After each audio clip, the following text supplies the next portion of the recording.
at my chat and see what you think.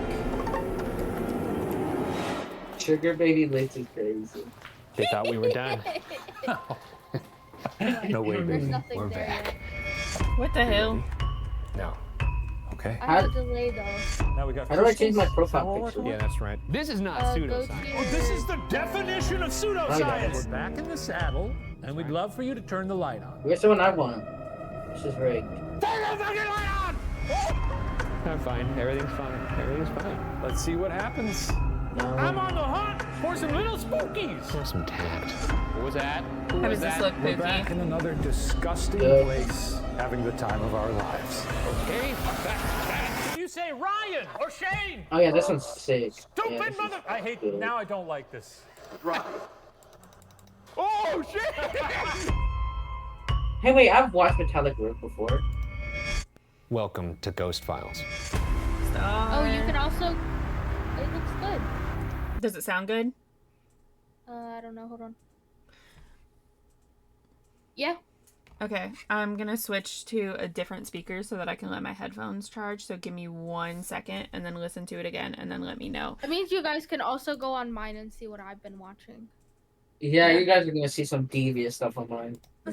Yo. Just kidding. Okay, just so I'm gonna mute my mic and switch to a different speaker. Let me know if it like sounds okay and is working, and then I'll probably end up leaving the Discord because I gotta go to bed like now. So Okay. give me 1 second to switch. kidding. Did Licks PC mode. PC mode is crazy. I heard No, that from a I highway. decided to just not TM him. Shit. Honestly, I don't know if I want to watch first. Oh, I know what I'm watching. Never mind.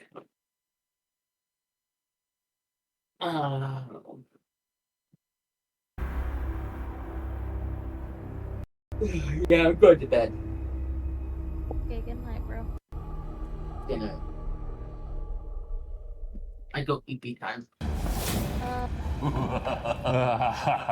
sounds good, Aaron. It's us. It's us. We're back. We're back. Yeah. And look, we've been hearing you guys talk about where's Ghost Files? Where's the show? It's never coming out. It is coming. It out. is. It's gonna I be would here. do And in fact, it's coming would in do- September. Don't forget to mute And your look, mic. though. look where we are.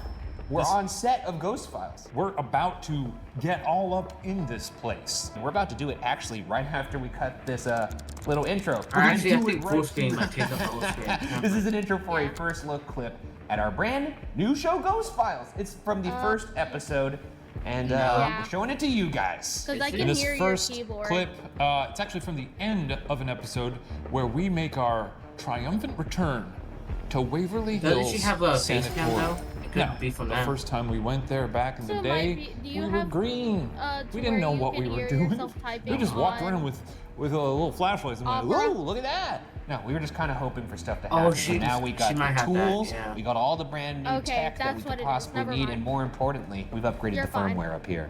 We're much Our smarter. brains? Oh yeah. Yeah, we're much smarter. I thought you were pointing to your hair, and you Oh, were yeah, like, I'm "Look going how to bed long now. my hair is." Good No, night, no, no, I Aaron. was Okay, good talking night. about we're smarter. Yeah, we're Alright, smart but guys. everything's good, Aaron. Good Anyways, night. while we don't have the show for you right now, we do have a very special clip. It's a first look at the first episode of Ghost Files. We actually showed this to fans at VidCon, and now we're showing it to you guys. We're back. Where's my tinny? You please step back towards the phone, please. Oh fuck! First time we were here, we were a little scared, guys. Did we do something that upset you? I'm just a slightly less scared guy. Oh, okay, shut it off. I fucking hope I see a ghost. I feel crazy right now. I want everyone to know. You have 6 different devices rolling on you right now. Yeah, I feel fucking nutty. Let's move. Walkie check. Good check. It's time, I'm ready. It's time to do the solos. Yes, it seems it is. Well, you look great. I gotta say, I like this rig. Yeah, I mean, it seems like it's liking you, too. Yeah. You have 6 different things recording on you. You have 3 microphones, 3 cameras, and 1 big, ugly old head. And I have a walkie. Good check. Anyways, you know the deal. You go inside. The last 10 minutes, I'll probably tell you to do some actual investigating over the walkie. Okay. And then the last thing you're gonna do is you're gonna hide that walkie. Somewhere deep within the bowels of Waverly Hills Sanatorium for my special little friend Ryan Vergara to track down on his own. That's right. And then once I find your walkie, that's when my time starts for my individual. This is fun. This is fun. This is gonna be fun, Ryan. That's one way to describe it. All right, everybody. I'll see you later. Bye. Don't hide it somewhere too shitty, please. We'll see. It's the first time. Just don't be a dick about it. We'll see. I mean, it's already horrific enough. Goodbye, Ryan. He's gonna be a prick. He's 100% gonna be a prick. Obviously, that's a pretty loud, scary doorway. I gotta hit up the body chute. Come on, folks. I don't know if you saw the place, Mark. Every bit of that building is a nightmare show. And You know, if you told me 5-6 years ago when I was here the first time that I'd eventually be doing this by myself, I'd probably say, yeah, sure. Yeah, that sounds about right.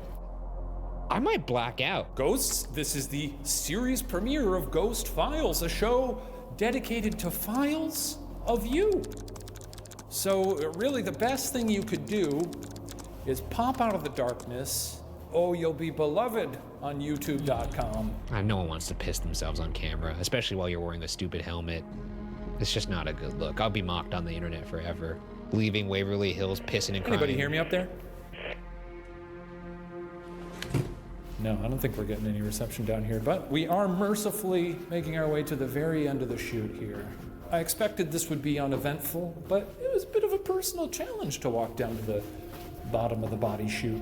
Maybe I'll tell Ryan that I put the walkie at the end of the body chute, just so that he's got to come down here. That wouldn't be half bad. Do you think you can hear me right now? Ryan DeShane, are you okay? Just go freak him out a bit. I'm surprised he didn't do something stupid like, oh, there's so much blood. You know, it's classic. I'm gonna hurry solely because this takes for fucking ever. Ugh, Jesus Christ. Shane to Ryan. Ryan, did you copy that? I did copy that. Could you go to the... Third floor, I want you to talk to Timmy. Shane to Ryan, that's a breach on the 3rd floor. I've reached the 3rd floor. Ask Timmy if he wants to play. And locate one of the blue balls up there. Timmy? It's me. Shane Madej. I actually have always long been curious if the reason why Shane never gets anything in his solo investigations is because he's an enormous D-bag. Y'all wanna play a fucking game? You little punk? Or if it's because he doesn't, in fact, ask any questions when he's down there. I love kids. I love to play games. What I need you to do is roll your ball to me. So what I'm saying is, if I ask him to ask questions and he doesn't get responses, Where's my Timmy? Timmy! then yeah, he's just an enormous D-bag. It's just confirmed. If you don't show yourself, I'm going to make you show yourself, Timmy! There's one of your balls. Found one of your balls. You don't want to throw a ball at me, I'll throw a ball at you. Hey! Whew. 16 degrees, wow. Yeah, he's probably freezing his balls off. At least he's in some discomfort, you know. God, if that ball just bounced back. He's not gonna get scared, but I mean... That'd be good fucking internet. It's not gonna happen. He might get hypothermia.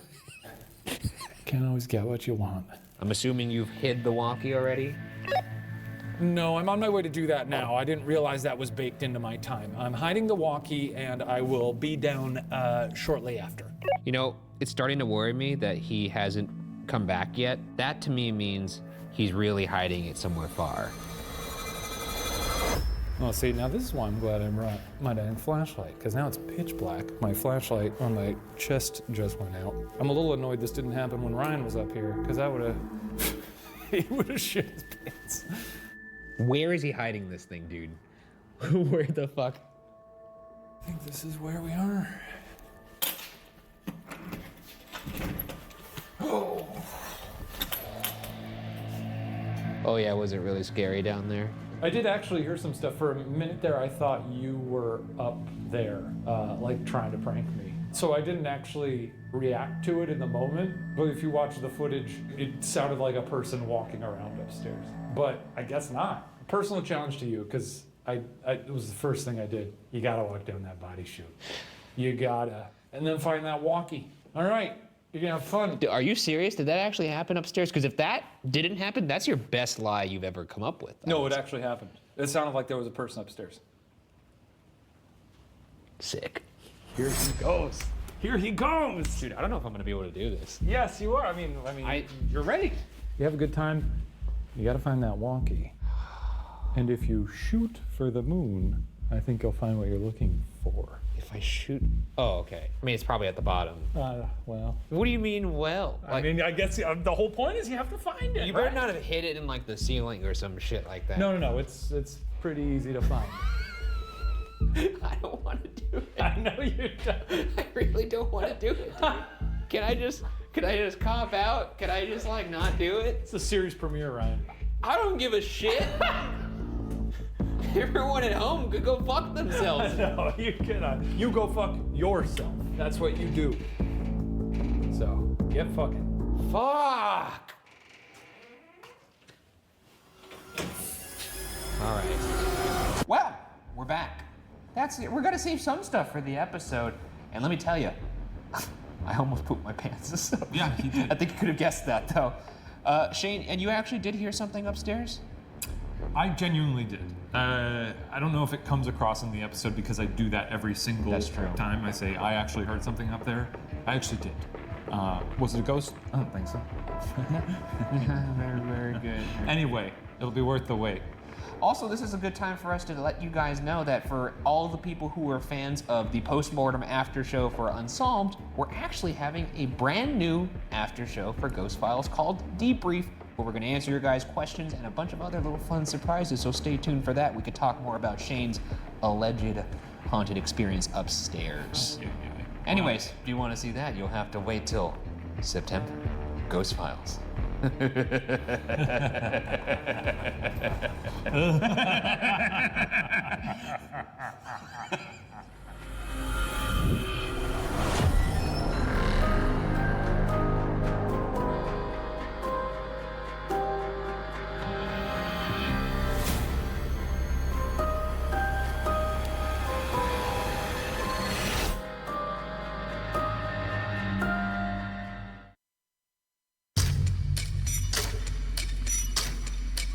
We're back. Where's my Timmy? You please step back towards the bone, please. Oh, fuck. First time we were here, we were a little scared, guys. Did we do something that upset you? I'm just a slightly less scared guy. Oh, okay, shut it off. I fucking hope I see a ghost.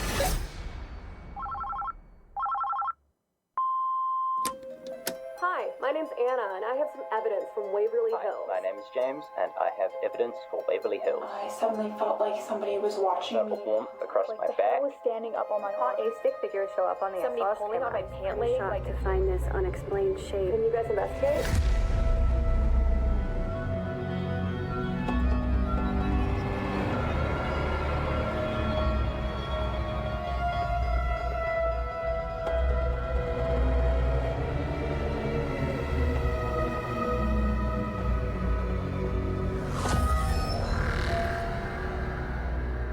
Welcome to Ghost Files, where we take your evidence and our tools into the field to expose the supernatural. My partner, a skeptic. Myself, a believer. Both of us, truth seekers.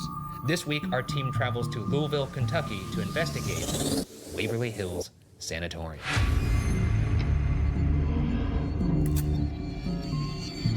Okay. It's cold. It's as cold as it is horrifying. We're certainly painting the air with our breath right now. And you're gonna paint those hallways with your... Feces. Yeah. Yeah, I'm just gonna rub my doo-doo all over it. It remains imposing. It does, it's quite the building. Well, let's get in there and get dirty, huh? There's a comical amount of windows here. So many opportunities for me to have a heart attack on camera. Be a hell of a series premiere. Yeah, series premiere, series finale. Waverly Hills Sanatorium was built in 1910 to treat patients of tuberculosis, and over the course of its lifetime would eventually see approximately 63,000 deaths within its walls. With so many succumbing to the painful disease, it's no wonder that the spirits of some patients might remain today. Sort of a happy place though, right? Actually, it was. They treated their patients quite well. They didn't really know a lot about tuberculosis. Who could have? It's a crazy thing. You start coughing up blood. It was a problem. We got our own little fun thing that we're dealing with here in 2022. Very fun. I can't imagine what it would have been like back in the day when you had to, quarantine. You could probably catch it from a horse back then. I don't know how it worked. Well, I don't think that's how it happens. You kiss a horse, you get TB? That's got to be some science. Well, that wouldn't be an issue for me because I'm not kissing horses, but for you, I guess it's hard to find people. I've seen Equus. Your height. The hospital sits on an isolated hill overlooking the Ohio River in Kentucky. It stands 5 stories tall with over 100 different rooms, enough to accommodate more than 400 patients. Believed to be more active the higher you are in the building, we're going to be starting from the ground up. We've also placed cameras and audio recorders in 2 of the more active parts of the building in hopes that we catch activity when we're elsewhere. One on the 3rd floor said to be haunted by a ghost named Timmy, and another on the 5th floor outside room 502 said to be haunted by a nurse. The worst part of the building is undeniably the roughly 500-foot-long tunnel referred to as the body chute. I've been there before. I hated it then. I'm probably gonna hate it now. Body chute's the only place I ever been scared in my entire life. You've been scared there? Yeah, remember? I do. I heard a little frog. You know, why do I remember that so vividly? Oh, it's because you left me down there.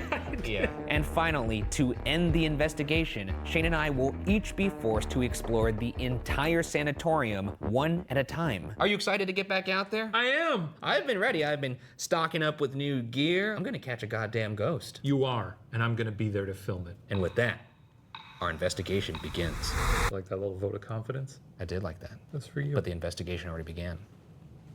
Oh. All right, let's just take a second here. It's been 6 years since we've been here. Should we reintroduce ourselves? We're back. And baby, we're better than ever. Nailed it. This time we got the tools, honey. Is that our new catchphrase? I don't think so. We'll have to workshop that. Hey, this place looks freaky. Our first room is the morgue. Due to the fact that some records have since been lost or destroyed, estimates vary, but the number of deaths at Waverly Hills Sanatorium range from about 50,000 to 65,000 individuals. And spoiler alert, they all probably saw this room. The amount of activity in this place is evident by some of the stories we received from you, the audience. Jess Porter reported her hair being tugged. Sydney Owen saw a disembodied arm touch and move her friend in the morgue. And that means sort of like a, not like a... No, I don't think you quite understand. Like an arm by itself, like a floating arm. Just, yeah, like real muscly. If I saw a disembodied arm push. Yeah, you'd scream. Of course, I'd be very scared. I'd love to see that. I want everyone to know I'm going into this series with a thirst for evidence, and I hope it's quenched. I hope you quench it. I want to see these ghoulies. You're saying Show me the ghoulies. You're saying you're very open, but it's in a very threatening tone. So I am open. I am receptive. What else have people seen here? I'm glad you asked. We have more in this room than just anecdotes. Allow me to introduce our first audience investigators, Deanna and Mark Erskine. So one of the things that I submitted was an EVP actually captured with my husband, Mark. While our friends were posted up in the lobby, I decided to do my solo investigation in the morgue. I laid down on the body rack with my EVP recorder and proceeded to ask questions for the next 10 minutes or so. It wasn't until the following day when reviewing our evidence that we discovered what seems to be the sound of a woman humming. Look at us tools. Gotta play my little EVP machine here. Oh boy. You ready? Mark, you want help?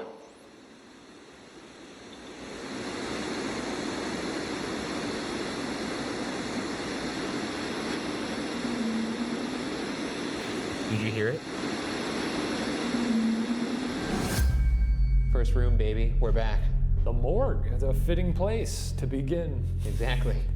I remember this place. Yeah, I mean, I've been in very few morgues in my lifetime, so yeah, this place rings a bell. So obviously Deanna sent us an EVP of a lady humming in here. Yeah. See if we could get that to happen again. Can't be hard to get a hum. Ghost guy, I mean, come on, just a hum, you don't even have to move your lips around, just give it a... If you could hum a tune, can you hum Yankee Doodle Dandy for us, please? I mean, that's probably the one song they knew back then.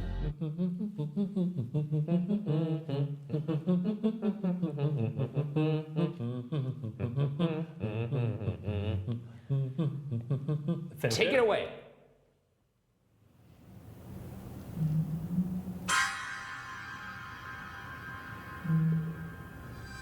Are you hearing that? Yeah, a little bit. Are you hearing that? The hair on the back of my fucking neck is standing up.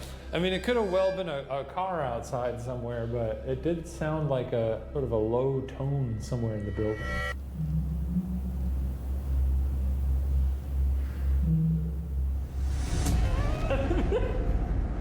I certainly heard something there. I mean, do I think it's a ghost? No. Do you? Yes. Fully, yeah, I'd say if I were someone who believed in ghosts, I'd be a little unnerved right now. I'd probably get the little shaky knees. My back is tingling. Could you, whoever was humming, could you hum again, please?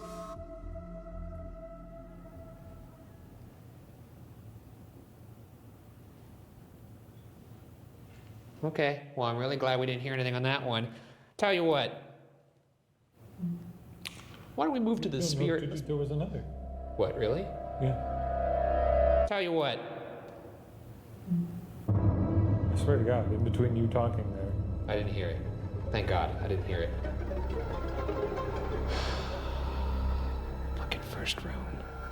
Fucking first room in this horrible fucking building.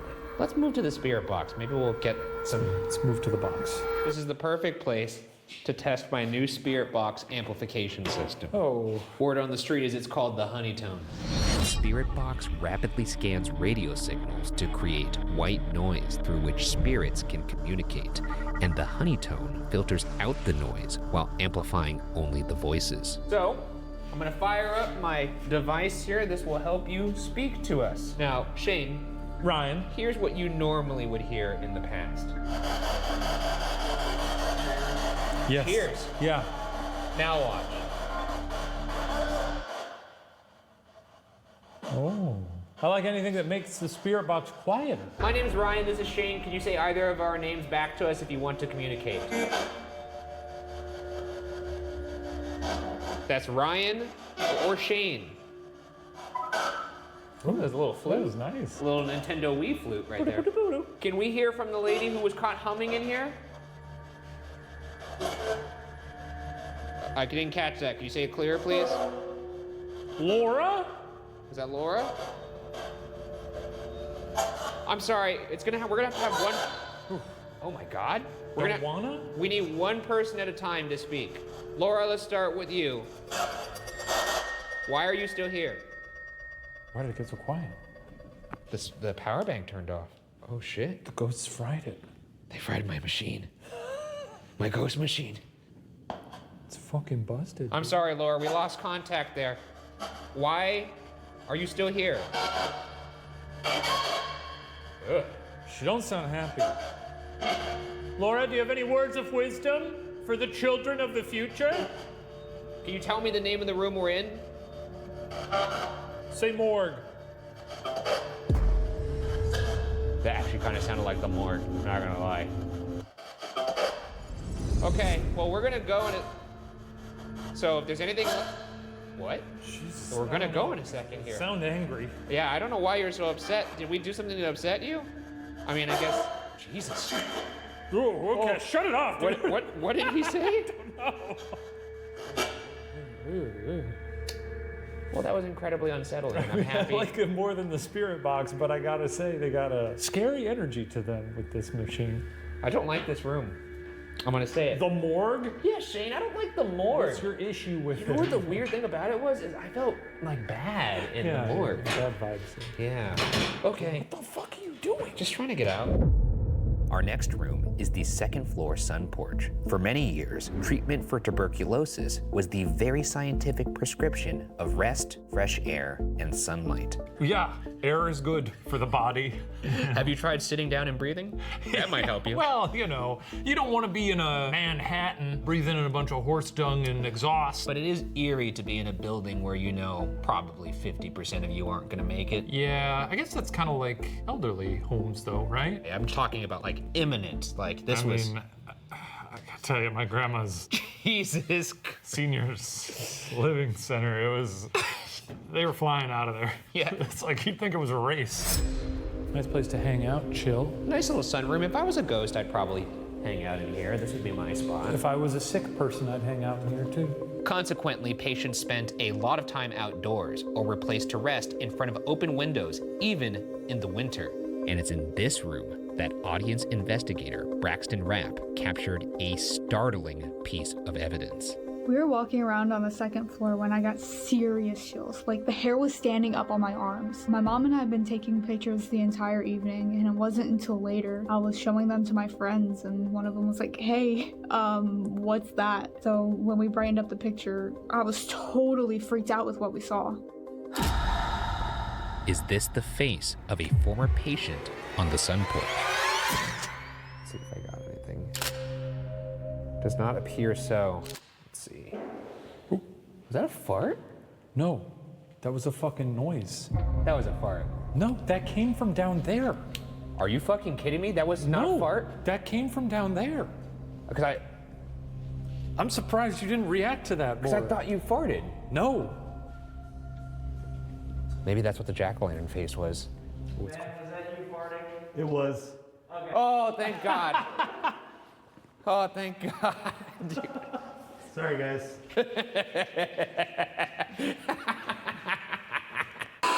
Well, Braxton, we'll see if we could use our tools here. Let's get Ryan's magical toys. They're not toys. Now you're probably wondering what this is now. Ryan, tell me about the REM pod. Wow, I'm so glad you asked. The REM pod creates its own circular electromagnetic field and will alarm when anything penetrates that field. The more colors on the alarm, the more significant the intrusion. The REM pod also detects temperature fluctuations. So about, ooh, I'm getting pretty close. You have to get pretty fucking close. The device I'm holding in my hand is an SLS cam. The SLS cam uses a grid of infrared light to recognize human-like objects in front of it, even in complete darkness. I could see your stick figure. It looks like it's humping the wall. Yeah, that's pretty good.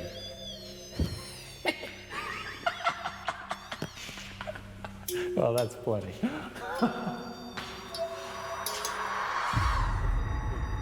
Probably winding down right now.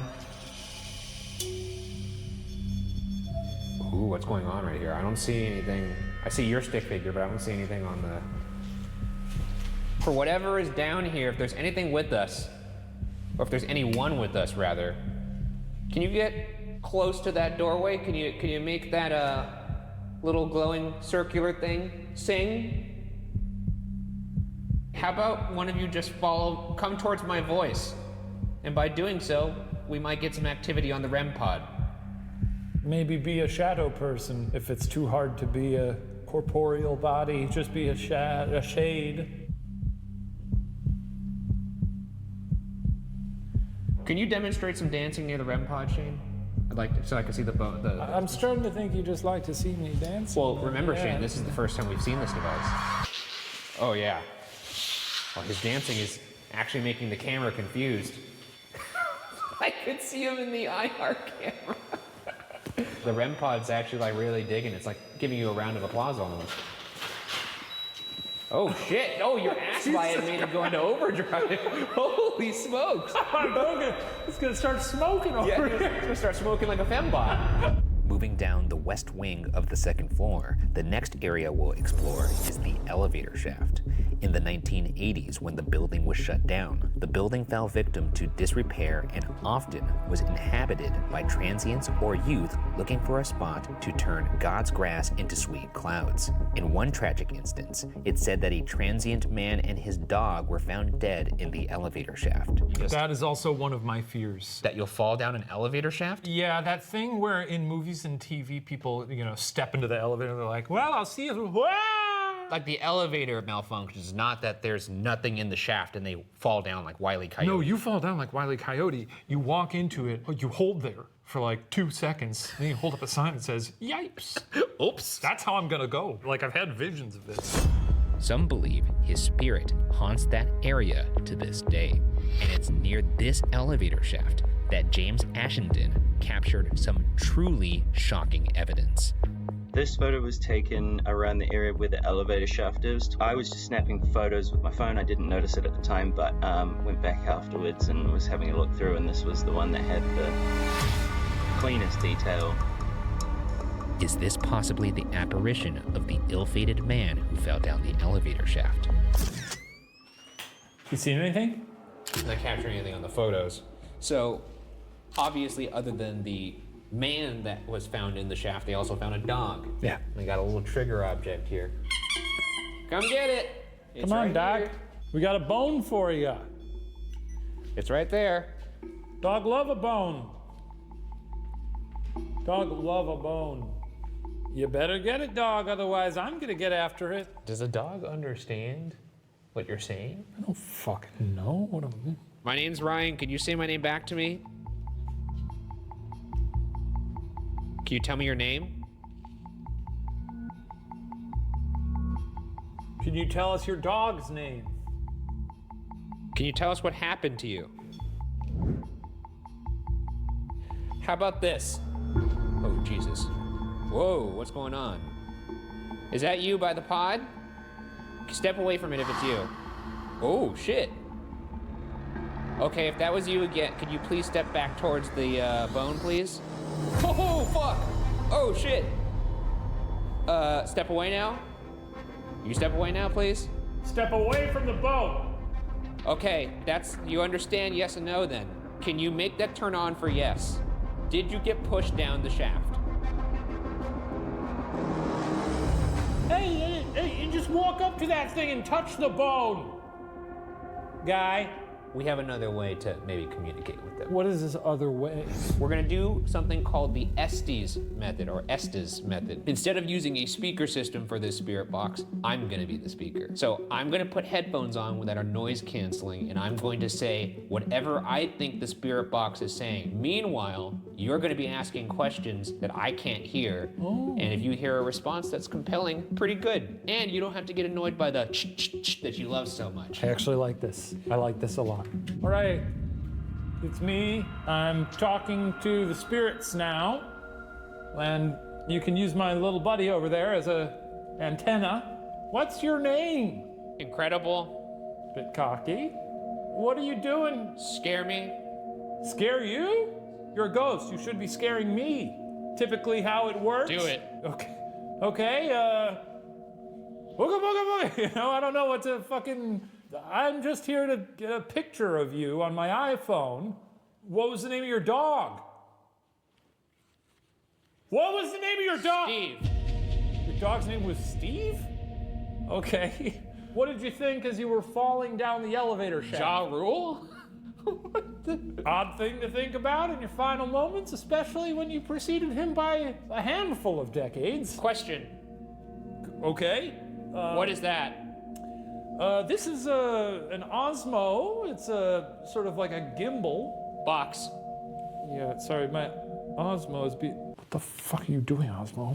Don't embarrass me like this, goddammit. Not in front of the ghosts. Any last words that you'd like to impart to us as someone who spent their final moments screaming as they fell down a dirty old elevator shaft? Not the way anyone would like to go. Christ. I guess he had it worse. You're right. He did get pushed off. Oh, okay. So that happened to you then? That could have been Christoph. I'm not sure if that was pushed off or Christoph. Hitler? No, yeah, let's stop it there. I don't think Hitler has anything to do with this. Wait, so did anything actually make sense? Sure, some of it, yeah. That's kind of cool. I don't know what Ja Rule has to do with this. We Yeah, may that have was to crunch weird. some It numbers was on pretty that clear, one. too. It was a pretty clear Ja Rule. Huh. And what'd you think of the whole little new spirit box session? I'll be honest, you found a way to make spirit boxes fun. I like to hear I that. had a good time with that one. That's good. That's the Ghost Files difference. You know, that's all I want for you, to have a good time. And maybe not be a dick all the time. Well, I want you to find good evidence. Thank you. You hear that? He wants to believe. I do want to believe. Open that door for him and shove him right through. This is What was that noise? What do you get that? That was one of you? You know where it came from? Down here. No.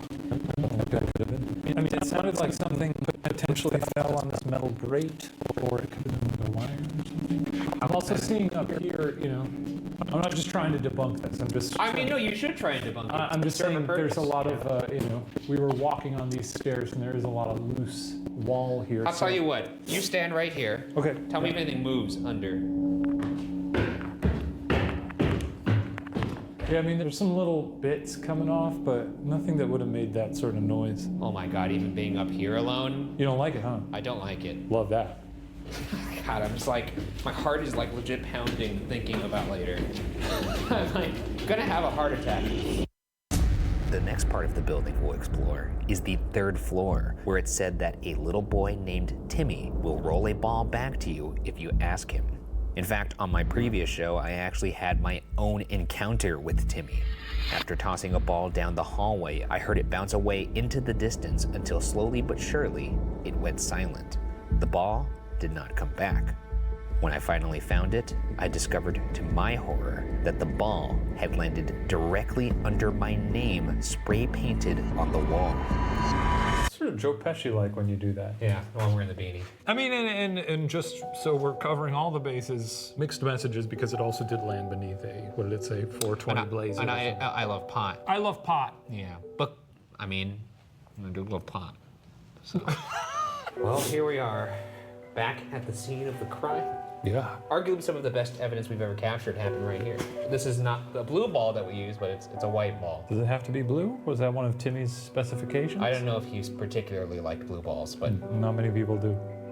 That's true. In this very hall, Caitlin Dodson and Marion Burgess came across some very interesting evidence. We were taking pictures throughout the whole tour, and we took this photo in the sunroom. During the picture taking, we didn't really notice anything, like any noises, but we did notice it later when we were looking at the pictures the next day. Could this little boy be Timmy? What you got, dude? Oh man, look, it looks like there's 2 red eyes in the window. Can you see that? Yeah, it's just our IR lights. It's just our IR lights, though. Pretty, Oh my god. pretty sick, though. All Looks right. like the devil. Here we go, Timmy. Just snapping some photos, don't mind me. What if he's in every single goddamn picture? Well, then I would be fucking thrilled, and we would leave. So far, nothing, Timmy. Well, we couldn't catch you on camera. So Now we maybe- gotta get the net. Now we gotta get the ghost net. I hate that it comes to this, but I'm taking you back to Los Angeles. Timmy? Timmy? Your favorite? I wanted to say brothers, but that felt weird. I feel like Timmy's brother. Yeah, Timmy, your favorite older brothers are back to play catch again. People really loved seeing you on the internet, Timmy, and you... Oh, there's a blue ball. That's a big one. Timmy's doing some kickball. You know what? You want to use that one instead? No, we'll use both of them. Okay. Because I'm curious if he's like, no, I only play with the blue ball. I mean, at a certain point, you just throw, you know... It's... Oh! What? What the frick? Oh shit, the tarp. Oh. The tarp slammed against that frame and scared the fuck out of me. I would love for you to toss this back to me, Timmy. Remember, we're pals. Here you go. Here we go. Season premiere!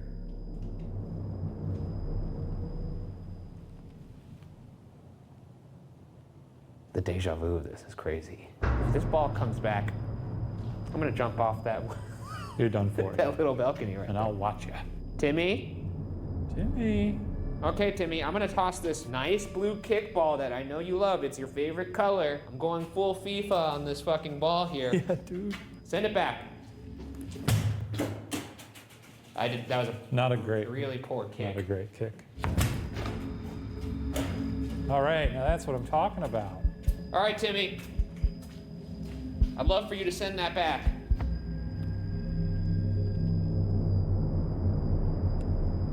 Should we go find the ball? Yeah, I think we ought to. Why don't you go by yourself? Huh? Timmy? Huh? You heard that, right? I did. Who made that noise? Was that you, Timmy? Where'd the ball go, Timmy? Where did that ball go? Timmy? Tim? Here's the white ball. They're right next to each other. Here's the blue ball.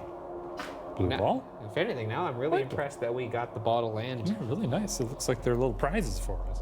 What was that noise, though? I fucking hate this place. I hate it. I really do hate it.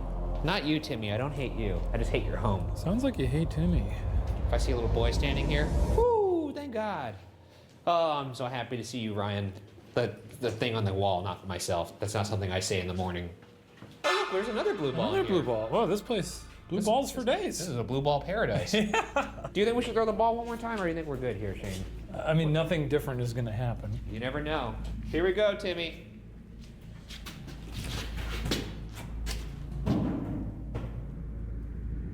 Sounds like you snagged something out there. I'm sorry if I threw that forcefully at you. And for anybody who may be in this hall. Excuse? What?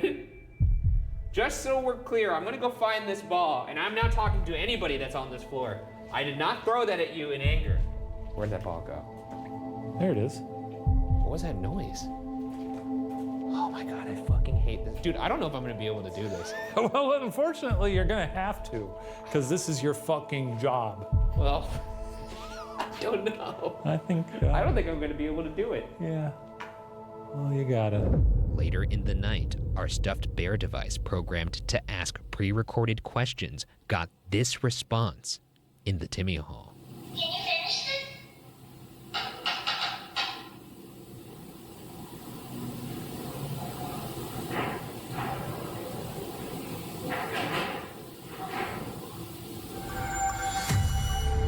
And finally, we arrive at the 5th and highest floor of the building, believed to be the most active. Starting in room 504, this room was believed to be a kitchenette back in the day. It's worth mentioning that there is also another lesser-known kid ghost running around Waverly that apparently goes by the name of Bobby. Bobby? That's gotta suck if everyone is always asking for Timmy and you're a child. Children get, they get jealous. Yeah. And you're like, I want to play too. What's wrong with you? Well, I'd be annoyed. I'm trying to put myself in Bobby's little shoes. So you turned into an Easter Island statue? Well, I'm just imagining if I'm walking the halls or floating or whatever they do, they treadmill it through the place. Yeah, moonwalk. Someone's Timmy's ball's this, Timmy's ball's that. I'd be like, what about my balls, Yeah, what about my balls? Bobby's got balls. I'm sure Bobby does. Show us your balls, Bobby. I figure a kitchen previously filled with snacks is as good a place as any to look for a kid's ghost. And it's here that Joanna Matkins caught something to really chew on. On the 5th floor, while the tour guide was explaining all about Notorious Room 502, I was feeling something strange in room 504. So I took a series of photos from the doorway, and the next morning, I was pretty shocked to find this unexplained shape. Could this ghostly child be Bobby or Timmy? Bobby, there's a candy bar right there for you. Okay, Shane. I'm gonna take some pictures. Actually, could you take some pictures? Sure. Let's try and see if... Don't get too close to it. It's gonna freak out. Go to where Mark is. This is the old kitchenette.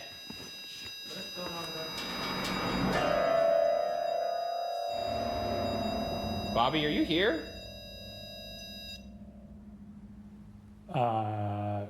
Okay. That was a little freaky. Yeah, let's get the kitchen. Where's that? Where's the kitchen? This is the kitchen here. This is the kitchen? Well, look. Whoa. I mean, I wasn't near that, right? No. Bobby, if that's you, could you get closer to the candy bar? If you want that candy bar, go ahead and take a bite out of it, or just get close to it. Oh. Let me grab my SLS.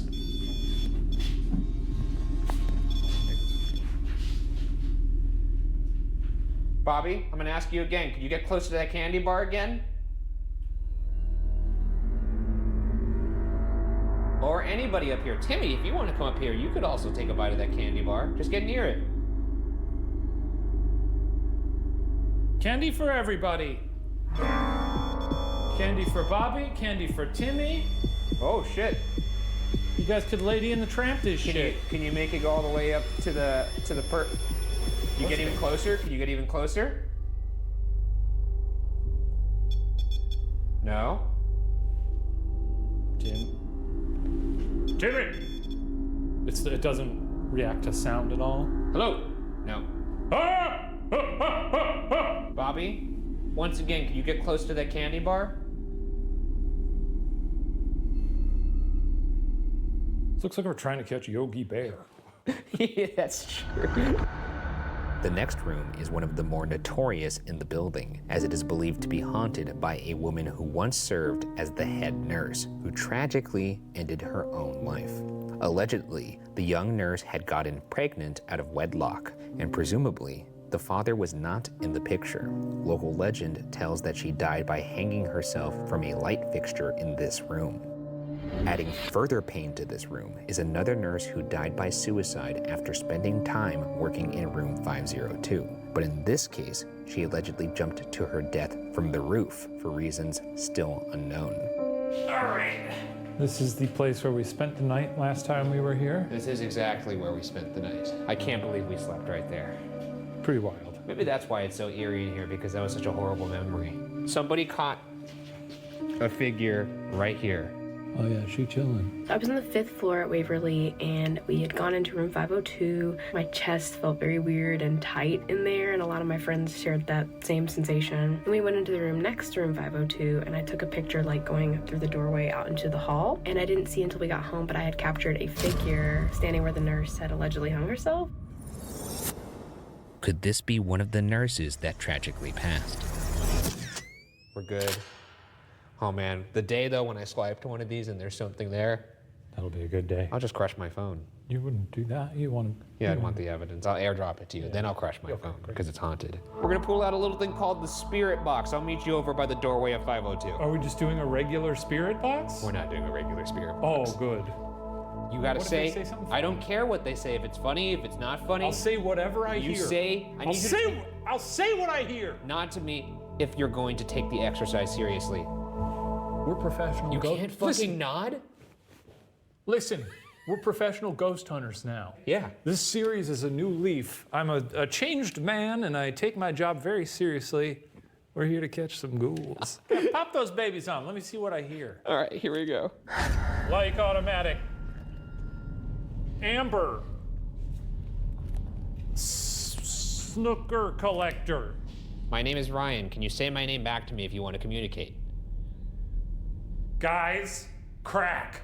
Crack. There's rumors out there that you may have not actually done this to yourself. Is that true? Yes!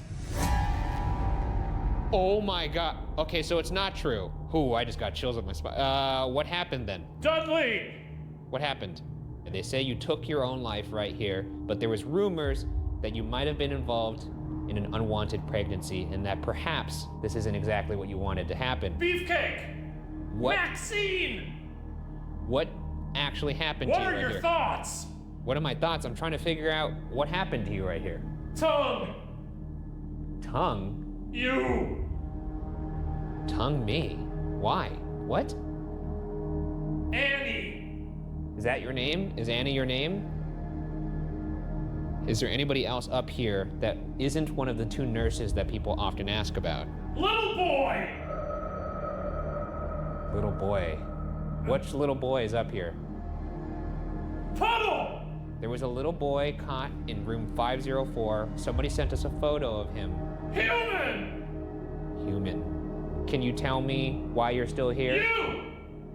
Huh, me? This is your chance. Really? Human! Yes, really. Yes. What happened to you? Come on, I have to leave. Deborah! Deborah. Shane! Shane? Boys! Okay, you have 10 seconds to say something that explains why you are still here. Laser! 10, 9, 8, 7, 6, 5, 4. All right, we're gonna leave. Mo! Johnny! Millions of dollars! Did you get anything? We did get some kind of cool stuff. We got also a lot of nonsense, but we did get some cool stuff. I much prefer this method. You look like an insane person. It was really nice. I love this. We should start doing this method out in the park. Now, if you'll recall, activity seems to ramp up the higher you go. But I lied, since the most horrific area in the building is actually below ground. The body chute. Why is it called the body chute? Sad you asked. It's called that because it would be disturbing for the rest of the patients to see the bodies of people they knew. So, the staff at the sanatorium created a system to covertly transport the dead to the outside. That system was this 500 or so foot underground body chute. Are they like bobsledding? Are they luging down? Oh no, they're not like tossing the body down the like a slip and slide. No, but they are pushing a gurney down, and I just realized with it being like it's such a downward trajectory, they really have to like lean back. That's what I'm imagining. There's had to be at least one instance where they just let it go and then or they were just like, all right, let's body just rolling down. Like, how did he die? Oh, it was a respiratory illness. Why are all of his bones broken? Why does he look like he got in the ring with Rocky Balboa? I don't know.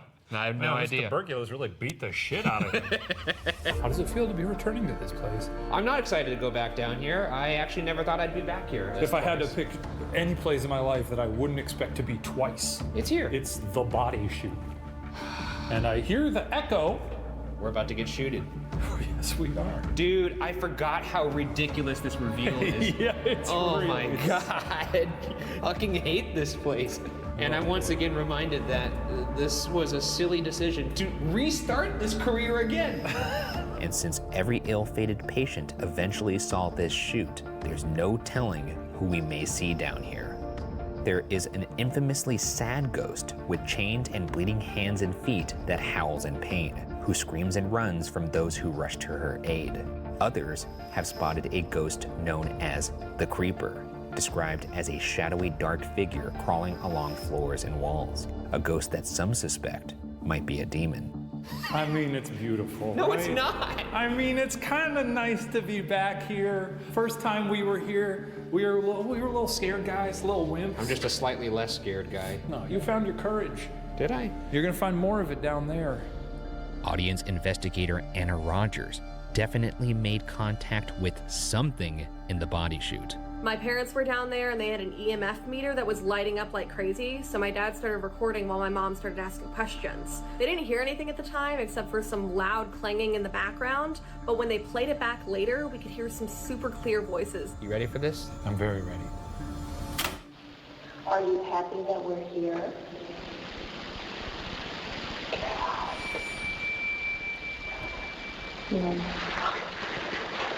Will you talk to us again? I would love for you to make this light up again. It's pretty fucking good. There's actually another EVP clip there. Is anyone want to talk to us? It's lighting up, guys. Is there someone that wants to speak to us? Oh, yes. Can you make a noise?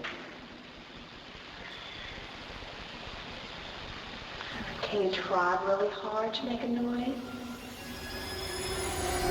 Whoever's down here, could you please communicate with us so that we could prove our friend Anna and, myself just, aren't liars like Shane is claiming we are? I'm not saying you're liars. I believe that Anna believes. Kind of like indirect, a roundabout way.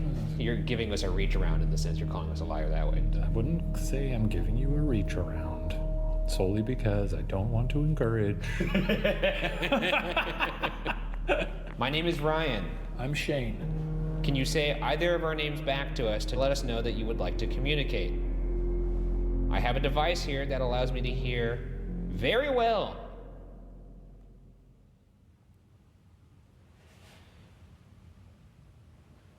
Say anything, or give us a little tap on the shoulder. We love you. I don't know if I'm there yet. I love you. If you get real deep, the echo sounds real scary. Watch this. I love you. Oh yeah, I love you. I love you. I love you. I love you. I love that. Is someone down there? Someone down here? We just put two like glowing eyes down there in post-production. No, that's not what we do. That was a test. That was a test and you Well, passed. this is what you think Anna is doing. Test. We're coming down if there's anything down here. So strap up. Here we come. Well, my name is Ryan. I'm Shane. Can you say my name back? Some pair of gloves. Did someone just get whacked here? What? What was that? Can you say your name? The Ovulus takes environmental readings that spirits are said to manipulate, such as temperature or electromagnetic fields, and converts them into corresponding words or phonetic sounds. I'm not getting anything on this.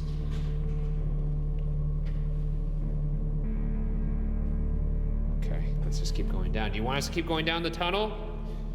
Tell us via the magic radio. Give us a little robot command. Well, it's not a radio. Whatever it is, I don't. It uses environmental readings. Okay, all right. Well, we've done it.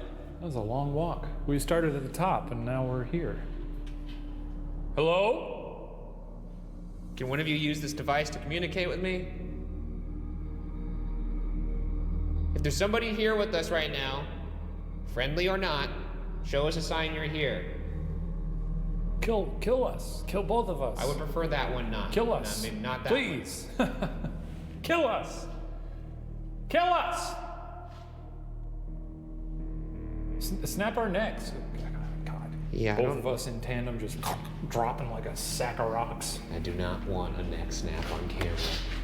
Should we walk back up? What? Well, look who decided to show up. Boba Fett?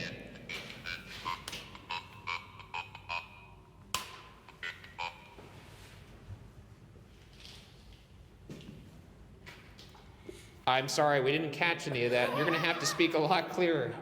I'm sorry, what was that? You know what? I'm gonna change it into a word. Do that. Okay. Oh, fuck! What? It just said leave. I just turned it on and it just said leave. Disease. Now that's true. Is that how you died? Simple yes or no here. Can you tell us your name, ma'am? Oh, we just have it set on the lady's voice, right? That's not necessarily. What'd she say? Complete. Complete. What does that mean? I'm gonna turn this off in about 10 seconds if you don't start answering my questions here intelligently.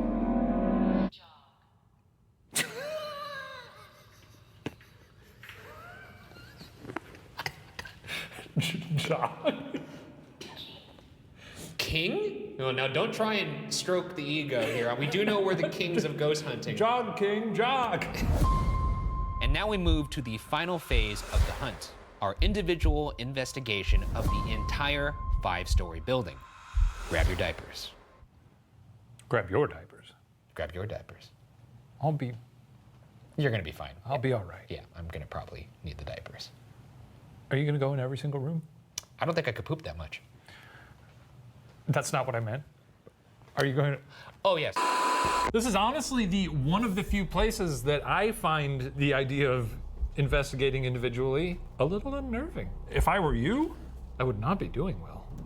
I really wouldn't. I really wouldn't. Yeah, it's gonna suck. I feel crazy right now. I want everyone to know. You have 6 different devices rolling on you right now. Yeah, I feel fucking nutty. Let's move. Walkie check. Good check. I'm ready. It's time to do the solos. Yes, it seems it is. Well, you look great. I gotta say, I like this rig. Yeah, I mean, it seems like it's liking you, too. Yeah. You have 6 different things recording on you. You have 3 microphones, 3 cameras, and 1 big, ugly old head. And I have a walkie. Well, you look great. Anyways, you know the deal. You go inside. The last 10 minutes, I'll probably tell you to do some actual investigating over the walkie. Okay. And then the last thing you're gonna do is you're gonna hide that walkie somewhere deep within the bowels of Waverly Hills Sanatorium for my special little friend Ryan Bergara to track down on his own. That's right. And then once I find your walkie, that's when my time starts for my individual. This is fun. This is fun. This is gonna be fun, Ryan. That's one way to describe it. All right, everybody. I'll see you later. Bye.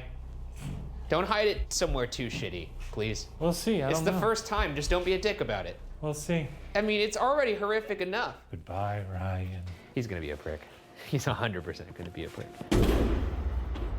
Obviously, that's a pretty loud, scary doorway.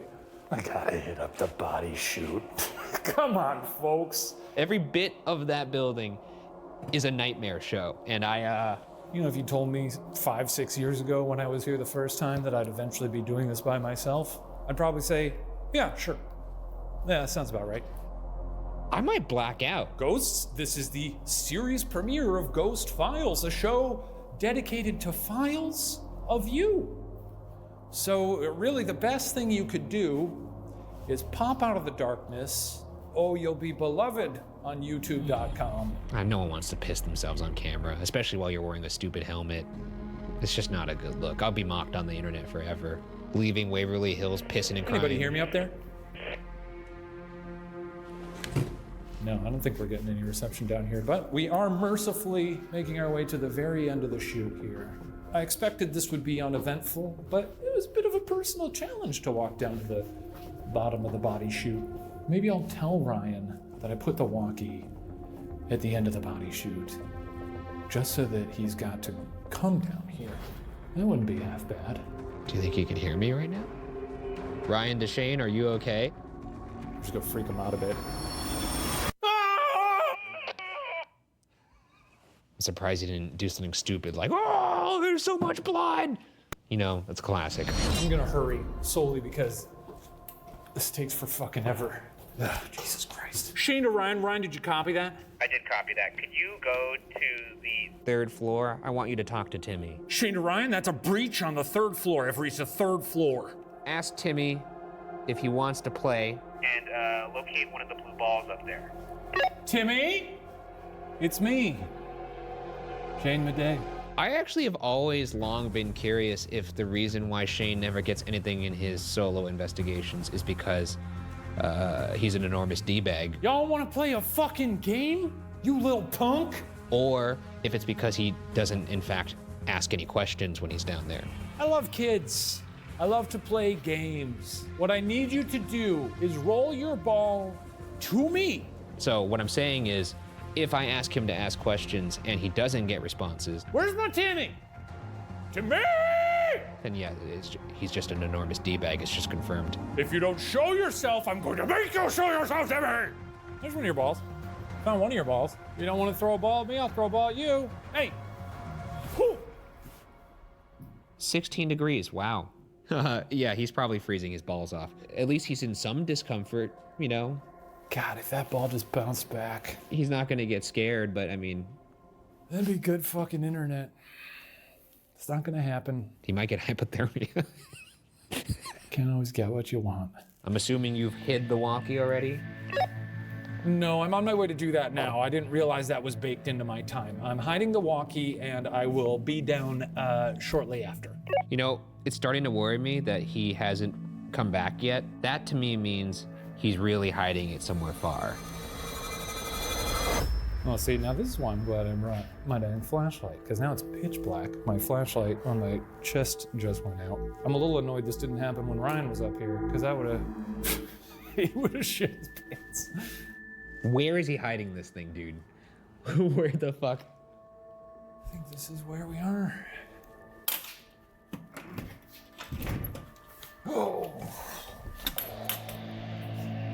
Oh yeah, was it really scary down there? I did actually hear some stuff. For a minute there, I thought you were up there, like trying to prank me. So I didn't actually react to it in the moment, but it sounded like a person walking around upstairs. But I guess not. Personal challenge to you, because it was the first thing I did. You gotta walk down that body chute.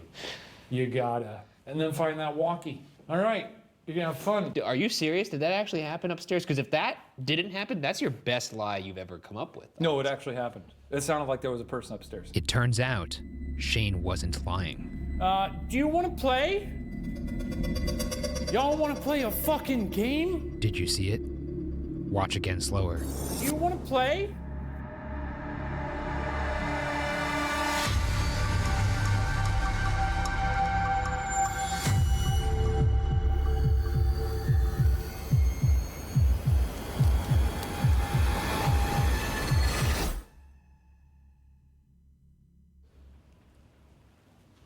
Sick.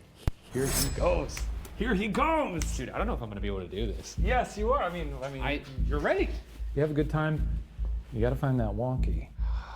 And if you shoot for the moon, I think you'll find what you're looking for. If I shoot, oh, okay. I mean, it's probably at the bottom. Well. What do you mean, well? I mean, I guess the whole point is you have to find it. You better not have hit it in like the ceiling or some shit like that. No. It's pretty easy to find. I don't want to do it. I know you don't. I really don't want to do it. Can I just cop out? Can I just like not do it? It's a series premiere, Ryan. I don't give a shit. Everyone at home could go fuck themselves. No, you cannot. You go fuck yourself. That's what you do. So, get fucking. Fuck! Find the walkie, find the walkie. Find the walkie. Wait. What are you doing? Which way was the body shoot again? I think the plan was to tell him where the walkie actually was. Oh, I didn't know that. Too late. It's not down there at all. No, I know. He's gonna walk down there and not find it. I'm gonna go stop it. No. Let him go down there. I am not my fear. I am stronger than my fear. Oh, it's so cold. I am not my fear. I am stronger than my fear. Down the body chute we go. Let's go. Let's fucking go, baby.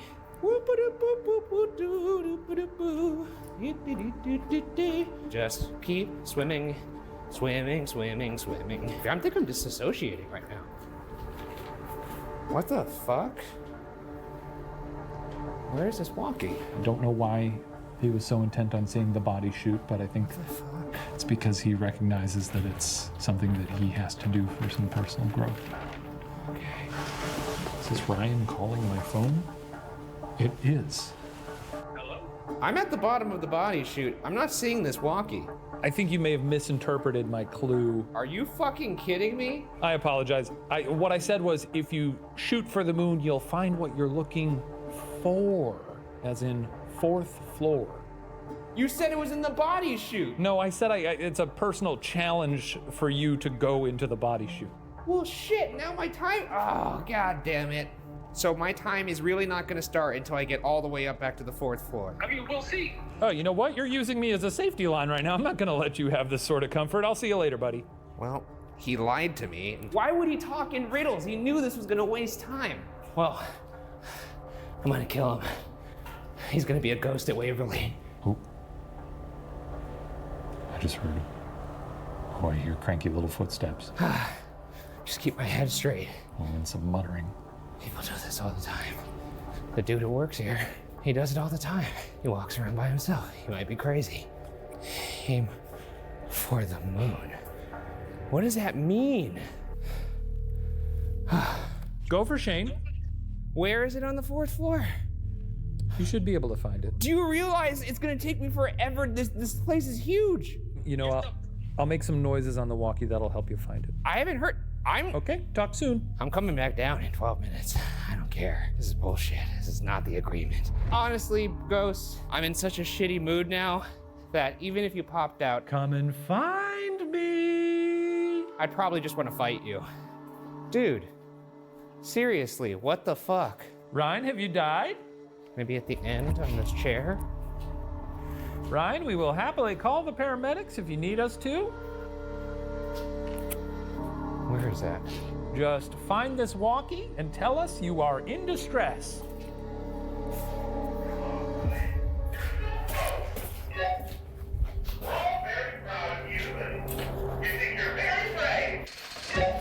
Unbelievable. A little bit further, Ryan. You this got was it. not part of the agreement, you dick. Congratulations, darling. I'll tell you what are we at, 12 minutes now? 7. I fucking hope I see a ghost. I'm so angry. Okay, well, here, 12 minutes, good luck. Oh boy, I'm so upset. You need to calm down. I can't even feel fear. I'm so angry. All right. Who's down here? Just so you assholes know, in 6 minutes, there's gonna be another tall ghost joining you. I was just about to radio you. You have 5 minutes to tell me to do whatever you want. You got 9 minutes. Why don't you call out to Timmy and ask him to wrap his tiny little hands around your throat in the darkness. All right. And stand facing the wall like that dude at the end of Blair Witch. It's always fun. I hate you. Timmy, I'd love it if you took your little tiny ghost hands and wrapped them around my throat in the dark. I'm gonna stand against this wall so I can't see you doing it. I'll turn my light off.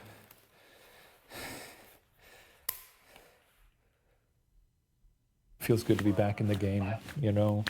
A very daunting place. I got my steps in. All right, nothing happened. Just so you know, I'm coming back down now. Go up to the 5th floor. I want you to just go into that 502 room. Then you can come back down. I'm gonna do that. But I want you to know that you broke the rules here. Anyway. I am going to kill you. All right, I'm on the 5th floor. Can you grab that candy bar and bring that down as proof? Gross. Oh no, the rage is starting to subside and now the fear's coming back. Ooh, my eyes are starting to play tricks on me. I thought I saw somebody right there, but not gonna stay to find out. Peace out, bitch. This series is about challenging him, you know? I'm challenging myself to want ghost evidence. Oh, the rage started to wear off at exactly the right time. In a weird way, Shane actually did me a big favor. He gave me an enemy. And I'm challenging him to be the bravest ghost hunter who ever lived. He already is, we know this, but we really gotta scare the hell out of him.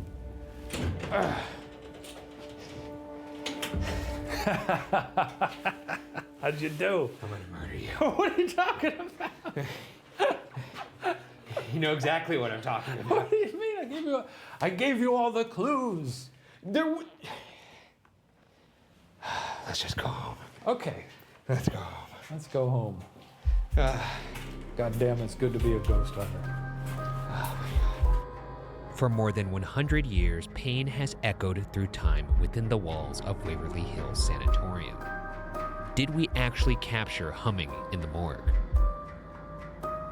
And could this actually be a figure behind Shane? Our job as investigators is to collect and present questions, possibilities. Interpretation, however, solely belongs with you. But for our part, Waverly Hills Sanatorium can now be locked away in the Ghost Files.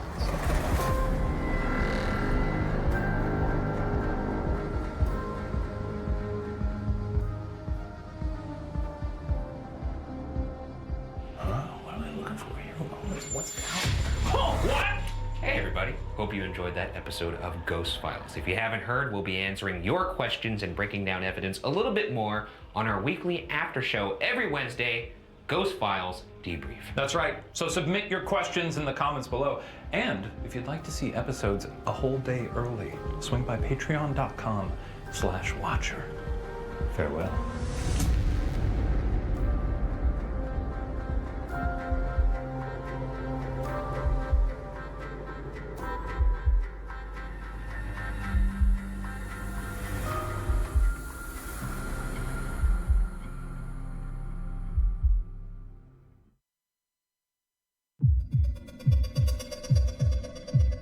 Humming in the morgue? A full-bodied apparition? Grab a snack and help us unpack all that and more. It's time for the series premiere of Ghost Files Debrief.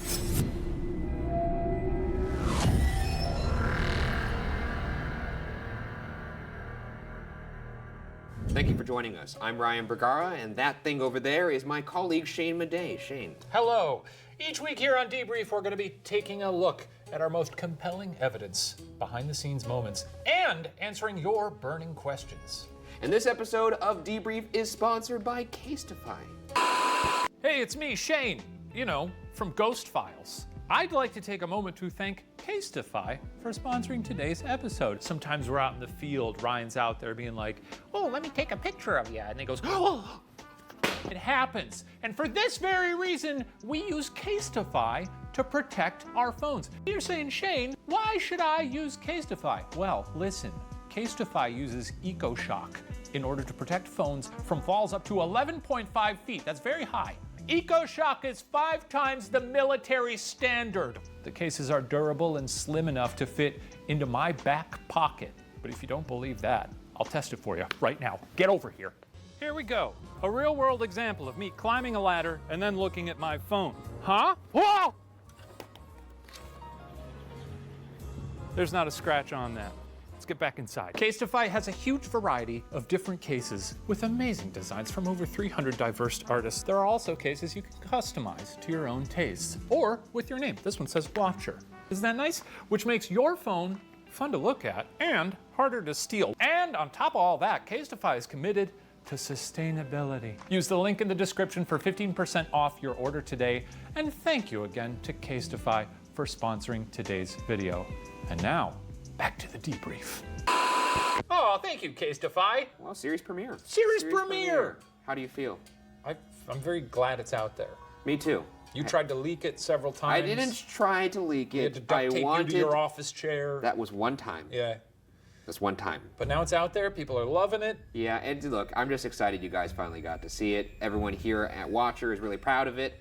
I haven't surveyed each of them individually, but I would assume that all people who work here think it's a good show. He's got it scheduled. He'll be knocking on your door soon. I will be scheduling one-on-ones soon, so if you're watching this, employees of Watcher, keep that in mind. But happy you guys all saw it. I'm gonna really enjoy watching all of the comments and the feedback over the weekend. Speaking of the premiere, we got quite a bit of evidence in it. Let's take a look at some of that, huh? No, we got a lot of evidence.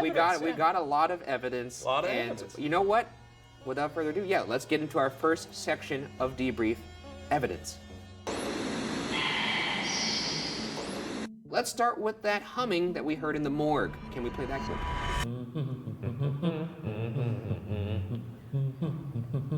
Take it away.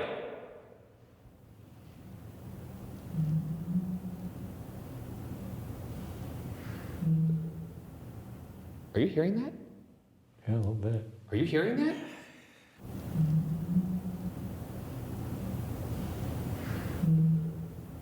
Tell you what.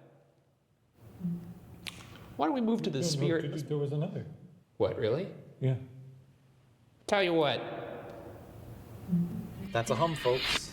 One of many times throughout this series where Ryan is so locked in his own brain with fear, your fear cage. Fear cage. That I had to point out moments to you, which I'm trying to do as a, I think I want to preserve a little bit of your fear this time. So I've seen some people in the comment, obviously this is not me just saying, I swear, I still don't believe in ghosts.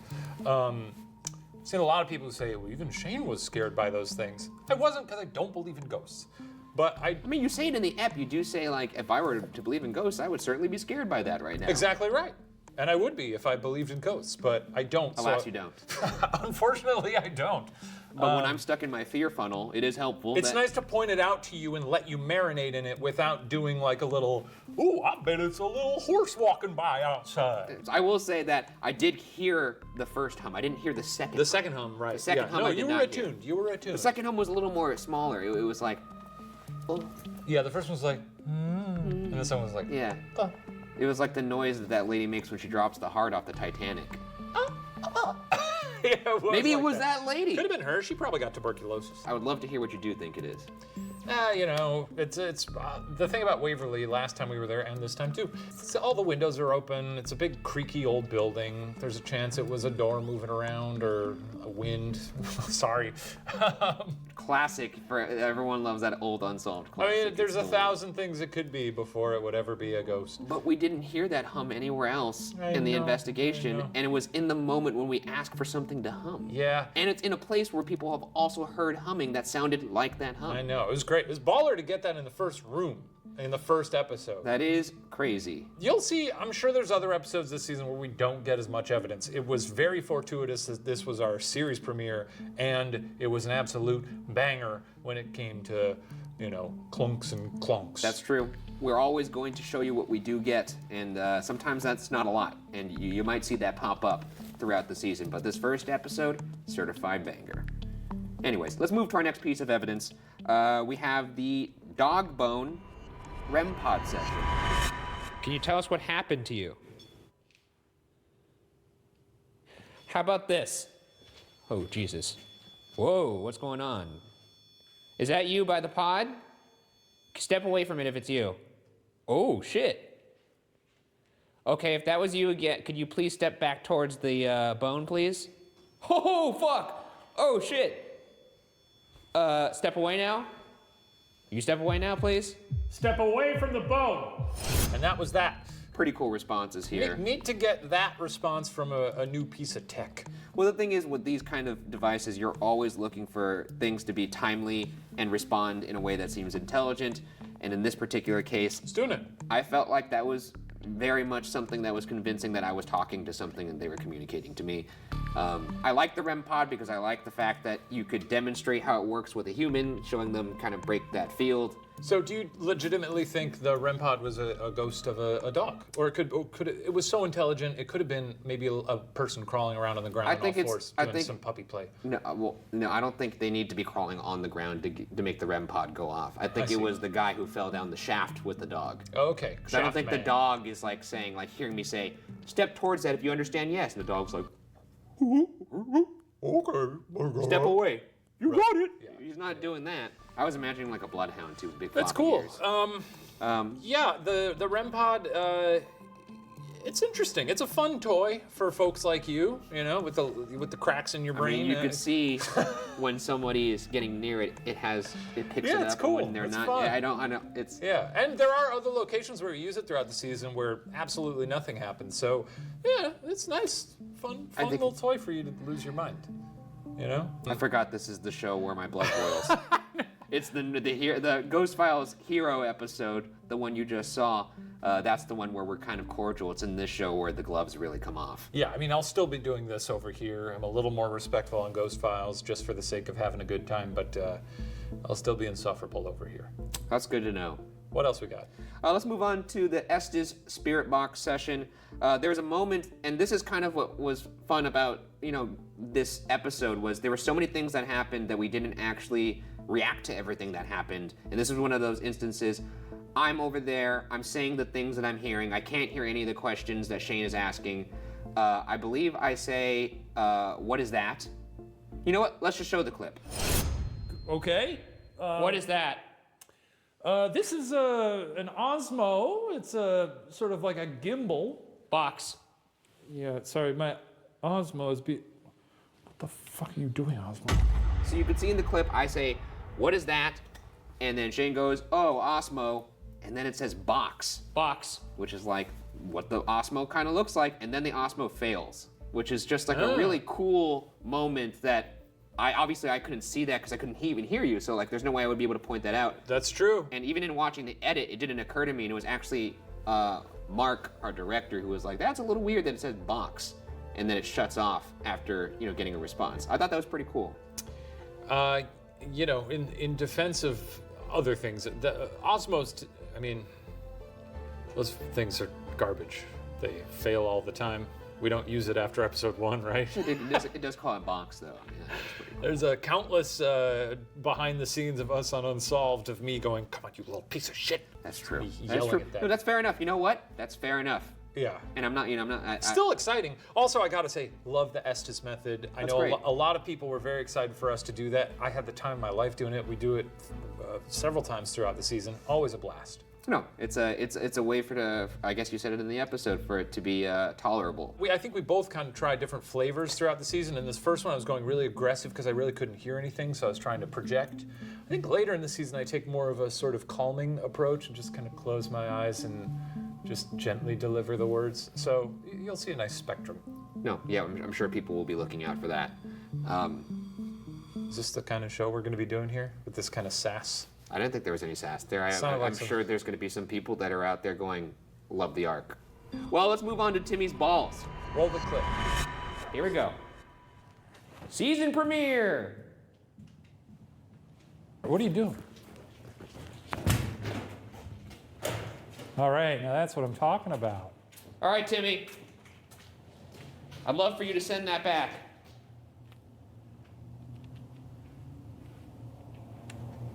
Should we go find the ball? Yeah, I think we ought to. Where did that ball go? Timmy? Tim? Here's the white ball. They're right next to each other. Here's the blue ball. Blue ball? If anything, now I'm really impressed that we got the ball to land. Yeah, really nice. It looks like they're little prizes for us. As you can see from that clip, this is something that I, for whatever reason, didn't react to on location. Shane even points it out, saying like, oh, they landed right next to each other. So many things that pointed out. I'm telling you, I was in the fear funnel. I know. It's actually funny because, and we'll talk about the balls in just a second, but we always do. I feel like even when we left, by the time the first edits of that episode came in months later, like when I saw the hum footage, I was like, oh yeah, that happened. Like we left there being like, it seemed like a pretty good episode.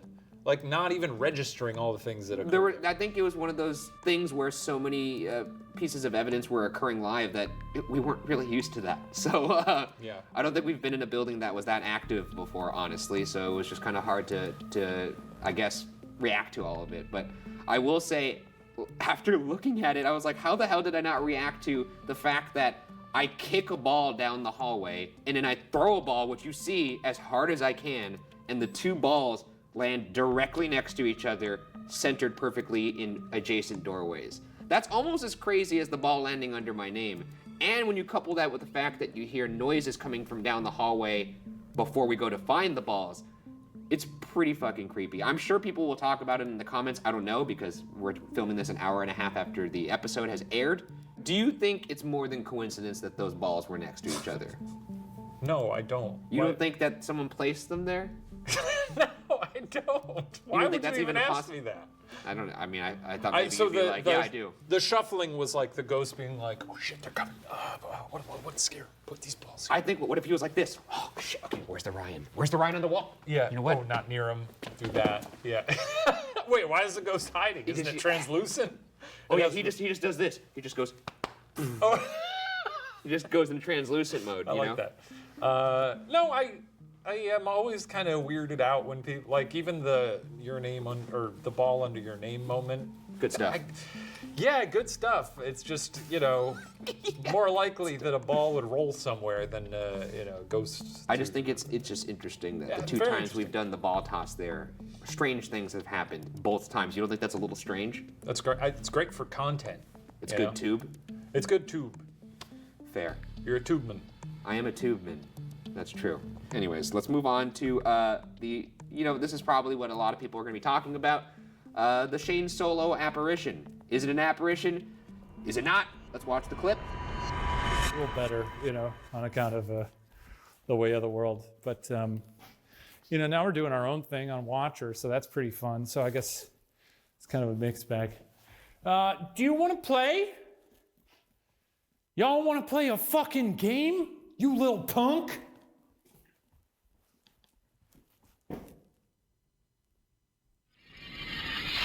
Now, there's a crazy story behind this. We had this episode done months ago. Yeah, a long time ago. And the night before, we were just doing a routine kind of quality control check over the episode to make sure things were good to go for the premiere. Well, I want to say even before that.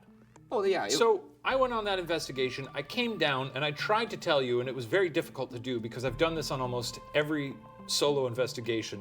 After I'm done, I usually try and seriously make you understand, and I'm always lying, that I saw something, that I heard something. Yeah. Oh, Ryan, I'm not kidding. There was something up there. So when I genuinely did hear something, which, again, to me, that place is full of open windows. Can you describe what you heard? Honestly, I don't remember. It was enough to make me go like, oh, it was a noise. Which, by the way, actually we do, before you get into that, we do have a clip of some of the noises that you did hear. They may be your footsteps, but one in particular is kind of like a louder thump, may once again be your footstep, but you seem to react to it in your face kind of like a...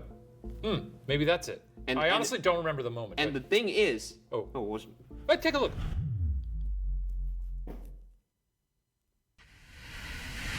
That's actually what got me to find the figure. Okay, so we went on it. I tried to tell you it happened, and then we looked through the footage and couldn't really find anything. And then the night before, I had not personally scrubbed through that Shane Solo investigation, and I don't know what possessed me to think, you know what, this is a good time to just take that upon myself and look. And so I found some noises, and I was like, oh, that's weird.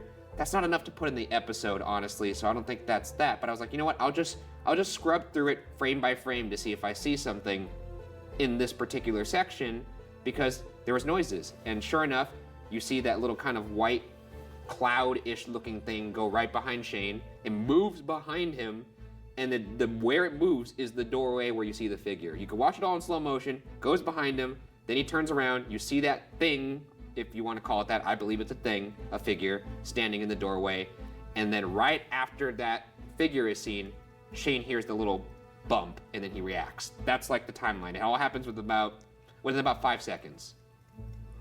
Yeah, it was really crazy, you man. fucking kidding me? Well, I came in the next morning, and you and our post supervisor Sam were both.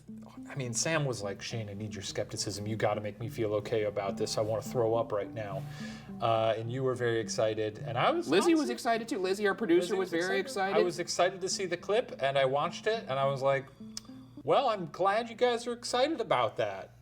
Either way, because it looks like absolute nonsense. I found the evidence. I put it into the episode, the night before the premiere in LA. Which, by the way, we are doing premieres of episodes for a couple episodes this season. Ghost Files Live. If you haven't heard about that, get your ticket. A lot of the cities are already sold out, but that's true. Go check out. Here's the dates. Go check them out. Everyone in the theater seemed to react in a way that it looked like That's great. Though I've seen some comments already on YouTube who are like, I don't know what that was all about. I genuinely can't figure out, like, I know that you're spooked by the whatever's in the doorway. I don't know. It looks like a face to me. I don't see a face there In fact, it looks so much like a face that you could see the two glints, which look like kind of lights. Glints? There looks like I have two eyeballs because there's two, and then when the face turns, the lights go away, which is what happens when you turn away with your head, because the light's reflecting off your eyes. This could be a kitty cat man, right? Or just a normal man. Well, a normal man wouldn't have glowing eyes. No, but it wasn't glowing. It was more like... Could it have been the creeper? It's called eye light, Shane. It could be the creeper. I don't know. Could be the creeper. Well, what do you guys think? I mean, you could see us bicker all day. Let us know in the comments if you disagree. What did you find most compelling? You know? What other moment? Did we miss something? Huh? Let us know. Let us know if you think Shane has pebbles for brains and can't see evidence when it's kicking him right in the face. And let me know if you think I'm the greatest investigator who ever lived. Those are the two options? I mean, I'm sure there's others, but those are the ones that come top of mind. Interesting. All right, well, onward. All right, enough of that. Let's move on to our next segment, Cutting Room Floor. This is a segment where we show you things that didn't make it into the episode, but we wish did make it into the episode. And today we have a very fun clip for you guys from Katie Deal. Actually, she's one of the audience investigators who sent us a clip of evidence. It did not make it into the show because it was in the same location as another piece of evidence, but we could show it to you now, and we'll let Katie take it away. I was on the 5th floor in front of room 502 when I suddenly felt like somebody was watching me behind a doorway. My camera hadn't been working all day, but I decided to try and snap a quick photo. And when I looked at the photo I had taken, there was a face. There were no windows, no mirrors, no lights, and no people around that could have caused it. So the only explanation is a ghost. We tried to recreate that photo. Didn't nail it. How about this? First off, thank you, Katie. Thank you, Katie, for sending in the evidence. Thank you for recording the intro. I liked that evidence more than the other one where they were, what year? I don't know what year they recorded it in. It sounded like 1962 with the quality of the audio recorder, but where they were like, "Is there anyone here?" Yes, there's somebody here. And I'm not here to call anybody liars.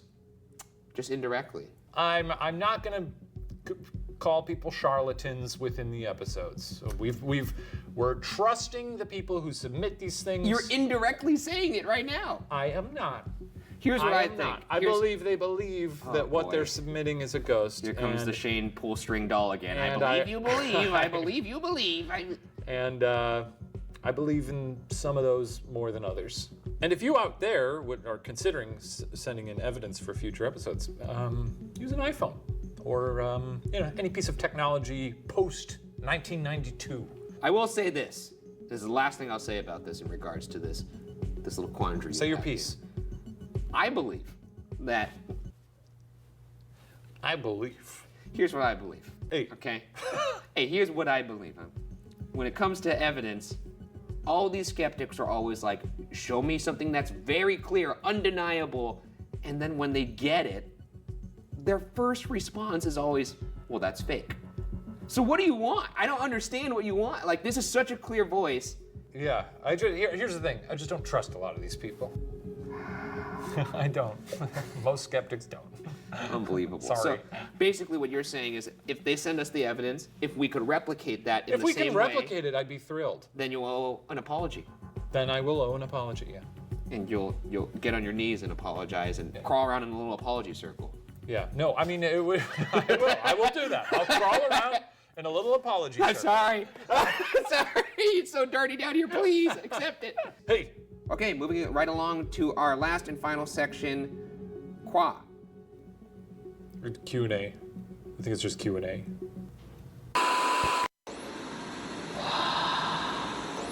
This is where we answer questions directly from you guys, the viewers at home, including 2 questions exclusively from Patreon.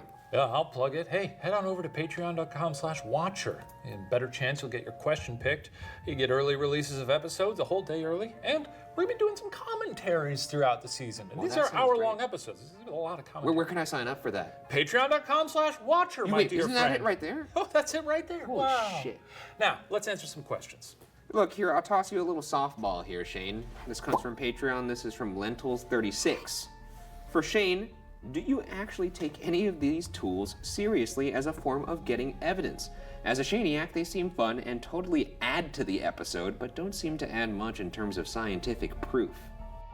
They do add a lot of fun to the episode, but it's all pseudoscience bullshit. So no, I don't. There's no scientific value or merit to any of them. Sorry, that's true. I was giving Lentils a long, hard stare. Oh, that's good. Thanks, Lentils. Let's hear you talk about the questions now, funny man. Oh, here's from K. Kirsten8. Thanks for your support. Will you guys be having guests or other Watcher casts hunt with you? So far this season, we did not have anybody hunt with us, but we did have a guest who came to show their evidence because they did their own paranormal investigation, and you'll see that later in the season. Our buddy Garrett Watts will come on to the show, and a delightful man. You may have seen him on Puppet History if you are a fan of Watcher content. He was a guest on that show as well. That's right. I don't know that Do you even watch Puppet History? I've heard it's good. I executive produce it. That's true. I heard there was some drama last season. I wouldn't say we're ruling it out for the future. It's just it's tough to probably bring someone along for a ghost hunt. Someone like Garrett would obviously be great because he's done it. He's a colleague in the field. Yeah, and he's also a fellow tall boy. Very tall man. Fellow in the sense that he's a fellow tall boy to you. Let's hit some other questions. There you go. There's the iPad for you. Thank you. You're welcome. All right, let's move on over to TubeTown. TubeTown! That's YouTube, for all of you who don't know. And we're going to grab a question from there. TT. Let's go to TT. Qua TT. Qua TT. TT Qua. TT Qua. Look, we've been up a long time getting the premiere ready. We're a little loopy right now. I'm so tired today. Okay, here we go. This is a really good question, and I'd like to clear it up. This comes from Jesse Planter. There's a little leaf emoji, and they say, how much of this is acting? Some of the recorded submissions feel scripted/staged. Is there any truth to that, or am I being overly analytical? Now, I will say this. I could see why you would maybe think that. First off, obviously we're not acting. But in terms of the audience submissions, when it comes to the evidence, we asked them to explain the evidence, and we asked them to do it under certain parameters. Make sure you explain the evidence in under 30 seconds. Make sure you say what happened. Make sure you give a lead into what happened maybe before and then what could lead into the clip. So it was kind of in a way where people would have to literally write down what they were going to say so they could get it under 30 seconds so that we could use it in the episode. Kind of in the weeds there. In that sense, it doesn't come off maybe the most conversational. And you also have to remember that these perhaps are some folks that don't make a living talking to a camera like me and this idiot. So, yeah. So you can't fault them for that. All the submissions are genuine, though. They're regardless of the quality of the evidence. The quality of the evidence. You're really fondling that evidence. they assure us that what they are submitting is genuine and that their stories are true from their experience. But Not everybody can ham it up like we can ham it. That being said, I will say that that is a valid question, and I'm glad you asked it because I wanted to clear that up. Yeah. This comes from Christy Carnes. They say, for the debrief, is it still Shaniacs, Shitfish, and Bugaras, or will there be new nicknames for skeptics, fence straddlers, and believers? I will say this, for skeptics, it's still gonna be Shaniacs. For believers, still gonna be Bugaras. And for fence straddlers, that's no longer gonna be Shitfish, it's gonna be cowards. So. You gotta pick a side. You gotta pick a side. You really do have to pick a side. Yeah, you know, those are our people. You're our people, you're on... And get off the fence. That's not even a comfortable place to sit. You're sitting there with it going up your ass crack. That's not comfortable. I guess you could be sitting like this, in which case your feet would be more on one side naturally, but I'm assuming you're sitting crack in the middle. On a picket. Kind of, so you Picket split crack. yourself kind of symmetrically. Yeah, not ideal. If you want to be proper about it. There's a lot of people who sometimes will tell us, oh, I'm kind of in between. And I think I've probably cut more people loose than you have, but if I hear that from someone who says, well, I'm mostly a Shaniac, but sometimes I'm like, well, then you're not. You're out. You're done. You're out of here. That's true. Get packing. Hit the road. And I think as long as you kind of believe. And he needs the numbers, so. That's not true. That's not true. You saw all the evidence in this episode. He needs the numbers. You can't just point at me and smirk and say he needs the numbers and make it seem like fact. And you know what? Maybe I'm just more inclusive. Right. Thank you. Let's go to a question from Twitter. Let's go to Twitter. What are we going to call it? Tweet Twitter. down. Also, they're all TTs. Tweet down. This is from Kayla. Do you think threatening to kidnap Timmy in a ghost net might have made him a bit hesitant to respond to you? I mean, if I'm him, I'm just happy I got adopted. He didn't see the net. And he didn't see my net. I don't think he would have been scared if he didn't see the net. If you had a big glowing net with like laser rope, you know. Yeah, I mean, I'm still developing it. It's still an R&D. Yeah, it's back there. But it is a big ass net that kind of looks like the net that Isabel carries around in Animal Crossing. And when I get a ghost, the thing that we're really fine tuning in the lab right now, it's not so much the actual capturing, it's the noise that it makes. Because I'm really trying to get it to make a nice funk. Yeah, you're not getting that yet. And not yet. So we'll get there. Well, that wraps up this investigation. Thank you for tuning into this episode of Ghost Files Debrief, and make sure you tune into the next episode of Ghost Files this Friday when we go to Alcatraz. What? That's right. Wow. And after you do that, make sure you comment with questions on Twitter, Instagram, YouTube, or Patreon for a better chance to be on the next episode of Ghost Files Debrief. We'll see you guys next week. Farewell.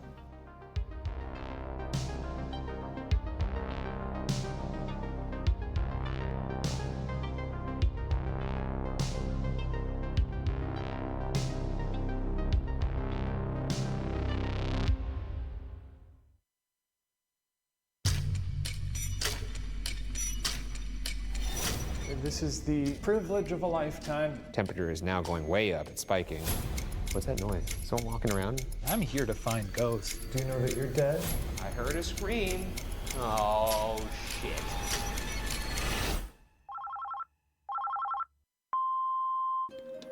Hi, my name's Michelle, and I have evidence from Alcatraz. My name is James, and I have evidence. I suddenly felt like somebody was watching me. Across my back. was standing up on my window. A stick figure show up on the Somebody pulling on my pant leg, like I had my family. Can you guys investigate?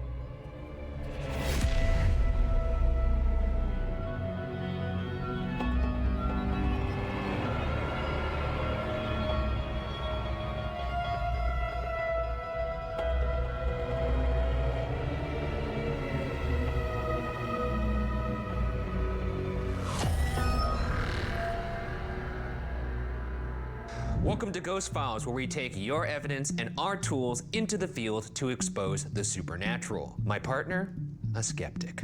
Myself, a believer. Both of us, truth seekers. This week, our team travels to San Francisco, California to investigate Alcatraz Island.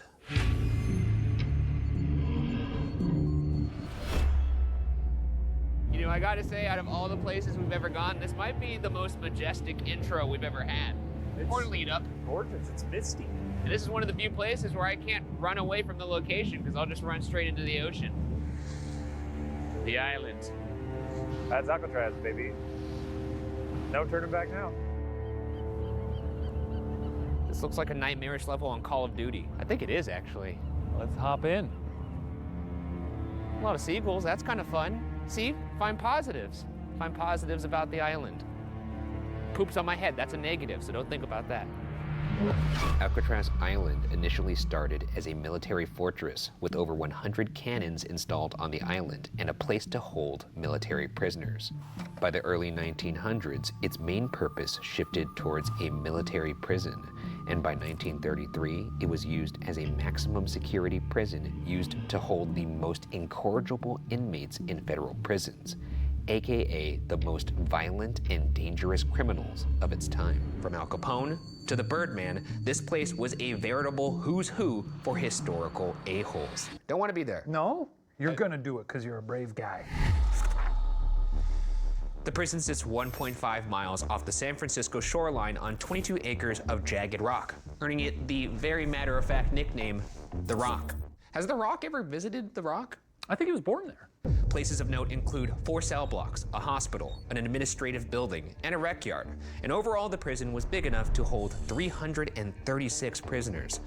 The island prison had the reputation as being inescapable, though many tried. 8 definitively dying doing so, and 3 possibly succeeding. We've also placed cameras and audio recorders in 2 of the more active parts of the building in hopes that we catch activity when we're elsewhere. One looking down a large cell block area referred to as Broadway, and another in the hospital wing.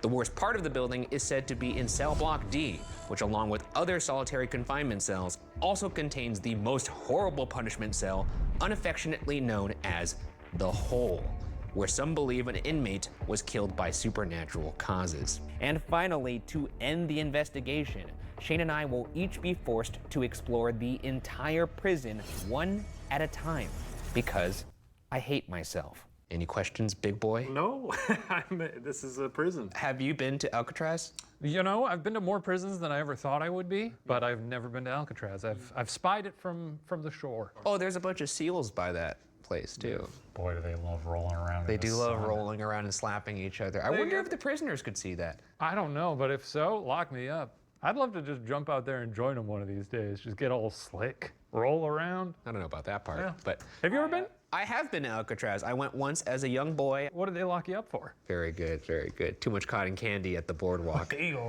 Alrighty, well, I think we covered the layout.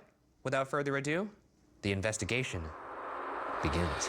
Our first room we'll visit is the shower room. Not surprisingly, this is where the inmates showered, but not all activity here was mundane, as there were 2 separate occasions of an inmate being stabbed to death in this room. Maurice Herring in 1942 and Edward Galvin in the adjoining laundry room in 1957. Let's shower, boys.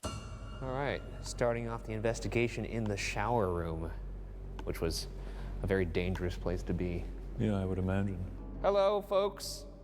My name is Ryan. I'm Shane. And we're here tonight just to hang out and hopefully talk to some of you nice people. Relative Well, usage of nice there? No need to judge them right now. No, everybody can be reformed. They did their time. They did their time. That's right. Well, if there's anybody here that would like to reach out to us, can you make your presence known? Can you say something? Can you move something? Hell, you could even touch us.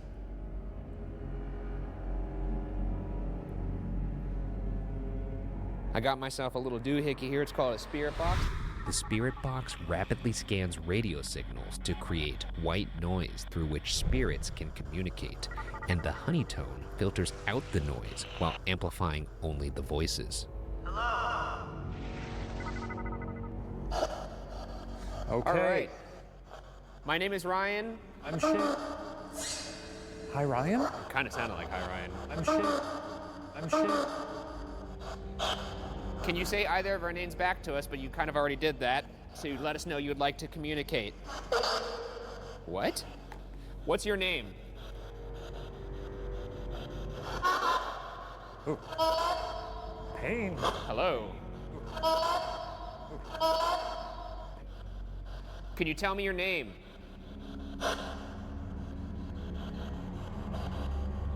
Right now I'm reaching out to Edward Galvin. What was that?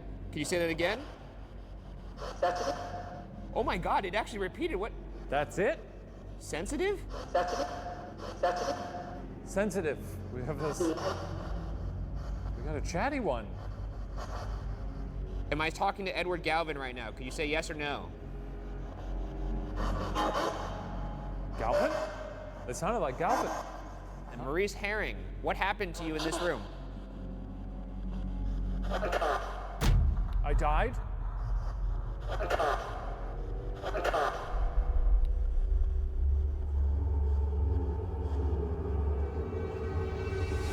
Our next room is the visitation room, where prisoners would visit with loved ones.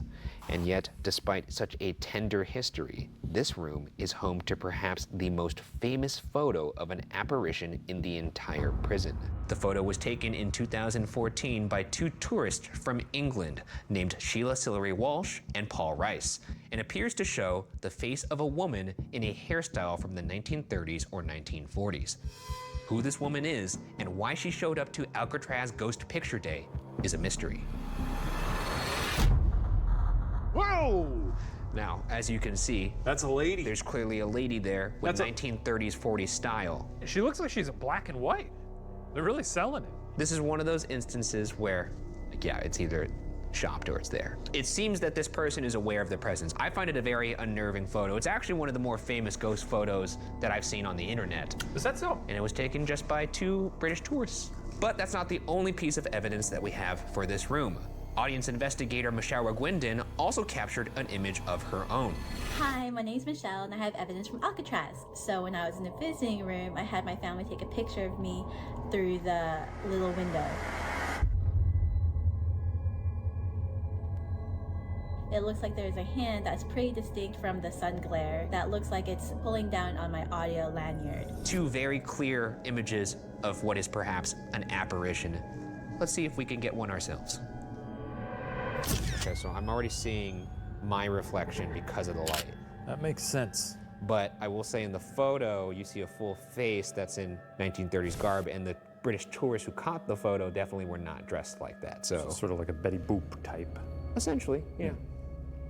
And actually, in the one with the tourist, Shane, there was one of a girl on the other side. So let's get you on the other side of the glass. I would love to. You know, I love it when we do sort of a little role play situation. Yeah, like. Okay, I'd love it if you'd stop smooching at me, because I don't think that adds anything. My husband is a murderer. All right, so we are now on the opposite side of the visitation window.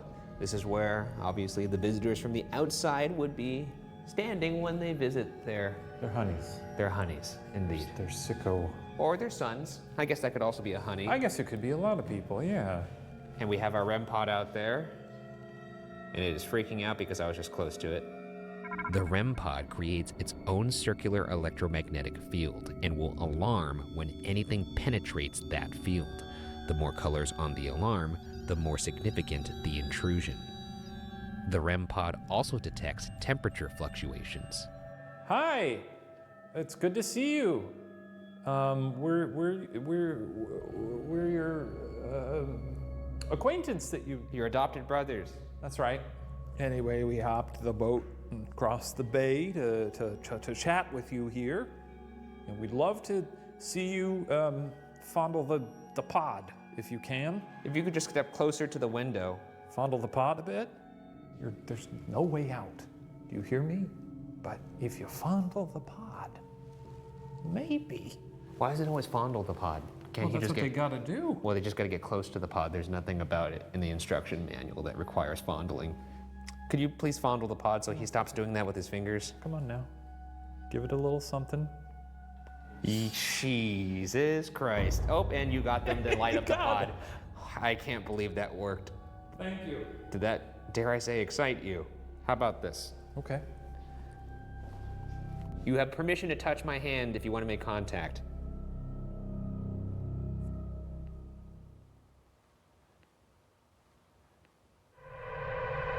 I think we're done here.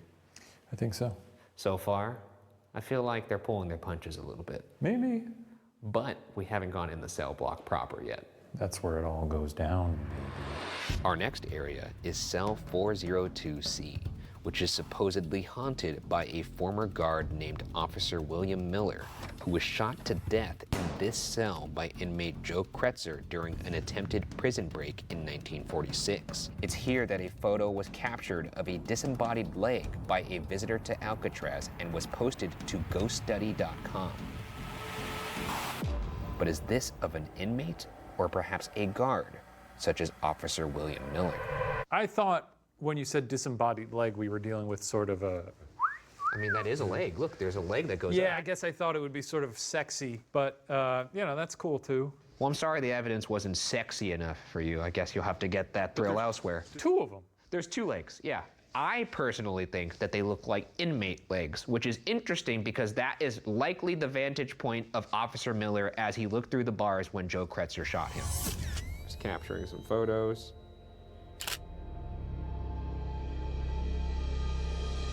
Let's see if we can reach out to Officer Miller.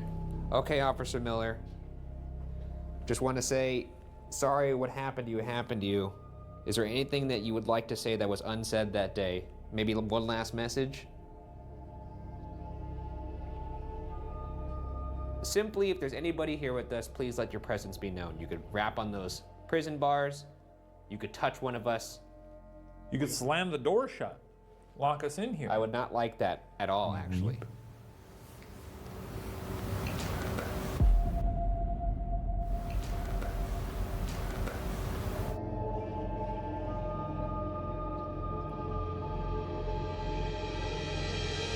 Doesn't seem like we're getting much in here, and I don't think anybody's home. Yeah, it might be the walls are very thick, so maybe it's just Or it's just not active right now.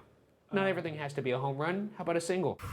Our next room is in the C Block utility corridor, where hopeful escapees Bernard Paul Coy, Joseph Kretzer, and Marvin Hubbard were shot to death during a last stand. Perhaps their trapped spirits remain. They found them in the utility corridor. Okay. Not a great place to die. Looking different. I don't want to die in a corridor. I don't want to die. Please. Ever. You want to watch the sun burn out and watch everyone you ever loved die? How do you know I haven't already done that? What we got here, Mr. Burgoose? This is a REM pod. Oh, yeah. So my idea is if we could get these fellas to walk towards this door, we might pick up on them. Hey, Bernard. Bernard? He was the ringleader. Hey, Bernard. Come on out.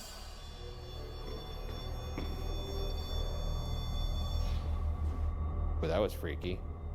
I mean, how close? Yeah. No, I don't think so, man. All right. Freaky. That was weird. Some freaky He stuff. seems to be there. responding to your voice. If that's one of you, could you come a little bit closer? Just come to just think about it. Just touch the door handle. Just gently graze the knob.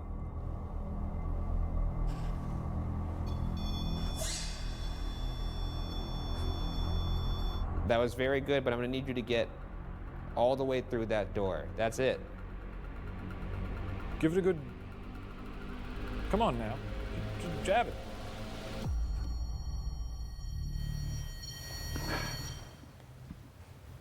What's that noise? Someone walking around?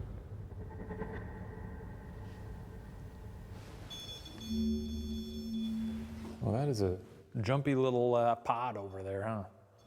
No, someone's moving around, seriously. Someone... Maybe it's something wrestling around outside. Nope. Well. What the fuck, dude? There's some... Okay, last chance, fellas. Whoop. Temperature just went up. Temperature is now going way up. It's spiking. What the fuck is happening right now? I'm gonna give you 15 seconds of silence to say anything you want. This is your floor. Ready? Go.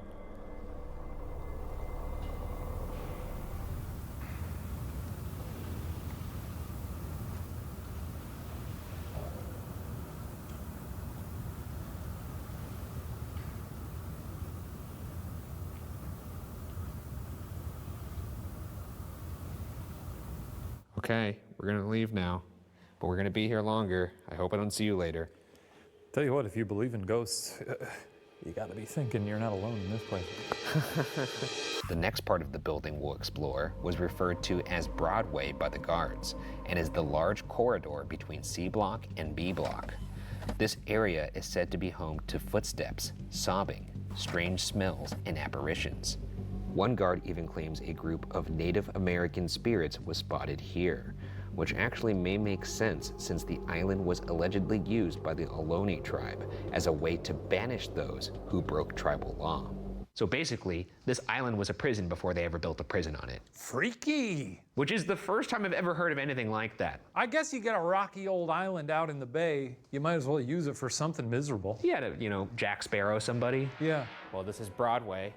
This is obviously, I guess, kind of like the main hallway between B block and C block. And it said that this is a very active area. I mean, you could obviously see that. This is the party. This is where it's all happening. Yeah. So what we're gonna do is we're gonna do another Estes Spirit Box session where we're gonna use you as the speaker for the Spirit Box. You have noise canceling headphones on, you're gonna say whatever you hear, and you're not gonna hear any of my questions, and I'm gonna use you as a vessel to talk to these I am the vessel. So stand in the center of Broadway. I am the antenna. Oh, how's this fucking thing work? I'll help you. Fucking thing sucks.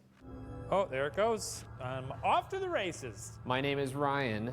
World's finest. I'm gonna speak a little bit quieter because I could be talking to anybody in here. Can you tell me your name? Air. I don't think that's your name. Your name is not Air. Can you tell me what year it is? 7. Girl.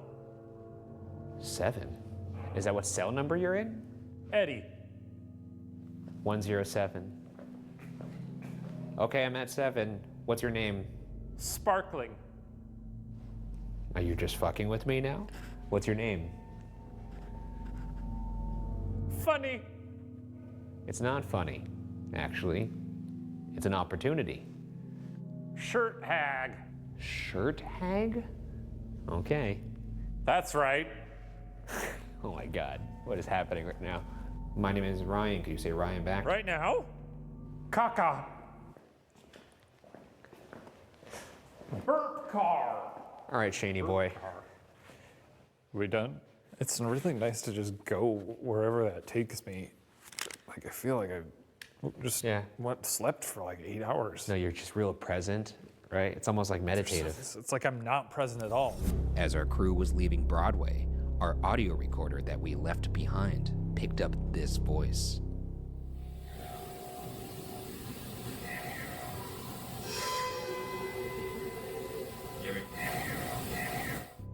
And later in the night, we picked up this disembodied voice.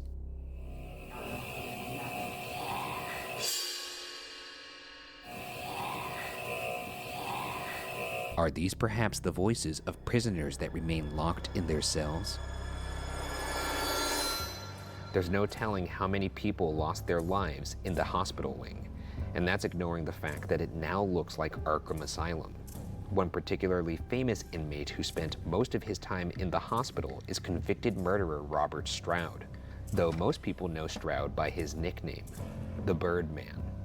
As his published book while at Alcatraz, Stroud's digest on the diseases of birds was said to be considered, quote, an important work in the field, end quote. It's a nice case for, rehabilitation. I mean, you go from a murderer to writing nice books about birds. Well, he also did do some murdering in prison. Yeah, but also wrote about birds. This is quite lovely. Yeah, I guess it's kind of nice. There is something that's kind of endearing about a very dangerous, scary murderer loving birds. So this is the hospital wing. I gotta say, I don't like it. Yeah, there's something sort of unnerving about a gurney or a medical table, huh? Also, a lot of patients lost their mind here, unfortunately, including one Al Capone. The Birdman spent a lot of time in this hospital wing, so maybe we might find both of those guys. Which is why I have my handy-dandy Ovilus here. The Ovilus takes environmental readings that spirits are said to manipulate, such as temperature or electromagnetic fields, and converts them into corresponding words or phonetic sounds. How's it going? My name is Ryan. I'm Shane. Can anybody in this hospital say our name back to us?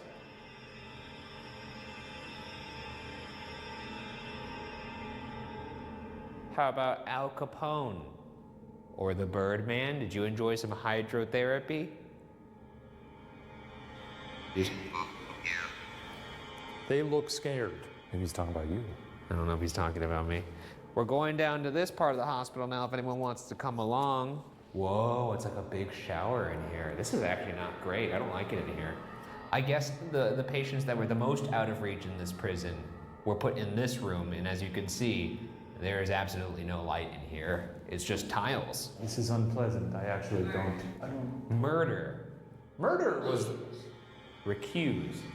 Was somebody in here wrongfully accused of murder? Is that why you're recusing yourself from this interrogation? Did you like it in here? Did you like it in here? You don't like that question? What happened in here?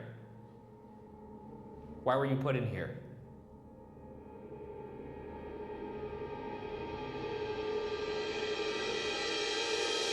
Now, I have to imagine that's sort of mud and not, Caked doo-doo. Certainly looks like a nice turd biscuit, if you ask me.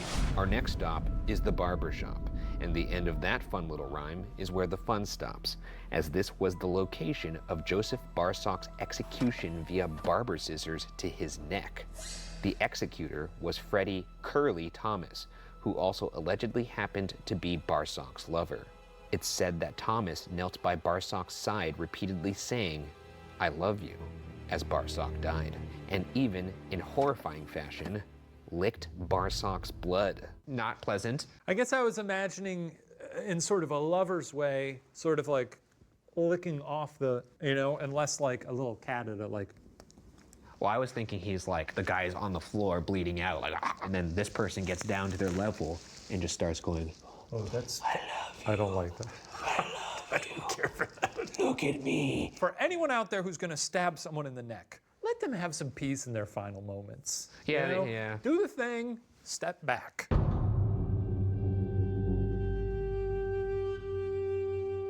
All right, so here's the makeshift barber shop. This is where Curly Thomas stabbed Joseph Barsock in the neck. Good place for a stabbing, honestly. I mean, effective. It's where to do it. You got a sink, you can wash up afterwards. So we will, by that logic, put this REM pod right here, and let's see if we could get either Curly or Joseph to walk towards this sink. To spill their guts. Joseph Barsock and Curly Thomas. Oh, they know their names. Can you walk towards that sink, please? Now, there was a rumor that you guys were lovers. I get into a lot of arguments with my significant other, and they never end with me stabbing her in the neck with scissors.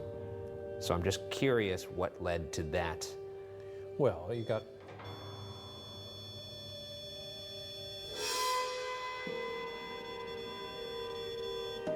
You obviously seem to be able to manipulate that device by walking towards the sink. So, every time you walk towards the sink, we're gonna know that that is a yes. Does that make sense? It's sort of a sink talk. Sink. Curly. Sink. Oh. Oh, there you go. Okay. That makes sense. That makes sense to them. Yes. That's a yes. And that's both of them. Curly, do you feel regret for what you did to Joseph? If it's a yes, walk towards the sink. Oh, you nasty man. Nasty, nasty.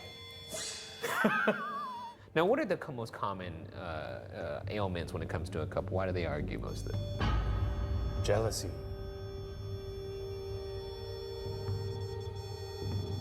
Now, obviously pissed someone off. What's the deal? Was it jealousy? Was it jealousy? If you love someone, you don't stab them in the neck with scissors. Yeah, I guess you could consider that passion. I don't know why I had to take so long to think about that. Agreed. See, that person agrees. Any of the other gents in this prison who got their hair cut here, why don't you go ahead and walk towards that little sink there if you like the cut you got. Anybody who cut hair in here with us right now? Oh shit, that's a really big temperature spike. What? We've got a barber? I guess so. You know what he's saying? My cuts were fire. I guess so. My cuts were heat. It's that hot, hot heat in Alcatraz. Oh yeah. Well, grats to ya. Our final stop, as it often is the most active part of the building, which is undoubtedly Cell 14D, held in Cell Block D. which was used to house the most dangerous and violent criminals of the prison. Cell 14D was one of 5 solitary confinement cells in this block, or as they were referred to back then, the hole. The hole had no bed, was completely dark, and only had a hole for a toilet. It said that prisoners were forced to be naked, sleeping on the ground of cells that were kept 20 to 30 degrees colder than the rest of the prison. One inmate may have died of supernatural causes in cell 14D. Legend has it that the inmate saw red, glowing eyes and was left screaming in the cell for hours. The next morning, he was found dead in his cell with strange marks indicating he had been strangled around his throat, a purple, terrified face, and bulging eyes. Yet, the cause of his death was allegedly never identified. I still just can't get over the fact that they weren't able to determine his cause of death. They walked in, they were like, his face is purple, he's got strangle marks, looks like he got strangled. Well, file this one under, I don't know. It seems like if they have no reservations about locking prisoners up in a place affectionately called the hole, then they might not be averse to turning a blind eye when someone strangles someone. Or a demon did it. Or a demon done it, yep. We're in cell block D right now. This is where the 5 solitary confinement cells were, and 14D, AKA the hole. And if this is as awful as its description, we might actually see the hole in the ground. I see it. That is gross. So it said that in this cell, somebody may have died from supernatural causes. That sounds like a ghost. Leaving this right here, though, if anyone wants to say anything. My name is Ryan. I'm Shane. Can you tell us our names back to us to let us know you want to communicate? There is legend of somebody in here getting choked out by something with red eyes. Is that a legend? Did that actually happen? Perhaps you'll talk to us alone. So you got 5 minutes here in the slammer, in the hole. Well,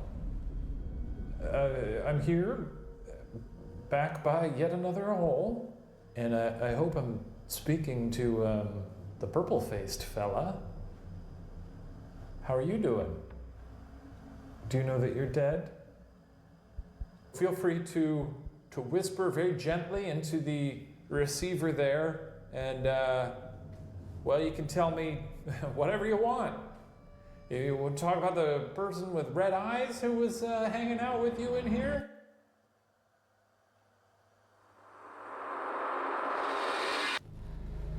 Okay. Hello, it's me. What's actually in here? Is there anything actually supernatural in here? Can anybody who was in this cell tell me your name?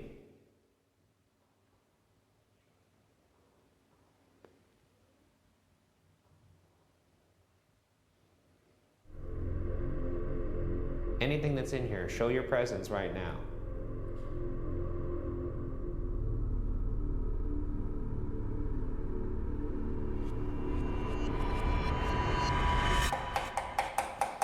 Yes. Let's wrap it up in there. All right, well, I'm gonna leave now. And like I said, I will be back later, but I will not be as cavalier, nor will I stay as long. So, I don't want to say you blew it, but you blew it. You kind of blew it. And now we move to the final phase of the hunt. Our individual investigation of the entire Alcatraz cell blocks and hospital wing. So here's how our solo investigations will work. Shane and I will each have 20 minutes of solid alone time in the location. Shane will go first, and at the end of his time, we'll hide a walkie-talkie in a room inside the building. Once Shane returns, he'll reveal to me the walkie-talkie location. Then it's my turn. I'll enter the building, and only after radioing back to Shane with the hidden walkie-talkie will the clock start on my 20 minutes of solo investigation. Let the games begin. I mean, opportunity of a lifetime, you have to admit. No. How many people are afforded this chance? This is outrageous. I think you need to reword that to how many people would want to do this. A lot. Adventurers. Yeah, like me. I'm feeling it. I'm feeling ready. I feel like a ghost hunter now. You look like you took 10 shots of Jack. The weight of this helmet, it sort of, I think, compresses the brain stem in a strange way. Now I'm ready to see some ghosts. Okay, well, I feel pretty good about you walking upstairs. Are you ready to go? Yep. This is the privilege of a lifetime. It's pretty neat to be able to walk around Alcatraz by yourself.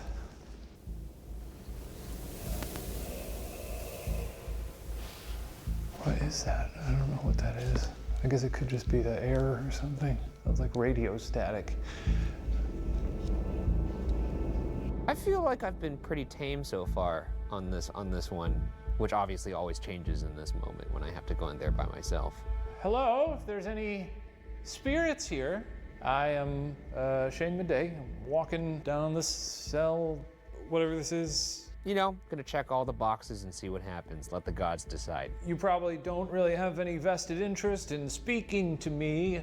You gain nothing from it. Maybe today's the day I see a ghost, who knows? I have this very high-tech microphone here, and what you can do is speak directly into it, and I will hear your whispers.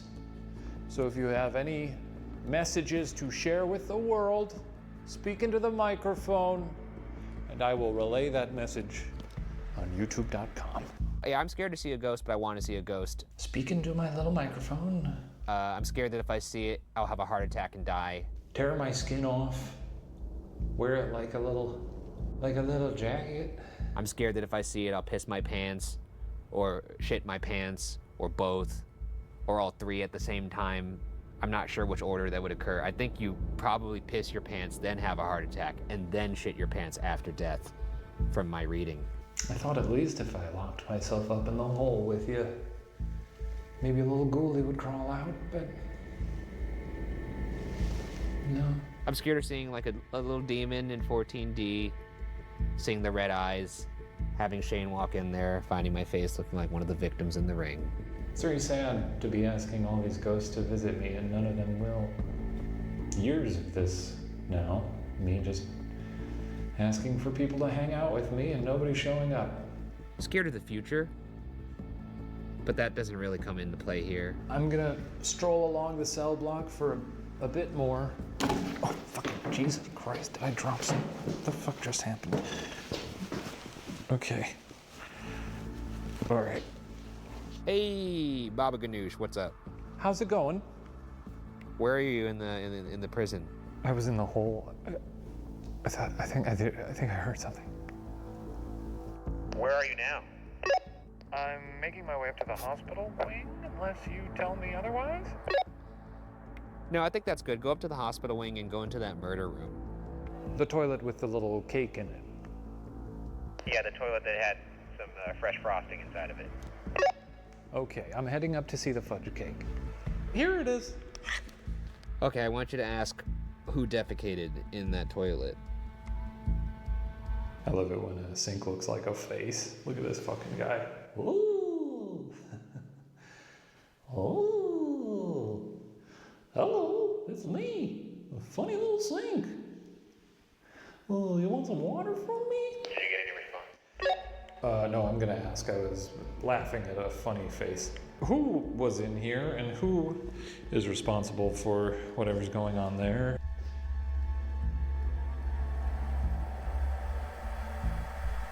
Okay.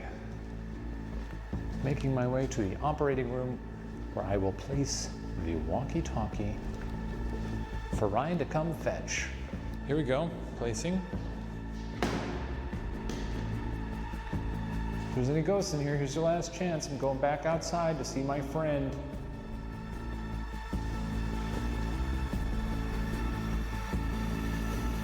There's old long legs. What the fuck? You're walking like a video game version of yourself right now. Let's get this over with. Well, get on in there, really explore the space, have a good time. You gotta find my walkie-talkie, which I placed very curiously in there. It's in the operating room? Yes, it is. What happened to you in there? Like I care. Make up your bullshit story. I did see some pretty spooky stuff. You're not gonna have a good time. I see. And I will be praying for you. Well, that's very comforting knowing that you're an atheist. Alcatraz, are you ready to rock? Why do I do this for a living? Why? Oh, shit. We've been trying to come to Alcatraz for years now. It is truly, it's kind of a dream come true. Whole career is really just a racket for me to be able to enjoy historical sites on my own without a bunch of fussy little tourists around. This is the operating room. All right, I found your shitty walkie. I mean, you just gotta be nasty about it. You don't have to be nasty about it. It's our walkie. All right, my time has started. I'm gonna sit in here, give myself some silence.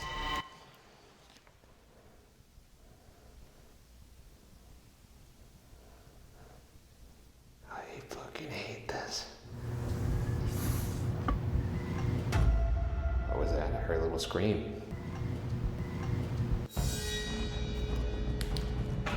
Who's screaming out here? I heard a scream. Shit. I think Ryan is probably muttering to himself. What's the thing he says? He's like, I'm not my fear. I'm not my fear. I will not let my fear define me. Fear is not my middle name. Not my fear. I'm stronger than my fear. But it is. It is his middle name. Is there somebody over there? I heard a little noise. Came from C block. Oop, I heard like what sounded like a prison door opening or something.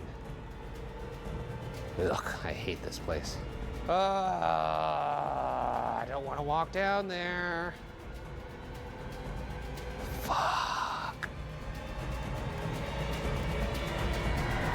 Adios, turd nuggets. That's the end. There he is. What'd you do? Yeah, I did like, the whole stand, turn your light off, bask in the silence. That's what I was hoping for. I did hear something when I did that too. Okay. Which was not my favorite part of the day. Very exciting. Alcatraz, it's been a privilege.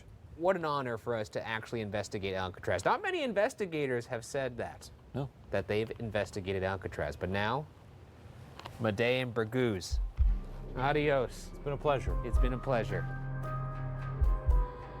Once one of the most feared prisons in the world, Alcatraz maintains that notoriety as now one of the most haunted prisons in the world. Did we actually interact with the 3 ill-fated escapees in the utility corridor? Did we pick up the presence of prisoners on Broadway? Did we hear the distant screams of those trapped in this prison? Our job as investigators is to collect and present questions, possibilities. Interpretation, however, belongs solely with you.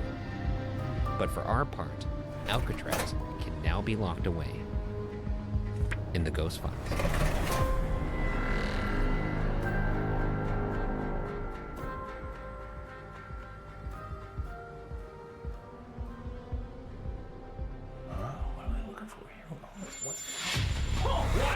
Hey everybody, hope you enjoyed that episode of Ghost Files. If you haven't heard, we'll be answering your questions and breaking down evidence a little bit more on our weekly after show every Wednesday, Ghost Files Debrief. That's right. So submit your questions in the comments below. And if you'd like to see episodes a whole day early, swing by patreon.com/watcher. Farewell.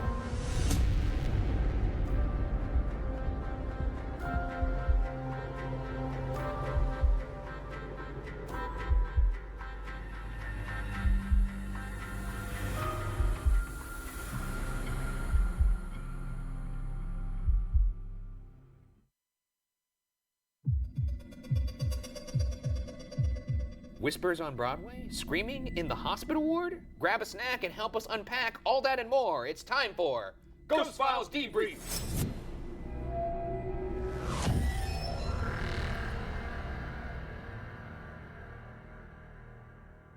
Thank you for joining us. I'm Ryan Bergara, and that thing over there is my colleague, Shane Madej. Shane? Oh, well, each week over here on Debrief, we're going to be looking back at our most compelling evidence, behind-the-scenes moments, and answering your burning questions. Do you want to die? I don't know. Not for a while. I'd like to live to like 145, I think. Shout out to Scentbird for sponsoring today's video. Fun fact, We love sampling new scents at the store. Oh, yeah. But one spray on a tiny sheet of paper isn't really enough to satisfy me. And full bottles are way too expensive to commit to unless you're super sure. Scentbird solves all those problems by sending you a 30-day supply from over 600 designer brands. For just $17 a month, they send you designer fragrances right to your door. Ding dong. Plus, I like how flexible the service is. I could skip any month without penalty if I just want to vibe with the scents I already have, you know? For example, this month I received Light Blue from Dolce & Gabbana. Bitch Please from Confessions of a Rebel. Rich Sheer from Burberry. Be Delicious by DKNY. And finally, Bright Crystal Absolute from Versace. My favorite is Bitch Please. Wow. Bitch Please. In your face fruit notes like blackcurrant mingle with jasmine petals, weaving a decadent web tinged with an element of sass. Bold, brash, and unafraid to bear it all. Creamy sandalwood and skin musk evoke a carefree, confident kind of vibe. You know exactly who you are. And you are, in fact, the fucking boss. To use it, all you have to do is turn the top here to unlock and press down like any other spray bottle. Then you could just log it back up and throw it around without worrying about it putting smells where you don't want them. Sign up for Scentbird today, right now. There's a quiz to help you figure out your first scent and start your fragrance journey. There's literally no downside. I mean, they ship to Canada.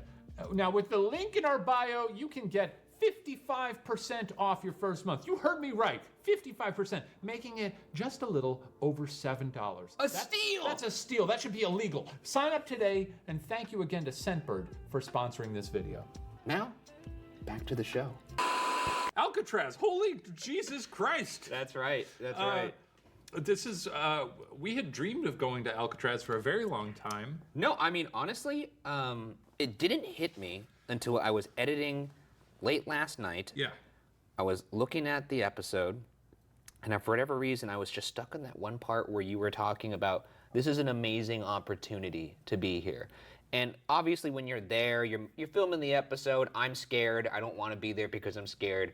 But as I was like sitting and looking at it in the editing bay, I just couldn't help but think, wow, this really is an amazing opportunity that we're on Alcatraz Island right now. I mean, more or less alone, outside of a couple guides who were there to make sure that they were there to make sure that we didn't set the island on fire. Yeah. We had to charter a tiny little boat to go there after hours after the last tourists came back to the mainland. That's right. It felt like going on a real little adventure. And now, a debrief of our investigation of Alcatraz, starting with the evidence. What do we got this week, Burgoose? Oh, we got a lot. Look, we didn't have nearly as much as we did in Waverly. That's just the nature of the beast. Yeah. Every haunted house is like a living thing. You don't know if it's going to be active. It's a bit of a toss-up, right? Because opportunity of a lifetime to go to Alcatraz. At the same time, Alcatraz, pretty locked down. It's a prison, but also, you know, you're not going to get as many people investigating it willy-nilly like you get at a lot of other locations. So we may have not received as much viewer evidence, but we still took the opportunity and went to check it out. I think the next time you do the quotes when you say evidence... What are you going to do, bite my fingers off? I'm going to bite your fingers off, yeah. How did you know that? I'm going to bite them off like a fucking like a carrot. Like when the penguin bites that guy's nose. That's right, yeah. What a moment. Up first, we got a clip from our spirit box session in the shower room where we maybe got a response from an inmate who passed away there. We asked, what happened to you? And pretty crazy that we got a pretty clear, in my opinion, I died. Maurice Herring, what happened to you in this room? I died? What do you think about this? Compelling? No. I mean, what do you want from me? It doesn't sound like. What does it actually sound like to you? Like, do your best to It sounds like radio static going honk honk. Do your best to actually understand. Doesn't sound like honk honk. I think we got Al Franken over there. Bobo the Clown. Yeah, I don't know. That sounds like a radio. I think it sounds like it. We also had a couple other responses during that session that were I pretty already fun. saw people getting pissed at me in last week's debrief, and they were like, well, if this is all he's going to do every week, but what do you want from me? I have to be here for the half of the audience that doesn't buy into this. They need me, man. And we're tired of trying to explain this shit to you people. We don't care. The burden of proof is not on us. Let us chill. I'm here to have a good time with my pal. Yeah, he's here to challenge evidence, to be a D-bag, and to wear corduroy jackets. And he's doing all three to perfection, if you ask me. Come on, buddy. Get out of here. Hey, by the way, have you seen this sweet-ass shirt? Watcherstore.com. That's right. Heard of it? Yeah, you can get all your ghost gear there. You could put your name right over your nipple, like I have. Yep. Join the Boo crew. That's right. Get your last name on there. Also, some great glow-in-the-dark Ghost Files shirts. That's right. Gorgeous. It's good for the ghouls to see you when they're coming at them in a dark area. But yeah, fun. I can see it's. I was honestly surprised when it was me being the one who was like, "Did that say I died?" It's because it sounded like I died. I didn't pull that caption out of my ass. Yeah, I think I pulled it out of your mouth, which is, I guess, kind of an asshole in itself. I mentioned it. I mentioned this in the commentary for the first episode, which you can find on patreon.com/watcher right now. But I talk in that commentary about how for this series we did go into it with being like, well, how can I approach this differently? As someone who doesn't believe but does, sure, it would be cool to have my worldview just totally severed, cracked, shattered, and, break the bounds of the reality that I know and realize that ghosts are real. That'd be fun. So yeah, I do agree that I would love to see a ghost. I've always said that, and it's true, but I'm leaning into that more on this one, which is why when there's stuff that maybe would spook you, I'm like, hey, did you hear that? Hey, come on now. We appreciate you for it. Yeah. All right, let's move on to the next piece of evidence here. We got some evidence from the REM pod in the utility corridor. We were talking to the three gents who were killed there when they tried to escape. Yeah, was this like a beep beep boop? It's beeping. And it beeps in accordance to how close you are to it. So like it corresponds with the light. So if we could get someone to go all the way up to the red or the purple. Okay, let's hear it. That was very good, but I'm gonna need you to get all the way through that door. That's it. Give it a good. Come on now. Jab it.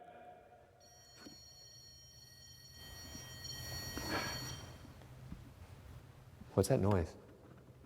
Someone walking around?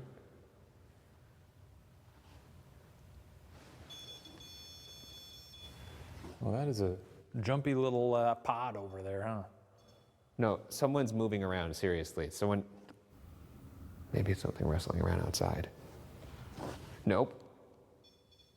It's not like. Okay, great. Yeah, the REM pod. What do you want from the REM pod? It's not gonna say just like. Little beep beep boops, yeah. Hey, they're near me!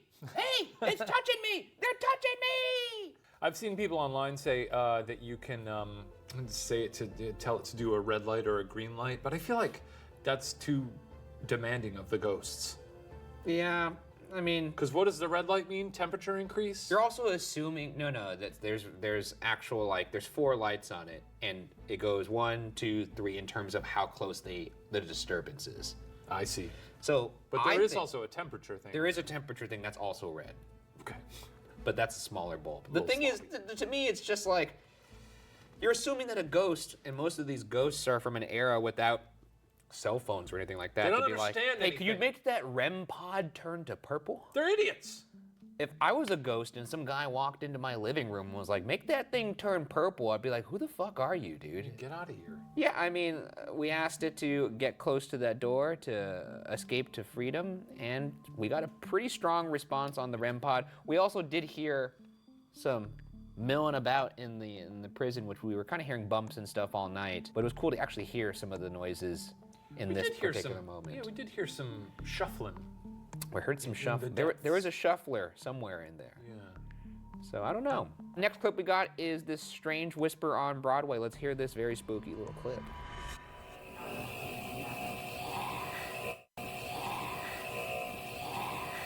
I honestly don't know how you explain this one.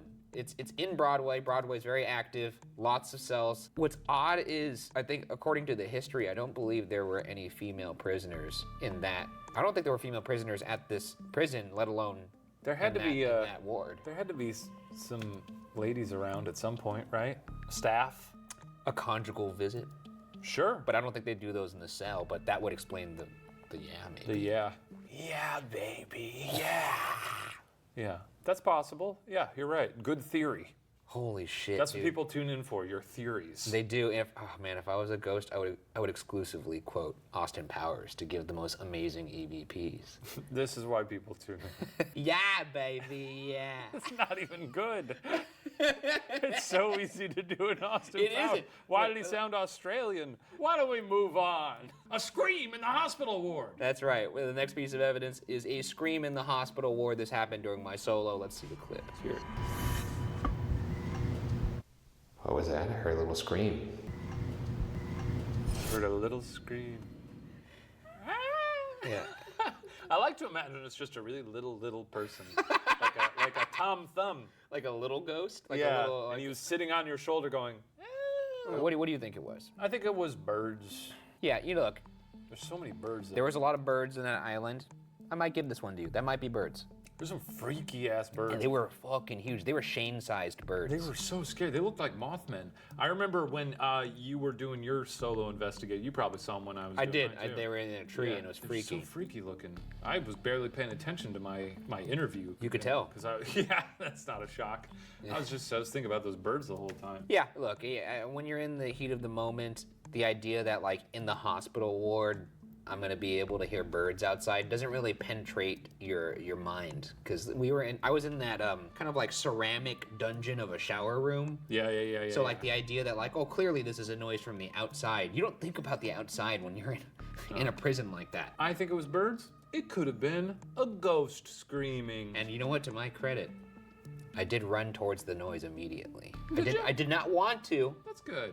but it's my goddamn job. So That's I did. good. I like to hear that.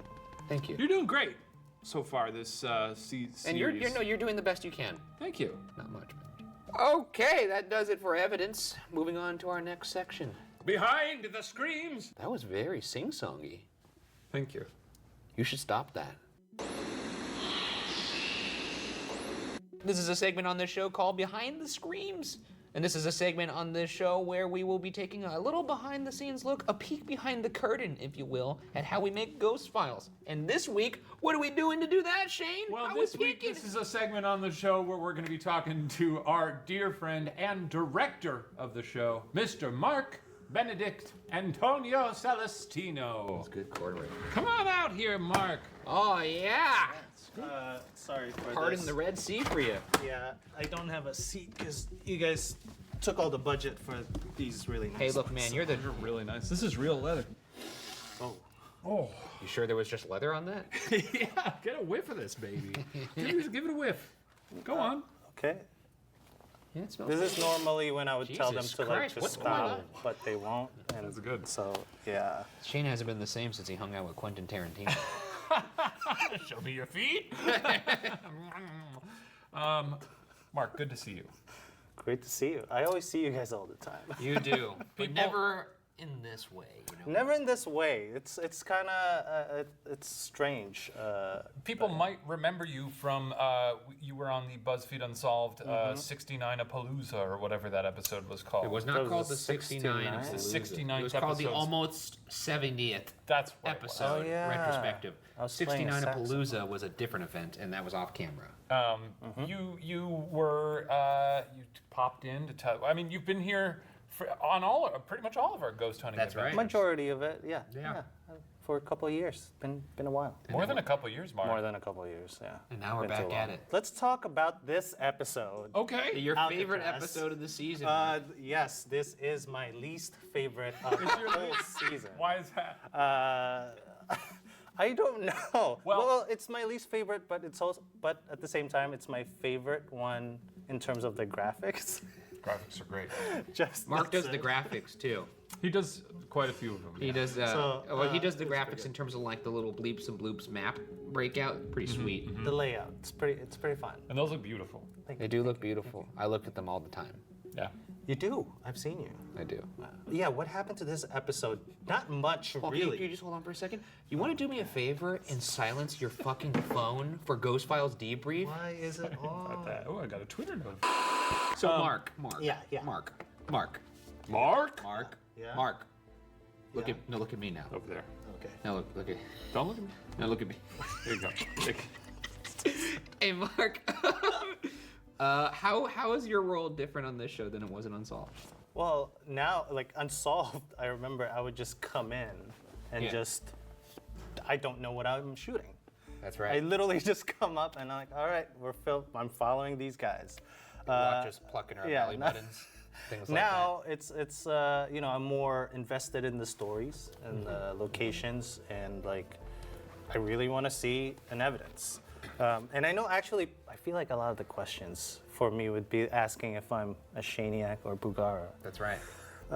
Neither, because I don't want to be called that, but I don't believe in ghosts. But I would love for them to be real, because it'll make the world a much more interesting That's place. where I'm at, you know? Yeah. That's closer- where he claims that's his technically on my tagline that he says. Technically on I my think team. that's legal jargon that he ironed out with his lawyer. Yeah, I want to know. Alcatraz is an interesting paradox because obviously it's this like incredible opportunity, a landmark, famous. This nuts to be there alone. But also, all the lights were on. Yes, actually, that's partly why they didn't like us. I was gonna guess. So they didn't let us, like some of the lights are left on for safety because it's a national park and we can't turn them off. That's true.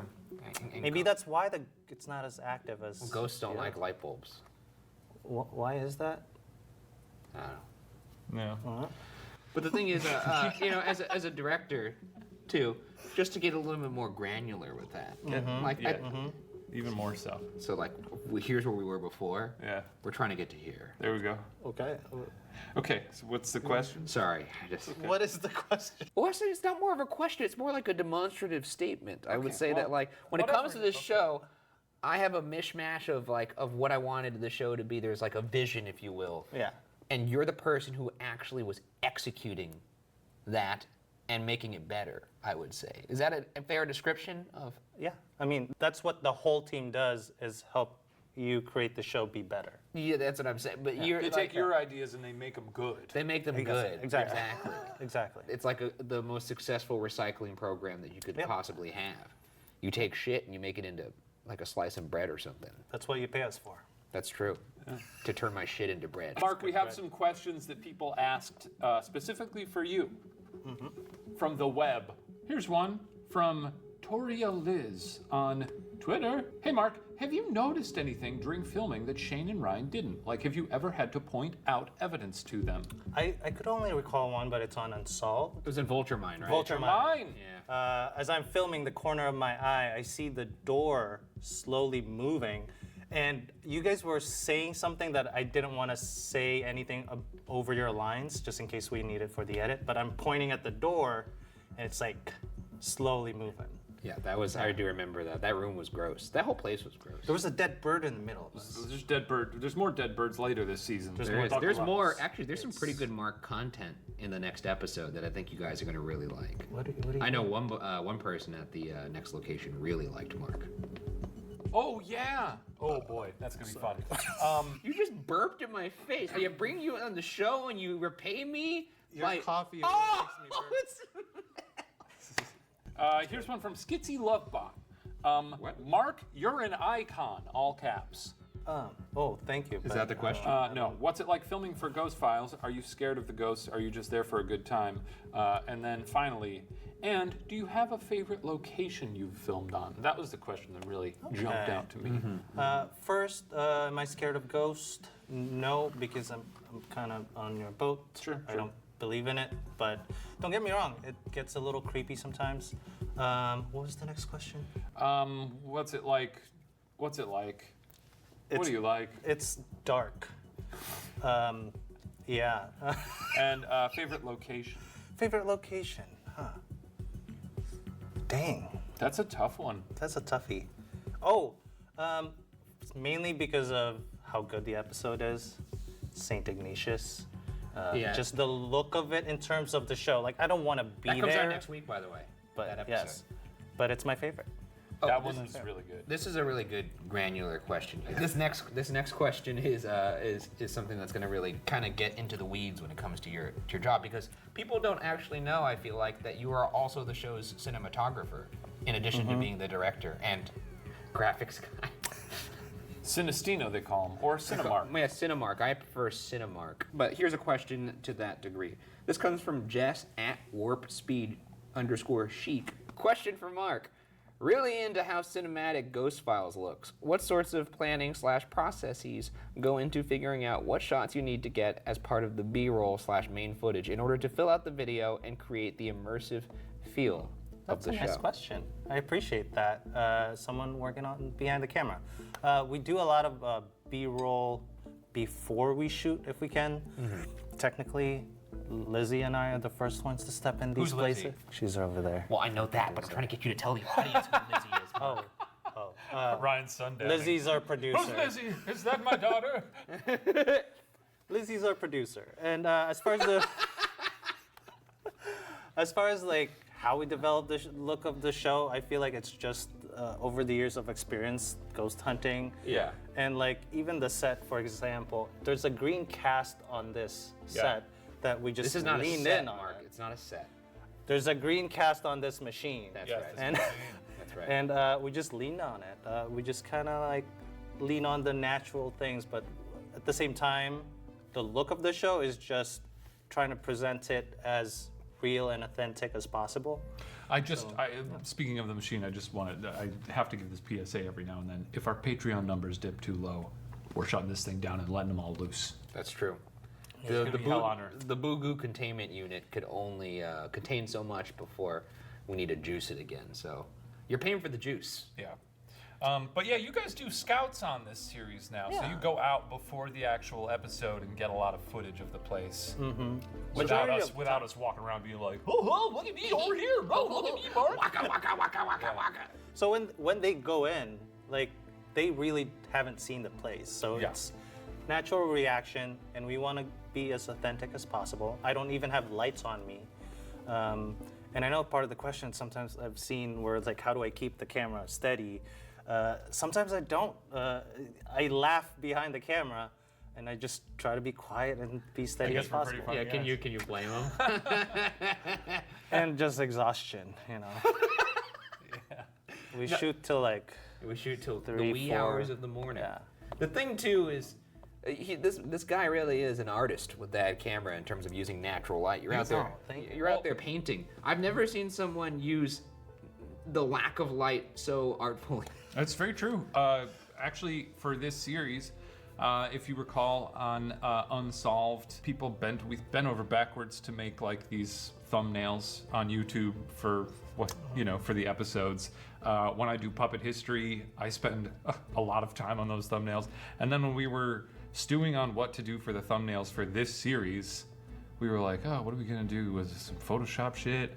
And then we were like, why don't we just pick one of the many, many, many beautiful compositions from Mark throughout the episodes? It does take an instinct when you're shooting unscripted to kind of figure out, like, all right, what do I need to put in the frame so that it tells the story? And I think he's really good at that. Yeah. Are you okay?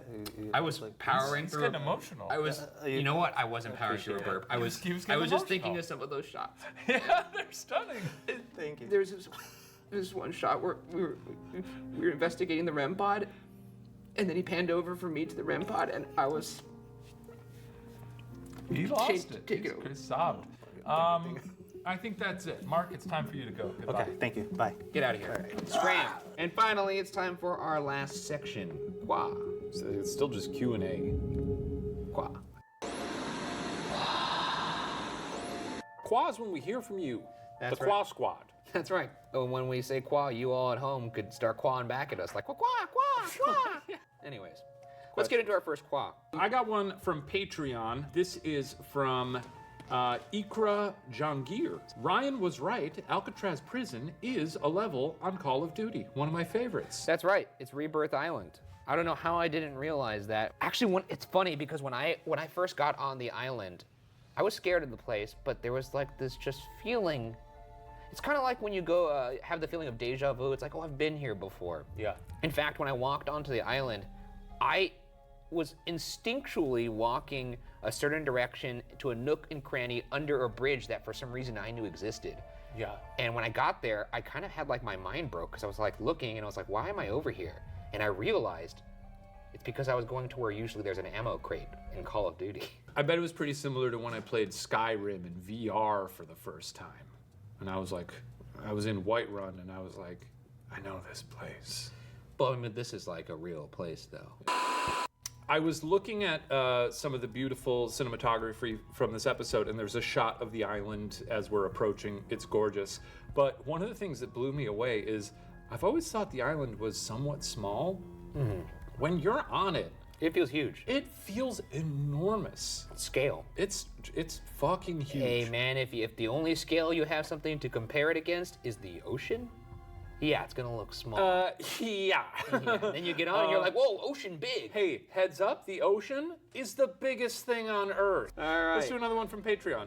To our patrons. Yeah, let's go to another one from Patreon Corner. Oh, this is good. This comes from Danielle Bergman. How sensitive is the REM pod? Can insects or dust set it off? P.S. The Estes Spirit Box sessions are my new favorite thing. Funniest bit. And I would love to see an Alcatraz Sync guest appearance if Puppet History ever does anything involving Alcatraz. LOL. It's not a bit. Little sync puppet. We appreciate your support. Thank you, Danielle. Danielle. We appreciate it. It's not the Estes method is not a bit. No, it's very scientific. Yeah. I just sounded like Shane. It is scientific. What the fuck? You know. The thing is, unbelievable. Are you mad or not? I can't tell what your I can't emotions even are. tell anymore. What day is it? What was her question? The question was about a bug or dust. Oh yeah, so the REM pod actually has sensitivity settings. It's like, I believe there's 4 different settings that you could have it. Does it got bug detection? No bugs. Bugs can't set it off. Are you sure? Pretty sure. We got to test this. Can we test this at some point this week? Can we I mean, get some maybe worms? if it was a really fucking chunky bug. What if a big worm fell on it? Yeah, if a big worm, why would a worm fall on it? Why wouldn't it? The sensitivity setting basically extends the range of the pod. Yeah. The circle.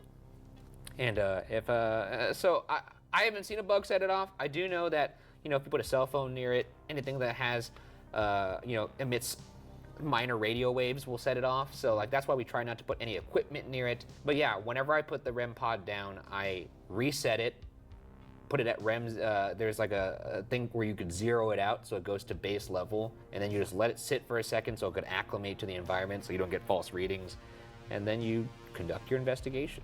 I'll grab a quah from YouTube. Bowl of Oatmeal says, will Shane go a full episode without trying to start a fight with the ghosts? Do I do that all the time? You do accost every ghost that we encounter. I try a variety of methods. I swear, Your Honor. Hang on now. I try a variety of methods. Sometimes I'm respectful. Sometimes you gotta, key it up a little bit and get feisty with them. You insult them, you respect them, you run the gamut. I'm very thorough, Will there be an episode where you don't do that? I honestly don't. I don't remember. There was a brief moment in Unsolved where it was the season of respecting ghosts. If you remember did a good job at that. This is the series of respecting ghosts. I think I have been more respectful on this series by and large. We've tried. There is a moment later in Chicago when Shane has a very unfortunate incident on camera in one of the episodes this season, and we'll talk about it then. All right, let's go to Amateur Owl from Twitter Town. Question for the team: do you feel the presence of camera crews can affect the reliability of ghost evidence? Or do you feel it is no different whether there's just one person or a whole team? I think it doesn't matter. As long as everybody's on the same page about what you do and don't do, it doesn't negatively affect things. In fact, it actually adds more possibilities for you to catch something in the terms of how many cameras and people and eyes you could have. Also, on the site. our boo crew is very subdued.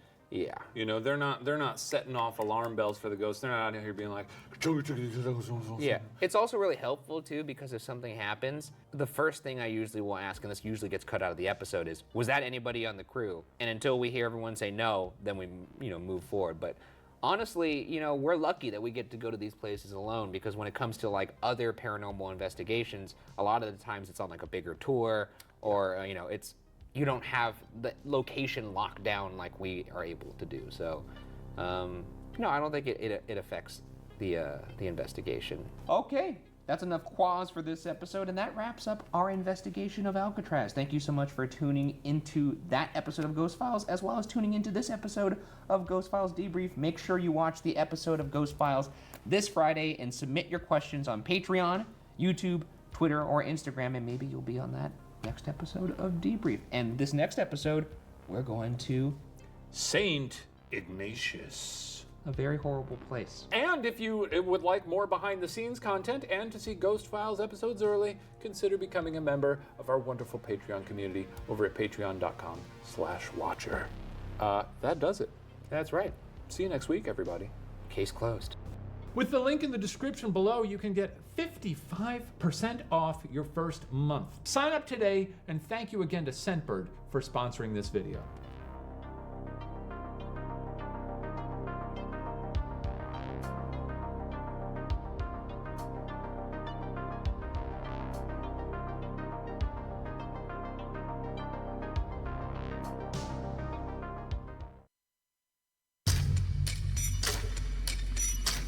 Did you hear that?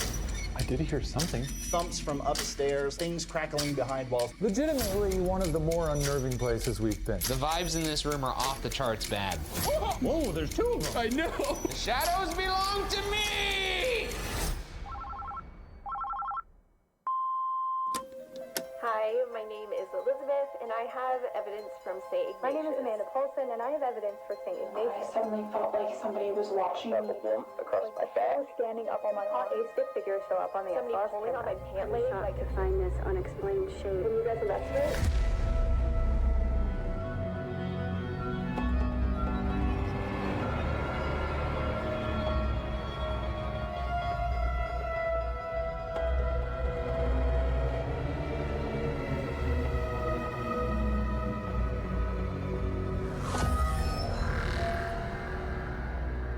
Welcome to Ghost Files, where we take your evidence and our tools into the field to expose the supernatural.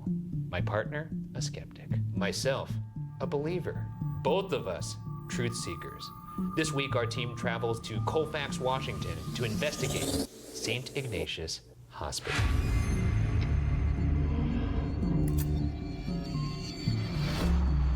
Another hospital. Yeah. It's actually like Waverly, except a little smaller and more scary. It's like it concentrated all the horror into a smaller package. Well, less for you to traverse. That's Isn't true. that nice? That is true. Sorry, a moth flew into my mouth. A moth fly into your mouth?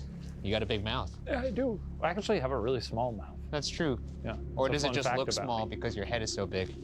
I actually never thought about that. Well, that's perspective.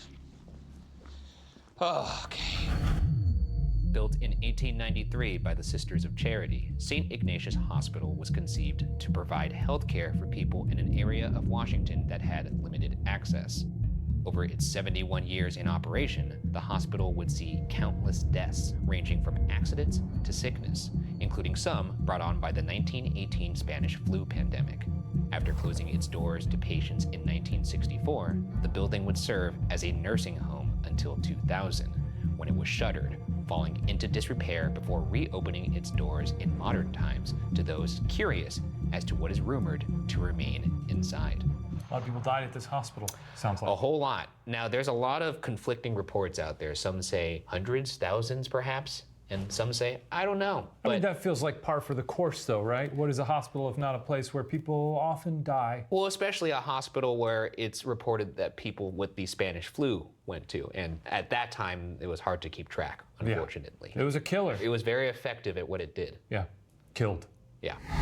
The hospital sits in the middle of a forested area in Colfax, Washington, and at the time of construction was the largest building in eastern Washington. Measuring in at 50,000 square feet, the hospital has 5 floors, with both an east and a west wing, with the west wing reportedly being reserved for patients considered untreatable. Unsurprisingly, this is the wing that contained the morgue. The building itself is a visual feast for those with an appetite for horror. with decaying walls, exposed ceilings, and just an overall sense of, hey, this place is awful. It's believed that the higher you go up, the worse the activity gets. And as such, we'll begin our journey on the first floor and work our way up to the nuns' quarters. That should be fun. We've also placed cameras and audio recorders in two of the more active parts of the building in hopes that we catch activity when we're elsewhere. One on the third floor looking down a haunting hallway, and the second in the aforementioned hilariously horrific nuns' quarters.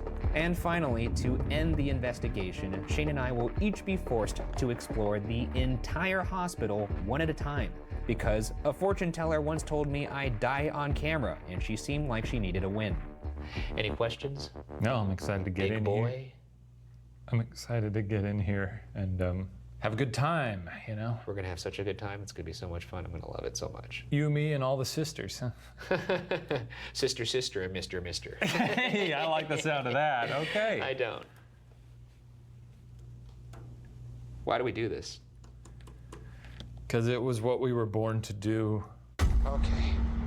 For you guys at home, we have to put these masks on because it is gnarly in here. Yeah, that looks like a place where dead people were. This is dank. Not the good kind. Not the good kind. Starting on the first floor, our first room we'll visit is the morgue, which reportedly housed the untreatable. In an ironic fashion, this marks the second time we've started our journey where most people's ends. Jesus Christ, dude. Really impressive, honestly. It takes a lot of time for a place to decay in such a naturally horrifying way. You know, it occurred to me, Shane, that other than maybe undertakers, we probably have been in more morgues than most humans. I guess than most humans, yes. That's fair to say, yeah. Like, it's not common for someone to be like, oh, I've been in 15 morgues. I don't remember my first morgue experience. You know, I don't find them very daunting. Well, you won't remember your last morgue experience either. Now that's good. What was that? I don't know. Jesus Christ, scared the shit out of me. This appears to be a boiler Just room. more boxes of clothes for some reason. Oh, it's a bat! It's a bat! Where's the bat? Oh, yeah, we got bats. Why are you still in there, you freak? There's never just one bat, right? You're gonna stay to figure it out? There's gotta be more. He's broken. That bat, where did that bat go? I don't know. I'm so preoccupied with the bats. Well, I'm gonna leave you here to the bat, and I'm gonna leave this Look room. at this little, oh! And I'm gonna go into, he's a freak. What the fuck? Talk about a nightmarish place to put your router. Can you imagine if your Wi-Fi goes down, every time you have to reset it, you come down here with that fucking bat? Pretty strong signal though, honestly, it's really impressive. There's a giant safe, What the like... fuck is this? Is it functional? A fallen elevator shaft, like we're in the Twilight Zone? Yeah. It's a real party in here, honestly. I'd like to leave. Okay, here's a room full of garbage. Check this out. And of course he goes in. Yeah, that's gross. Yeah, you said it yourself. It's a room full of garbage. It's a room full of garbage if I've ever seen one. I don't know what you expected. I thought I might feel different in there, but I Well, just you're an felt like idiot, I was then. standing in a room full of garbage. Any bats? What was that? What? I saw like something float, like right here. It looked like an orb in real life. An IRL orb? I've never seen that before. Well, this is all horrible, so maybe we should stop in here. What? This place is a nightmare. Is this where they would push the bodies? Yeah, perhaps. It's like a Hello? mini body shoot. My name's Ryan. Can you say anything to communicate with me? Jesus Christ. This is one of the rare times where I'm like, where are we going? Hello? Is there anybody in here? Okay. Well, this is all awful. If there's anything in here that would like to communicate with us, can you show us a sign? Can you move something? Can you perhaps touch one of us?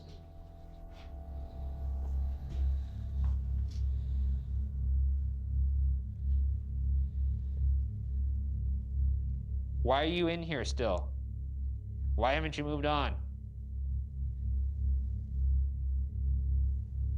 How much would it take for you to have to spend the night in this room? No money on earth. No money on earth. No money on earth. I'd do it for like $2,000. That's way too low. Our next room is the first floor bathroom, which, like a Taco Bell bathroom, is said to be home to very oppressive energy. It's here that famed internet personality Garrett Watts captured an extremely clear EVP. But lucky for us, he's actually here with us to tell us about it. Garrett? Alley, Oh, God. Oh, shoot. No, that's how it goes. No, that's fine. That's how fine. it goes. Welcome to the Boo Bunker. The bunker. Is that what you're calling it? The bunker. Okay. It's a bunker. Okay. It looks really, really nice. I don't have anything this impressive. No, we spent $10 million on this whole setup. So if I go back there and press buttons... Don't touch them, All but right. that's not because they're fake. It's because you would have to go through certification. Sure. It's a And then we whole would thing. have to call It's the a mess. president. There's a whole lot of things. Well, you all are certainly more professional than myself. My friend Andrew and I, when we went into St. Ignatius, went in with basically like toys. Yes. But, you know, they were effective toys. I thought they were really effective. Yeah. On that note, you did capture. These are toys too.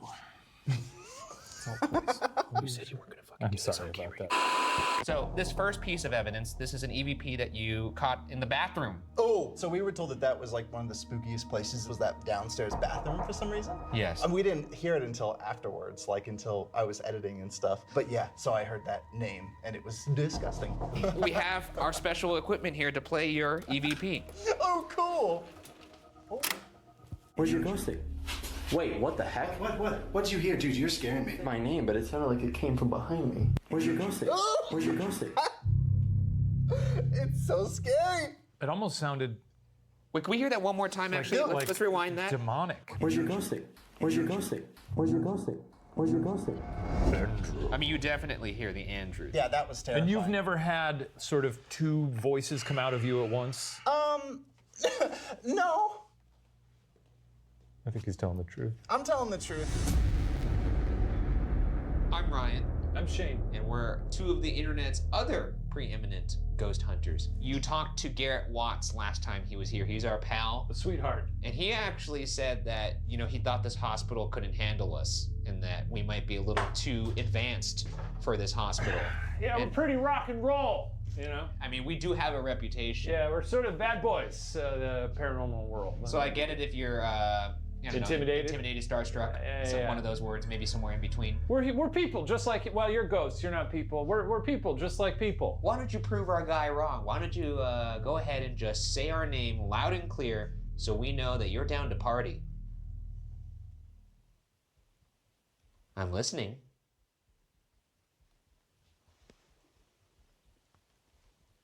Just say Ryan. Or Shane. Also, for the record, you can say any word right now. Yeah. You could say Jimmy. You could say, hey, big bitch.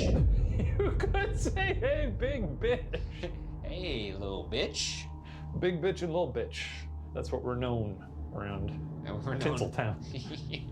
This here is an ovulus. Gorgeous. The ovulus takes environmental readings that spirits are said to manipulate, such as temperature or electromagnetic fields, and converts them into corresponding words or phonetic sounds. Should we do phonetic or should we do dictionary mode? I like dictionary mode personally. Let's do phonetic first then.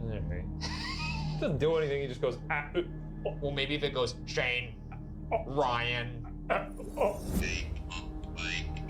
Got a lot to say today. You got a lot to say, yeah. My name is Ryan, this is Shane. Can you say Ryan or Shane back to us if you want to communicate, if you have it in you?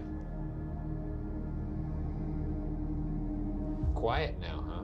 Maybe embarrassed. Perhaps. LOL. LOL. Ghost on a ghost keyboard. LOL. We're gonna go to dictionary mode because you clearly don't want to use this. I love dictionary Here we mode. go. It's so fun. What if we got a Shane and Ryan on the dictionary? I would love it. I would love it. I doubt that's in the dictionary, but. God damn it. Fuck you, ghost. Dude. Touche, though. That's very good. We've never been so owned by our own equipment. Beware. Okay, what should we beware of? Since you've already insulted us. Bridge. But we've got one of those. We own one. Yeah. It's ours. It's in Texas. I have been described as a bit of an empath. Empath. Oh. Are you an empath? Do you feel what I'm feeling right now? I am pretty Okay, yeah, smooth. he's a smooth I am guy. Pretty smooth. Can you say what room we're in right now? Come on, you already called us a nerd. Okay. Well, we're gonna leave this room. We might come back here later. Maybe we'll even take a poo. By our lonesome. I don't know that any of the toilets are functioning. I don't If you think took a so. poo, I don't think that's going down. I think you'd fall in the toilet. Onward. Our next area is the second floor. which, like the rest of the building, is a nightmare palace. It's also where paranormal investigator Elizabeth Nicholas captured a very interesting EVP. I went to the kids' room with my friend and we just started asking general questions of your name, your age, things like that. We didn't know we got a response until after we got home, but when we lined it up with our video evidence, it perfectly matched up to when I had thought I felt somebody pulling on my pant leg like a kid was trying to get my attention. You ready to hear this EVP? Of course I am. I was born ready. Can you tell us how old you are? Can you tell us how old you are? Is it a no? It's 12. Oh, it's a 12. We don't really need to have it play again. You're not gonna like it, but it says 12. It's kind of breathy. It's kind of like It's a little baby. 12. Yeah, it's always breathy. Yeah. It's very breathy. So this is the second floor, and this is where Elizabeth Nicholas captured an EVP. Did you hear that? I did hear something. Second floor, and this is where Elizabeth Nicholas captured an EVP. And this is where Elizabeth Nicholas captured an EVP. Hello? Is there something here with us? You talked to our friend Elizabeth. She asked you how old you were and you responded. How old are you? Can you tell us your name? Now these red squares represent rooms that are particularly active. Oh, let me see here. Oh yeah, that's hot. Is it a hot zone? A lot of ghosts in there. Yep. Yow! Yeah. Step Man, I away. almost singed my toe. How old are you? Are we talking to Elizabeth? No, Elizabeth is the person who submitted the evidence. Oh, thanks, Elizabeth. Hello? Is there anybody up here with us on the second floor? Thought I heard something. Wait, Ryan, it's a room. It's pretty funny, right? Let's see what's in there. No. Oh, no. Hey, this room's actually pretty well kept. Look at this paint. This looks like fresh paint. Yeah, but look over here. That, less so. Less so. And you would see someone totally taking a dump if you opened this door. Okay, so here's where we're gonna set up. A nice little boring Hey, look, one. there's a. Who's that? I don't know. That looks scary. That looks like Grandpa Munster. What the fuck? We're gonna set up a little game here. You know how we've done the Estes Spirit Box, where we use one of us as a speaker for the Spirit Box? Yes. The Spirit Box rapidly scans radio signals to create white noise through which spirits can communicate. We're gonna do a little thing called Spirit Box Hide and Seek. I'm listening. One of us will be listening to the Spirit Box, and the other one will go hide. Well, who's going to be the one hiding is the question. But I don't That's want to the hide. point. I think you should hide because you're gonna. Don't you want to deliver quality content to the watcher audience? I think you'd be better at hiding than I would. But I'm a big giant tree man. Okay, let's rock, paper, scissors. How about that? All right. Rock, paper, scissors, shoot. Fuck! Great.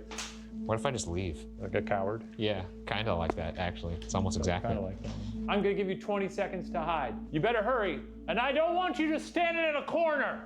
I should walk in a room and not be able to see you. 20, 19, 18, 17, 16, 2, 1. This entire time I haven't heard anything, you know, I'm just hearing static on here, but. If there's anything in here with me, remember, you're speaking through my tall friend over there. I am in the A room. So you could represent that by saying the A room, or perhaps I'm coming for you, Ryan. the Apple room or the A room. Ghost, please point me in the right. Oh, I heard an all right. Very clearly, actually. Oh, all right. I should go to the right. All right. That kind of worked. Okay. That's the A room. Please continue to point me in the correct direction. Holy shit. I assume you're sort of floating throughout this floor in no clip mode. I don't see Ryan in here. Tell him your name. What's your name? Any other clues? Say another word that starts with the letter A. Speak to me. Say an A word. Ryan. Say an A word. Maybe in here. I hear some rock and roll music. Maybe that. Ah! You didn't take the hint. What hint? I said say something for A. Say something A, and it said all right. It did say all right. Yes, I'm in the A room. You're in a room. And I was like, I was talking to whatever was in you, and I was like, hey, I don't know what to tell you. He's stupid. That's good. Well, I guess ghosts are real. Here's your thing. I thought that was actually. Here's your thing. How should we do this? It's awkward. It always is. No, sure. Yeah, we'll hug. Oh, you were. I thought you were. Our next room is on the 3rd floor and is referred to as Rose's room. Rose was said to be a resident of the nursing home in the 1970s who reportedly suffered from dementia and mental illness. Because of her condition prior to her death, her ghost is not only angry, but also may still feel lost. An anger that will surely be quelled by Shane and I. Paranormal investigator Amanda Paulson perhaps captured Rose's presence with an elaborate setup. We were investigating Rose's room, where we had set up 3 flashlights on the shelf. 2 of the flashlights had already been turned on when we felt a big presence enter the room and caught a stick figure show up on the SLS camera. We asked the figure to turn on the 3rd flashlight, and when we did, we actually caught it reaching for the flashlight and turning it on. A regular mag light, when turned to the space between on and off, can be turned into a touch lamp, which you can ask spirits to manipulate. However, the light will also randomly turn on and off in this setting. So, responses need to be timely and repetitive for a compelling interaction. The SLS cam uses a grid of infrared light to recognize human-like objects in front of it, even in complete darkness. It's Val's birthday present to turn that on. It'll be just like a birthday cake.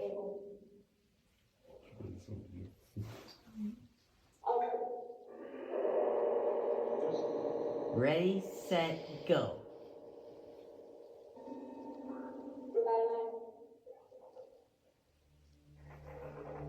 Yay!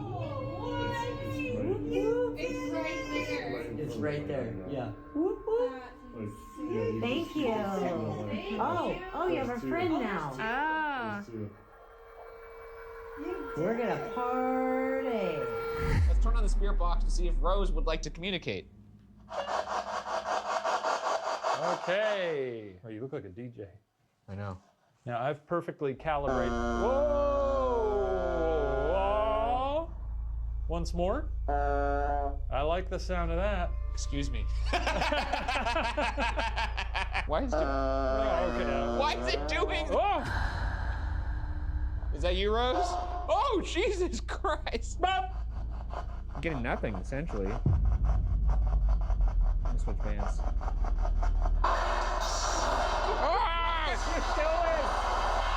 Stop it! What is happening? Something's very wrong right now. Ryan, just look at my camera real quick, because I feel like I want you to remember who you are at this moment. Thank you. That's all I needed. Okay. Oh, what are you doing? All right, Rose. You could use the spirit box to talk to us, but you could also. Hey, what the fuck? Who's that? Whoa. Oh what? shit! There's a skeleton by the TV. Wait, Rose, is that you? Can you turn on the flashlight? Why is it a? Why is it dancing? It's dancing. It's dancing. What in the? Look at this shit. It's dancing. Oh, it's doing. I'm not even kidding. It's doing Stay Alive. It's doing the fucking. Now it's sort of turning into a spider and bending all its bones like that lady in Old. Rose, if that's you by the TV, turn on the light. Are you in here with us right now? You could either talk to us or you could turn on that light. Oh! Oh! Okay, Rose, I'm gonna need you to turn off the light right now. I can see you trying. Turn off the light, Rose! Look at the arms, look at the arms, look at the arms. Rose! Oh shit. Kind of like a little shoulder motion. She's quite proud of herself for turning off the light. She's like, yeah, I turned off the light. This has not happened before. We've never seen a skeleton show when there's no person there. Could you come through in the spirit box as well? Could you say Ryan or Shane or Rose or beer? What was that? Say Coors. Rose, if you're in the room, turn the light on for us right now. She's like crawling in the TV. Ah! Oh it fuck, that turned happened. on. It happened when she did, her arm went up like this. Rose, if you want a Coors Banquet, turn that light off. Okay. Looks like she wants a Coors Banquet. I guess she and wants. Guess what the big boy packed? Mama needs her medicine. It said that Rose was a big fan of Coors Banquet. It was her drink of choice. It was said to be her medicine, 1 beer a day. This is not sponsored by Coors. This is only for you, Rose. Cheers. If you're here with us, this is to you. Oh my God, this is so good. It's really tasty. We got to start doing this on every hunt. Is that ill-advised? Would that be too many spirits?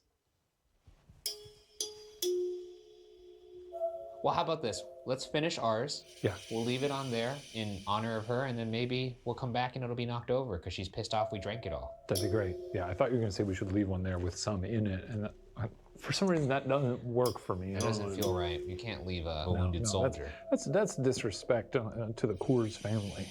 You know, this is brewed with 100% Rocky Mountain water Since 1873. 1873. 1873. I was just about to say that. I'm not even reading remotely that. sponsored. I'm not even but reading I gotta that. say, this is some of the best beer I've ever tasted.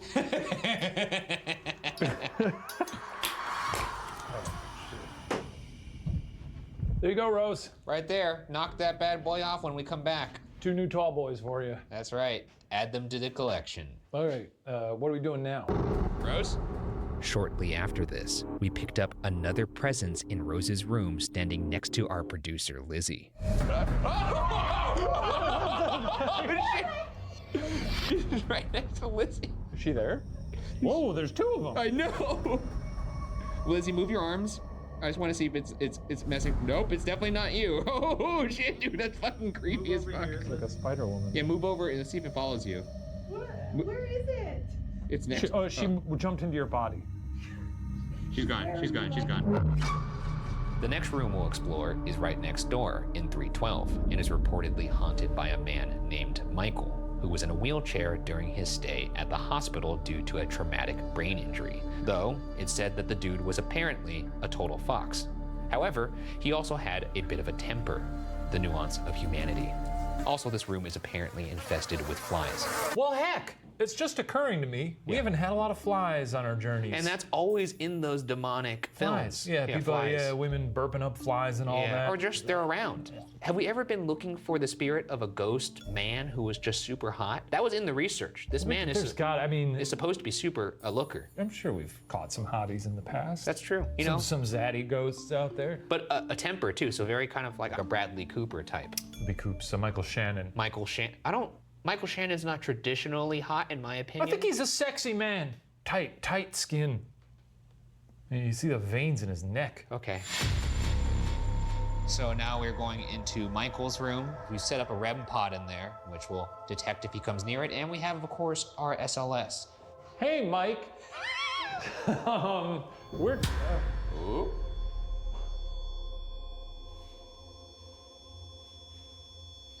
Michael, move towards the window if that's your name. If your name is Michael, move towards the window. If your name is not Michael, move towards the window. If you despise us and want us to leave, walk toward the window. If you sometimes wonder what you're doing with your life, walk towards the window. Shane, what are you doing? Don't walk towards the window. I know what I'm doing. What are you doing? I'm hunting ghosts. Hey, Mike. Mike, level with us. Mike, hey, come on. Hey, come on, Mike. You know, we met your friend Rose. She was much cooler than you. She was dancing up a storm. She was down to clown. I don't say that lightly, but she was DTC. Oh, you didn't like that, did you? Oh, you went all the way to yellow. Can you make it move past that? A little beep. The temperature's going down. Michael, are you here with us? Michael. Okay, I think we're done here. Yeah, I think so. I'm gonna pick I'm up my... surprised. I was looking forward to the flies. Yeah, that's just me. What, is that a fly? No. It appears to be a no-fly zone.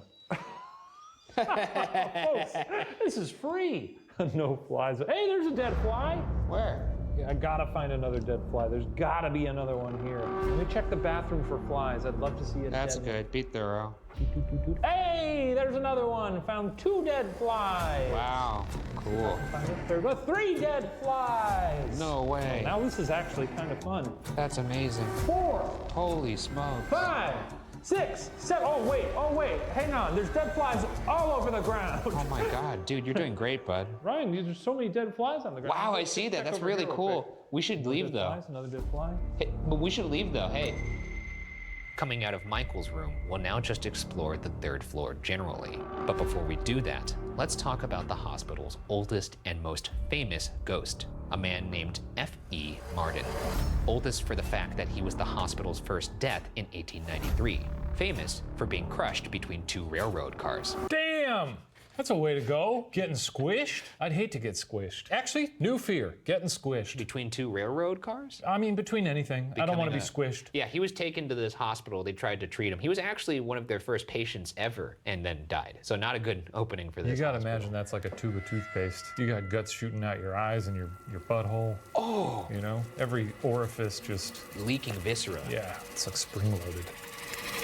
I didn't think about that, but now I am, so thank you for that image. I don't know if that's, I'm not a doctor. Clearly. I bring him up because it may have something to do with a piece of evidence captured by our pal, Garrett Watts. So could you just walk us through what happened before this picture and how it came about? So I went through St. Ignatius before. This is where this came from. Like, I tried to shoot this video once upon a time, but the technology just went like haywire. You know how ghosts are with technology. They don't like it. They don't! And they didn't like when I tried to shoot this video for the first time. And now this is not a photo per se. This is like you kind of panning around with your camera and it's a frame, It was, correct? yeah, it was like one frame of it, and then it was like gone. Oh, it is so scary. I do not like that one bit. I'm not gonna lie, Garrett, this is probably one of the creepiest photos of an apparition I've ever seen. I know I've said I hope I run into some of these on some of our locations. It looks like a mummy. It does kind of look like a... It looks like a mummy. What a view of the city. That's nice. All right, that does it for the photo session. We'll look at those photos later. Your back hurt? No, I'm just, You tired? Gonna stretch. Get a little washed in the ghost hunting game? I guess I'm a little tired from, our backs are tired from us holding up the entire ghost hunting genre on our backs. Right.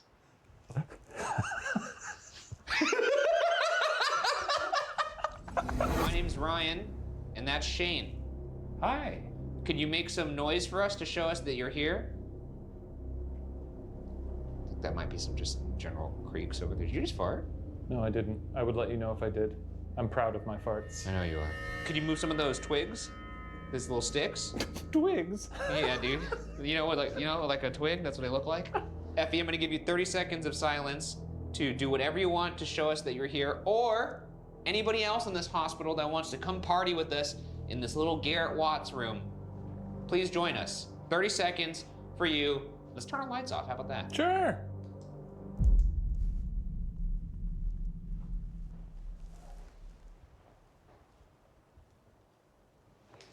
We're gonna leave now. Effie, I'm sorry what happened to you happened to you. That sounds pretty brutal. Sounds like it sucked, yeah. Sounds like it hurt a lot. But we're gonna go now. Catch you on the flip side.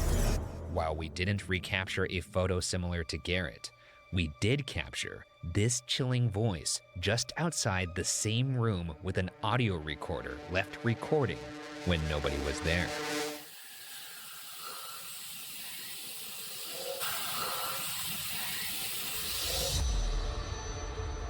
Moving to the 4th floor, we land in the operating room, where visitors report feeling pain and discomfort of both the physical and emotional variety, including stomach pain, nausea, fever, coldness, chills, back pain with bruising, oppressive weight, uncontrollable rage, and a whole bunch of other things that are usually listed as side effects for over-the-counter medication. Have we felt these things on site? Not all of them at the same time. I'm not sure if this means we're gonna feel all of those things. That seems like a lot. I've experienced dizziness and nausea, uncontrollable rage, but that was because of you. Yeah, you get that a lot. You gotta talk to somebody about that. There's at least one report of spotting the apparition of an angry dude in the doorway. And Garrett Watts captured a door slamming on its own in this area. So we were like just snooping around this operating room, and a door slammed shut like violently, and it wasn't just like a no. The thing about this place is it's dead quiet. Besides the bats, and there are so many bats. Yeah, I don't like that. So yeah, definitely nothing like that. It was an unmotivated door slam. Okay. Which is pretty spooky. Yeah. Well, let's play the clip. Camera's doing crazy stuff. Whoa, dude! Are you kidding me? Are you kidding me? That door just closed on its own. I swear, dude. Jesus. Are you kidding me? What are we doing? It's a thud. That's a thud. Dude. The door slamming is like you can't debate that. No, That and happened. it's funny because what you hear in my voice is kind of genuine, like fear, I guess, because Andrew was reacting to something and I didn't know it was happening, so I was like, hey, what's happening? This was spooky, no doubt about it. The whole place is terrifying. Honestly, like even those things that we've just talked about, that was just like the surface of the glass. Is that the phrase? Scratching the Tip of the surface? iceberg? Okay. How? Couldn't have been that one. I think that's not the door that slammed, honestly. Maybe this? Yeah, but even that's pretty substantial. Maybe it was just a slam of some sort. Is there somebody up here slamming doors or slamming wood? That sounds gross. That sounds not like what I meant. I think there's a tough guy up here in the operating room. Some stink bugs. Can we see you slam some doors for us? Oh. What? What happened? It's a dead pigeon. That's fucking gross, dude. That's very sad. Well, his eyes are sort of sunken at this point. Yeah, well, it's dead. Well, let's get back to the ghost hunt. Maybe you're the person who called us a nerd in the first floor bathroom. I'm gonna give you the opportunity to run your mouth again, because I'm gonna turn on my Ovilus. I'm gonna do phonetic mode first. It just stinks in here. That's not great. There's bad, okay. What? What do you think it said? I think it kind of sounded like nerds are here. Nerds are here? We could play it back, but it really sounded like nerds are here. Okay. Can you say that again? And while we're doing this, feel free to slam any doors or move anything in this room, or slap my friend's glasses off of his big, stupid face. Yeah, you can do that if you want. He's got a very slappable face. Okay, can you tell us what room this is? You son of a bitch. You're gonna make me do this, aren't you?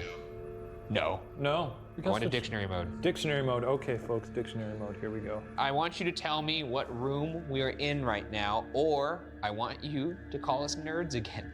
Let it be known how you feel about us in one way or another. There you go. How about that? Cross? Cross total. I wonder if they mean, they could be talking about going up to the nuns' quarters, which I don't. Cross, or cross like angry, you know? Oh, I'm very cross right now. Oh, yeah. What's your deal, dude? Yeah. Was that your answer to what's your deal? What's your name? Is your name Spirit? Weird name. We heard a lot about your famous anger, and this is very unimpressive. I haven't seen you slam one goddamn door since I've been here. I read it on the brochure. Oh my God, there's an angry guy Angriest here. guy you He ever slams seen. a door Oh, like he's he so slams a door so angry. hard it comes off the hinges. Oh, he'll scream! Not even a fucking squeak, dude. This is an embarrassing showing for you. Take your little ghost muscles and grab the door and slam it as hard as you can. Oh, can you not do it? Is it too heavy for you? Oh, does it hurt your little ghost fingies? Close the fucking door. Does it hurt your little ghost fingies? Slam the door! It's not gonna happen. Did you kill this pigeon too? Did you snap his neck? That's fucked up. That's a fucked up thing to do. Soldier. Bill? Is that your name, Bill? Bill. Give class. Bill give class. Are you saying you're taking us to school? Because I'm not seeing it. Bill? Where are you at, Bill? Slam the door, Bill! Come on! Where are you, Bill? You're not gonna like the big guy when See he's what angry. I can do? I can slam things. Don't get him angry. You're not gonna Come like on, him when he's Bill. angry. We came here to get the wits scared out of us. And what's happening? They just said him. Him. What's him? Who? Me or him? Him or him? Him? What did it do? Said him, kill. What? Which one? Him? Show me that. Him? I'm gonna point to you and say him, and you point to me and say him, and then maybe he'll let us know. Him? Him? God. It says God and low. Oh, God, low. God. Kill God. Kill God? Kill God. Kill God. Let's go up to the nuns' quarters and kill God. Or see Bill. Watch Bill kill God. Watch Bill kill God. God creates Bill. Bill kills God. Woman inherits the earth. Moseying on up to the 5th floor is a room that people typically have an aversion to, the nuns' quarters. Visitors have experienced being grabbed and have seen shadow figures and disembodied arms. They've also heard growling. And if there's any place that's unsettling to hear something demonic, it's inside a nun's quarters. And to one up that awful anecdote, one of this hospital's most famous ghosts is, you guessed it, a nun. Her name is Sister Joanna, and while she died in 1929, it's said her spirit remained to comfort dying patients. But unfortunately, it's also said that patients who reported seeing her would also soon pass away after their encounter. 2 tickets to the meet and greet, I guess. So stupid. So she was comforting people, but then... Yeah, so, you know, a nun with good intentions, but she kills you instead. You see that nun? You're done. I like that. That's pretty good. That should be your catchphrase. Well, I don't want that to be that because then it might happen. Yeah. I truly hope we go up there and we see nun thing. So many opportunities. So many and that's what you landed on. I landed on that one. You know, well, what are you gonna do? Nun thing. It's pretty rough. All right, that's enough of that nonsense. Let's go find this nun. Oh. Nice. Well, it's all led up to the nun's quarters, and I got a feeling they're gonna look. Whoa, I heard a little whisper over here. They're gonna look.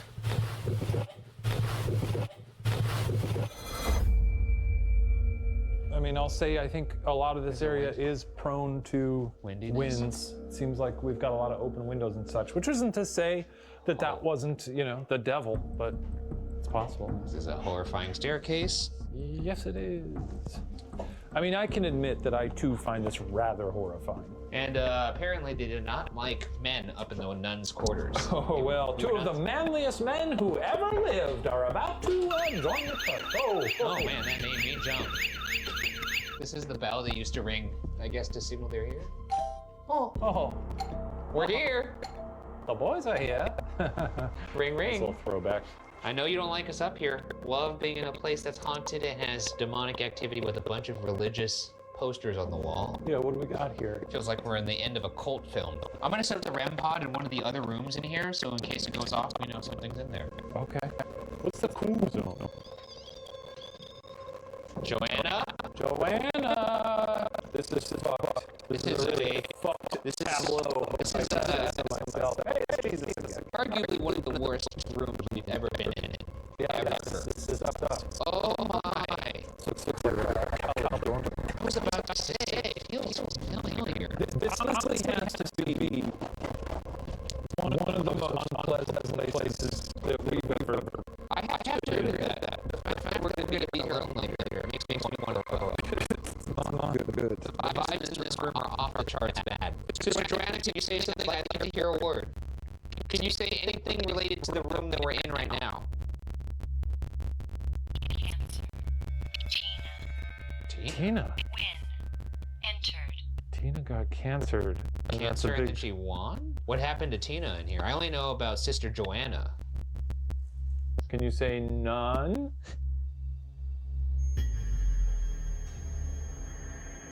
Giving me nothing. Oh, I thought the REM pod was going off. I think my ears are just ringing. What's that noise? Oh, fuck. The REM pod's going off.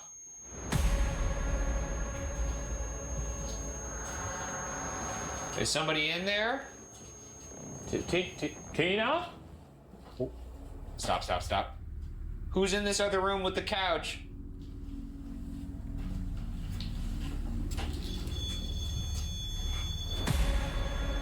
That is a horrifying sight to see the room just lit up green. If Tina's in there, could you make that go off again? Can you step closer to that device? The temperature's spiking in there now. You're gonna be up here by yourself later. I know. You think about that? Wicked? Will, wicked. Very. Jesus fucking. Pattern. All right, who's in here with me?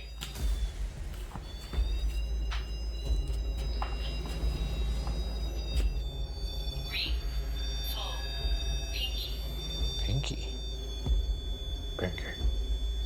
We left this REM pod in here because we were curious if it would go off when we left, and it clearly did. Stop. Okay. Why? Why do you want us to stop? We appear to be at a bit of a standstill here. You concur? No. Later. Did you just leave? Deuces. I regret to say that we are going to be here individually later. I will not be spending too much time in here. You'll spend 5 to 10 minutes up here. No, I will spend 1 minute. I think 5 to 10 No, I'll minutes. spend 1 minute up here. here. We'll see what happens. Are you excited by that? You sitting there clapping? Away. Away? Are you sending us away? I would love to go away. Do you want us to go away? Step away from that if you want us. Yeah. I'm turning this thing off. Yeah. Jesus Christ. Mark.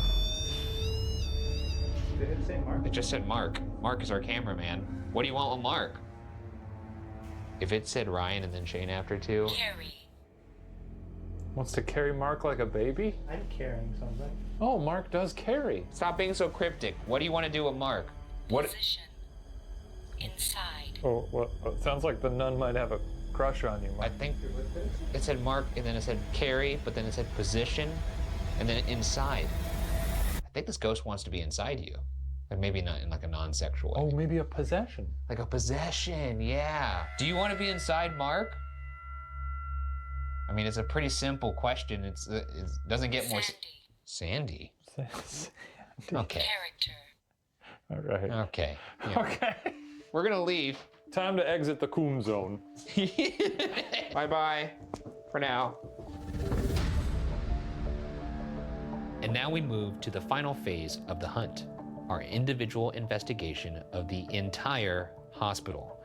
As usual, this will be extremely unpleasant. Do you have any final words of advice? Because we're gonna be in this place alone. And I mean like alone, just one of us. One at a time. And there's this really, really like narrow staircase that goes up to the nuns' quarters. You go up there alone and just sit in the dark for at least like challenge yourself to do it for a minute with your back to the darkness. I'll do that. You got me all fired up. Because someone or something will give you a little touch on the back. And he has the ability to make me do whatever he wants me to do, so I'm gonna probably have to do that as well. Do you have any recommendations for how we can really, I mean, if you want me to ask Okay, him to I don't do like that. where this is going. The Maybe dynamic is, yeah. Anyways, thanks for coming to the bunker. Thank you guys for having me. This is so nice and good luck in St. Ignatius. It's a terrifying place. We are brothers in arms, that is. You ready to do this? Yeah, I feel pretty good about it. I'm a soldier in the war against the ghosts. You and me were in the trenches. Yeah. I'll go to wherever I'm dispatched. You just tell me where to head, Sarge. I'm gonna chime in the last 5 minutes to give you some instructions. Okay. Take it seriously, how about that? I always For do. yourself, for yourself. I always do. And before you go, just know, I'm gonna be watching you. Oh. There's security cameras all over this place. So I can't do my usual pervy stuff that I do on my investigation. Okay, good to know. Don't do all the weird stuff you normally do with the dolls. Okay, good to know. Good to know. Let's go to the war room. Oh, yeah. All right, well, I'm walking around by myself now. So here's how our solo investigations will work. Shane and I will each have 20 minutes of solid alone time in the location. Shane will go first, and at the end of his time, we'll hide a walkie-talkie in a room inside the building. Once Shane returns, he'll reveal to me the walkie-talkie location. Then it's my turn. I'll enter the building, and only after radioing back to Shane with the hidden walkie-talkie will the clock start on my 20 minutes of solo investigation. Let the games begin. So right now we're in the war room. We're looking at all the security cameras at St. Ignatius. You can see him right there, sauntering around on what looks like the second floor. This place is legitimately one of the more unnerving places we've been. I'll admit it. I'm gonna memorize where these cameras are so I know to stay near them. That way if I pass out or get killed, you guys will see. Freaky, this creepy ass furniture. Hi, I actually have very rarely seen myself in this getup. Hello, I'm a ghost hunter. Nice to meet you. That's nice, I like that. Okay, let's keep going. A lot to see around here. Look at how he's walking too. No tension, just very nonchalant. You would never know he's in one of the most haunted places on Earth. The peeling wallpaper is really a constant here, and I gotta say, it's a gorgeous aesthetic. High ceilings, which is a get. And that's how I know for a fact that he's a psychopath. I would love to see... Oh, hang on a sec. Sorry about that. I would love to see our funny little ventriloquist dummy we saw, but I think he might be one floor above.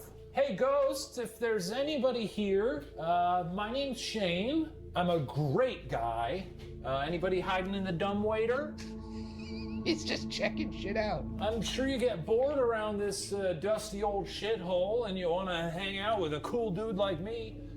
Come say hi. We're on the 3rd floor now. Where's a fucking dummy? Where'd my little buddy go? I think the coolest ghost that could possibly up here right now would be like a screaming woman.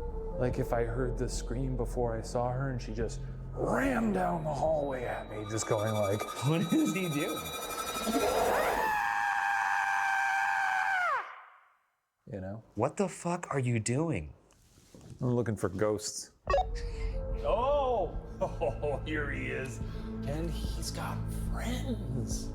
This guy over in the corner, get out of here. Get the fuck out of here. I love him. I wonder if I'll get a disease if I pick him up. He's probably full of spiders, but that's okay. Oh boy, yes. I'm gonna take this over. What the He just decapitated a dummy and now he's playing with the head? He just decapitated a dummy. And then left it. Oh my god. I'm glad you're taking the investigation very seriously. I'm just having some fun. Unbelievable. His head fell off. You took it off. I saw how it happened. Oh, we look like a couple of best friends here. I'm gonna leave you here, and I'm gonna go see some nuns, okay? But I'll see you soon. I'll probably see you in my dreams tonight. You'll probably haunt me forever. If there's anyone up here, now's a great time to fucking kill me, you know? You could do that. You could just do it. I think this is going to be the first solo where I'm going to really try and focus on not being scared, and I'm just going to explore and see what happens. I'm going to turn my flashlight off and bask in the dark. Maybe that kind of like chill energy will just like... Okay, here we go. Make them leave me alone, you know? Or they'll tackle me through drywall. This is about, I think, as scary as you can make it for yourself. Facing down a hallway. Because what's going on down there, you know? Who's there? We just don't know. But it's kind of fun, you know? Oh boy. Nuns! I'm coming for ya! I will say, the nun zone sucks. Particularly, I think nun ghosts are very scary. Just the fact that if you devote your life to God and you can't even get into heaven, what hope do I have, you know? This really does look like sort of a serial killer's little nest up here. Ring the bell, let them know you're here. Oh yeah. Nuns! It's me, Shane. Oh, that's quite nice. You got 3 minutes left, so... Get in there and start talking to that ghost. Roger. I'm entering the room with the horny ghost. This was the ghost that wanted to make sweet, sweet love to our cameraman, Mark. And can you blame her? If there's a horny-ass nun in here, feel free to reach out and touch me. Come say hello. I'm gonna be quiet now. Fuck me up, all right? Come on, sisters. Here we go.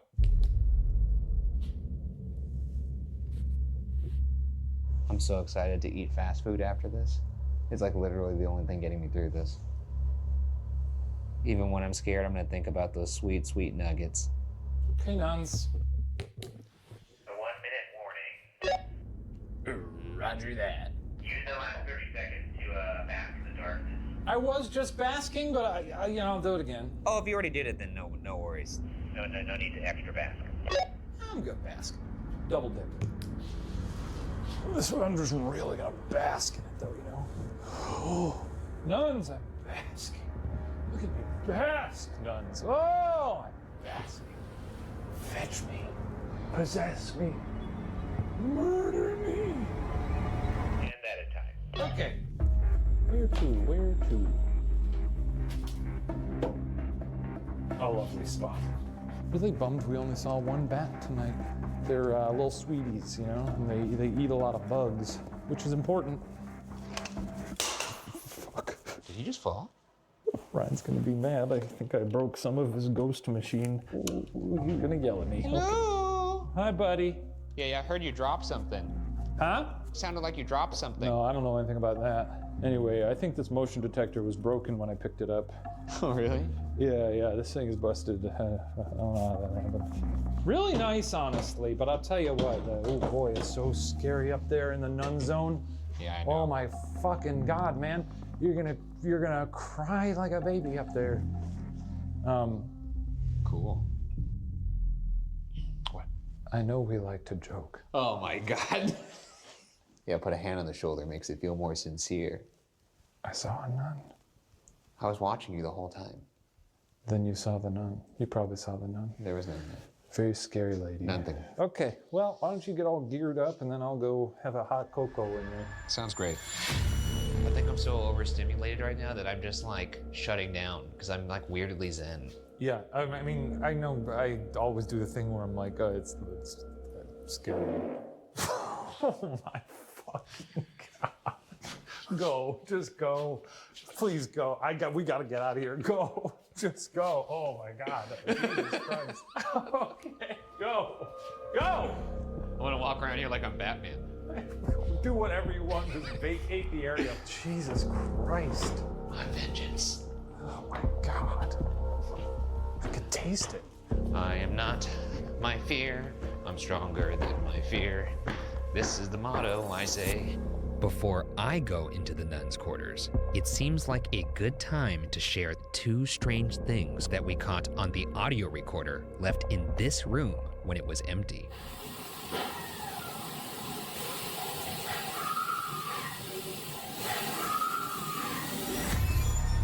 Well, you know, if I see a ghost, I see a ghost. Uh-oh, the zenness is starting to wear off.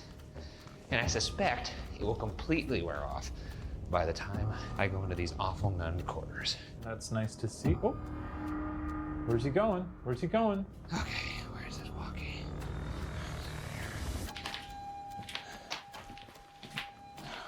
Oh, he went straight up there. It's so fun. I feel like the nuns' quarters. All right, I have the walkie. Okay, your journey begins now. I know you're going into the horny nuns' room, but why don't you go back to the other rooms? Because I find those more unsettling. Go in there, turn your light off. Actually, don't you, for the rest of the time in the nuns' quarters, no lights.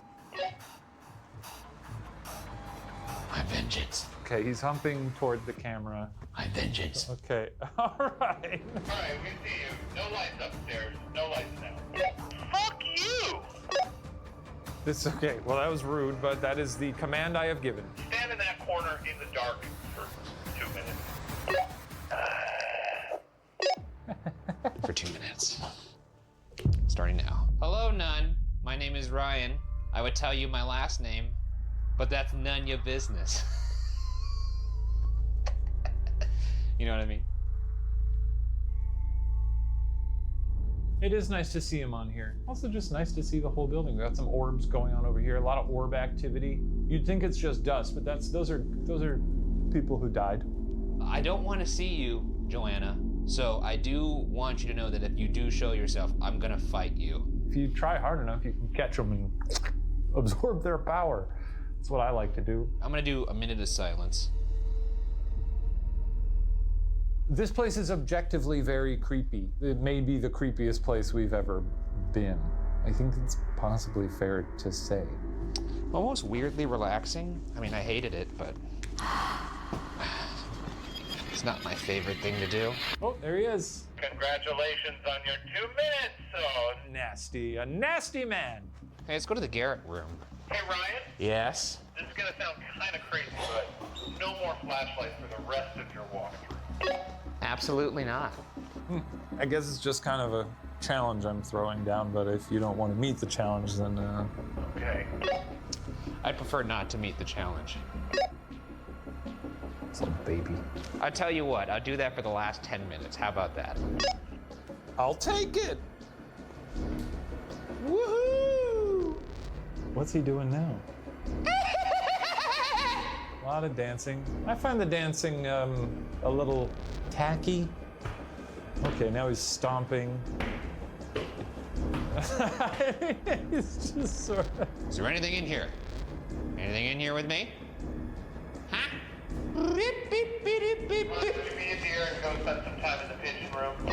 You're asking me to do a lot of things here, pal. Yeah, I guess I am. And when you get there, pick up the pigeon. Like a little baby and cradle it. Definitely not gonna do that, but I will go stand by the horrible pigeon. I don't like it in here.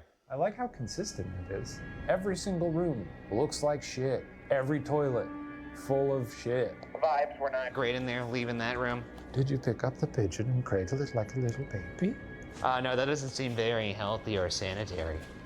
That was a test. And you passed. Okay, go visit the ventriloquist dummy. Where's that? Ugh. I think you found it. I don't like this. Let's rewind a bit. In Shane's solo investigation, he laid the dummy's head on the body. But somehow, despite nobody touching or fixing the dummy, when I pick up the dummy in my solo investigation, the head is inexplicably fully connected.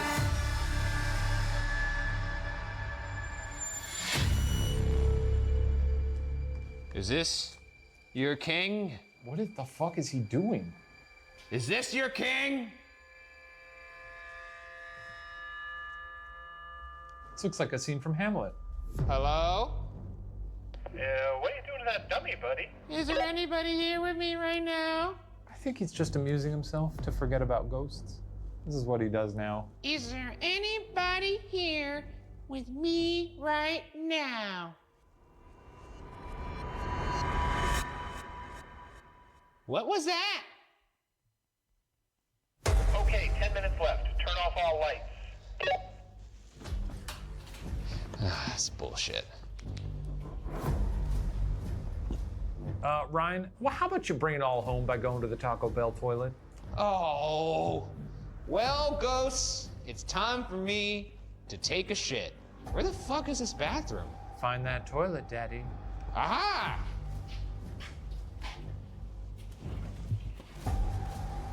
Now sit on it and take a shit. Actually pretty scary in here with no flashlight. No answer on that one. Maybe he's doing it. Is there anything in here with me I regret to ask? Because it's very fucking quiet. I'm quite nervous, actually. What about the thing that said hi to Andrew in here? Why are you haunting a bathroom? It's just an odd choice, that's all I'm saying. Don't take it personally. I love this place. I'm gonna buy it. Yay! Woohoo! Hey, Ryan, just for my pleasure, can you Give us a really decent Pennywise wiggle run toward the camera. Yeah, I could do that. Thank you. I really want to see this. Okay, that's a good hallway to go to the end of that one. You can do that one. I'm so excited. Hold the walkie down so we can hear your Pennywise noise too.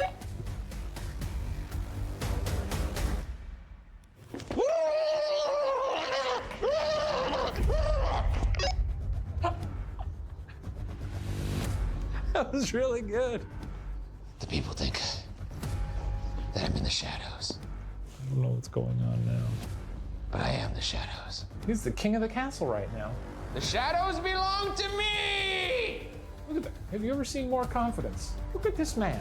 The shadows belong to me! I don't know what he's saying right now. It's probably nonsense. Meet me here! He's stomping. Right here! You think darkness is your ally? Give us a stomp. You're wrong. Oh, okay. Well, Okay, Ryan, that's time. you did it. I think I just emotionally shut down that entire time. Yeah, it was fun though, right? And now that it's over, I think it's all starting to kind of like actually break through. Yeah, And all the things that you did and the things that you saw. No, more just like all the fear I was feeling. So now I just want to go. Okay. Well, I think these nerds about to hit the road. Let's get out of here. Yeah, let's do that. Oh yeah, they called us nerds. They called us nerds, remember? Nasty. Once a hospital built for a charitable cause, St. Ignatius now serves as a hell hotel for ghosts. Did we actually capture voices in the nuns' quarters? Did we have a beer with Rose? Did we get roasted by a childish ghost in the bathroom? Our job as investigators is to collect and present questions, possibilities. Interpretation, however, solely belongs with you. But for our part, St. Ignatius Hospital can now be locked away in the Ghost Files.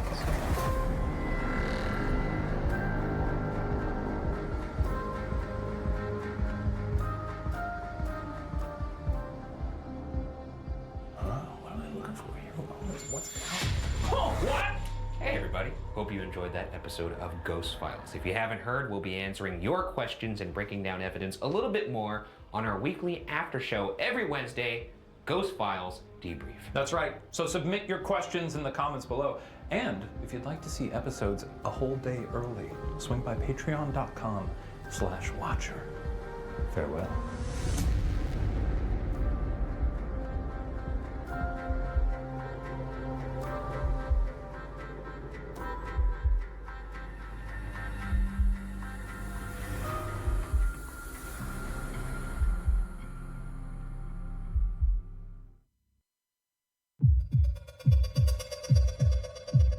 Screaming in the nuns' quarters? Drinking with a ghost? Shenanigans with a dummy? Grab a snack and help us unpack all that and more. It's time for Ghost Files Debrief.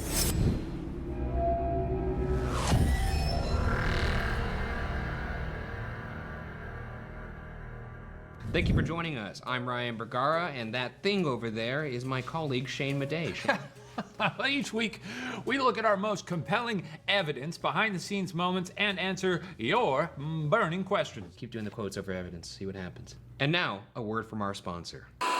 This episode was brought to you, lovely people, by HelloFresh. You know, a lot of people don't know this, but ghost hunting, boy, does it work up an appetite, and your boy gets hungry. I mean, when you're spending all day tracking down the naturally supernatural and trying to find ghosts and catch them in your little net, it's hard to find some time to settle in for a bite to eat, you know? You get hungry. And these are some long days, guys. And afterwards, when you're starving, the last thing you want to do is try and figure out, how am I going to cook? What am I going to cook? Am I going to order it from somewhere?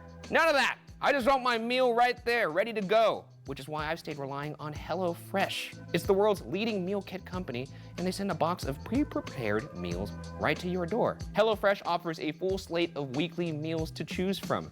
So, you know, there's pretty much anything for anybody. There's different categories like calorie smart, vegetarian, family friendly, world's best ghost hunter. So there's truly something for everyone, except the ghost hunter thing only applies to me. All the ingredients you need to create a full and delicious meal are inside, along with step-by-step recipe cards. So if you can't cook, like me, you're set. You just follow the instructions. And these ingredients from suppliers are hand-selected by HelloFresh for guaranteed freshness. HelloFresh measures out all the ingredients ahead of time too, which does reduce the stress and food waste. Setting up your subscription is also really easy, and you can do it online or through the HelloFresh app. With HelloFresh, you can adjust your delivery schedule at any time, and HelloFresh allows you to pause or cancel your subscription with no penalty. Plus, HelloFresh operates in 17 countries, so no matter where life or ghost hunting takes you, HelloFresh can follow. In 2020, HelloFresh delivered over 600 million meals to hungry customers, and now it's your turn, baby.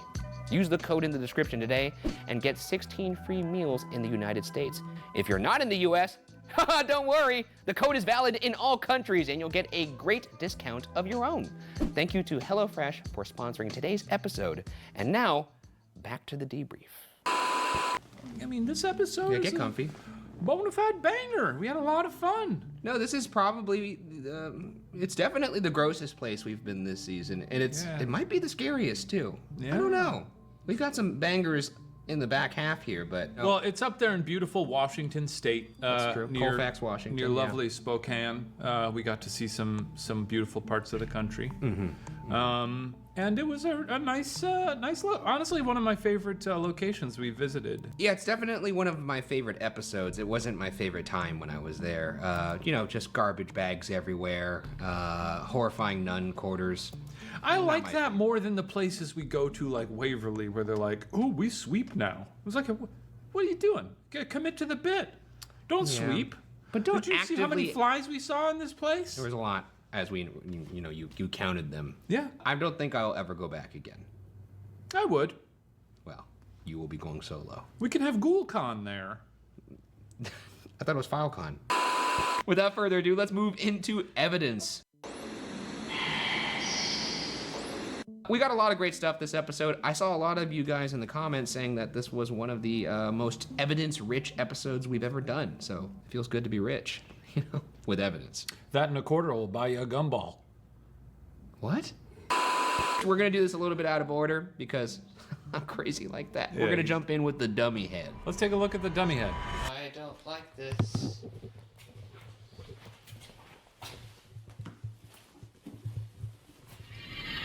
What do you think about that? A lot of folks asking us about this on our live tour.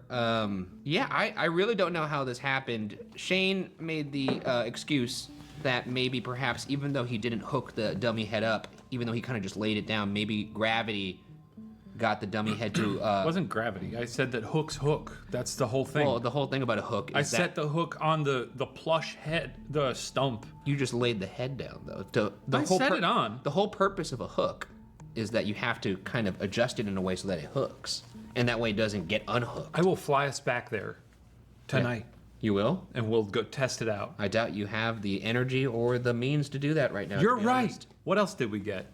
We got a scream in the nuns' quarters. This was actually pretty compelling. Wait a second. We can't just skim past the head. Huh? Okay, I don't know how it's that. What do you? I don't know how it got This is what reattached. the ghost does. It's a dummy, and his big trick is that when you take his head off, he puts it back on only for you to knock it off. It's a good trick. I think that's pretty good. If that's your one trick, pony it up. To be fair to all the Shaniacs out there, when I put the head back on, I kind of like tossed it. Shane at least nestled it, and he believes that maybe the head. I think if like, you look at me, I sort of go like. You definitely don't do that. We'll just sort of shove it in there. But yeah, I mean, we literally have a clip. Roll the clip. Buddies, as far as I can tell. Okay, I'm gonna leave you here, and I'm gonna go see some nuns. Okay. Okay. I guess I didn't. All right, let's go to that scream in the nuns' quarters.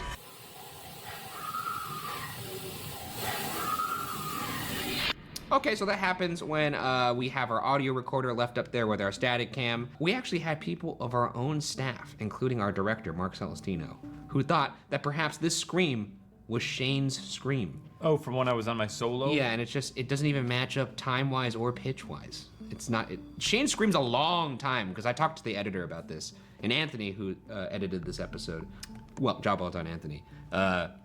He's kind of more on the fence. We still don't really have a name for those. Maybe we'll come up with one. But he even said there's no way that it doesn't match up. So I don't know what that scream is. It's a good scream, you know. Perhaps the only thing I could think of is maybe somebody in the neighborhood screaming their heads off, and it somehow got caught in the nuns' quarters. Oh yeah, because I guess this place does have houses and stuff. A little bit around of a it. neighborhood. I mean, that would be one hell of a scream. Hey, we've all done it. Screamed like that? Like you're You've getting never murdered? screamed like that? Like I'm getting murdered? I feel like you've screamed like that. At haunted houses, yeah, but not in my living room. You make a lot of noises though. You make a lot of loud, weird noises. Yeah, but they're usually like little giggles. Yeah, I guess that's true. Yeah. Sort of like a little chipmunk. Yeah, exactly. Yeah, what do you think it is? Maybe a person screaming outside or a bird. Screaming outside People on a Tuesday or whatever at 1 o'clock in the morning. Just time for my nightly 1 a.m. scream. Here we I go. don't know what they get up to in Colfax. All right, time to go to bed. What do you think that was? A nun screaming? Yeah. Okay. Let's move on to the next piece of evidence. We have the nerd in the bathroom. Probably one of the funniest things that's ever happened to us. We're gonna go to dictionary mode because you clearly don't want to use this. I love dictionary. Here we mode. go. It's so fun. What if we got a Shane and Ryan on the dictionary? I would love it. I would love it. I doubt that's in the dictionary, but. Nerd. God damn it. Fuck you, ghost! Love being roasted by a ghost. It's always fun. I asked the thing to say our names, and it just said nerd. So? Felt like high school. Okay, moving right along here to Rose's SLS. We caught our first stick figure on the SLS, which was a really big moment for me. It was a really big moment for me. Yes, I didn't say anything. You can't just always do this to me. Yeah, it was great. You found a little stick figure. You give me a little sarcastic clap though. No, I did that. It was fun. You said it was a great little moment. Who's that? Whoa. Oh what? shit, there's a Excuse skeleton me? by the TV. Wait, Rose, is that you? Can you turn on the flashlight?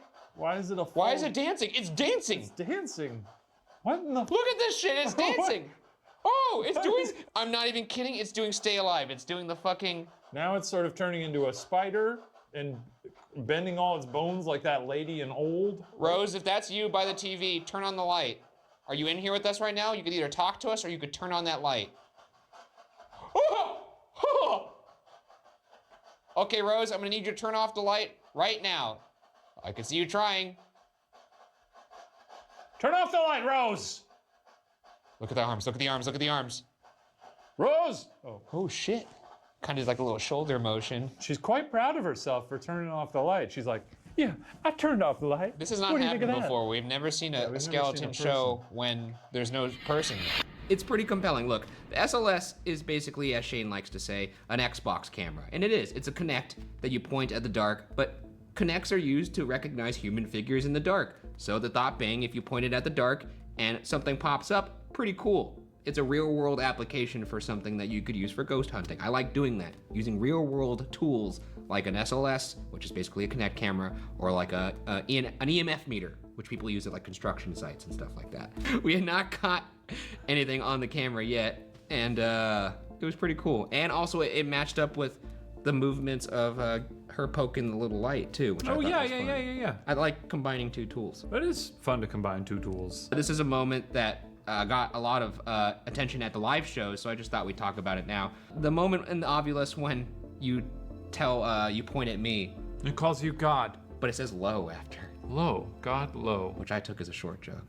Oh, really? I thought God low like the devil, like underground. Because that's where he lives. Perhaps. It just said him. Him. What's him? Who? Me or him? Him or him? Him? What did it do? It said him, kill. What? Which one? Him? Show me that. Him? I'm gonna point to you and say him, and you point to me and say him, and then maybe he'll let us know. Okay. Him? Him? God. It says God and low. Oh, God low. God. Kill God. Kill God? Kill God. Kill God. It said kill before It said that. kill. It did say kill before that. Kill the devil. Kill God low. Kill the God below. Oh. What about that? Maybe. Is that our destiny? To kill the devil? Yeah. I mean, I'd like to think so. There was also a dead bird in the same room. What does that have to do with the killing the devil? I don't know, Ryan. What am I, John Constantine? I don't fucking know. Like it's I just thought it was a short joke, but now you're making me think that we have to kill the devil, and I'm down. Anyways, we'll grab him by the horns. Yeah, I'll drag his ass around the fucking floor by his stupid little tail, his little his little little nightcrawler the tail. spade tail. Yeah, I don't know why the devil has a tail. He's got a whole look, huh? Yeah, he does. Yeah. Naked. Red, Naked. Well, I think he wears like a loincloth out of he does? bison fur or something. That's weird. All right, let's move on to the last piece of evidence here. But before we do that, let's bring in yet again the person whose evidence it is. We have our pal, Garrett Watts, and he's gonna gracefully move on to set now. Oh! Wait, oh God, my foot's asleep. Oh, Jesus. Oh, no. Oh, no. Well, I'm Well- shambling onto set. We're back. He's here. Garrett, gracefully as ever, entered set. You didn't see anything before that. He's just here now. You guys went into St. Ignatius, huh? Oh, yeah, that's right. Can I open this up with something? Yeah, sure. absolutely. So, every haunted location I go to, I get a relic from there. So, St. Ignatius is here with us. Oh, is that a pool cue? It is from the hospital itself, and it's actually really powerful. So I think putting it here with us kind of brings it here. Like there's energy in this, truly. And I'm really sorry to bring it in here like this unsolicited. Put it down on the table for now and let's just sort of bask in it. What if that ball just shot off that table and just broke the camera lens? Dude, sometimes it moves on its own though. That's the thing. Even when it's on a holder. Oh, I was about to say it is spherical. You guys having fun, just in general? Yeah, we're chilling. You know, we just had our live show. We just got back from that, and now we're shooting debrief. Now you're here. You brought a ball with you. The ball. the bomb. The bomb. Y'all show is so impressive. The stuff I do is so lo-fi. Your guys' stuff is so... your stuff was great, man. Hey, lo-fi is a cool thing. I'm Yes, it not is. dragging it. Yeah. But your guys' stuff is like... And I gotta say, every live show we did this week, every time you showed up on the screen. Oh, we can show him that later. Oh, actually. we can? Oh, really? But I do want to show him. Let's talk about the clip really quick. Okay, before we let's get- talk- yeah. There is a format to all of this, all right? You know, we're here to talk about the evidence. Not when I'm on. There's no format to anything. That's true. Well, I guess I didn't plan for that. Yeah. So, when we showed this, and we were lucky enough to see live reactions to this piece of evidence, people really did not like the picture of what Shane described as a mummy. Yeah, I heard you call it a mummy. I called it a mummy. That's fine. It looked a little mummy-ish. I love it. I think it looks like the devil, not quite the cartoonish one y'all were describing. Like the devil. It truly, it struck me as like a demon with like a hammer over his shoulder ready to come collect something or somebody. It didn't seem like it was part of the place. It really scared me, actually. Yeah, it's fucked up. People really hated watching the reveal of this photo, just because it really is distressing to look at. Yeah. The face, it looks like a zombie. It's the Hated first, in a good way. The crowds were like, It's the first ghost picture I've Yeah. seen where, actually, you know what? I think I have a clip of them watching it. Let's load that. Stuff that's real gets an actual visceral reaction. Like when you remember experiences from your own past, like viewer, think about them now. Like experiences that you have that are actually unsettling and actually supernatural. It's a very specific kind of feeling that you get. Now, I don't know if you feel this about anything. 'cause- You know, I mean. Well, I don't. No, I don't. but I'm sure I've experienced things where I'm like, that a car accident. You know? Scary. Oh, I don't like to think about that. That's freaky. Yeah. Here's the reaction to it. Let's take a look.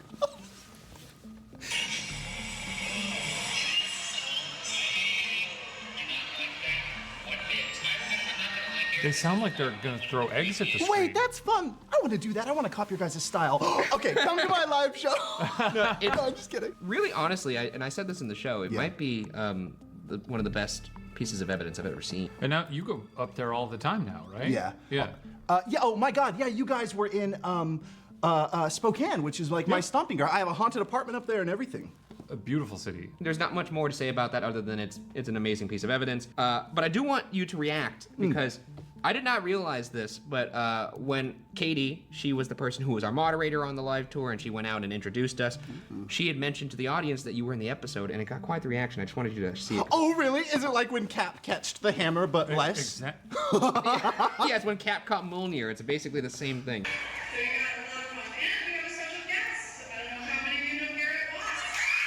Whoa, that's crazy!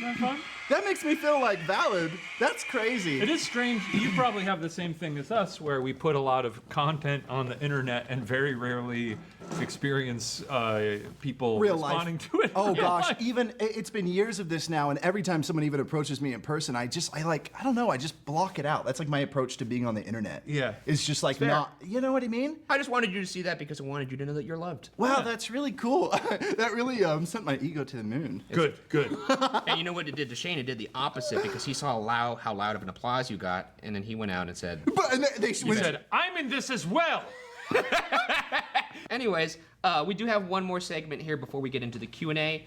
We call this the cutting room floor. This is where we show you guys segments that did not make the cut, but we wish they would have. This is a clip from St. Ignatius that I was really sad to cut out. Shane, you know what? You might want to cue this one up because it's very stupid.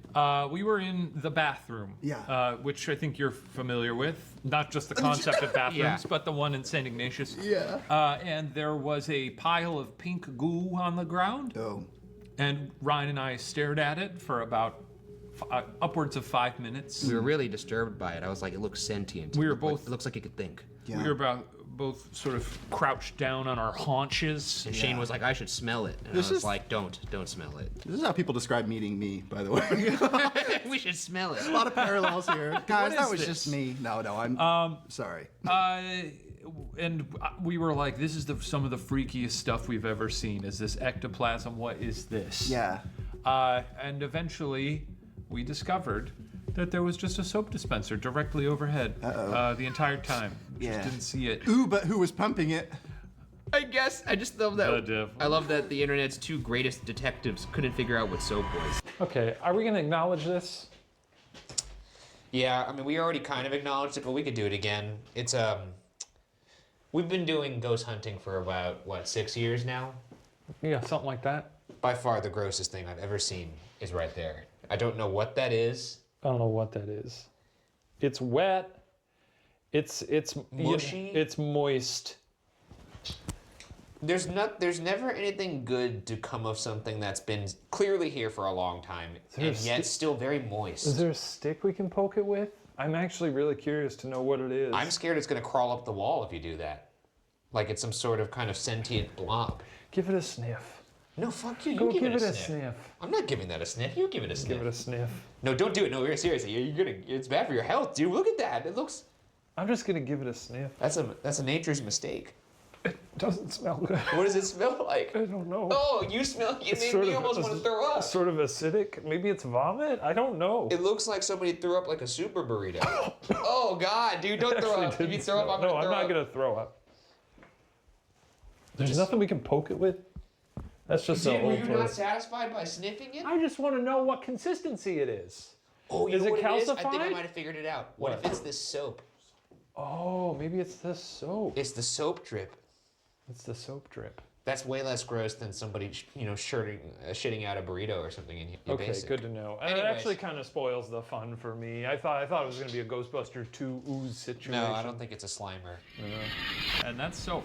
Pretty much. I love that Mark, our director, we're sitting there like trying to poke it with a stick, and he figured it out within 5 seconds and saw there's a soap dispenser right above their heads. He said, "Up." So he zoomed out and just kept it in a wide shot the entire time, basically to make fun of us, and just waited. And I don't think he realized how long it was going to take for us to realize it was soap.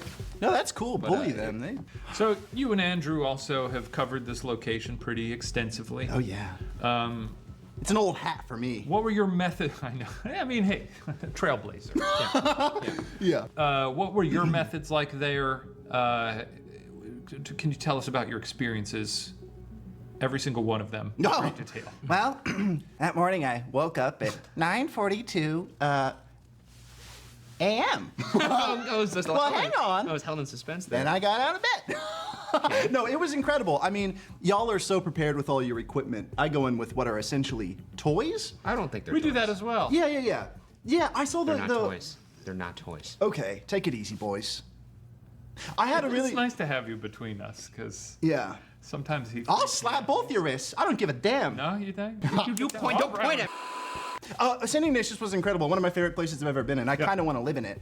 But yeah, no, I loved it. The whole thing was terrifying, and editing that video was probably one of the scariest experiences I've ever had, because I edit like the haunted portions of the videos, and I get into a relationship with them, truly. Like I set the scene. I actually take my ritualistic devices. I don't know if you can see. Can you see in the shot the? Your ball? That's okay, yeah. But I take items from haunted locations and I put them all around me. I light candles. I have a... that's good. Yeah, I have a mirror, like a whole summoning ritual to help me to get ghost edit videos. Oh, wow. And so it gets like really scary. I know it sounds very strange, but I actually have a video Well, you explaining actually it. seem to have a little bit more reverence and respect for it, whereas we just go in there and we just... Well, I don't know walk all over the place. That's funny. It's nuts. Well, I don't know about that. I just try to be sweet to the ghost, because I feel like, I don't know if you guys do this. I don't think you do this, but... Sometimes we try to be sweet. Sometimes Yeah. I think we generally eventually work up to being sort of disrespectful and abrasive, but we tried different approaches sometimes. Yeah, I grew up watching shows where people go into ghost locations and they're just so like, how did you join here? I hate it. Why are they humping the ghosts? Yeah, they are. It practically is that. How did you die? It is. It's like, give me that evidence. We need something to happen on camera. But you guys, I assume, are very sweet boys in there as well. We try to be. But yeah, I just try to like, I'm all for, hey, instead of show yourself, it's like, hey, you looked cute when you were alive, and I bet you look cute now. And that's what they respond to, because that's what people are. They respond to You're the kindness. gentleman ghost hunter. That's right. What would you guys do if you were in a coffee shop and someone came in and said, "What are you doing in this coffee shop?" You know, you'd be like, very rude. you'd want to step away I'd be from like, that guy. I'm drinking coffee. Drinking coffee, yeah. Well, ghosts are the same. So you just have to go in and just be like, "Hey, here's a cute toy," or "Here's Honestly, something." I like. a lot of times when I do my solos, I sort of try to level with them in a very personable way. Yeah. That's true. No, don't give me that look. I'm like, hey. Could we cut to a Sure, clip? you can selectively cut to the times that I'm nasty. I bet you I could cut to any clip from your solo. That's not Oh, you can edit anything. Yes. But in full disclosure, You I haven't. called a little boy a little punk. You did that? Well, he. You called him a little jerk. What was he, 4? He was like 7, I think. Oh, that he can handle it. Yeah. I got bullied so He much. handled tuberculosis. No, he didn't. Did He it? died. Yeah, passed away. In fact, it handled him. Well, anyway, how long were you guys there during your investigation? Oh, I would say, oh God. I mean, so the funny thing about me is I don't remember anything. Yeah. Like the first time you guys had me on to talk about evidence, you were showing me things and I was like, oh, I'm seeing it for the Scary. first time. Yeah, because I never watch anything that I'm in. Like I'll never see this video. I never watch it. Like when I'm done editing my own stuff, it just goes away from my brain. Yeah.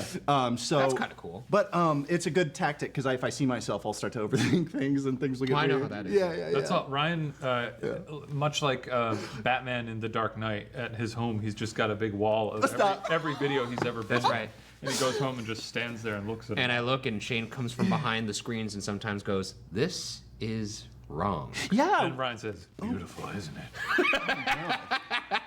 We were in St. Ignatius for several hours. I mean, at least probably like, I don't know, 3 or something? But I've been in there so many times, I've lost count, boys. That's not a great I love thing. it. No, I love Honestly, that you've place, put boots to the ground and you've logged a lot of hours. And those there. are some You big should- ass boots. I was wearing these boots. Makes sense. Yeah, they are really big. Anyways, let's move on to our final section for the day. Qua. This is where we answer questions directly from you guys, the viewers at home, including 2 questions every week exclusively from our patrons over on Patreon. We call that Patreon Corner. Who also, coincidentally, get to watch all Ghost Files episodes a day early, God willing. Our first question comes from... This comes from Emma.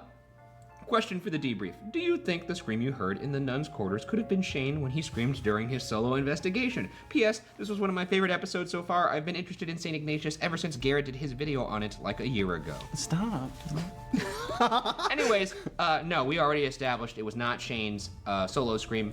Different sound, also different length. Yeah, it didn't really sound like me. No. You know, that's an easy thing for me to... I'm happy to admit that. It wasn't long enough to be Shane's. No.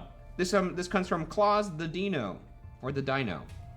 For debrief, how long do you actually stay in each section and in a location in general? Obviously, we don't see all the footage, so I'm curious about the period of time it's filmed over. It's funny, we actually just asked Garrett this, but we usually stay in the locations for anywhere from 6 to 8 hours. Usually sundown to like 3 a.m. or so. Now, in all fairness, I don't remember anything.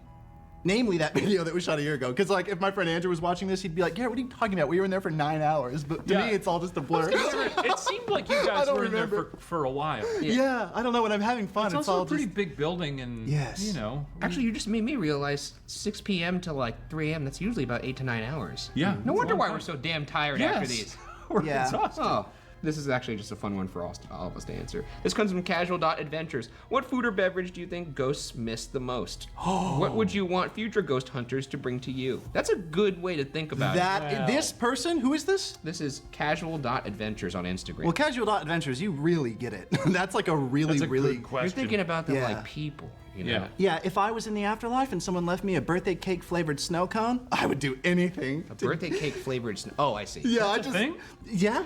I make them almost every day. I mean, I think it's a layup. I would love popcorn as it goes. Oh, that's a good answer. Yeah, I love We should start popcorn bringing to bits. popcorn on like investigations. I It's think not a that'd bad be fun. idea. All right, let's move on. Wait, you have to answer the question, don't you? Oh, popcorn. Oh, is it the same thing. one? We're both Colonel heads. I'm And a if bigger I'm one. going for a bev, I'll take a Coke Zero. Oh, cool. I'll take a nice a crispy beer. I just want whiskey.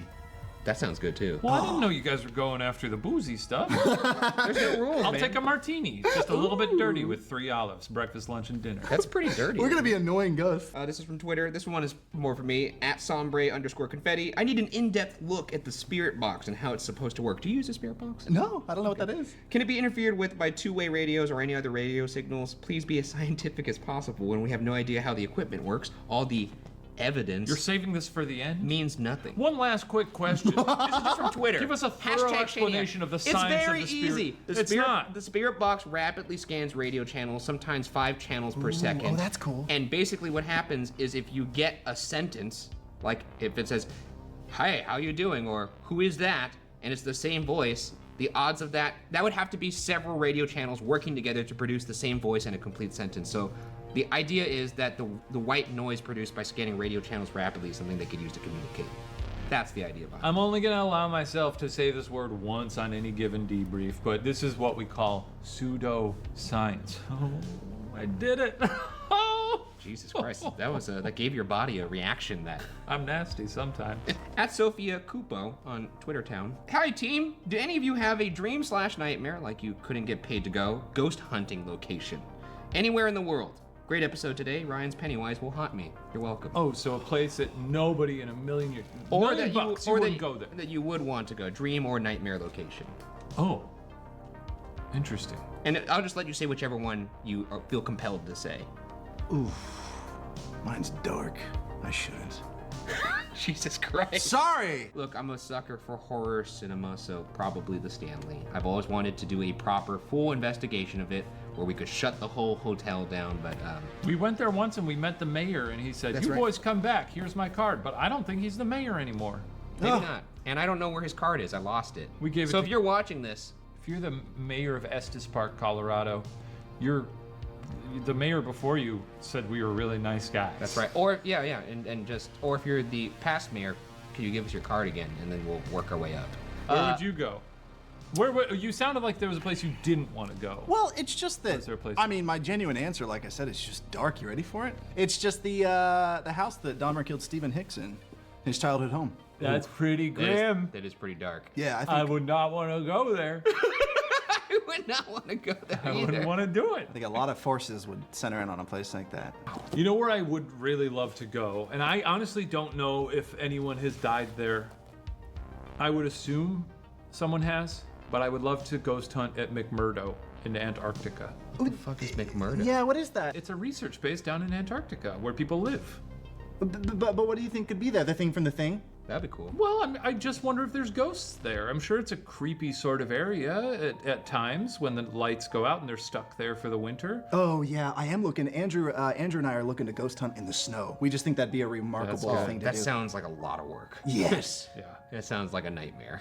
Looking at our producer behind We camera. could sail them in the snow. Yeah, and that sucked. Well, that wraps up this investigation. Thank you again, Garrett, for coming on to the show. Always a pleasure to Thanks be for in being the. on the episode. People were thrilled to have you. We were thrilled to have you. Pleasure to be in the bunkers. That's right. Thank you for walking the 800 steps down to get down here. It's going to be a rough walk up. Oh, because it's a bunker. It's a bunker. It's a bunker. Okay. You're welcome, though, for what it's worth. Thank you for playing with us. Yeah. And thank you to all of you guys out there for watching St. Ignatius and also for watching this episode of Debrief. Remember to watch the next episode of Ghost Files, in which we go to Hull House in Chicago. Very creepy place. Home of Shane, not the Hull House. Chicago. Home of good hot dog. Okay. And pizza. And the bean in the park. And the bean. He was Cloud born- Gate Nation. He was born under it. What if you were born in the bean? Born under the bean. Anyways, watch that episode. Remember to submit your questions on Patreon, Twitter, Instagram, or on the video directly on YouTube, and maybe we'll pick your question. And hey, maybe you'll be on the next episode of Ghost Files Debrief. Oh, and again, if you'd like more behind-the-scenes content and to see Ghost Files episodes early, consider becoming a member of our Patreon community over at patreon.com/watcher. We'll see you next week. And make sure to check out Garrett's new investigation where he investigates a haunted makeup studio that should be coming to you guys this October. It's going to be a good one. As for now, case closed.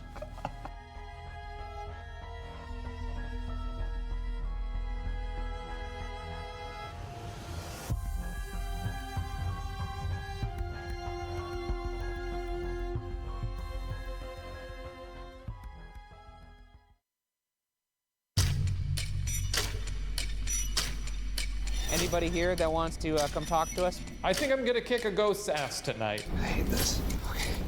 Okay. If you'd like us to leave, turn the light on. I think I heard a little whisper after that. Oh, I don't know if I can do this. Holy shit.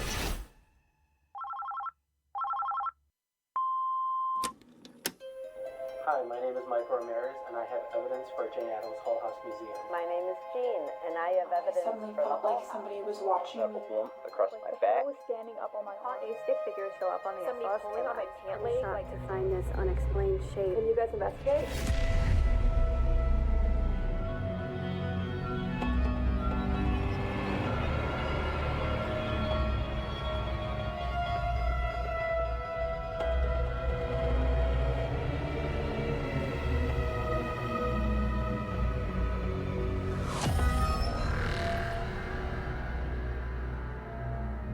Welcome to Ghost Files, where we take your evidence and our tools into the field to expose the supernatural.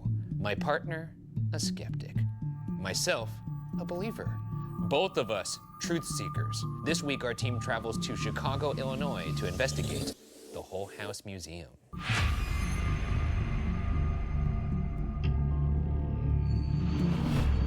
Hull House. Hull House. Our first haunted location in Chicago.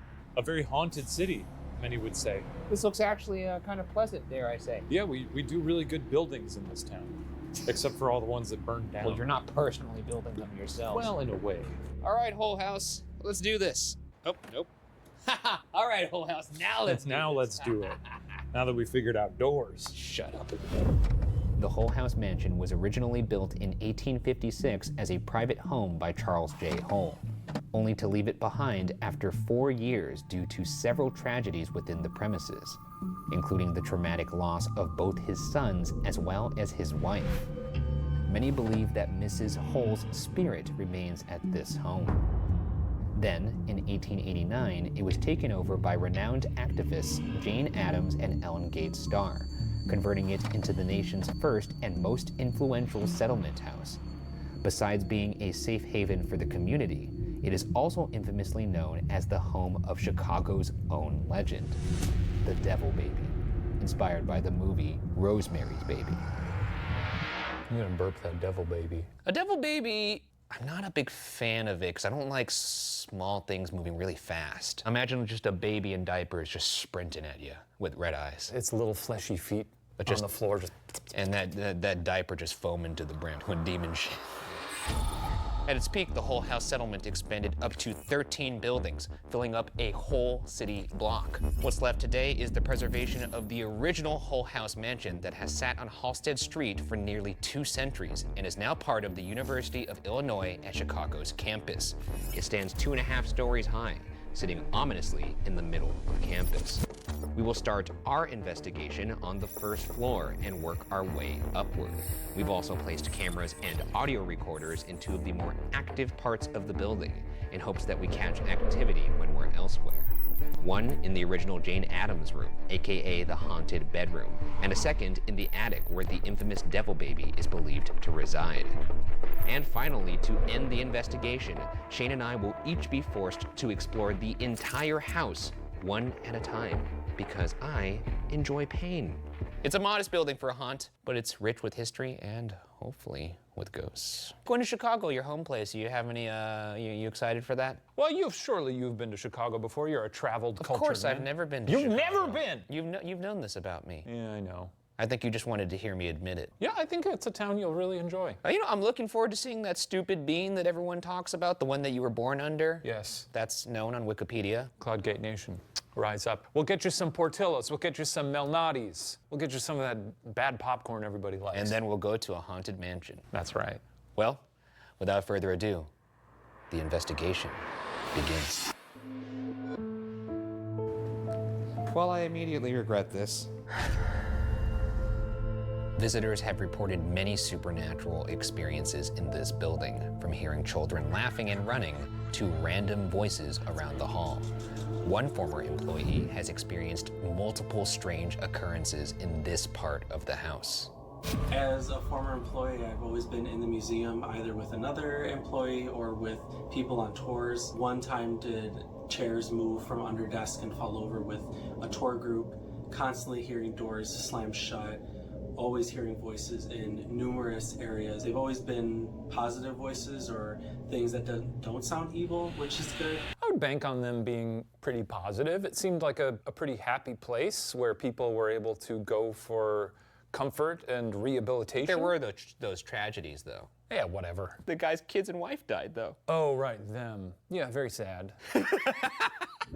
So this is the general first floor area. This is where Michael said that he saw a chair move on its own. I see some chairs. I don't see them moving. Residents of Hull House, may you please move one of these chairs? What's the weight of that thing? It's pretty heavy. I was gonna say, if these are old chairs, they gotta be made out of like oak or cherry wood. Mrs. Hull, could you move one of the chairs? Mrs. Hull. Let's go into this other room here. This used to be actually a schoolhouse back in the day. Any kids in here want to talk to us? I hear there's children laughing in this building. Wait, shh. Did you actually hear? Shh. Look.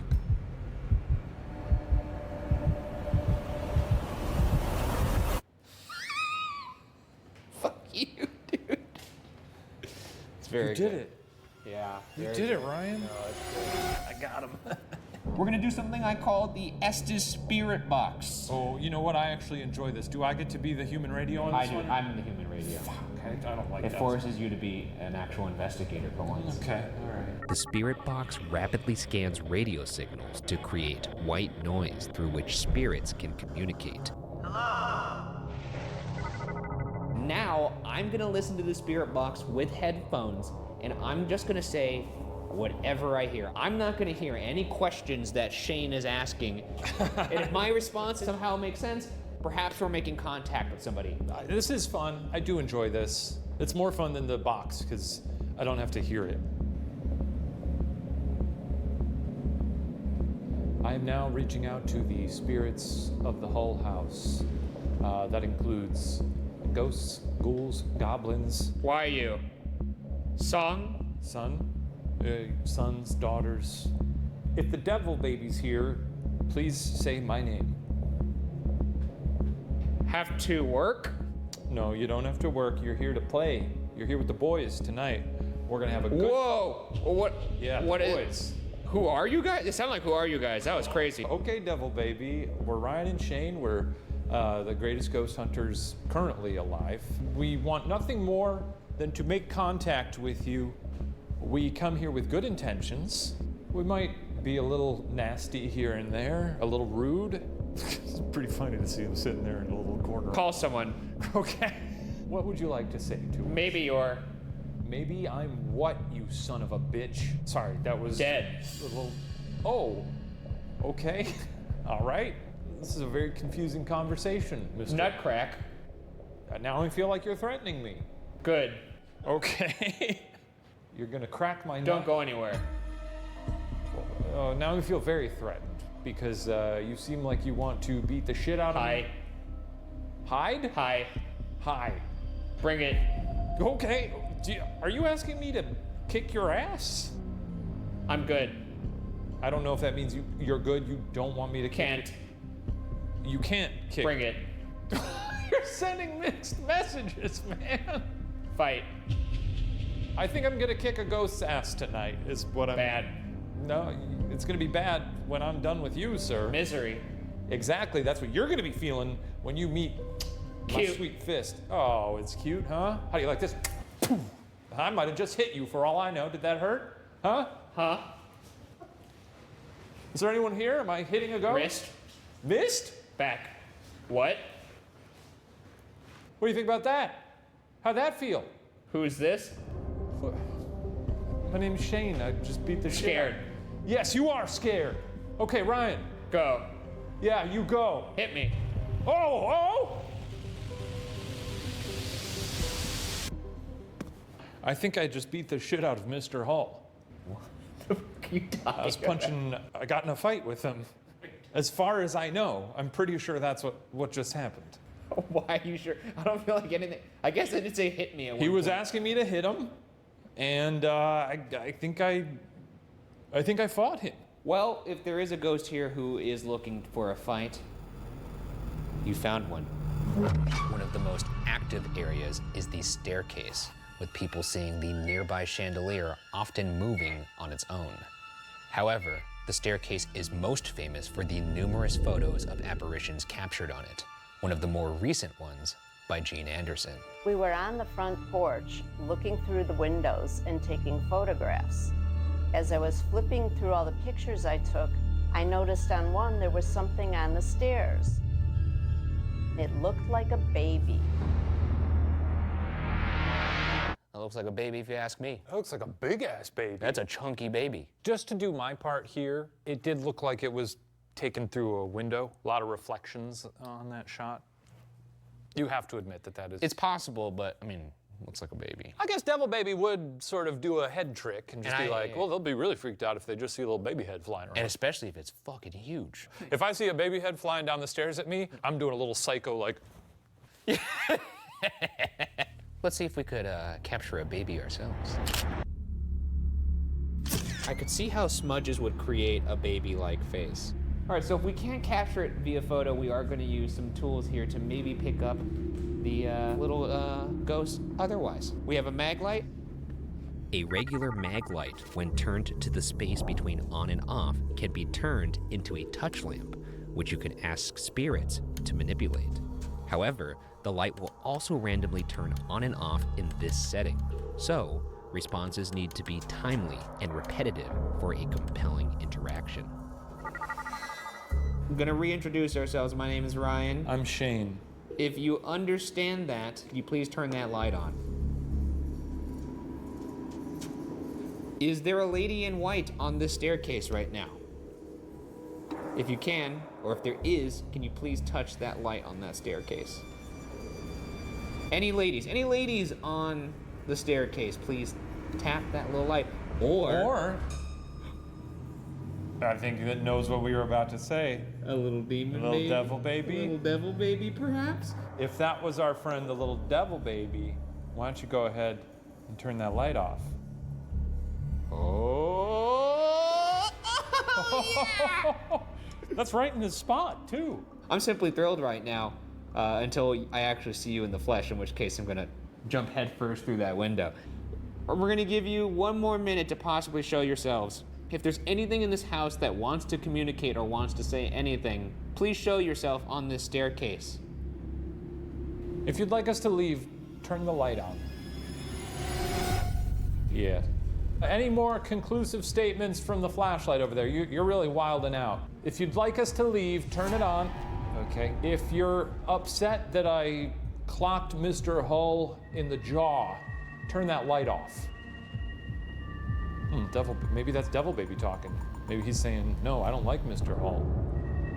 Is Mr. Hull there? Can I talk to Mr. Hull? Mr. Hull, please turn the light on. I think I killed a ghost. I don't think you killed a ghost. I think I killed him. Here on the second floor, there were several fires reported that started spontaneously on their own. And yet, despite the flames, there were no burns or marks from fire damage found anywhere. If there's anything up here right now that wants to communicate with us, please speak now. Why are you still here? Could somebody walk towards my voice? If you could hear me, walk towards me. We come with good vibes, always. Except for when I was punching you in the face, but you did provoke that, and I was acting in self-defense. While we're looking up at this attic here, let's fire up the Ovilus. The Ovilus takes environmental readings that spirits are said to manipulate, such as temperature or electromagnetic fields, and converts them into corresponding words or phonetic sounds.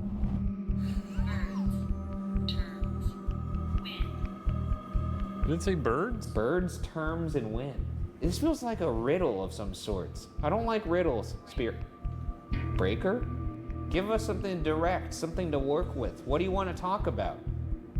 Can you say Devil Baby? Can you tell us what year it is? Pulled. Telepathy. Pulled a rabbit out of a hat? I think we're talking to a magician. I was thinking pulled pork. Okay, we're gonna give you 60 seconds of silence to possibly do whatever you want. Maybe we'll hear a conversation.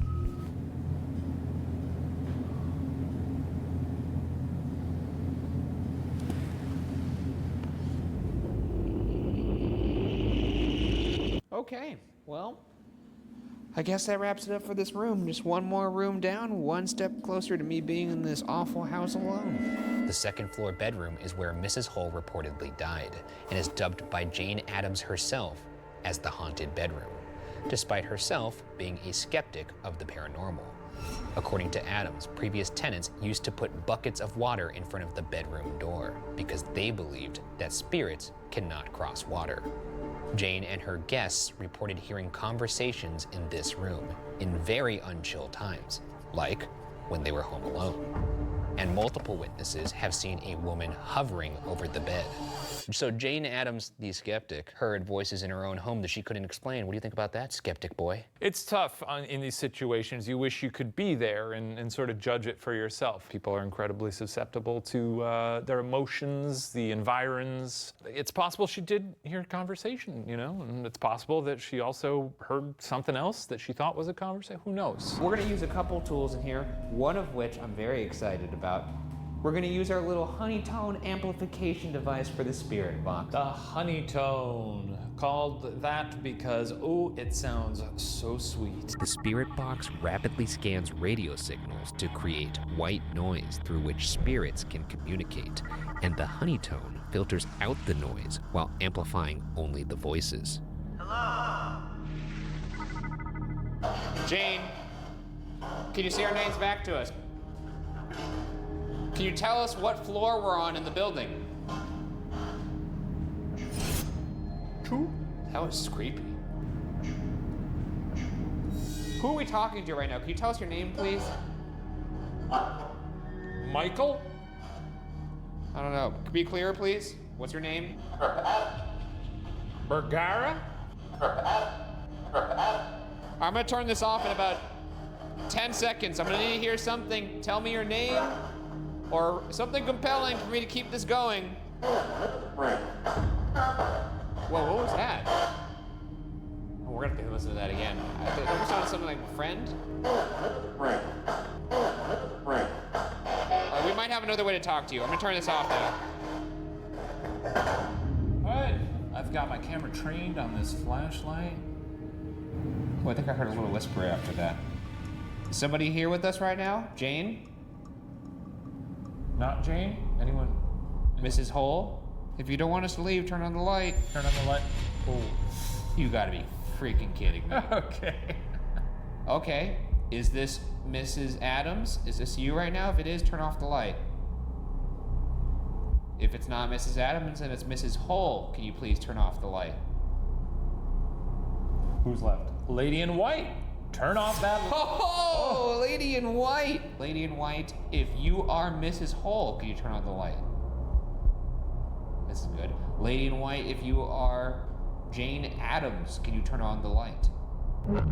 Oh, wow. Jane! That's pretty cool, I'm not gonna lie. Jane, this is you! I mean, it's an honor. It is an honor. You've done a lot of great things. You know, you were considered one of the most dangerous women on Earth. You know that, right? Oh, yeah, okay, you do know that. Do you want us to leave your bedroom now? If so, turn off the light. Okay. Well, I'm gonna leave because I actually didn't like that much. You didn't like that at all. Again, it was an absolute pleasure to meet you. I did go to your junior high school in Schaumburg, Illinois, so I do feel like we would have been buds. The scariest part of the whole building is, of course, the attic. Allegedly, this is where the infamous devil baby has made itself home. One version of the story has it that a religious woman had an image of the Virgin Mary in her home, but her atheist husband took it down, saying he would rather have the devil in the house.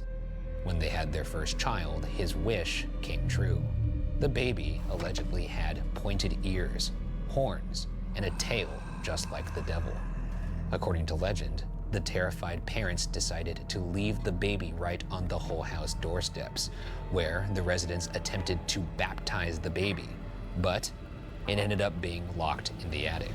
I'll probably bring like a rattle or something to get this baby out, or I'll make baby noises like goo goo gaga. You'll make baby noises. Goo goo gaga, come out. Yeah, goo goo gaga. Boo boo boo boo boo Goo goo boo boo. boo boo boo Gara's here. Boo boo goo. Some I don't know what babies like, Gerbers or some shit like that. They love a Gerber, they love a ho-ho, they Oh love a my god, Twinkie. what trigger object should we use to trigger this baby? Rattles. Pacifiers. They don't understand object permanence, so you could sort of hide and seek. Yeah, hide and seek, peekaboo. Peekaboo, We could play peekaboo. We could play peekaboo. Let's play a clean game, let's catch this baby. Now, this is more like it. Now, that's what I call ghost hunting. Now, this definitely feels a little bit more like something we've seen in the past. We can fire up the REM pod at the same Fire up the REM pod. You know, we're in the attic. The REM pod creates its own circular electromagnetic field and will alarm when anything penetrates that field. The more colors on the alarm, the more significant the intrusion.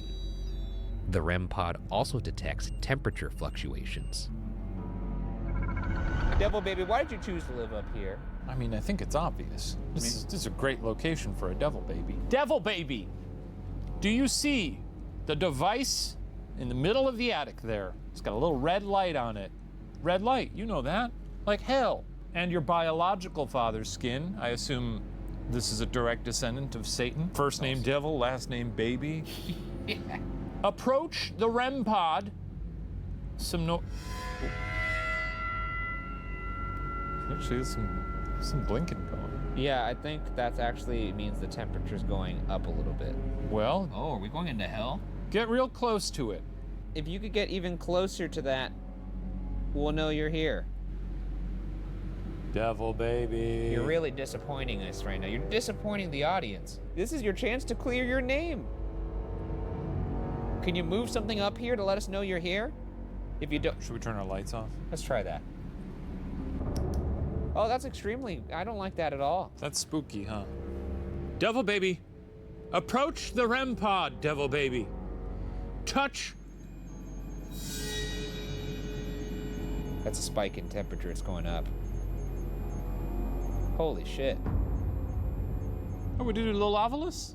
This is we're gonna use the Ovilus, Devil Baby. If you could just make this thing say devil, that would be great. Oh, you are cheeky. If you want to go to heaven, get close to that red light.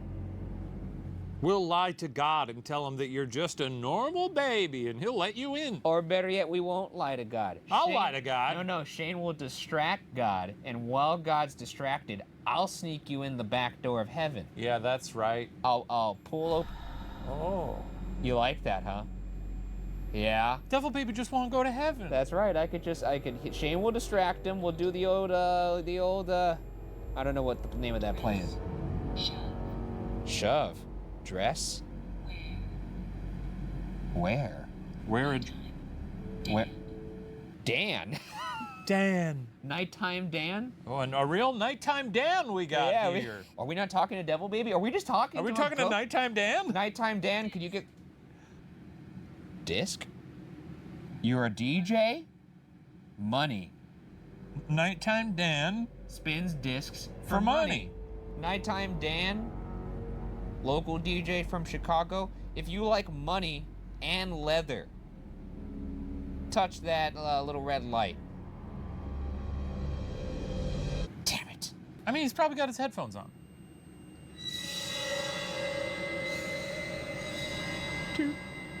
I'll take it. I'll take it too. I'll take that, Nighttime Dan. Hell yeah, Nighttime Dan. I like money too. Nighttime Dan, not bad. Now that I know Nighttime Dan's here, I'm 1% less scared about the solo investigation that's about to happen. Yeah. And now we move to the final phase of the hunt, our individual investigation of the entire building. Here's how our solo investigations will work. Shane and I will each have 20 minutes of solid alone time in the location. Shane will go first, and at the end of his time, we'll hide a walkie-talkie in a room inside the building. Once Shane returns, he'll reveal to me the walkie-talkie location. Then it's my turn. I'll enter the building, and only after radioing back to Shane with the hidden walkie-talkie will the clock start on my 20 minutes of solo investigation. Let the games begin. That's a lot of building. It's not that much of a building, but we are going to be there alone, which I never like. And yet I do it every single time. Because you're a professional. No, I think it's because I hate myself. Okay, let's do it. Yeah. Well, it's come to the part of the night that I dread most. It's time to party. No, it's not. It's party time, baby. Sorry, that's a really bright flashlight. Flash right in my face. Sorry about that. All right, I guess I'll just get in there and do my thing. Yeah, get in there and do your thing. Testing walkie? We're doing 20 minutes, right? 20 minutes. Sounds good. See you on the other side, brother. Okay. Alone in the Hull House Museum. A dream come true for this little Illinois boy. He's been very happy to be back in Chicago. Hopefully that lasts too, because he'll finally shut up about it, if you know what I mean. Guy talks about Chicago nonstop. I'm gonna open up the conversation to the Hulls. Apparently Shane fist fought Mr. Hull. I didn't see that because I had my eyes closed. Oh man, could you imagine we just go in there and it's just like the house is just torn apart. His shirt's ripped off, just bleeding from the nose, just got his ass kicked by a ghost. Any other spirits, energies who spent time in this place and are perhaps still here, wondering, what exactly am I? Am I an orb? Am I a ghost? Am I living? Am I dead? Well, I hate to inform you, your ass is grass. Yes, you are dead, but you know, with any luck, I can shake some sense into you and knock your ass on out to heaven or hell. Not looking forward to the attic because it was gross, and there's a little baby man thing up there that's gonna run around and nip at my ankles. Okay, here we go. I'm gonna be silent for a little bit. I'm gonna hold up my microphone and you can talk into it.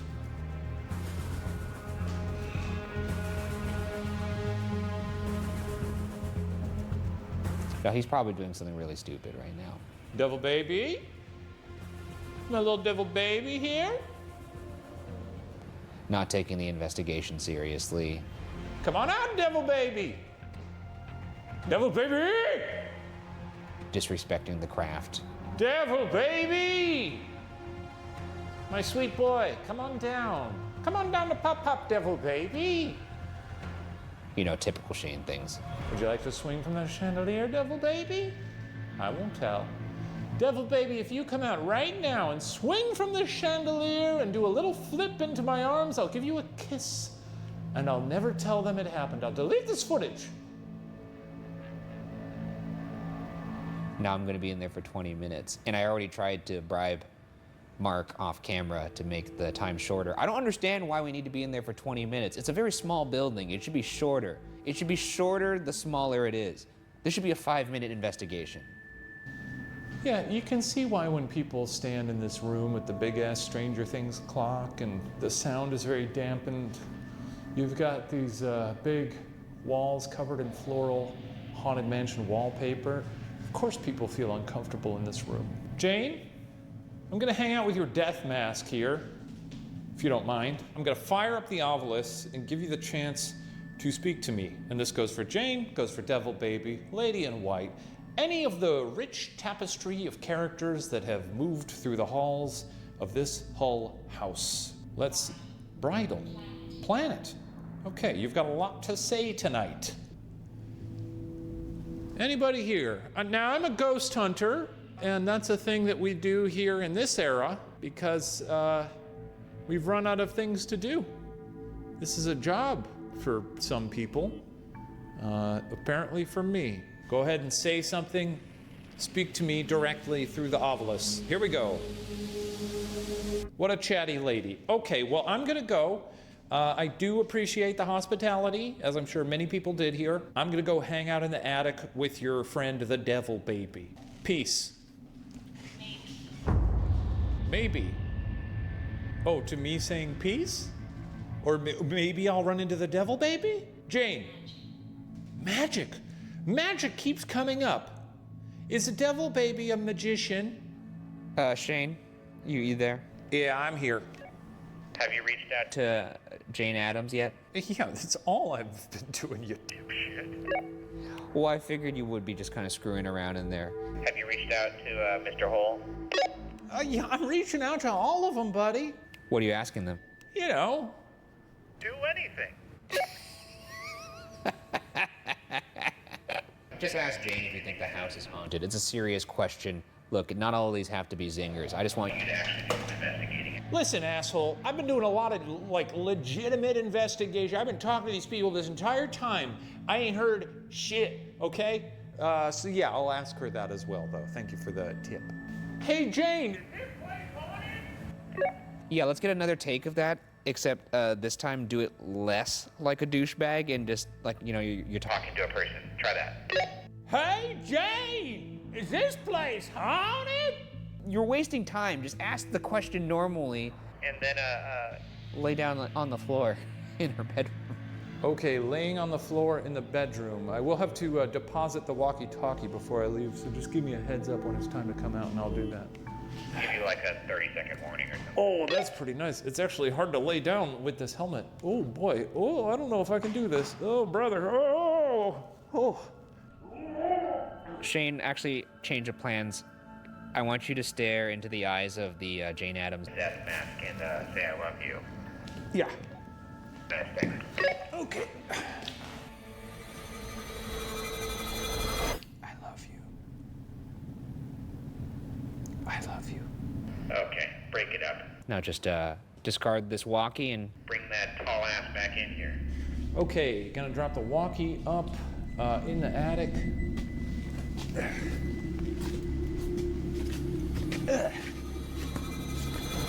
Oh, fuck. We're outside, by the way. I don't know if you hit the walkie yet or not. There we go. Maximum troop. I'm just reading whatever bullshit the Ovilus is hollering. Okay. All right. Kill us. Okay. Devil? Did you hear the way she just said devil? Devil, baby? Why did I not put that together? Is Devil Baby here? How was it? It was really good. The most recent word on there. Devil? Oh, that's amazing. She also said it in a very, like, are there certain words on this that have a scary voice? No. Because she said like, lend, devil.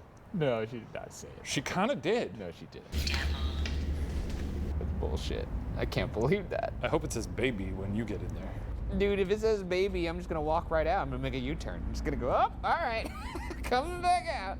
Obviously the walkie's in the attic. Yeah, I figured. Now it's your turn.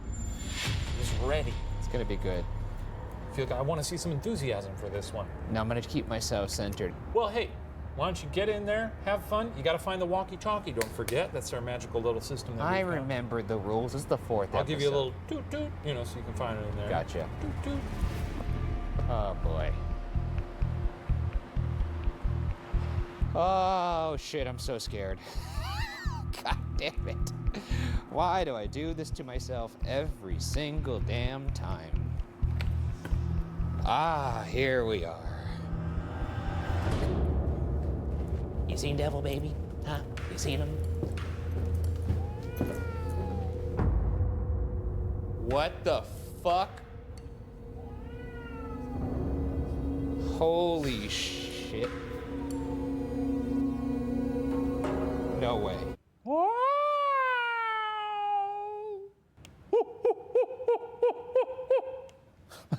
These are just noises for a friend. Oh, that's Shane. That's Shane on the walkie. I almost walked out. Oh,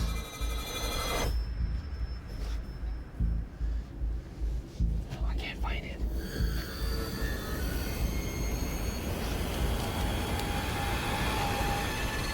You scared the shit out of me.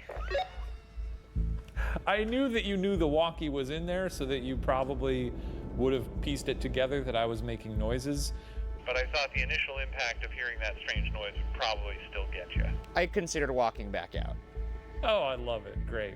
Sorry you had to go all the way up to the attic. Okay, your time has begun. Yay. While you're up there, see if nighttime... Dan is up there. Yeah, I was just about to reach out to him. While you're up there in the attic still, actually, can you close the door to the attic? He might be ignoring me. Can I go ahead and close the door to the attic? Sorry, you're breaking up every now and then. No, I'm not. Close the door to the attic.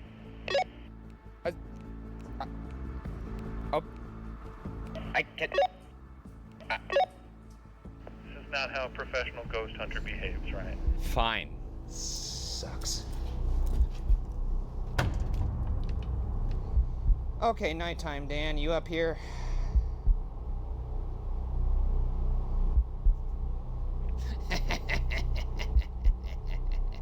I probably look insane right now, just sitting in the dark with a giant helmet on, laughing to myself. And you're right. I am insane. I hate this. Really nice vibes in there. For a lot of the time I was in there, I just turned my flashlight off and did a darkness bath, which I think is good for the soul. I used to take showers in the dark. Hot water hitting you sort of dulls all your senses because there's too many sensations of the hot water. Then when there's no visual information, also it's almost like a white noise with the water going. So it's like you're static, you're fuzz, you're nothing. I guess it makes sense that my light would be off when we're talking at nighttime, Dan. Peace, baby. Literally.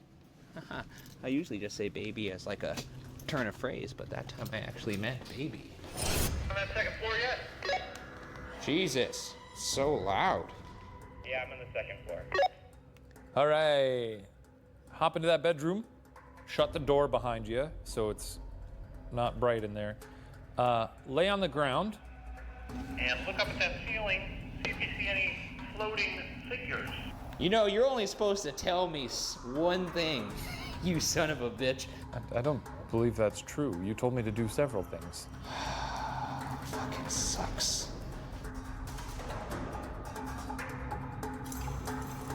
Turning off the light now for 30 seconds.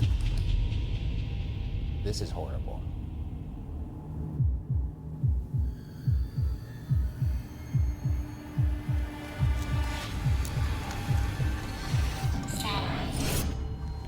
Wait, did I just hear Sally? Holy shit, it says Sally. Like, Sally House Sally? What the hell is she doing here? Nope, I'm not talking to Sally. Fuck that. Hey, Ryan. What do you want? I know I said the last thing was the last thing I'd ask you to do, but I got one more thing. Shocker! The stairs where we seen a devil baby, where I bounced him on my little lap. Can you lay on those? Lay on the stairs? That doesn't even sound like I'm gonna be able to. Gas here. All right, I'm on my back.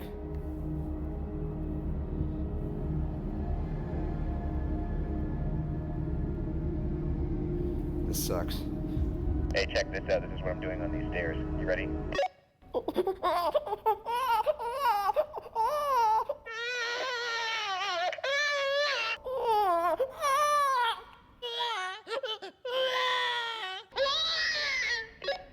Best ghost hunters in the world. Controversial methods, but they always work, baby. Oh, I'm so excited to leave this house at some point. 5. Holy shit! Dude. Holy shit. Turn where? Where do you want me to turn? Have we gotten some results here? I'm passing the second floor where the landing of the second floor is. And as I just passed it, The Ovilus, which had been silent for a long time, just said fire. Fire. Oh, because there were fires there. then it said turn. What does it want me to look at? Start turning in a circle? Guess that makes sense.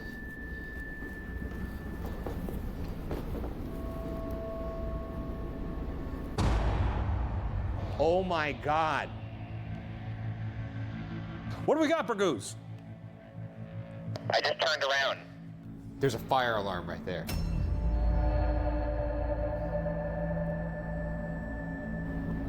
I hate this. Okay. I don't like the way this area feels, actually. Hello?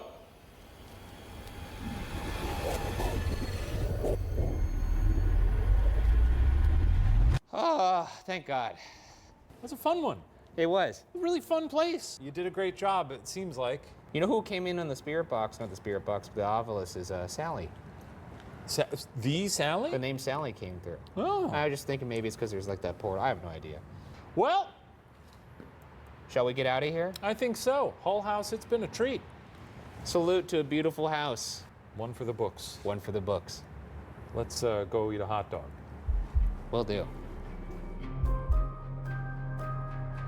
A historic home nestled within a college campus is about as unassuming as it gets. And yet, legends and mysteries of the Hull House continue to survive. Did Shane get into a fist fight with Charles Hull? Did we learn more about the fire on the second floor? Did we chat with Nighttime Dan or a devil baby? Our job as investigators is to collect and present questions, possibilities. Interpretation, however, solely belongs with you. But for our part, the Hull House can now be locked away in the Ghost Files.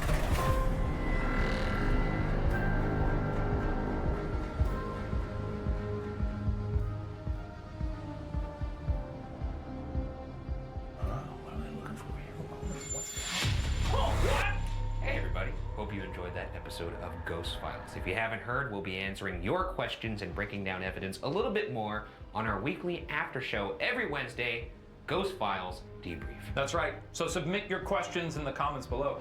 And if you'd like to see episodes a whole day early, swing by patreon.com/watcher. Farewell.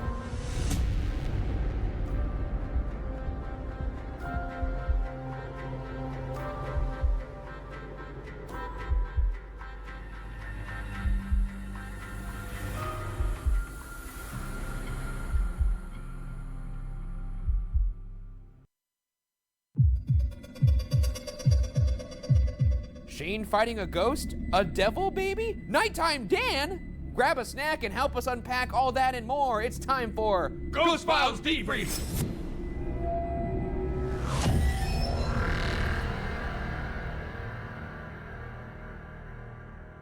Thank you for joining us. I'm Ryan Bergara, and that thing over there is my colleague Shane Madej. Shane? Each week, we look back at our most compelling evidence, behind-the-scenes moments, and answer your burning questions. This episode is sponsored by Casetify.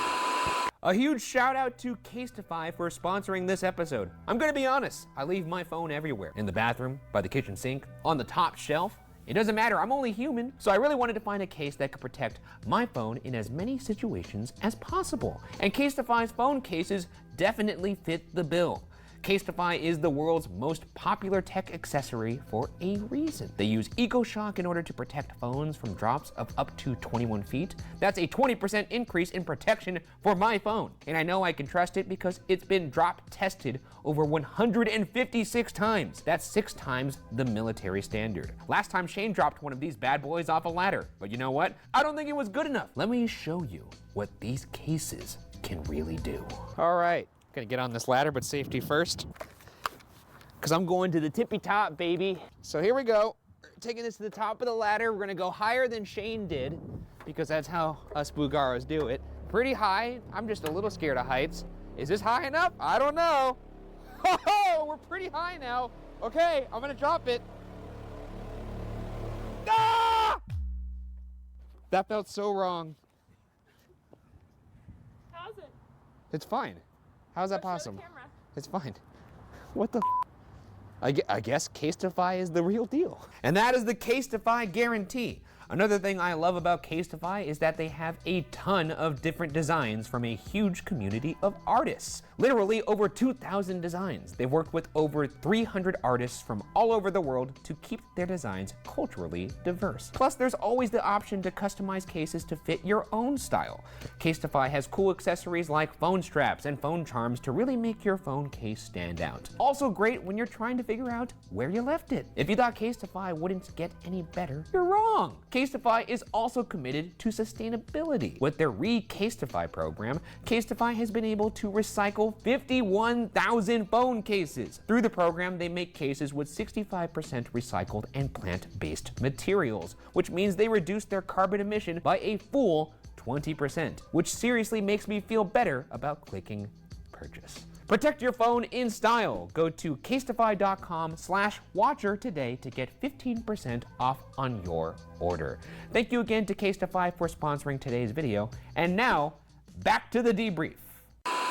Wow, thank you, Case-Defy. Thank you, Case-Defy. Those are good cases. I took my phone and I threw it at a wall with that thing on. That's crazy. And we know things about cases, too. Cold ones and phone ones. That's right. Hey, we were at the Hull House in Chicago. Yeah, we went to your hometown. How was that for you? It kicked ass. It was. You had a lot of fun, too. I did have a lot of fun. He was entranced by the bean. He was bean this, bean that, laughing his ass off at the bean, mocking it. And then he saw it and he cried. He sobbed like a child. A single tear came down. I don't know if I sobbed, but a single tear came down my eye when I saw my reflection in the bean. They're right about what they say about it. When you look at your reflection in the bean, it's like the first time you've ever seen yourself. That's true. Yeah. Enough about the bean, though. We could talk about the bean all day. We'll have a separate episode about the bean. But Hull House, I mean, a nice historic place. We got some good evidence there. There's a devil baby. There's a devil baby. Added a new character to our growing library of rogues. It's fun to do smaller locations because there's not as much walking around and we finish a little earlier. What? That's true? Yeah, I guess that's true. It's nice to not do as much work. That's true. Work smarter, not harder. A big shout out to the Hull House staff who invited us to come there. The staff was wonderful. They were wonderful, and they seemed to love the episode, which was great to hear, especially considering the content of the episode. That's true. Yeah. No, you talked about nursing a devil baby, and then... well, I think that's very sweet. And then we talked about their resident DJ that lives in the attic, Nighttime Dan. Nighttime Dan. Let's get into the evidence. Oh, yeah. And now a debrief of our investigation of the Hull House. Let's start with that evidence. Sexy. Okay, now we're gonna go over some of the evidence from the episode Hull House. If you saw it, if you didn't, what are you doing watching this? Go watch the Hull House, watch the proper investigation, and then come back here for the discussion. Anyways, let's talk first about the devil moment on the Ovilus. This happened later in the episode. Ryan, I gotta stop you there and just point this out because I've seen people say it's driving them crazy. What? That you always pronounce it ovulus. No, I've heard people pronounce it ovulus, and I've heard people pronounce it ovilus. So in this episode, I pronounced it both ways. Oh, did you? Yeah. Anyway, devil moment. That's when the ovilus on my walkthrough said devil. That's true. And it turns out it did say devil very funny. Kill us. Okay. Now, I did actually see someone else online post their ovilus saying devil, and it also said it in a spooky way. So maybe it's just pre-recorded to say certain words spook. It wasn't like scary, but it did sound a little different in tone than the other words. I mean, I'm sure it's just some sort of voice generator, but I'd like to imagine they had somebody in a VO booth say all the words that the ovilus has. And then, that would be good. And then just, they had her do devil very funny. Or if one of them just sounded like Freddy Krueger, if it was just out of nowhere, it was like, welcome to primetime, bitch! Yeah. But devil, obviously, hey, there was a devil baby. This got shortened in the episode, but it took Shane a good 10 seconds to put together devil and devil baby. Yeah, he saw devil. I was like, okay, and then I kept walking around, and then after several seconds, I was like, oh, like a devil baby. Huh? I can't believe that's pretty good. That fucking long. Yeah. It would be like if we were at Waverly and we got tuberculosis. Yeah. Or even just getting devil in a haunted house should elicit some sort of reaction, in my opinion. Yeah, from some people, I guess. Let's get to another piece of evidence here. This is a piece of evidence that people have been talking about quite a bit. Shane fighting and also beating the shit out of Charles Hull. Oh, now I feel very threatened because you seem like you want to beat the shit out of me. Hide? Hi. Bring it. Okay. Are you asking me to kick your ass? I'm good. I don't know if that means you're good. You don't want me to kick. You can't kick. Bring it. You're sending mixed messages, man. Fight. I think I'm gonna kick a ghost's ass tonight, is what I'm... Bad. No, it's gonna be bad when I'm done with you, sir. Misery. Exactly, that's what you're gonna be feeling when you meet my sweet fist. Oh, it's cute, huh? How do you like this? I might have just hit you for all I know. Did that hurt? Huh? Is there anyone here? Am I hitting a ghost? Wrist. Missed? Back. What? What do you think about that? How'd that feel? Who's this? My name's Shane. I just beat the shit. Scared. Yes, you are scared. Okay, Ryan. Go. Yeah, you go. Hit me. Oh! Shane's using that martial arts technique where he mimics a T-Rex. Yeah. And fights It's pretty with full- abundantly clear. I've never actually physically assaulted anyone, which honestly, I guess I'm proud of. It was honestly, truly compelling. And look, and people don't, I'm gonna reiterate this. When one of us are wearing those headphones and the other person is off doing their investigation, I can't hear anything. I had my eyes closed and I had my headphones on. I was just saying what I was hearing, and not only did you get responses that were accurate to what you were asking, but you got responses that were repeated, which doesn't happen often on the spirit box. It's pretty funny that I allegedly got great evidence of a ghost, and I'm like, no, I didn't. It's pretty silly. I love. You remember when we were out on tour last week, and who was at the microphone? They were like, "Are you ever going to teach Ryan what a coincidence is?" Unbelievable. All right, next clip is the fire on the Ovilus. Oh, I'm so excited to leave this house at some point. Fire. Holy shit. Turn where? Where do you want me to turn? Start turning in a circle.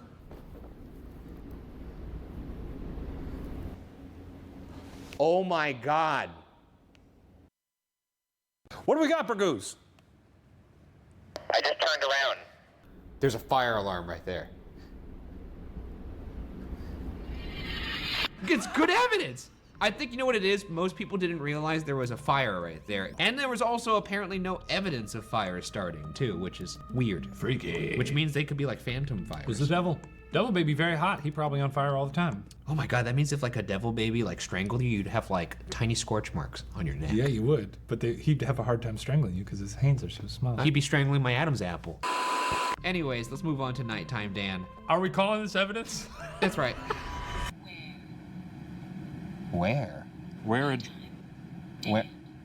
Dan. Dan. Nighttime Dan? Oh, and a real Nighttime Dan we got here. Are we not talking to Devil Baby? Are we just talking Are we talking to Nighttime Dan? Nighttime Dan, could you get... Disc?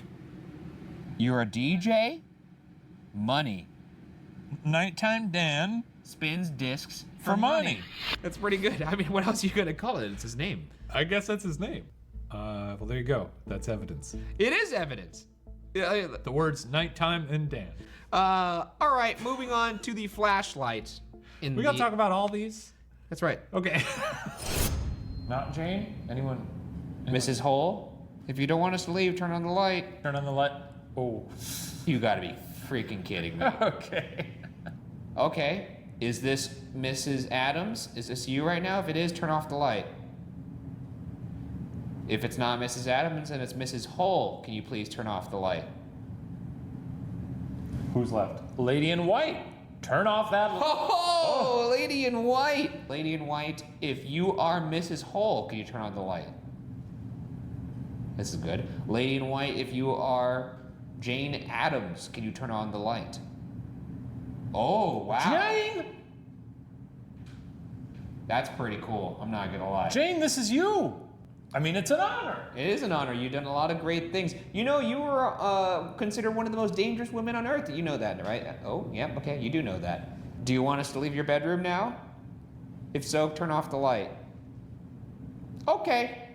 Well, I'm gonna leave because I actually didn't like that. One of the memorable moments from the tour last week when we were in Chicago, my parents were there, and my dad and I were standing backstage. Ryan was sitting next to us, and as the flashlight scene played, my dad was like, it's a mag light though, right? I was like, yeah. He was like, yeah, you just move that to the middle, turns on and off. I was like, yeah. And he was like, so it's just a bunch of random on and off. Have you even watched the show?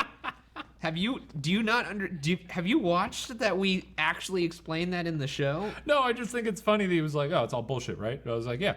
But have you not? You just had two of us like just. It was going unbelievable. back and forth. Like when I was like backstage, like I would hear his dad every now and then just go, bullshit. Yeah. And I was like, Jesus Christ, there's two of them. There really is two of them now. This is. And then like the fucking kill me. Ovilus, he was like, how much are they selling those things for? They're making a mountain of cash. Yeah, exactly. Insufferable. I mean, look, we say it in the graphics explainer that the flashlight will turn on randomly. However, if it turns on timely over and over again, that could also be compelling because you can tap it to turn it on because it's basically a touch lamp. It's good entertainment. I do believe that we will get a figure on camera one day, and when we do, you'll have all of this catalog of these small wins, like the flashlight or Fire on the Ovilus or Nighttime Dan, and you could be like, wow, they really wrote the book on just how to get evidence of the paranormal, and they've been doing it for a long time, and now it's the cherry on top to cap it off with this this figure.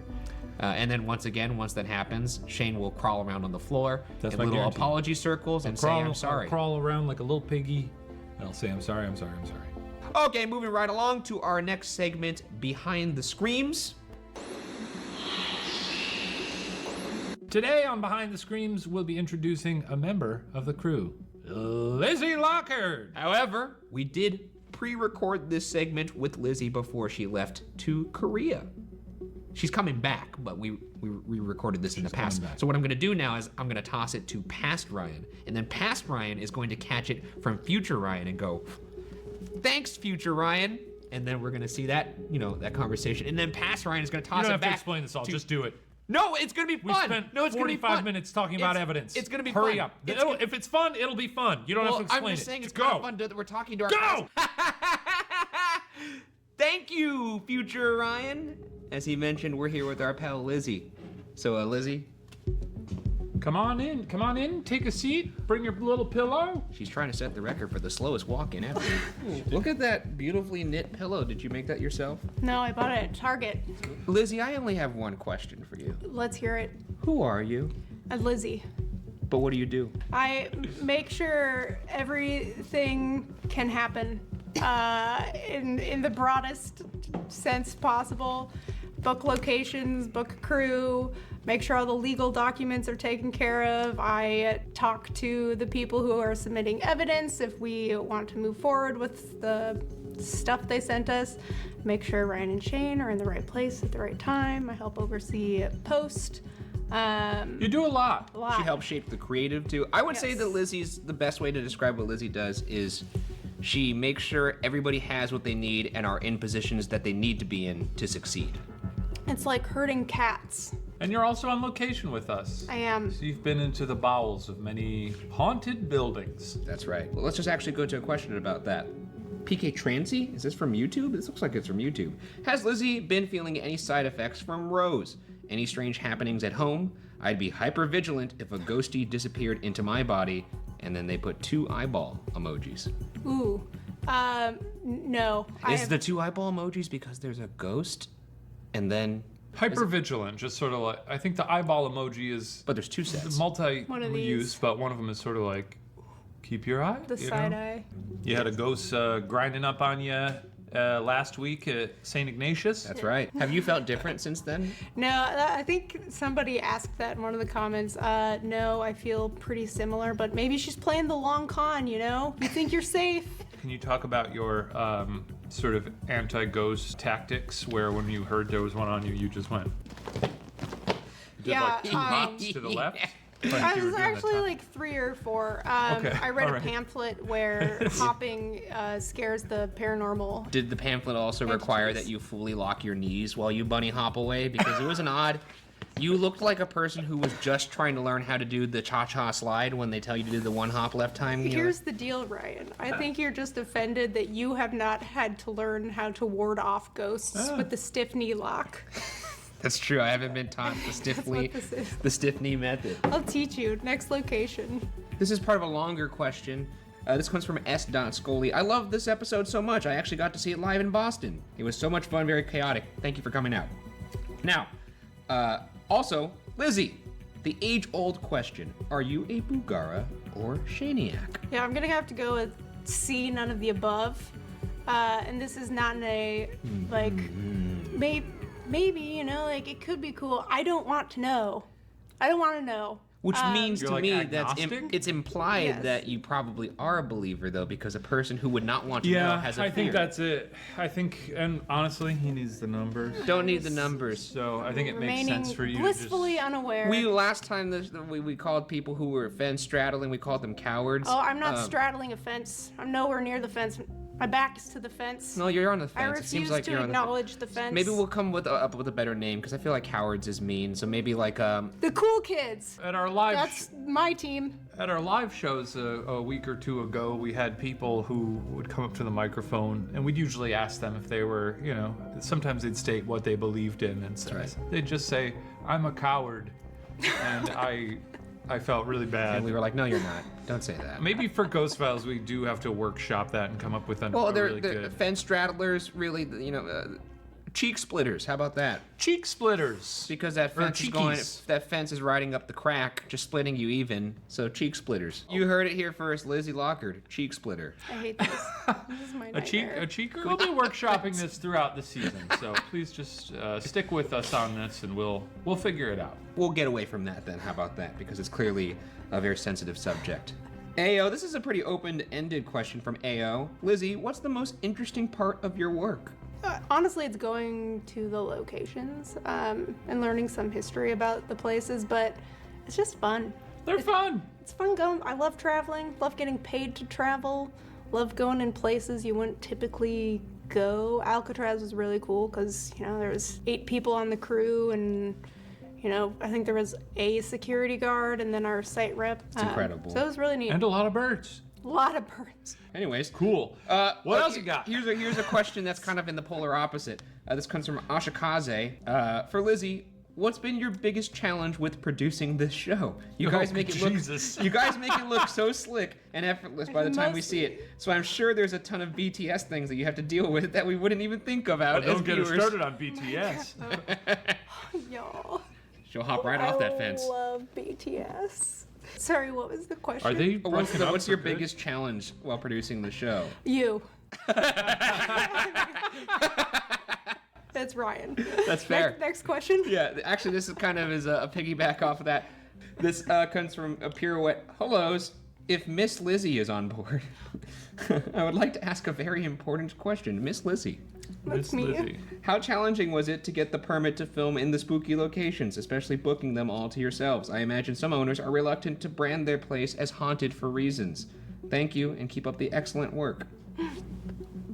Thank you. Why'd you turn into Dr. Evil? I did do it. There was a little pinky 1 action. billion, thank you. Thank you. That's funny. We got jokes. It's fine. I would say most of the places that don't want to be known as haunted don't return your calls. They don't. Probably. They don't. Actually, here's a question for you. Oh, What's this is from me. This is from user at Ryan Bergara. Oh, at Ryan Bergara. At Ryan Bergara. Oh yeah, what? In terms We have color, like we're both orange. It's like yours orange. is orange. Kind of. Happy, Orange and Halloween. yellow. Happy Halloween. This is a question from at Ryan Bergara. What was your favorite moment at Hull House? Shane fighting a ghost? Oh, honestly, yeah, Shane fighting the ghost. That was so stupid. Yeah, it was. I have one final thing to add. And I'm sure you do. I saw a comment that was 2 weeks ago now. I can't remember if it was on YouTube or not. You got an axe to grind here. What did someone say? Somebody was like, "You just stop waving around all of your Watcher mugs. We know there's no beverages in there." There are. There were. I actually just finished mine. She just housed a Michelob Ultra. It's not sponsored by. It's not sponsored by Michelob Ultra. Oh Jesus And they're Christ! like, "Oh yeah, we know that? you want us to go like spend money at your store. We get it." It's like, yes, we do, but we're thirsty people. We're thirsty. We're thirsty people. And guess what? We want to drink in style. And we want to hydrate. And also, these are lovely mugs. WatcherStore.com. Yes, we do want you to buy them because they're beautiful. Well, I think we've done what we needed to do here. So Lizzie, you can scram and head off to. Actually, she's going to shoot something really cool right now. You guys don't know about it yet. Been showing this whole time? It may involve one little Stevie Lim. It doesn't have anything to do with Ghost Files though, because Stephen Lim's a coward. People who don't want to know about ghosts, their team is called Cool People, and that's the team that I'm on. You just don't look at the fence. You're not a cheeky. Cheek splitter? Cheekies. I think Cheeky's pretty funny. Cheekies can't decide. I don't want to know. Cheekies can't decide. That's what we'll call them, cheekies? We're a fourth category. You can't. We can't be doing There's no this. more categories. I don't You're want a to look cheeky at or you're either of their dumb faces or Lizzie, the cheekies on the fence. We've been outroing you for 7 minutes. Cheekies is good. Cheekies is really Cheekies is fun. And then if you want to go long form, Cheek Splitters. Yeah. Anyways, back to you, future Ryan. Oh, wow, my thanks, fucking thanks, past guys. foot fell asleep. Okay, that was fun. Oh, it's real. Oh, Lizzie's a real character, Yeah. isn't she? Finally, it's time for our last section. Qua. Qua, that's right. It's our last section, Qua, where we answer questions directly from you, the viewers at home. Including 2 questions every week exclusively from our patrons over at Patreon. Patreon, you heard of it? If you're over there, you get to watch all Ghost Files episodes a day early, God willing. All right, starting over on Patreon Corner, as Shane mentioned, we will answer 2 questions exclusively from Patreon, which is a much smaller pool to fish from. And if you're one of those fish, you might end up. I was trying to continue the metaphor and I realized Getting the worm, but then getting you the get worm. caught by No, a you hook. might be one of the fishes that gets caught on the hook in a way that you like, not in like a more just like it's hard to continue the metaphor. What if I caught you in a net? You get netted. Moving on to the question from Patreon from the Screaming Chihuahua. That's a person on Patreon at patreon.com/watcher. The way your intro starts with the calls and a close-up of the phone is just like the question segment at the end of a Magic School Bus episode. I love it, but I'm curious to know if that nostalgia was intentional. No, it wasn't. I have no idea how it relates to Magic School Bus. Apparently it's in Magic School Bus, but I The did phone? watch one Magic School Bus episode, and it's the one where that dude gets sent to Pluto. Like literally this dude takes his helmet off and just gets like frozen, and you see his face like horrifically get frozen and his eyes change colors. It scarred me as a kid. I never. Well, it says Arnold from Magic School Bus dies. Yeah, watch, look at it. It's crazy. He's like, I will take off my helmet. I don't need this. So no, it didn't come from that. But I will say that it was heavily influenced by more just kind of like old noir films. Even like the music under the phone, I wanted it to sound kind of like almost like Hitchcockian, kind of like Vertigo. So I found this music that was like really fun. An ode to that, not so much Magic School Bus. We got another one over from Patreon. This is from Searly Reintam. Hey Ryan, which device do you trust the most? Like when some evidence happens from them, for which one do you go, fuck, I want to die, that is a ghost, more than others? Sending love from Estonia. Oh man, I still think as cool as all the new gadgets are, I think I love them all. I sound like a parent talking about their kids. But I think the one that still, to me, always gives me the willies the most is just an audio recorder. Hearing voices, to this day, still really freaks me out. Though I do like the REM pod because it shows it's a more clear way to communicate. Just ask something to move towards a red light, which is very easy to grasp, like even for like these old-timey ghosts. But no, I would say probably just the audio recorder. Shout out to Estonia, though. Cool that we got some Estonian fans. Never been. Let's go to Tube Town now. TT Qua. Tube Town Qua, okay. Here's one from YouTube. This is from Landon Hetrick. Do you guys think that in the future there will be a scientific explanation to what ghosts are or why they exist? Because currently there are many things we cannot definitively prove or disprove. My thing is, like, I hope in the future it's gonna be one of those things where, like, you know, someone on Twitter will be something, they'll say something like really snarky, like, oh, imagine thinking that. I imagine that in the future someone will tweet, imagine a world where someone thinks that ghosts aren't real, LOL, and it would get like 100,000 likes. And then someone under that would reply, imagine being Shane Madej, thinking that ghosts aren't real for his entire life. What a dipshit. I think it's good to have dreams like that. I think 50 years from now, when we're still doing debrief. Well, if we're still doing debrief 50 years from now, then clearly we haven't made much headway. By that point, I don't think the show will even have intrigue. We'll just be kind of like exterminators on Yelp. Oh, so at that point, we'll just bring the ghosts out onto the table and be like, this week we've got Nighttime Dan. Do a little dance! And we have him in shackles. Do it! Ryan and I will be in prison at that point. That's true. They'll have like the crimes we've done. They'll have an ghosts. entire montage of Shane screaming. I'm already down for manslaughter this week. That's true. You murdered a ghost with your bare hands. 2 last questions from Twitter. Tweet down. Let's go to Twitter Town. Tweet, baby. This comes from @Alex_Dupreez. Dupreez. How do you guys decide which equipment to use in which room? Do you just go with vibes, or is there a process? Do you go through all of them or just one? Sending much love from myself and my roommates in Australia. Wow, good eye. Good eye, mate. Is that good? Good eye. Jennifer Lopez. Good eye. Jennifer Good eye, Alex. Jennifer Lopez. Lopez. I'm sure you knew that was gonna prompt horrible Australian accents. I apologize to everybody in Australia, getting the Notes app apology out of the way right from the jump. Anyways, we do actually decide what equipment we're gonna use in the room beforehand. We'll usually limit it to maybe 1 or 2 devices, and then we'll just use whichever one is more active or whichever one spawns more evidence. However, I will say that towards the back half of the season, we got into the habit, and we kind of did this in the other episodes now that I think about it, but we did get into the habit of using multiple devices at once.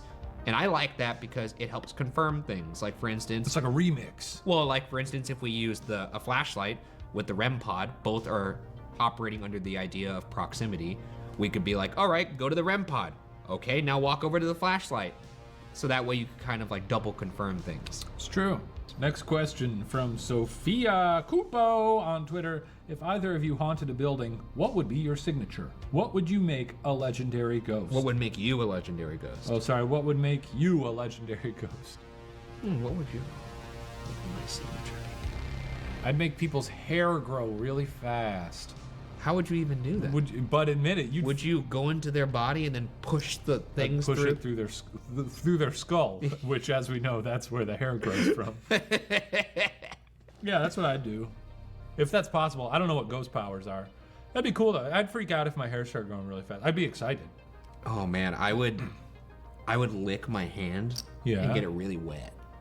And then slap them? And then just slap people in the face. A wet slap? A wet slap. Yeah, that'd be pretty upsetting. Or I'd isolate who the tough guy in the group is. Like, who's the person that's like, I don't believe any of this shit. Yeah. And I'd pants them. Yeah. Or wet willy. When's the last time you gave someone a good wet willy? Sarah gives them to me sometimes. I get so mad. She's such a bully in that way. Mari does that too. Does she? Wait, are you serious? Yeah. What the fuck? She's actually stopped because I was like, please stop giving me a wet willy. Well, that wraps up this investigation. Thank you so much for tuning into this episode of Ghost Files Debrief. And also thank you for watching Ghost Files. Remember to submit your questions on Patreon, YouTube, Twitter, or Instagram after you watch the next episode of Ghost Files, which, where are we going? Oh yeah, we're going to the Whaley House. Ooh. You might have heard of it because we went there before when we did Unsolved, but like Shane has mentioned many times before, this was early on in our Unsolved career, so we really just walked around and looked at things, didn't do much of an investigation. Now we're going there, we're bringing all our tools. That's right. And if you want to see that episode early, again, head over to patreon.com/watcher. We got a whole bunch of little treats over there, some behind the scenes stuff, some commentary. It's juicy. Also, fun little bonus here, if you want to see even more of us, God bless you, you can check us out on Tumblr's Top 5 Beatdown, premiering on October 25th, only on Tumblr. Tumblr Top 5, a special show where Shane and I fiercely debate topics coming in hot and ready from the Tumblr sphere. My number 4 is The Thing, which I believe is a euphemism, if you know what I mean. And joining us, Tumblr mascot, Copy. Copy, could you give me your best Jack Torrance impression? Wow, he's good. Really good. Ryan, you are really plugged into Tumblr. Guess I just know the facts. Copy, you like that one? Because you do that. Also, we're going to be doing another season of Top 5 Beatdown in 2023. I think January. That's very exciting. It's an acclaimed show. People love it. So much that Tumblr got on the phone and they were like, hey, how do we get on the Top 5 Let's get a spin-off going. How do we get on the TFB train? Well, thanks for watching, everyone. We'll see you next week.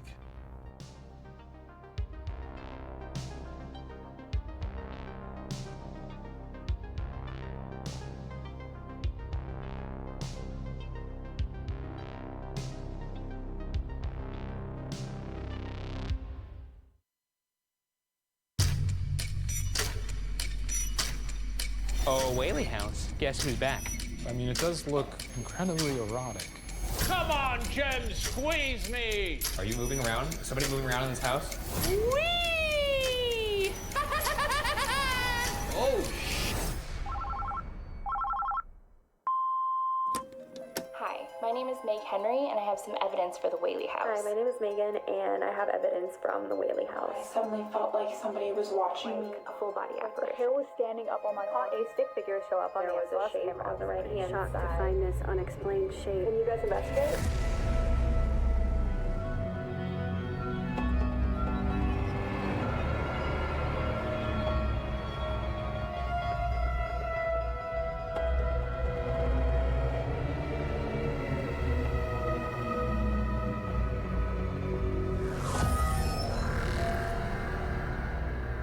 Welcome to Ghost Files, where we take your evidence and our tools into the field to expose the supernatural. My partner, a skeptic. Myself, a believer. Both of us, truth seekers. This week, our team travels to San Diego, California to investigate the Whaley House Museum.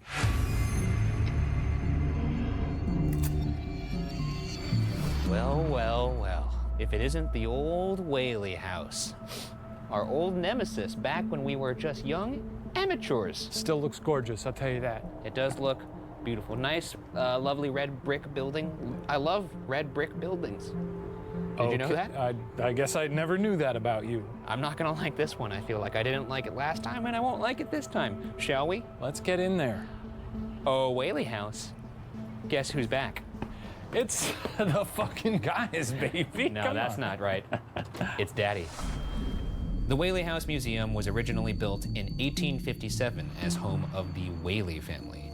Built as a luxurious mansion, it quickly became an integral part of the community, serving as a school, a polling place, a bilingual general store, San Diego's first commercial theater, and even a courtroom. Is that so? Whoa, wait, I didn't realize that. So all at once, Yeah, they were. you'll see it. There's a theater room upstairs, and downstairs is the active courtroom. Well, I'll see it because I've seen it. You don't have to. Well, clearly you don't tease me. remember anything because. Well, I thought maybe though that they were like, okay, this is the courtroom, but let's turn it into some vaudeville action, you know. I'm just saying, if there's a building that has a courtroom and an actual theater as well as a general store, and you're like, wait, so this one replaced that? You can't. If you can't remember that, and you get what I'm getting at, right? It's a pretty memorable thing, I feel like. Yeah, I guess so. Your brain's ruined, man. I got the fog now. Too many hunts. Too many hunts. But its main purpose was home to the tragedy-marred Whaley family, 4 of whom would die in the house. But beyond being a historic landmark, it's also widely regarded as the most haunted house in America. Many believe it's due to the land's history as a cemetery and use for public executions, including one of the home's infamous ghosts, Yankee Jim Robinson. I'd like to clarify for the viewers, sure, we've been here before, but last time we went there, we were novices. You're right, we were novices. What are we bringing in this time? Okay, we got thunder and lightning. We're bringing those. A lot more tools. I don't think we had any tools last time. That's true. We have. Well, we had these tools. We are the internet's tool. But if you we, will, if you will. you know, you didn't have your little spirit box. I didn't have my spirit box. I You didn't didn't- have my SLS. I your didn't little have my REM SLS, pod. I your didn't little have, REM pod. I didn't have a. I mean, I didn't really have any tools. No. The 2-story Greek Revival house sits in Old Town San Diego and was designed by Thomas Whaley himself. It was considered to be a beautiful mansion at the time, despite its smaller stature by today's standards. Consisting of a 3,680 square foot area, we'll start our investigation on the first floor in the parlor, believed to be the most active room in the house. It's where Thomas and Anna Whaley have been spotted, and the area where Yankee Jim was hanged before the home was erected on the ground. We've placed cameras and audio recorders in 2 of the most active parts of the building in hopes that we catch activity throughout the night. One in the aforementioned parlor, and the second in the first floor courtroom, which is said to be a portal. And finally, to end the investigation, Shane and I will each be forced to explore the entire building one at a time because danger is my middle name. I remember it like the back of my hand. Well, clearly not, because you forgot that there was a courthouse, a No, I a theater, didn't have and a general store. No, listen to me, you son of a bitch! I'm just saying that if you think, No, oh, shut I up! know this building like the back of Shut my up! hand. Anyway, I'm excited to go here. Jesus fucking Christ. What do you want from me? I'm going on your little trip, okay? The truth, it's not a to little a place trip. we've already been. Yeah, to find more ghosts. Yeah. Because for some reason, I need to find more ghosts because even though I've found plenty of ghosts. No, you haven't. 2 of which have been caught on camera that you saw Boo, with those they stink. 2 little beady eyes and you still, you can't Wait, see. 2 little beady eyes. That's right. Oh, I'm the beady eyes? Yeah. I pointed right at I see. I thought you were saying you saw 2 beady eyes floating in the darkness, in which case I do every hunt. Congrats to you. Yours, they're high up. You son of a... kill you. The first room we're investigating is believed to be the most active, the parlor. The ghost of Anna Whaley has been seen in the parlor wearing a green dress, sipping tea, as well as possibly Thomas Whaley, dressing up for the occasional sighting with a top hat and a coat. As mentioned before, the land the house was built on was said to not only play home to a cemetery, but more horrifically, the original Old Town gallows, where many were hanged, including one of the home's more infamous ghosts, Yankee Jim Robinson, who even the Whaley family themselves suspected haunted their home. The arch in the parlor is believed to be the exact spot where Yankee Jim was hanged for allegedly stealing a boat. This spot is also where I myself heard a whisper on our past investigation here. Back then, I sat right here and nearly shit myself in a chair. And that would have cost a lot of money, so I'm glad you didn't. That's true. I guess technically you're always shitting yourself in a chair if you count a toilet. Anyways, this is the spot right here. This is the spot Right where under the arch. And what did you... this is where the hangings would have occurred. And what did you hear when you were here alone? I heard a little whisper. And did it say anything in particular, or was it just... It was just more like a breath to let me know, hey, I'm right behind you. The infamous whisper. What did it say? You're gonna be a real good ghost hunter one day. No, it wasn't that long. It was more like a... It wasn't like... That's what it said. It was like a... It was a little monkey. What if this time I pick up instead of I pick up 2 ha's? And it's just a ghost laughing at me. And the third time I come back, it's... And then when you're elderly, you'll go there for your 65th time or whatever. Yeah. Like... Then that would sound like Yankee Jim's doing something else. So that's why they call me Yankee Jim. So you could show us a sign that you're in here. That would be fantastic. And that could be moving something. That could be touching one of us. You could tickle Shane's little chin. I know it's a little high up, probably for you because you were smaller. I'm squatting right now. He's doing that for you. He worked out for months just to be able to do this move for longer than 10 seconds. It's his world record. So right there is a little device under this archway. If you walk towards the archway like this, that'll signify yes. And we'll be able to see it on this thing. The REM pod creates its own circular electromagnetic field and will alarm when anything penetrates that field. The more colors on the alarm, the more significant the intrusion. The REM pod also detects temperature fluctuations. With that in mind, if there's somebody here with us right now, can you walk towards that archway? Or if you're already under the archway. Okay. Interesting. Yankee Jim, if you're in the room, could you walk towards the archway? Or anybody that might dwell inside this room, can you walk towards that archway? Do you like that people come into this house? Do you not like that people come into this house? That's the temperature going up. So you don't like that people come into this house? Is it us in particular that you don't like? Well, that's kind of comforting. We usually are the reason. That's true. We're known for clearing out the room, as they say. Anyways, we're gonna head out of here. Do you like that? Do you like us leaving you alone? Is that it? You're a mystery. Okay. All right. Well.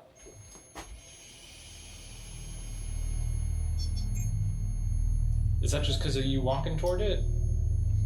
I mean, last time you had to be pretty close. Yeah. But it's really... Do you not want me to come over there?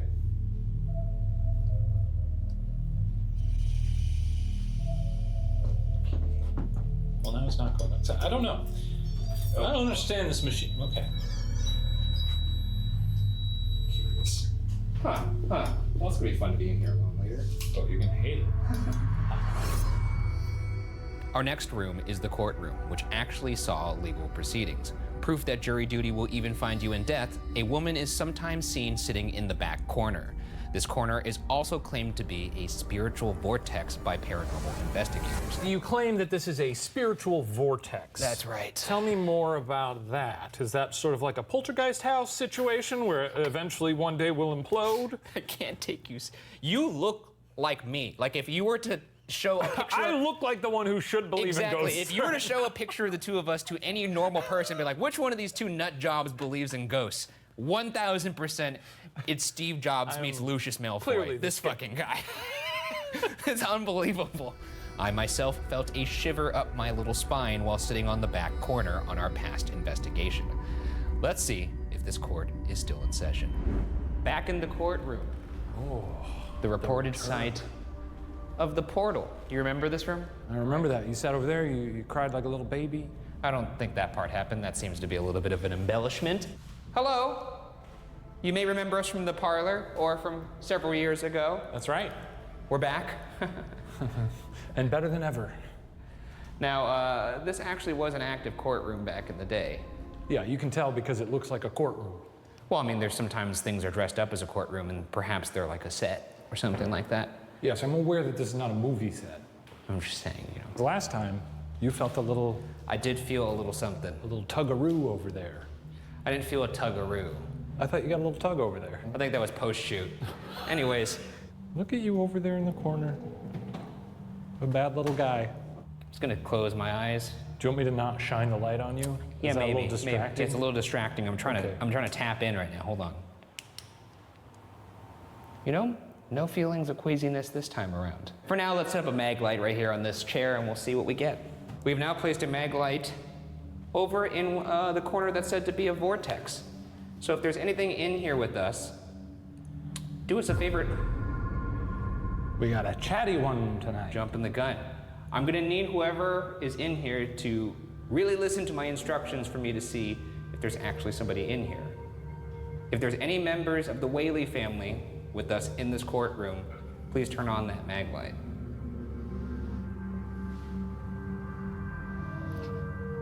Okay.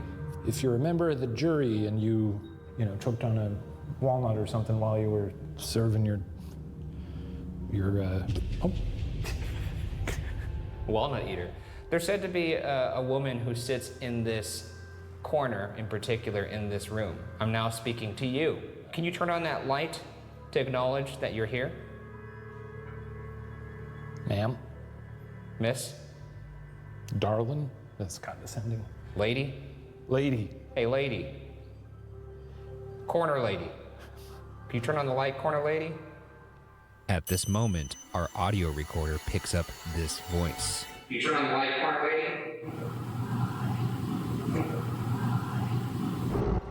Do you have a name? Is it Anna? Is it Violet? Selena? Oh. What? There's no Selena Whaley. No, but it could be a lady, that's a popular name. Are you Selena, the famed pop artist? Well, I don't think it's her. If you're Selena, the famous pop artist, turn off the light. That would be an interesting Just a regular Selena. There's plenty of Selenas. That's true. Gomez. Selena Gomez. She's still alive as far as I know, though. Yeah, yes. Or maybe she's not. No, that would be a horrible way to break that news. Did you catch that voice too? Here it is again. A horrible way to break that news. If there's anybody who was wrongfully accused and wrongfully executed, can you turn on that light right? Ah, you son of a bitch. Sure. Of course. Well, the legal system had its flaws back in the day. I'm sure they moved a lot of people through here unjustly. You know what? Let's move on to a different method here. So let's do the Estes Spirit Box. This is where, of course, I put on noise-canceling headphones on your big old head. Yeah. And I plug that directly into the Spirit Box, and you just say anything you hear. Yeah. Meanwhile, I'm going to be asking questions and using you as a conduit. And you can't hear my questions, so whatever you're saying, if it makes sense, that's pretty cool. I am the antenna. You are the antenna, and the biggest one I've ever seen. I am the megaphone of the dead. You're a douche phone. So he can't hear me right now. Hey, Shane. You're an idiot. My name is Ryan, so if there's anything in this room, can you say my name back to me? Can you tell me your name? Changing. Changing is Respond. Okay, what do you want me to change the question and then you'll respond to, how about this? Snake tester. Snake tester? Is that why you were in here? Did you do something weird with snakes? Is that something you're into? Why are you in this courtroom? Afraid. You're afraid that you're in this Horses. courtroom? Are you like some sort of animal fetish kind of guy? Is that why you're in here? I'm not sure if bestiality Juicy. was a crime. Juicy. Okay, juicy horses Sister. and snakes. You're into some weird things, pal. If you're talking about snakes, horses, and your sister, those are three things that I feel like couldn't Por be farther favor. from each other. Por favor. You're gonna need to start making a little bit more sense because none of these things are related. Murder. Murder.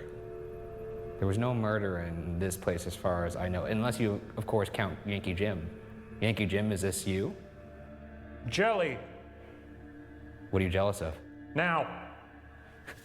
Oh, or maybe you want jelly right now, like a peanut butter and jelly sandwich?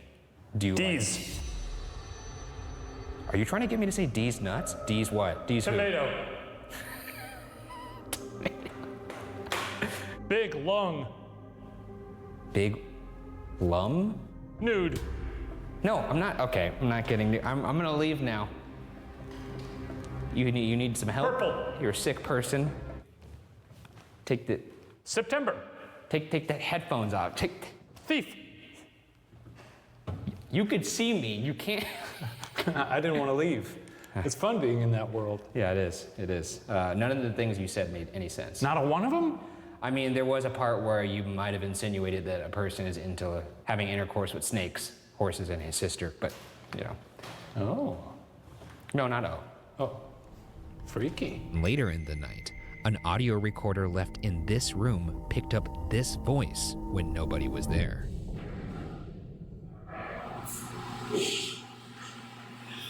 As mentioned before, Thomas Whaley himself suspected that his home was haunted by the ill-fated Yankee Jim. Whaley would report heavy footsteps often coming up and down the stairs that he attributed to Jim. Members of the family reported seeing imprints of his footsteps as well as Jim causing a tightening in their chest or throat, and cold spots throughout the home. Speaking of Thomas Whaley, he's also reportedly seen on the landing of these stairs. Perhaps he's a ghost hunting a ghost. So we actually set up a REM pod on the stairwell because they often heard footsteps going up and down this stairwell. Oh. Whoa. That's the temperature going up. Wow, it's really spiking. That's a hot stairwell.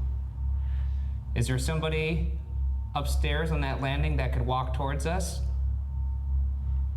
Any members of the Whaley family sleeping right now? Could you come downstairs? Anybody up there? Who's that? I don't know. Somebody want to meet me in the middle of the stairs? I'm gonna walk up the stairs. If you could walk down the stairs, we could be in the middle. How about that? See? Just like that. Actually, what if I wait up here, Shane, and you wait down there? Okay, we can do that. That sounds fun. Ooh, I really don't like this. Well, deal with it. Okay, my back is to the stairs here. You could push him very easily. You could very easily push me down these stairs if that's something you're into. If you get him at the right angle, that little antenna on the REM pod could impale him. That'd be funny. Be quiet. Are you moving around? Is somebody moving around in this house? Me? What do you hear up there? You got wild eyes. Dude, it's, oh my God, all the hair standing up on my... Is there a rocking chair up here? Can you come up here? I'm not investigating this on myself. Okay. I'm hearing squeaking. It sounds like someone's rocking back and forth in a chair or in a bed. I love that. What do we got? Oh my God, there is a rocking chair up here. Oh, and a little lady. Maybe it was her. Okay, wait, let's be very Everyone still. stop moving, yeah?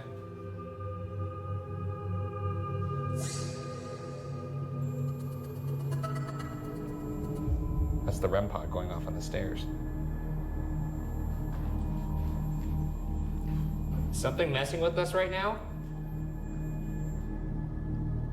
Is there somebody moving around this house? You could show yourself. We don't mean any harm. I know you might be scared. I am too. Well, this room would have seen a lot of action. It's not unheard of for there to be. Did you whisper? That was Oh, okay. Jesus, fucking losing my mind now. You know, I've always been curious of this, and I What? carry it with me on every investigation. Is it a knife? A ghost knife? Well, I was just gonna take out my Glock. Okay. This is actually just a standard issue compass. A normal compass can be used to detect irregularities in electromagnetic fields, which spirits are said to be able to manipulate. Oh, really impressive. I didn't do that one more time, just so I can It's see pretty that good, cool. right? Yeah. One more time. It didn't have the snap. It didn't have the Hold on, let me snap. try One more time. Nice. Well, I know which way north is. Yeah, I guess that's probably why you don't whip that thing out too often, huh? Because if this thing started going topsy-turvy, oh, this whole investigation would go tits up, man. Yeah, absolutely. We'd be screaming. You'd fall down the stairs. I'd walk down the stairs. You know, it's highly possible that they don't like it to make noise when we're up there. Whoa! What are you getting? Did you catch that? No, sorry. The arrow just started going woo. When I was holding it still. Oh, no, it's not doing it anymore. That was cool. Well, I'm sorry I didn't get that. Well, that's very unfortunate, Shane. Yeah, I apologize. Our next investigation takes us up to the second floor, the nursery room, where visitors often hear cries and giggles of a baby, believed to be the ghost of Thomas Jr., who died inside the house at only 18 months old from scarlet fever. Some have claimed to hear small footsteps believed to be from a child or toddler. It is also the place where Megan Sotelo captured this piece of evidence. Okay, it's heavy. All right. I was in one of the upstairs bedrooms and I took out my phone to take a few photos. In one of the photos, I could tell immediately there was a shape on the right-hand side. In the nursery, she took a picture. She caught what appears to be hair in the right side of frame, something that wasn't there. What do you think about this? You know, it's a photo of some hair. But if the hair wasn't there, If you're telling me that there's nothing there and they got a photo of some hair, then what's the ghost doing exactly? Is it just like... I will say that that doesn't really look like Thomas Jr. unless he had a wonderful mane of hair at 18 months. So babies have hair at 18 months. That kind of kiss hair? What do you mean? That could be the top of his head. Looks like Gene Simmons. What the fuck are you talking about? No, it doesn't. Dude? It just looks like a little... Look at the mane, dude. There's a mane. It That's comes a down mane? From yes, from down to there Maybe to there. to you, but not to me. Holy shit. So here we are outside the nursery. This is where we received the photo from Meg. And she actually captured a photo, if you remember, right here towards the mirror, and there was hair in it. Now seeing that you can't even go in there, makes a lot of sense it's now. even crazier that she captured the hair. And it wouldn't be the hair of that funny little doll because that appears to be made out of porcelain. No, that's a porcelain. And it was quite wispy. All right, here we go.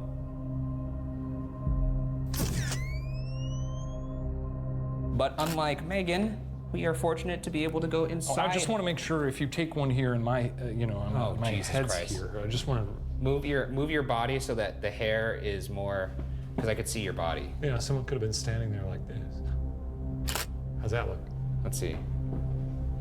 You know, it could be. It could be that. It's actually not bad. It's actually not bad. But I don't see why anyone might be standing Yeah, why there would like, someone, that would be someone blatantly. unless they saw a spider. And once again, this is not something that people normally can do. So, adding further credence to that photo. And boy, is it tiny. So people are not allowed in here. No, that's why I was saying the So it photo would have to capturing be. hair is interesting. It's a small room. It is. It's a small room full of dolls. Now this is Anno Whaley's. What was that?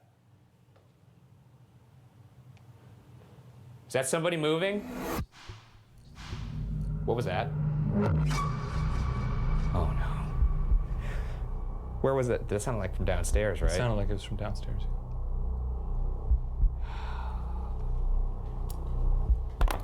Hello? The party's up here. If you want to come up here, we're in the middle of investigating the nursery. So stop piss farting around downstairs and come up here. I didn't mean that. That sounded mean. Please don't hurt me later. Okay. You can if you want. You can take it. I can't. All right. Time to bring out a fan favorite, the Ovulus, baby. I like this. The Ovulus takes environmental readings that spirits are said to manipulate, such as temperature or electromagnetic fields, and converts them into corresponding words or phonetic sounds. Can you name anything in this room? There's a good one to name. Little friend. Page. Uh-huh. Well, there's got to be a book in here. Oh, hey, Paige, Ryan! A book! I guess ghosts are real. Well, there actually is a picture of somebody on this page. Oh, maybe they're communicating. Is this you in the book? Is this you on the page? Rapture. Release. Okay. Getting a little preachy. Anything on that page about the rapture? No, it's about smallpox. If you had to describe me in one word, what would it be? I'm gonna wait this one out. This is gonna be worth it. Oh, they want to answer your question. How about this? If you wanted to describe me in one word, what would you say? Well, that's not very nice Go to on. ignore somebody like that. History. Well, it's not that show. I'm reaching out to Anna Whaley right now. Could you tell me what happened to your son in this room, if you're okay with talking about it? Radio silence on that. Well, it's a sensitive subject. That's true. Well, hey, we come to you with the utmost sincerity. Tell us about your family and what happened in this room. Slain.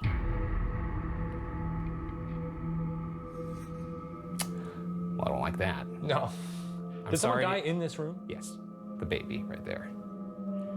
Nod. Yep, that's okay. a yes. All That's right. a yes to well, that. We're Okay, gonna get well, out I of your don't like hair that. here. Thanks for chit-chatting with us. Sitting right next to the nursery room is the theater room. This theater was San Diego's first commercial theater, reportedly capable of accommodating up to 150 guests. The space has seen multitudes of people over the years. It was once rented to a local theater troupe, performing a variety of entertainment, from dancing, drama, comedy, and music. Vaudeville music has been reportedly heard coming from this room. You look like the kind of guy that would be into vaudeville music. Could you explain to the audience what that is? I honestly don't know what that is. I assume it's like, I guess I imagined like one of those old-timey pianos where the guy playing it looks like he's on cocaine. You know? Yeah, exactly, yeah. Right, yeah, like ragtime. And then you could have some violin like Oh, yeah, there you go. Yeah. that kind of stuff. Yeah. Let's do that together. All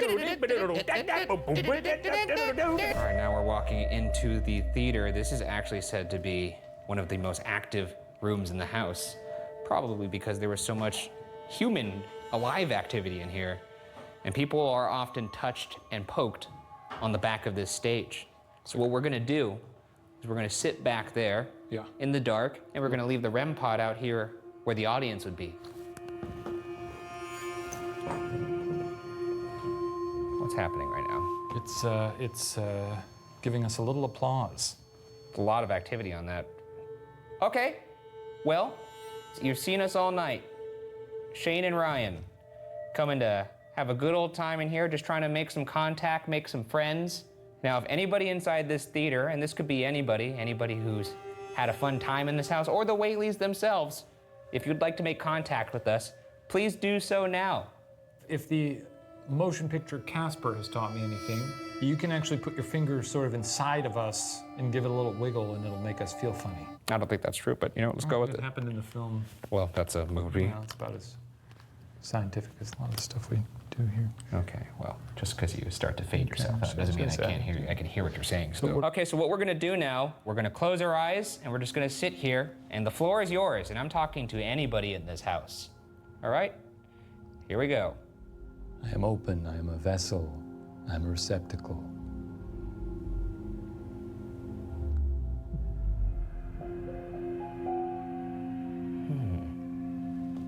You feel anything? No, but I am seeing that the REM pod's going up in temperature right now. Oh, we got little beep beeps. You guys like that in the audience? You like what you're seeing? It's getting them hot. I hear Yankee Jim likes hanging out in this back corner. Jim, are you here with us right now? Jim, make some noise. James?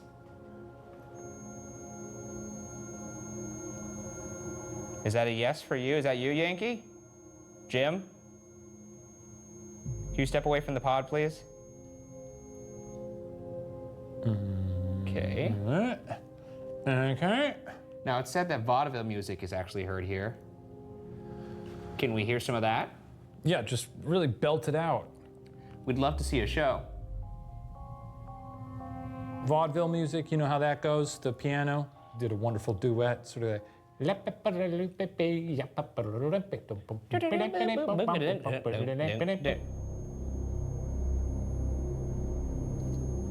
They like that?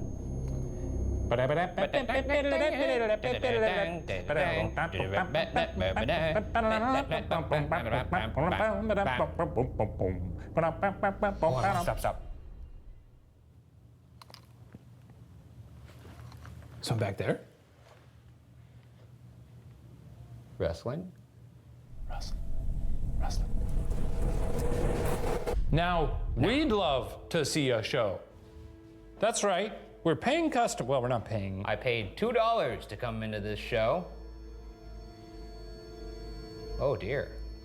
All right, I like what I'm seeing. Move that chair. You move the chair? Move the chair. Go on, move the chair. Do it. Don't backtalk us. Oh, no. Yes. Come on. Whoa. Okay, now this is a show. This is crazy. I'm liking what I'm seeing. Bravo! Yeah, come Very on good. now. Very Oh, good. that's incredible. Encore. Hey, whoa. Oh, yeah! Now that's a show, folks. No more? Just silence now, huh? Yes, we'd love to see more flashing lights. Come on. Okay. Pulling out all the tricks on this one. Okay, if there's somebody on that stage right now. Yes, if there's somebody on. Beep, beep, beep, beep, beep. It's almost like Morse code. If we translated this, what if this is perfect Morse code? Turn that. Oh, I just felt a gust. If there's somebody on that stage right now, sit on that chair. Read us that book. Do a backflip. Okay, well, I don't know. How hard? They could do backflips. I feel like back then. reading a book going don't think to they did doing a backflips? backflip is a little bit of a jump. Well- no pun intended. All right. Well, we're gonna head out of here. That was a good show. I actually thought that was well worth the money. Yeah. I'm not when I excited come to be up here back later, I better see some backflips. Okay, well, I don't know what your obsession suddenly is with Because it'd be backflips. cool if a ghost suddenly appeared doing a backflip and did like straight towards you. The ghost agrees. Hey, look, if you think that's a good idea, then show us the backflip. No, it's gonna appear suddenly starting to do a backflip and then it'll disappear right as the leg's about to kick your face. It's doing a gainer? A what? A gainer. It's when you move forward while doing a backflip. Is that what you're gonna do later? You're gonna gainer us? Do a backflip. All right, we're gonna leave. Fine. No We're not gonna do backflip, no and boys. no. How? Oh. Okay, what do you want from us? I don't understand. It's like, I can do it. Just give me a second. I needed to work up the you know nerve. what? I bet they gotta practice. So we're gonna leave. You can practice your backflips. That's a good call. And then we'll when come we get back. back here later, we better see him. The next location is the older kids' room. It is known to be Violet Whaley's room, aka the Sorrowful Room. Violet had married a con man who reportedly, after discovering he lacked access to the Whaley family fortune, snuck away into the night during their honeymoon. Grief-stricken and abandoned, Violet tragically took her own life in this room via gunshot. Consequently, visitors have seen Violet's apparition in this room. In fact, visitor Meg Henry believes she may have captured exactly that. I was on the first floor of the Whaley house, and I had just learned how Violet had committed suicide. She had died just feet from where we were standing. And I remember feeling really emotionally affected by that. So when we got up onto the second floor, I stood outside of her room, and I just remember feeling this great, overwhelming feeling of sadness, like it wasn't even mine, like she was in the room or something. And so I took the photo. And if you look in the left-hand corner of the photograph, you'll see what looks like a full-body apparition. So Meg claims she captures the apparition of Violet Whaley on the left side of frame. It's possibly Violet in a blue dress with white lace on the bottom, and you could kind of maybe see arms going towards like the bedpost. Very interesting. These people gotta take better pictures. If you want a clearer picture, then a clearer picture you'll get. Let's get it ourselves. Let's get it. Okay, now we're entering Violet's room. This is where people usually see her, and this is in fact where Meg caught a picture of Violet that we're gonna recreate right now. Maybe we need to be in it, because then it's like, you know, they're like, ooh, better haunt that photo. Fresh meat. Yeah. Oh yeah, look at that meat. Show me that meat. Don't say that while you take the photo. Show me that meat. Here he is on the ground with his little toys. They're not toys. No, I know. You just look like a 4-year-old playing with your little toys right now.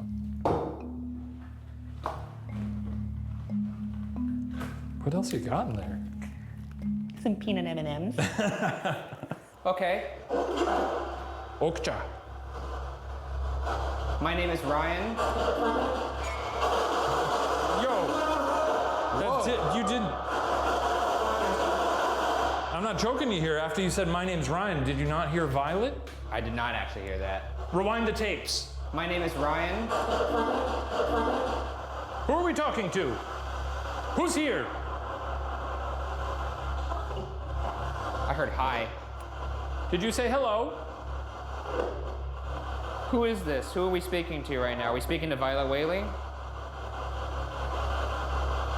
How about can you tell me what happened to Violet Whaley? Sorry, can you say that again? I'm gonna ask that again. Could you tell me what happened to Violet Whaley in here?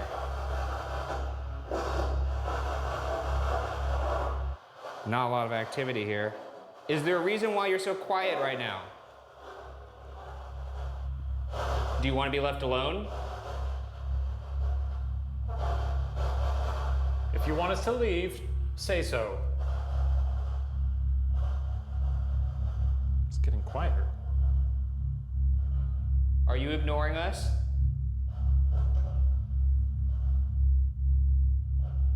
Why is it fading to nothing? What in the world? Did you just turn down the spirit box? It's the most I've ever believed in a ghost. Just knowing that they hate that as much as I do. This thing sucks. Turn Just it off. imagining like an undead person just walking into the room.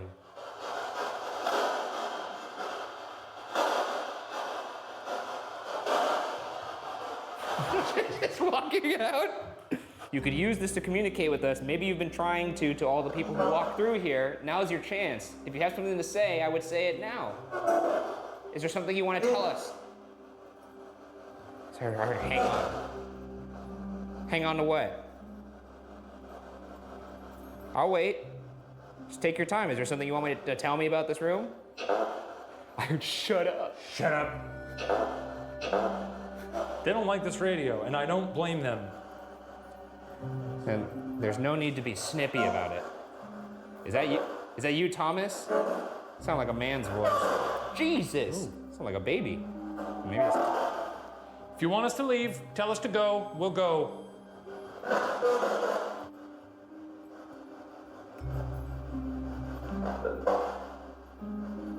Okay.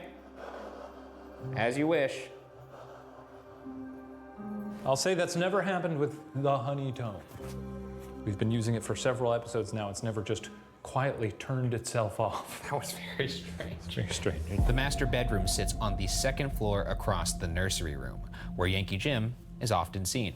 Now this is a genuine skeleton key that the Whaleys used to unlock every door in the house. We've used trigger objects in the past. Yeah. But they haven't been an actual artifact. They've been something that looks like it. Does have a lot of, that feels like a It's got some legitimate weight. key. This is likely where Thomas and Anna Whaley would have slept, and possibly where Anna may have died, since she actually died in the house. Just wondering if this means anything to you.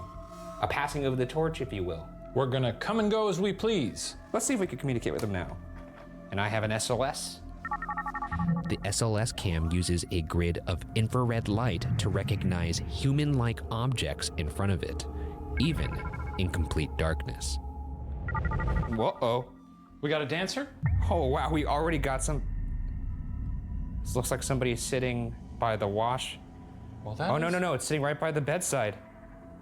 Is that so? Whoa, whoa! They're almost doing a backflip. It's just standing on the bed. It's kind With of its legs spread, really spread out. Spread wide. Well, that's definitely on the bed. Yep. Okay.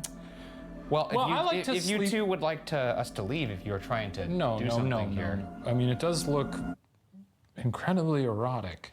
Well, whatever they're doing, it looks like they're having a good time. Where's that hand going? That's kind of what I was looking at. Well, now they're... Maybe she's just fuddling with her zipper. I don't know. It could also be Mr. Thomas himself. You know how you ever have like your underwear right up your crotch a little bit? He's just adjusting it repeatedly. Sure. Or this is Yankee Jim.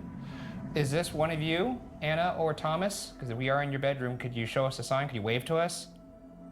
That's kind of actually waving with the right hand. That's kind of fun. And really moving towards that crotch. Oh, it's kind of hot here. I'm actually starting to sweat. It's working. Imagine them getting it on right now, and they look at the foot of their bed, and just two men. Just staring at them with cameras. It's getting kind of hot in here. Oh, they just disappeared as soon as I said that. Oh, they did. It's gone. Okay. And now we move to the final phase of the hunt, our individual investigation of the entire building. Yay. Yippee! Last time we only chilled in the parlor for 5 minutes. Yes, now we we did. get the whole building to ourselves. Oh, lucky me. You know what's going to be spooky for you is the courtroom. I think the whole house is gonna suck balls, but that probably might suck a couple more balls than usual. They got to put that on the plaque of that house. A little quote from Ryan Bergara. Whole house sucks balls. Ryan Bergara, Ghost Files. But this room sucked a couple more balls. Okay, well, I'm gonna head in there and, do my thing, get all up in it. Take your time, dude. Introduce the Whaleys to the big guy. You're talking about unfiltered. you. Oh, okay, you're talking about you. Yeah. Well, it's just weird that you were like, I'm gonna do this, and I'm gonna introduce the Whaleys to the big guy. No. I wasn't really sure what you were getting at there. No, that's not for this series. So here's how our solo investigations will work. Shane and I will each have 20 minutes of solid alone time in the location. Shane will go first, and at the end of his time, we'll hide a walkie-talkie in a room inside the building. Once Shane returns, he'll reveal to me the walkie-talkie location. Then it's my turn. I'll enter the building, and only after radioing back to Shane with the hidden walkie-talkie will the clock start on my 20 minutes of solo investigation. Let the games begin. Get in there. Whoa, whoa. Goodbye. See you. Careful, it's an antique. Oh, sorry, that was a little rough. Okay, I'm here in the courtroom. It's kind of tough to walk around with this helmet on and my body just being the way it is. Okay. Oh, yeah. Okay. It's kind of crazy, like clockwork, how these episodes unfold. I'm gonna turn my light out and bask in the darkness. You can joke around, have some good time. Wild to imagine that so many people have also sat in this exact spot and just been bored out of their minds. And then it gets to the end, and I'm by myself, and my mind takes over. If there's anyone here, please reach out on my little magical device. Heavy. Europe. Okay. Not super inspiring there. Heavy Europe. I'm sure he's in there screaming at things right now. Judge. Judge! Judge David, interrupt. Are you mad because I'm interrupting you? Tone? You don't like my tone? Probably screaming at that poor woman inside the jury room. Hey, ya fucking butthole. You know, real juvenile stuff. Me, I'm gonna go in there and give a proper investigation. I'm gonna go in there and I'm gonna retreat from my own shadow. I'm looking down 3 doorways right now. That's gotta be significant, right? Because thresholds are like portals, right? You just expect to turn the light on and see a ghoul. Let's see. Just want to see a scary judge sitting at the bench. Nothing. And every time I walk into one of these places, I'm always thinking like, you know what, this one isn't that bad. Maybe I won't. You can go fuck yourself, sir. Hey, do you have your radio on?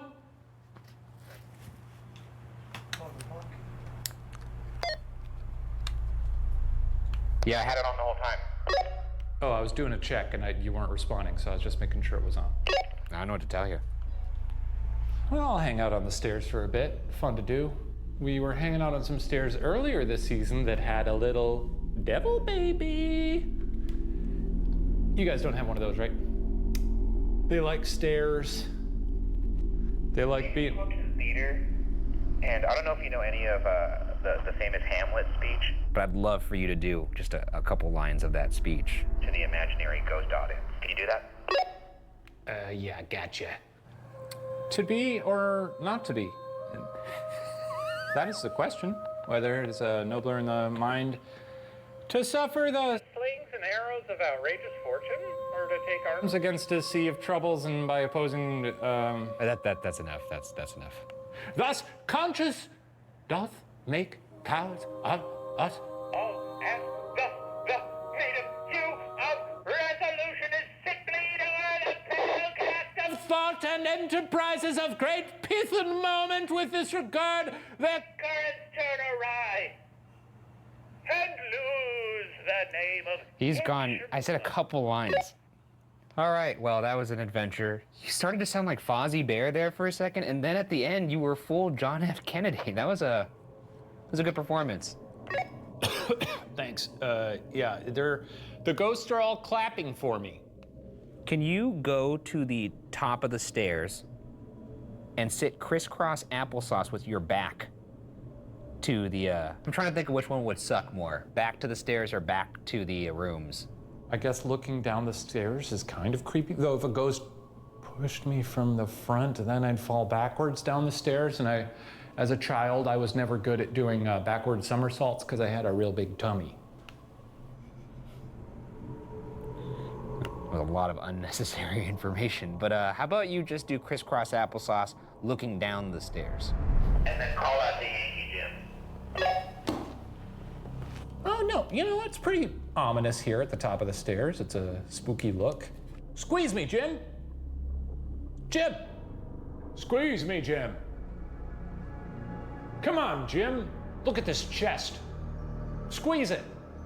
Squeeze me, Jim. Is that Shane? Squeeze me, Jim. Come on, Jim, squeeze me. One last thing. There's a photo of Thomas Whaley. I want you to look at him dead in the eyes and tell him he has to do better. Well, that looks like him. Hey, Thomas. Ryan says you have to do better in terms of haunting. And Jim, if you're looking for a good squeeze, Ryan's a great squeeze. This has been an absolute treat. Folks, pleasure to see you again. Thank you for having me. Tommy Whaley, you look like an absolute maniac. Another burp. Oh, so happy to see you. Bookended burp. It was really nice in there. I got a squeeze from Jim. What did he squeeze? Oh, he squeezed me up and down. He squeezed me like a little grapefruit. Like a little water weenie? Yeah, that's right. So I told him to save his best squeezes for you. Well, you're gonna have fun in there.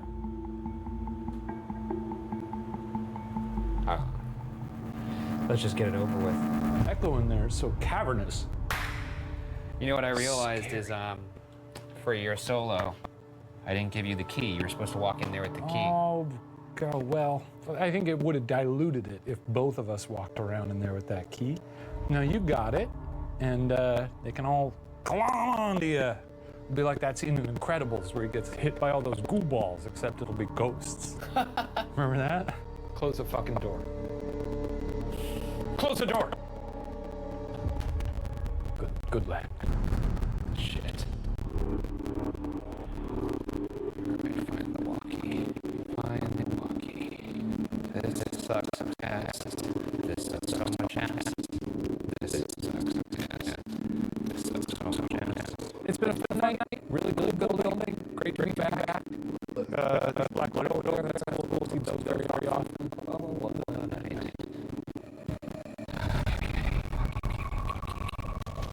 Walkie. Dude. Where is this walkie?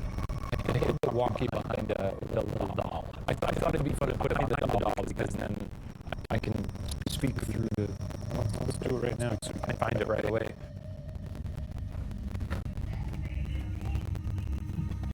Come and find me, Ryan. I'm just a little baby girl. Oh, come on and find me, Ryan. Ryan, it's me, a little girl. Come and find me. What the hell? Where the fuck is this one? Ryan, give me a kiss, Ryan. Oh my god. I can't believe you hid it in this room, you little dick. It took me forever to find this thing. All right, I'm starting my clock right now. Here we go. Yeah, we're having a good time. Crew's very bored and tired. They're all looking at their phones. So, yeah, it's really good. We're ready to go. This sucks so much balls, dude. I'm gonna turn the spirit box on. Oh, Jesus Christ. I did it the other way, too. What a dick. It goes both ways. So uncool. Jesus Christ, all the family photos around here is just fucking awful. Cool to have a court in your house, too, to see people be tried for their crimes. You wake up, have an English muffin, watch someone get sentenced to death. Cool. All right, I'm in the vortex. Why are you in this room? What did you do to be in this courtroom? Help?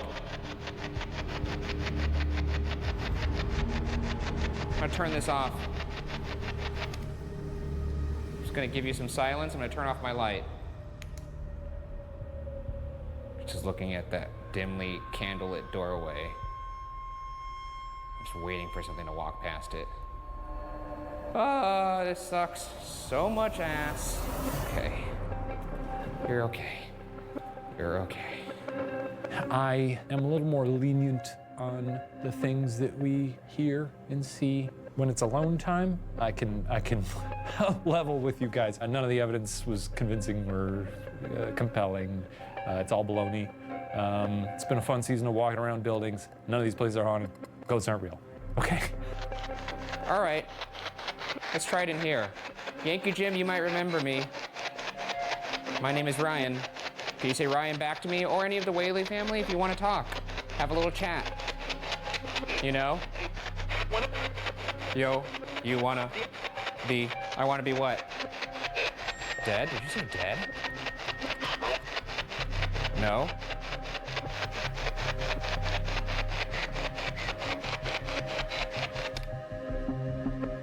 Just gonna do some laps around this parlor now. Just doing some walkarounds. If anybody would like to make contact, please don't do so. I did not want to see anybody or talk to anybody right now. That time has passed, frankly. We had a lot of chances. There's a whole film crew here before. No reason to wait till now. Do know that if you do come out now, I will be forced to fight you. I'm sorry, but that's just how I feel. I'm gonna take that candlestick and shove it up your ghostly anus. Lit, mind you. I'm gonna light the candle and then stick the waxy apparatus right up your boo bung hole. When we visit locations we've been to before, you know, there's a certain boost of confidence knowing that it's territory we've covered, so he's got a little bit of an edge. Here we go. Coming upstairs. Whee! Coming upstairs. Are you ready? He got married like 2 weeks ago, and now he's... I am telling you right now, do not make contact with me, or I will be forced to kill you. That's the voice of somebody who's already dead.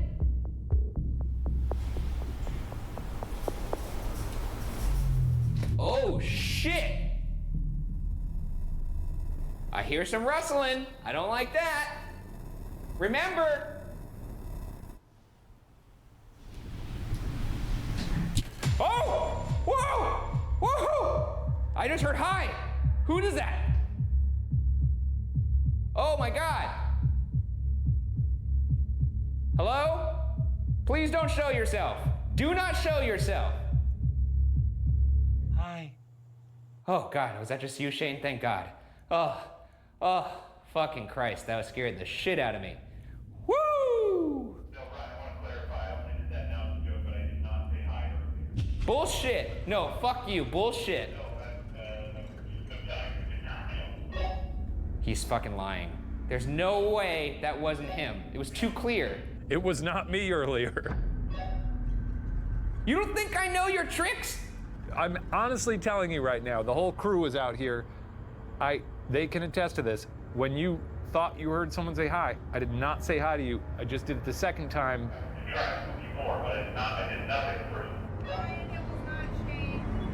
Oh shit, are you fucking serious? Are you not kidding? Oh! Oh! Whoa! Okay, well that sucks balls. I don't like that. Look guys, I told you, we have 5 minutes left here. All we had to do was no one make contact with anybody and we could all get out of this scot-free. And now, I have to be crazy the rest of this investigation or I'm not gonna make it out. Head upstairs to the theater and stand at the very back of the theater and face the wall for a minute in the dark. And while you're doing that, on the whole way up, ask Violet to talk to you. All right, Violet, you could talk to me now, but really don't. Don't say but really don't. All right, Violet, you could talk to me now, but actually, I would like you not to. Remember our plan. Do not talk to me. All right, I'm at the back of the theater. Turning the lights off, here we go. Stare at the wall and ask the ghost to kill you. Fuck you. All right, ghost, you can kill me now. I'm at the back of the theater. He genuinely still gets pretty rattled. There's a real fear in his eyes that I think is not phony. Just 2 minutes. Come on. Just 2 minutes. This fucking sucks balls. Sucks balls. All right, that's plenty. For your last minute or two, just head over to Violet's room. Turn off all your lights and stand in the middle of the room without saying anything For the rest of your time. Fine. Lights going off. He talks to himself too much, so I like to make him shut up.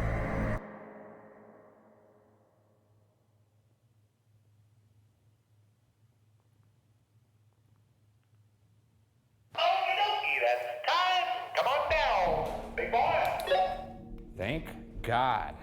All right, I'm out of here, folks. See you later. You had your chance, but you blew it. And guess what? Daddy's going home now.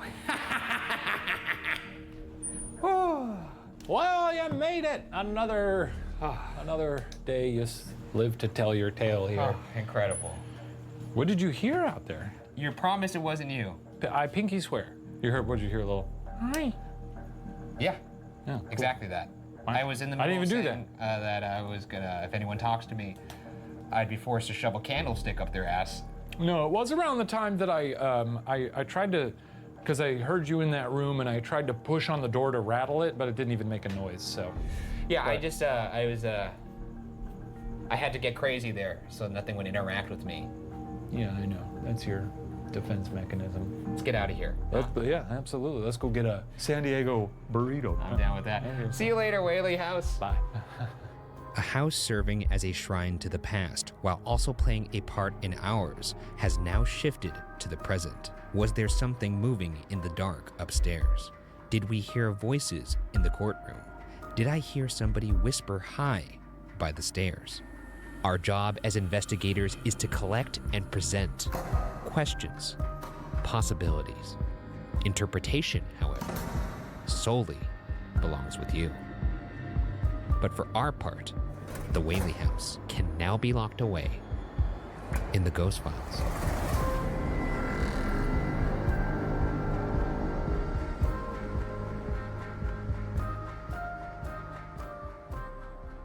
What am I looking for here? What? Hey everybody, hope you enjoyed that episode of Ghost Files. If you haven't heard, we'll be answering your questions and breaking down evidence a little bit more on our weekly after show every Wednesday, Ghost Files Debrief. That's right. So submit your questions in the comments below. And if you'd like to see episodes a whole day early, swing by patreon.com/watcher. Farewell.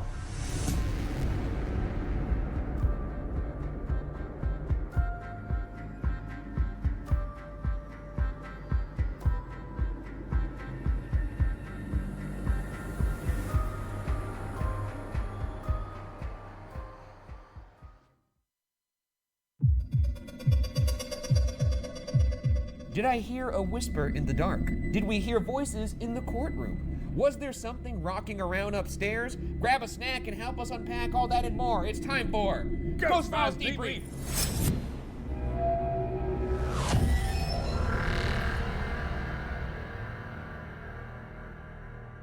Thank you for joining us. I'm Ryan Bergara, and that thing over there is my colleague Shane Madej. Shane.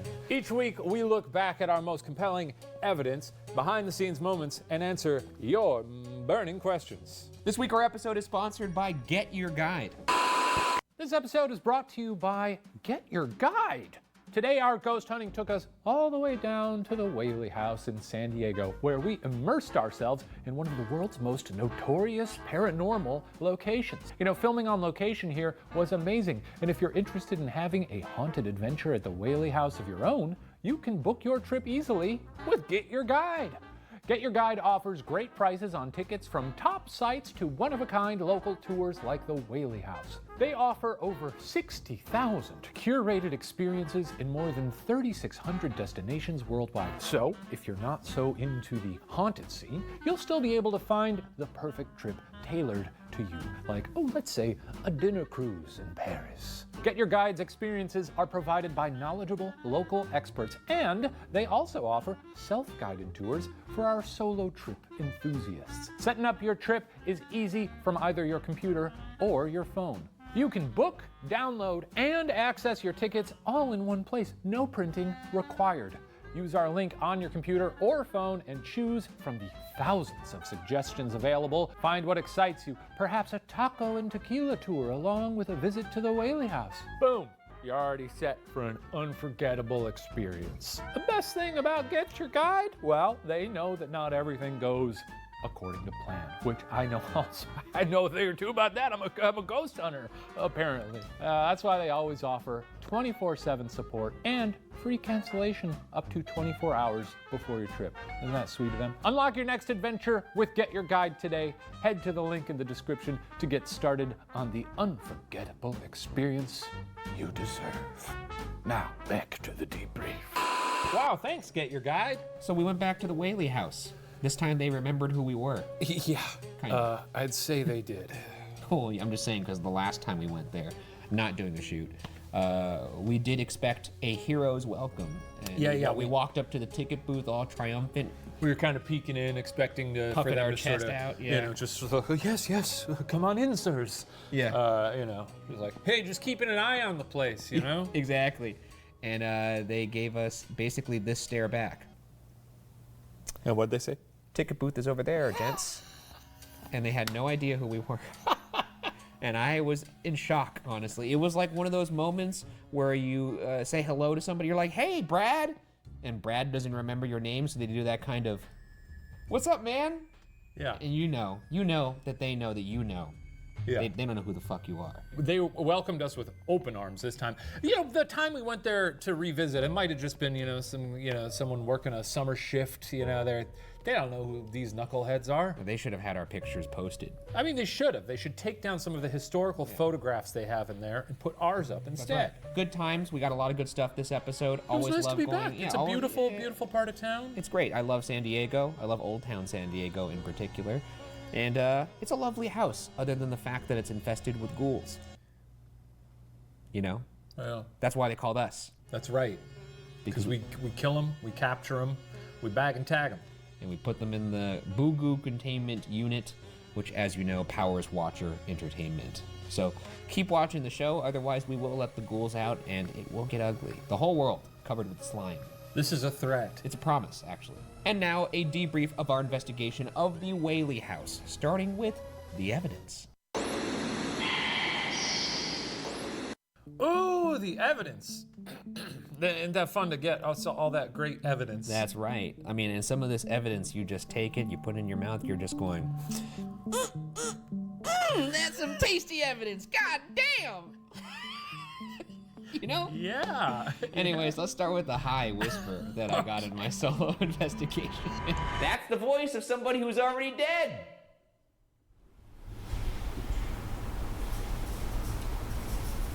Oh, shit. I hear some rustling. I don't like that.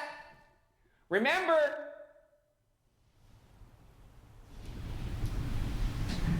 Oh! Whoa! Whoa! I just heard hi. Who is that? Oh my God. Hello? Please don't show yourself. Do not show yourself. Yeah, that's a whisper, huh? It was. Now, this is one of the rare instances where you hear an EVP live. Hi. Kind of Sort sounded that. like It's that. like that cat we met at Disneyland. Exactly. Yes, that funny We don't have that funny little cat that spoke to me at Disneyland. Basically, we were at Disneyland. We were at a tiki bar. There was a table in front of us. We're chilling, having drinks. Cat comes up, starts sniffing my little sock, looks up at me, and I look down at it. And at the moment I look down at it, I hear, "Hi," and I was like, "Did that cat just speak to me?" And I was like, "Shh, this cat just spoke to me." And then a second later, a child crawled under the table. There was a little kid under the table that said hi. So I wasn't. Which, frankly, crazy. even scarier. Yeah, it was weird. When a little child is beneath the table Especially, and says, I didn't know who the child was. I almost threw my tiki drink at his face, but Yeah. it would have been a waste of a good painkiller, which is my favorite tiki drink. Take note. Anyway, this was much like that. This was a hi. It was very clear. I actually really appreciated the fact that Shane tried to say hi again in the episode to scare me because it made the other hi just even better. When did I say hope- hi? When did I say hi to you? So because like the wall, this is a small house, so they could hear me screaming outside. Yeah. And I'm screaming, something just said hi. So Shane outside the walls goes, hi, again to try and capitalize on me already being scared. That one didn't work though. No, and it's great because you could hear the clear difference between what would a hi would sound like outside versus a hi inside, and I think that's amazing.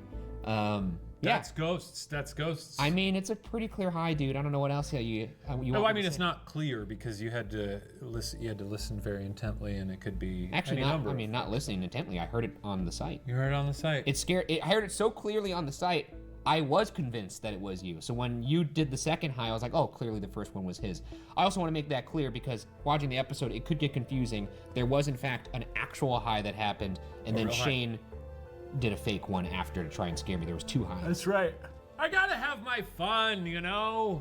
And I got to get my evidence, and I got my evidence. He does And as have I to get said, his evidence. it was And finger do that. licking. Do it Oh, again. It was then just. look It was just. That is delicious. Oh my god! Give me more. Could I get a second It serving, looks waiter? like there's still some sauce on those fingers. Oh here. You wait! gotta- Oh my god! Get it all. Get it all. Oh. Let's move on to the next piece of evidence. This is the EVP of died in the courtroom. Turn off the light. That would be an interesting Just a contact regular, to make just at a the regular Whaley House. Selena. There's plenty of Selenas. That's out there. true. Gomez. Selena Gomez. She's still alive as far as I know, though. Yeah. Yes. Or maybe she's not. No, that would be a horrible way to break that news. Did you catch that voice too?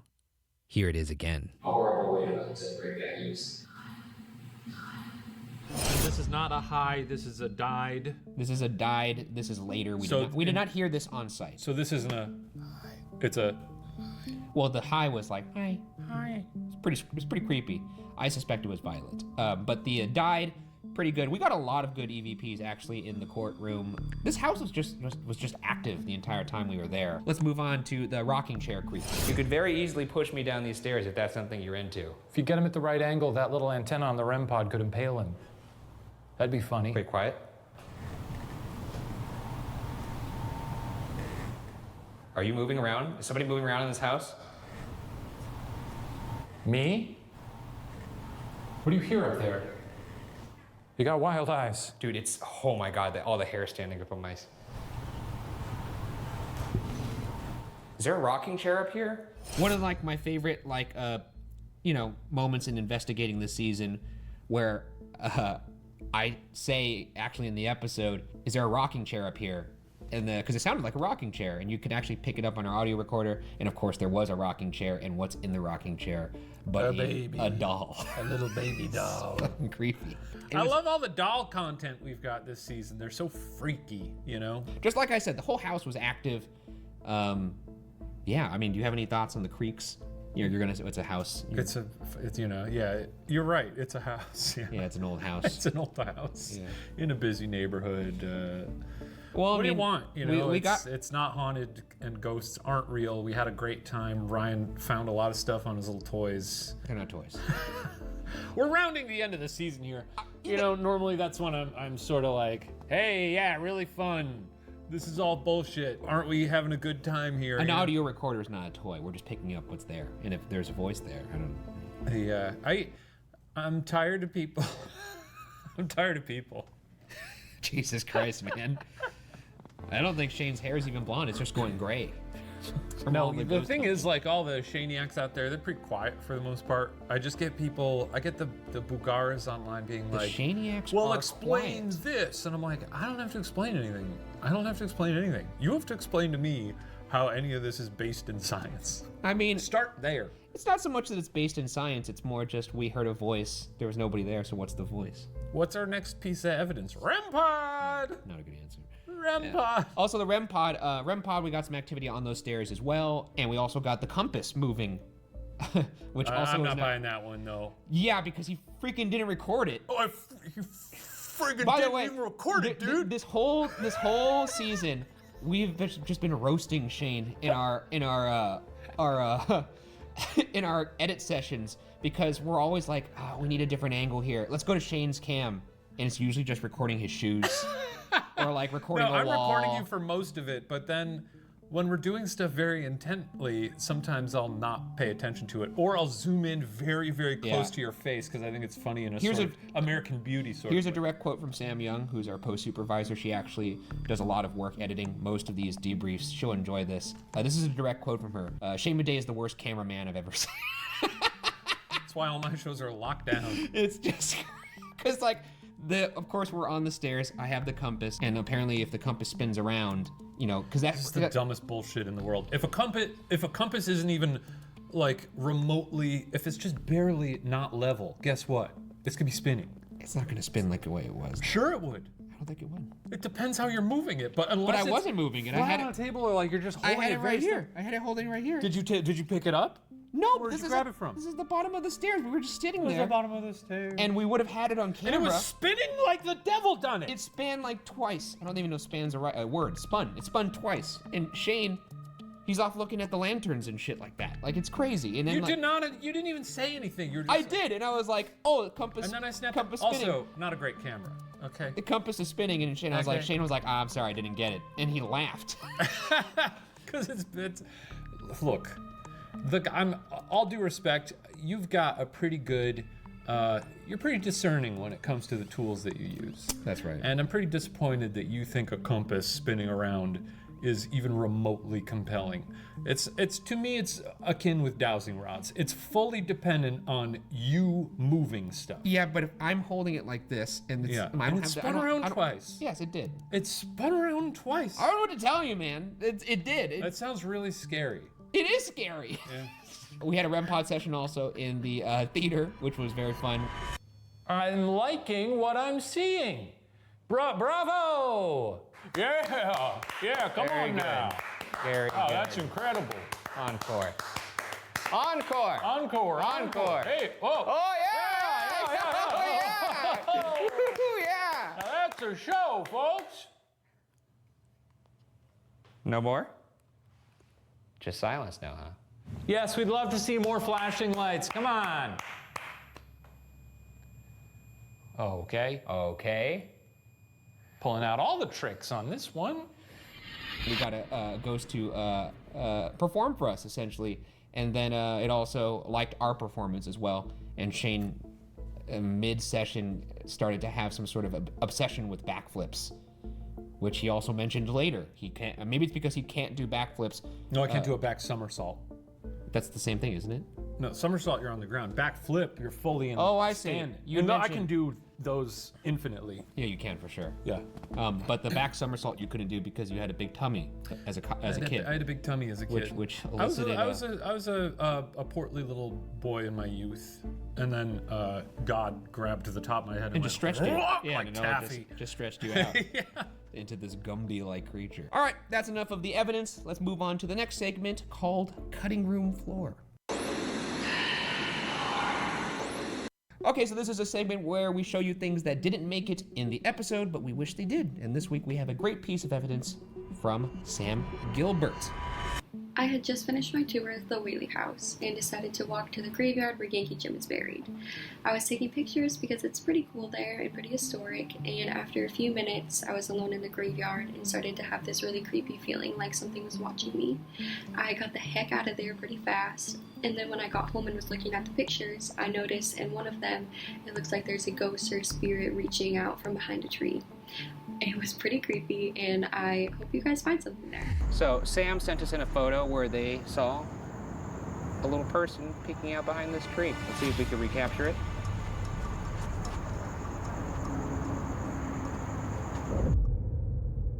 Let's try and debunk it. What does it look like when you stick your head from out there? Okay, let me zoom in actually a little bit.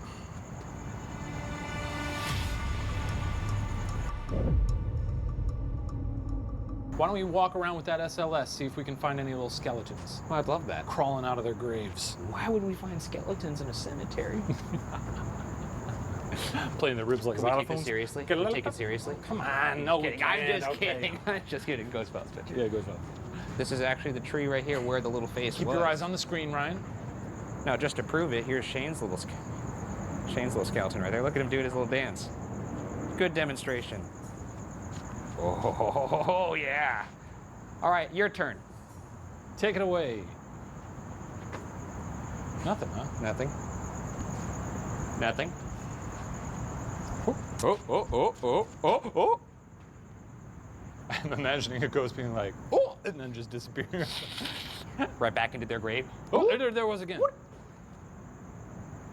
You're blowing it. Spooky little face behind a tree. That's right. Love Spooky that. little Love face that photo. behind the tree. Oh, one of my favorite recreation photos too. Yeah, it's obviously we didn't put this in because, you know, look, I'm obviously the resident believer, lead investigator on the show, and Shane's explanation of, well, that could just be a neighborhood child behind a tree is pretty sound because it was in fact outside. So, I mean, as much as I'd like to believe, like, it's quite possible that Sam was out there and taking a picture, did not see anybody.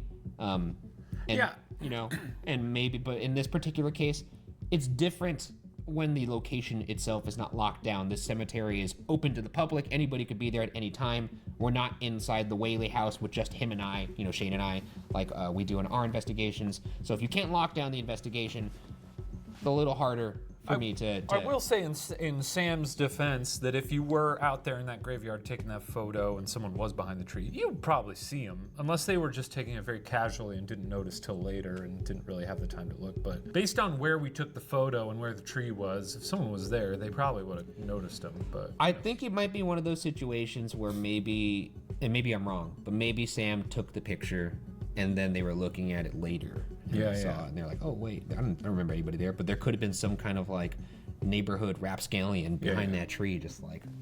Or Sam lied or photoshopped. I don't think Sam lied. Finally, it's time for the last section of the show, Qua. This is Q&A for all that. Qua.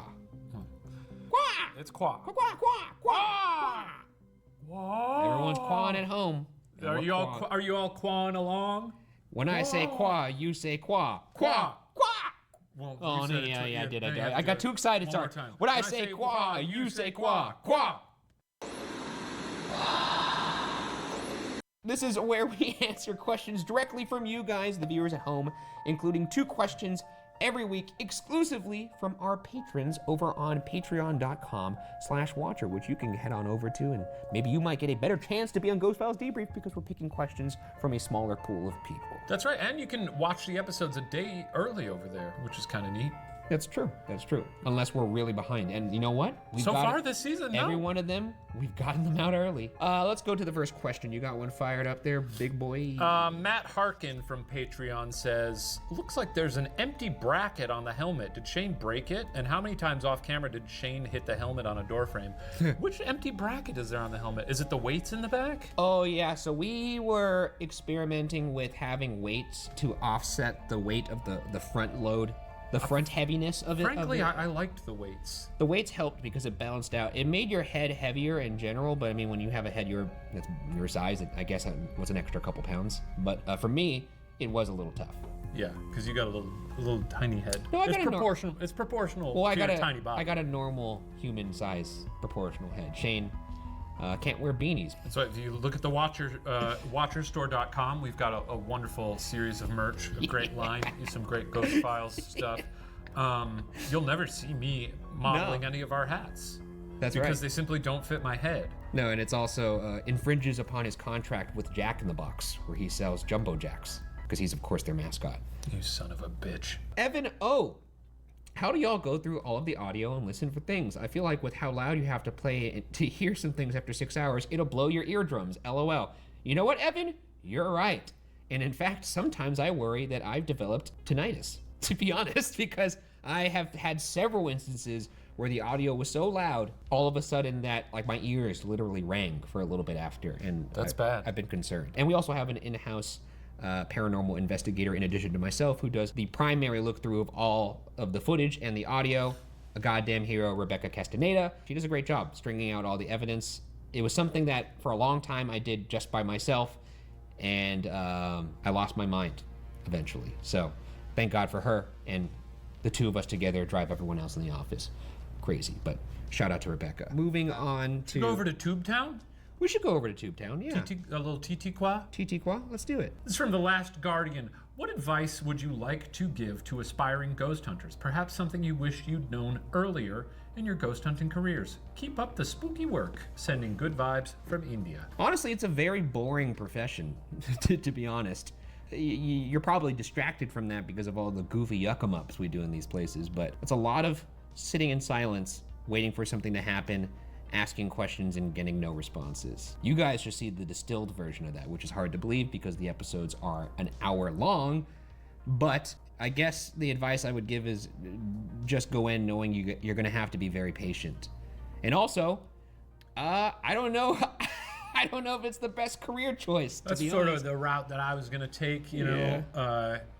Maybe start as a hobby. Eventually we got our masters in ghoul hunting. That's right. But Well, I have my doctorate. You have your doctorate, yes, yes. That's why I am Dr. Bergara. He is a ghost doctor. No, just a doctor. But, you know, we didn't go to get our bachelor's degrees in ghost hunting, unless you did, is that? No, I think they saw that I was too advanced for that. Yeah. So they just let me skip straight to the next level, Yeah. right to grad school. Let's go to Grahamtown. How about that? We got one question from Instagram. What's going on with that Instagram? His on fire with 3 Fs says, "Hey Ryan and hey Shane and Ryan for the hey Shane and Ryan for the Q&A. Having watched literally all your ghost hunts, I've always thought that the supposedly haunted museums you guys visit were a lot less disturbing than the decrepit prisons and asylums or murder houses you've gone into, just because of the fact that they're now nice museums and kind of have lost their spooky touch, so to speak. Is it the same for you guys, or have there been museums you've visited that were equally unsettling as the more visually horrifying places? Huge fan. Hashtag Shaniac, hashtag debrief, hashtag Q&A, hashtag Ryan is cool too." Well, thank you. Great work on the hashtag. Lots of good hashtagging. By the way, I'm just gonna slice this in here. We are still trying to figure out a name for people who are on the fence. We could call them whatever, I suppose, but if maybe we'll have a contest. This is my call out to you. If you comment on the next Ghost Files episode with a name for in-betweeners and you chosen... Why not this? What do you mean? Why not comment on the Oh yeah, you're right. Comment on this one. Yeah, comment on this debrief. There you go. So far, the person in the lead, and I did not screenshot them, so I'm sorry, but someone suggested in-betweeners. It's a mouthful. It's a lot. It's a mouthful. But it is fun. I don't hate it. Until then, we're gonna go with cheek splitters. Comment below, upvote the ones you like, give them a little like. We'll see what happens. We'll see. Have these museums, are they not as scary to you? They're not. We mentioned this when we were out on tour, and again, a big thank you to everyone who came out to see us live. You know, you gotta respect places that are keeping things tidy, but I want for grime, you know? I love the grime and filth. When we were at St. Ignatius, I was like, now this place is fucking filthy, and I love it. Sometimes there are places that are so pristine that it actually makes them scarier to me. It's weird, but one of the things that creeped me out most as a kid was that scene from the Titanic when they are going through the hull of the ship when it's all gross, and then it transforms into this like very pristine Titanic. I don't know why, but that always really creeped me out because it just made me think like, oh, I bet you all those ghosts are trapped in that sunken ship. Yeah. It's a fucked up sequence. Yeah, it is. Are those ghosts down there? Yeah, also really weird. that yeah, it's also really weird that everyone in that dream sequence is like all dressed up in like tuxedos, and then Leo's still in his shitty fucking he's the way that shitty suspenders. That was what he was looking like when she first met him. You know, true. That's who he is. He's not the fancy boy. She loves who he is underneath all that. And underneath all that, she did see it too. She saw it. Oh, in the car. Yeah, in the car. That car was foggy. That car was foggy. I actually saw that car recently. I went to the James Cameron Museum and I saw the handprint and I was like, oh my God. All right, well, let's move on from that question. I hope that sufficed. Going to Twitter, TT Qua here, Twitter Town. Catboy Shikaje says, when you were making music upstairs, the silly instrument part, was that scripted at all? Because if it wasn't, I think it's a great idea to do it every hunt. In my experience, spirits, like animals and babies, enjoy music just as much as we do. Could make for some fun evidence, LMAO. It's funny that you think that was scripted, because it was definitely not. And do animals and babies like music? I know babies do, because you put on a little Mozart and then they become geniuses. But animals? Because sometimes they sing to Obi and he doesn't get it. Obi seems like a miserable cat. Oh, he's great. He's living his best life. You sing to your dogs through that's right. a wrapping paper tube? My dogs don't like the music I play because it's exclusively played through one of those Christmas wrapping paper tubes, the one that's left over. So what do you do? And I go. Wait, do they do that thing that dogs do when they're surprised? Where they go like? No. You know that though, where they're like. No, my dogs do that thing where like the Michael Myers thing, where he moves his head, where he just goes. Moving on to another question. You want to go to another tweet, Qua? Kendall Roy, wow, what an honor, says, have you ever considered trying a multiple day investigation, like 2 or 3 days at a place? No. No. What's wrong with you? Unless we're investigating in Hawaii or something. Okay, yeah, you know what? We might need a full 3 days for Hawaii. Orlando, you know what I'm saying? We gotta investigate that tiki bar on the shores of Waikiki Beach. That's right. No, it would be incredibly boring. It would be really, really, really, really boring and long. But I'd be down. I don't think we should ever do it. No, yeah, maybe for like some kind of crazy. It's so fucking boring. Like if we had to sleep there for 3 days. What would we do? Would we bring a laptop and watch some movies or something? I think eventually we would just break out a Nintendo Switch and start playing Smash Bros. Or some shit. I was gonna say Animal Crossing, but to each their own. Tube Town. No, TT Qua again. This comes from Secundus Romanus. After Slain and Nod, Shane seemed a bit spooked. Did that genuinely get to him? Has he found any evidence actually unsettling?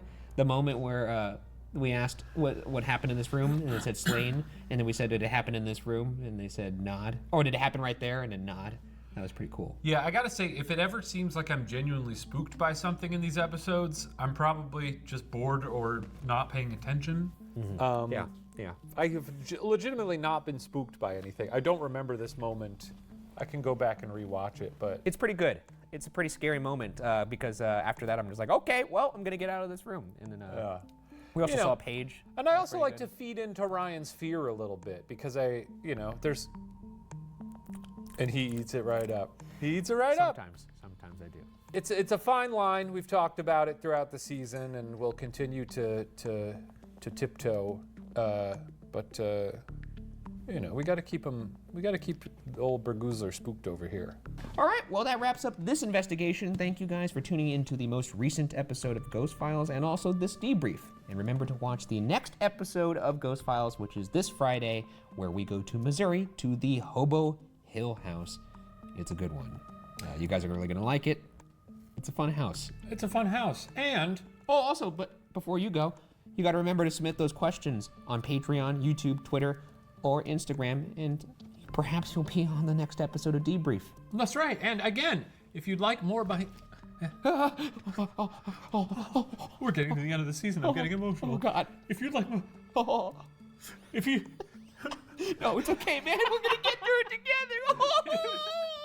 If you'd like more behind-the-scenes content and to see Ghost Files episodes early, considering becoming a member of our wonderful Patreon community, we'll see you next week for the season finale of Ghost Files Debrief. And also, we're going to be showing fan art next That's week. exciting. From all the great fan art that we've gotten from this season of Ghost Files. And just want to say something. Huh? I realize we're not dressed up in Halloween costumes right now. We're not. Yeah, we did the math wrong. We thought that this week was airing, but we thought next week's episode was airing before Halloween. It's not. It's actually, this should have been the Halloween episode, and I know some of you guys are fans of us dressing up like we did that one time on Unsolved Postmortem where we dressed up as Double Vision Classic. To make up for it, we will dress up in Halloween costumes for the next debrief, even though we recognize that will be on November 2nd, and I know by then most of you are already I'm done with all Halloween over. Yeah, everyone's already all over Santa Claus's ball sack. Oh, I'm all over You're it. hanging off of it, you're like, swinging. But I think in the spirit of the season finale, it also feels appropriate. It's a spooky show. We can get, you just deal with spookies for 2 more days, and then we can all go full holiday. How's that sound? That sounds good. Yeah. I think you guys will be very, well, you might be disappointed by our costumes. I don't know what they're gonna be yet, but they're gonna be good. We've got a few ideas. We'll have fun. Anyways, make sure you also leave some suggestions for the in-betweeners or the in-betweeners, and maybe we'll credit you with that as well. All right, that's enough. Get out of here. Go get.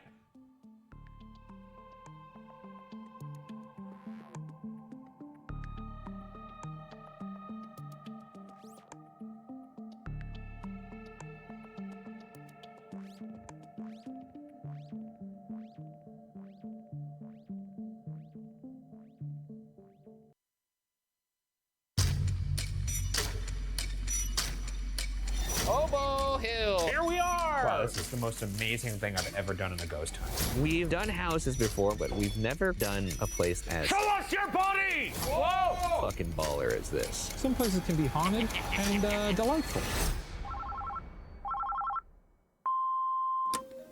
Hi, we are Aaron and Aaron Clark, the owners of Hobo Hill My name House. is Nicole Marie, and I have evidence of Hobo Hill. Suddenly felt like somebody was watching me. Across my back. I was standing up on my arm. A stick figure show up on the Somebody pulling on my pant leg. Like to find this unexplained shape. Can you guys investigate?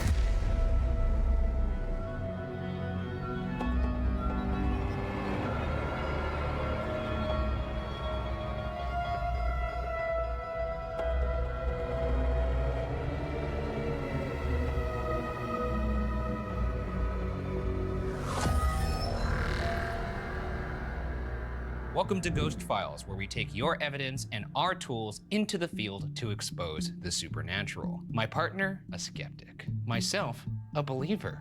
Both of us, truth seekers. This week, our team travels to Jefferson City, Missouri to investigate the Hobo Hill House.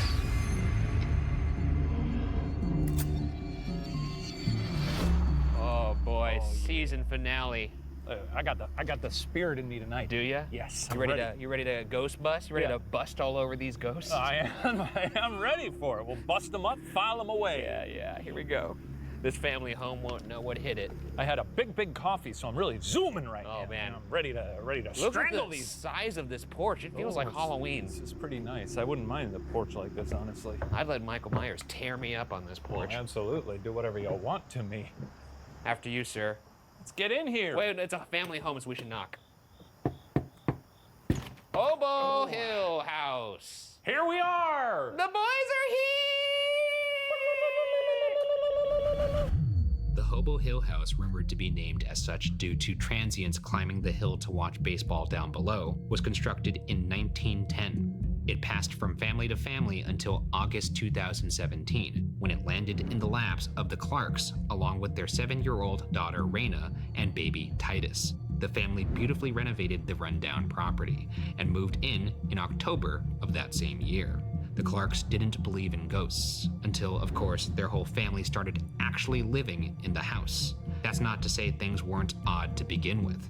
Before the Clarks' renovation, they found doors spray painted with 666 and pentagrams, along with bolted locks on every single door in the home. That's just classic teen stuff, though, right? People breaking in and stuff like that. It wasn't breaking in, doing a little sex in there, writing some pentagrams on the wall. Yeah, we all know that the perfect aphrodisiac is spray painting a pentagram on the wall before you do it. For some people, you think people in Missouri aren't into the devil? I mean, I think it's fair to say there's people into the devil all over the world. Yeah, shout out to those folks.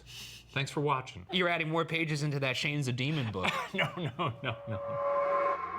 Down in the basement was a dirt floor, a shower, and multiple human-sized cages. Activity, as it often does, started small. We got to go back to the cages, I suppose. Yeah, I mean, huh? yeah, you can't really gloss over human-sized cages. Well, now also a big dog is also a human-sized cage. They could have had some huskies or something. Oh no, these are like, you could walk into this. I could walk into it. I've seen the pictures. So Shane-sized cage. And that's a very different sentence, A actually. big-ass I should have cage. said Shane-sized cages. Want to take it again?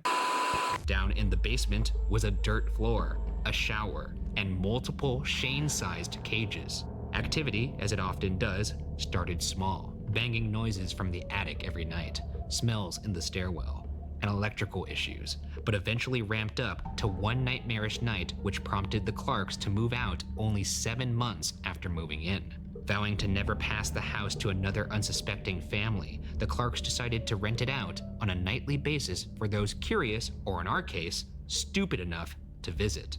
I'm trying to blow up their spot here. Is it possible that this was all just a really good marketing move? Hey, look, if it was, brilliant, but I don't think so. I don't think haunted properties do as well as you think they do. Is it a nice house? I'm excited to see it. It is a nice house. Now, it actually won the Golden Hammer Award. Is that an award for best cages? I think that's for best renovation, so. The Hobel Hill house sits near the Missouri River, perched atop a small hill. The property is a 5,000 square foot area with a 2.5-story 4-square house. It's got 3 haunted bedrooms, an attic, and the aforementioned terrifying basement. We're going to start our investigation up top in the attic, where the first instance of paranormal activity occurred with the Clarks, and then work our way through the home in the order the activity ramped up for the Clarks. We've also placed cameras and audio recorders in 2 of the more active parts of the building in hopes that we catch activity when we're elsewhere. One in Raina Clark's bedroom, where many entities including the Hat Man have been seen, and another in the basement, which is one of 3 reported portals in the home. And finally, to end the investigation, Shane and I will each be forced to explore the entire home one at a time. Because I'm gonna die one day, so why not now? You think you're gonna die today? Who knows? I could die of fright. That'd be funny. Well, not so much for me or my No, loved but ones. we'd all have a laugh. Well, I would hope you wouldn't have a laugh at my expense. Looks like a nice house. I'm excited to see it. We'll start our investigation where the involuntary investigation began for the Clarks, the attic. We rarely go all the way up to the top right from the jump, so this is it's a sort of a topsy-turvy episode. That's right, top down. During the night, the Clarks started to hear sounds coming from the attic, described as somebody throwing down a box and dragging it across the room. A medium claimed to pick up the presence of a tall, thin, and evil doctor who felt submissive in life, but now suddenly powerful in death. So we're looking for like a cuck doctor? A cuck doctor? Yeah, he's submissive in life. He's an evil doctor, according to a medium, which I know you take those as a... I'm more of a large. That's good. Thanks. That's good, I like that. Yeah, I think just people kind of didn't really respect him. I don't know if that makes him a cuck. I thought cuck was strictly sexual. No, I think it's sort of gone beyond that at this point. Oh, okay, then sure, I guess he was Dr. Cuck. Dr. Cuck. A foosball table? Well, now this is already off to a fun start. Fuck yeah, dude. So this is where the family first heard bumps and dragging from upstairs? Bumps and dragging. Can we get some bumps in here? Anybody feeling bumpy tonight? How about some dragging? Let's give some dragging example here. Let's drag this foosball table all over. No, I'm just... Yeah, what about this chair? Yeah, drag that chair. You like dragging? Here you go. Here you go. Well, That's kind of. I think those are on sliders, actually. Hang on a I should get some of those for the furniture in my house. Yeah, I think you got to do a little more like this. Yeah, kind of like that. Wow, yeah, that really does slide quite well. It's nice. Those sliders I thought are there'd nice. be more of a drag, but this thing glides like a fucking stick of butter on a pan. If you can't do that, we do have a little thing here called the Spirit Box. Oh, you're gonna love it. We're actually gonna do an Estes method here. Oh, it's been a while. I love an Estes. Do I get to be the... No, I'm gonna make you talk. Oh, yeah, yes, I get to be the instrument. I'm the instrument. Fuck. The Spirit Box rapidly scans radio signals to create white noise through which spirits can communicate. So basically what this is, for you viewers at home, I mean, it's the season finale, you probably know by now. I'm gonna plug headphones that are noise canceling into this Spirit Box so that I can't hear anything. All I'm gonna do is say what I hear on the Spirit Box. Shane, meanwhile, is gonna ask questions, and maybe some of the things I'm saying will make sense in regards to his questions. Basically, he's using me as a tool. which people have called me before. Are you jacked in? I'm jacked in, but I haven't turned it on yet. Okay. Let's start strong tonight. We're gonna start strong tonight for once. Here we go. Turning it on. We're not gonna. I'm in. He's in. Ghosts. Hi. Hi. Wow, right off the bat. Hello, ghosts. How are you? Ours. American. Yes, we are American. This is America. I don't know if you meant ours as an H-O. Dude. Dude? Yes. Thirsty Thursday? Wait, is it Thursday? Tell you what. Thirsty Thursday. Yes. I'm dead. Wow, this ghost is really leveling with us. It's okay. Tell you what, you're dead. Okay, you're all dead. days and night. Okay. Is there Dr. Cuck here? Is there? That sounds like Dr. Cuck. Yes, Doctor. Doctor, do you have anything you want to tell the folks? Hand-casted. Okay. Is there anything you want to tell the folks on YouTube.com/Watcher? Haste. What? Haste. Paste? Is there a shadow man here? Maybe a hat man? Any ghouls or entities at all? Why don't you go ahead and tell me your name?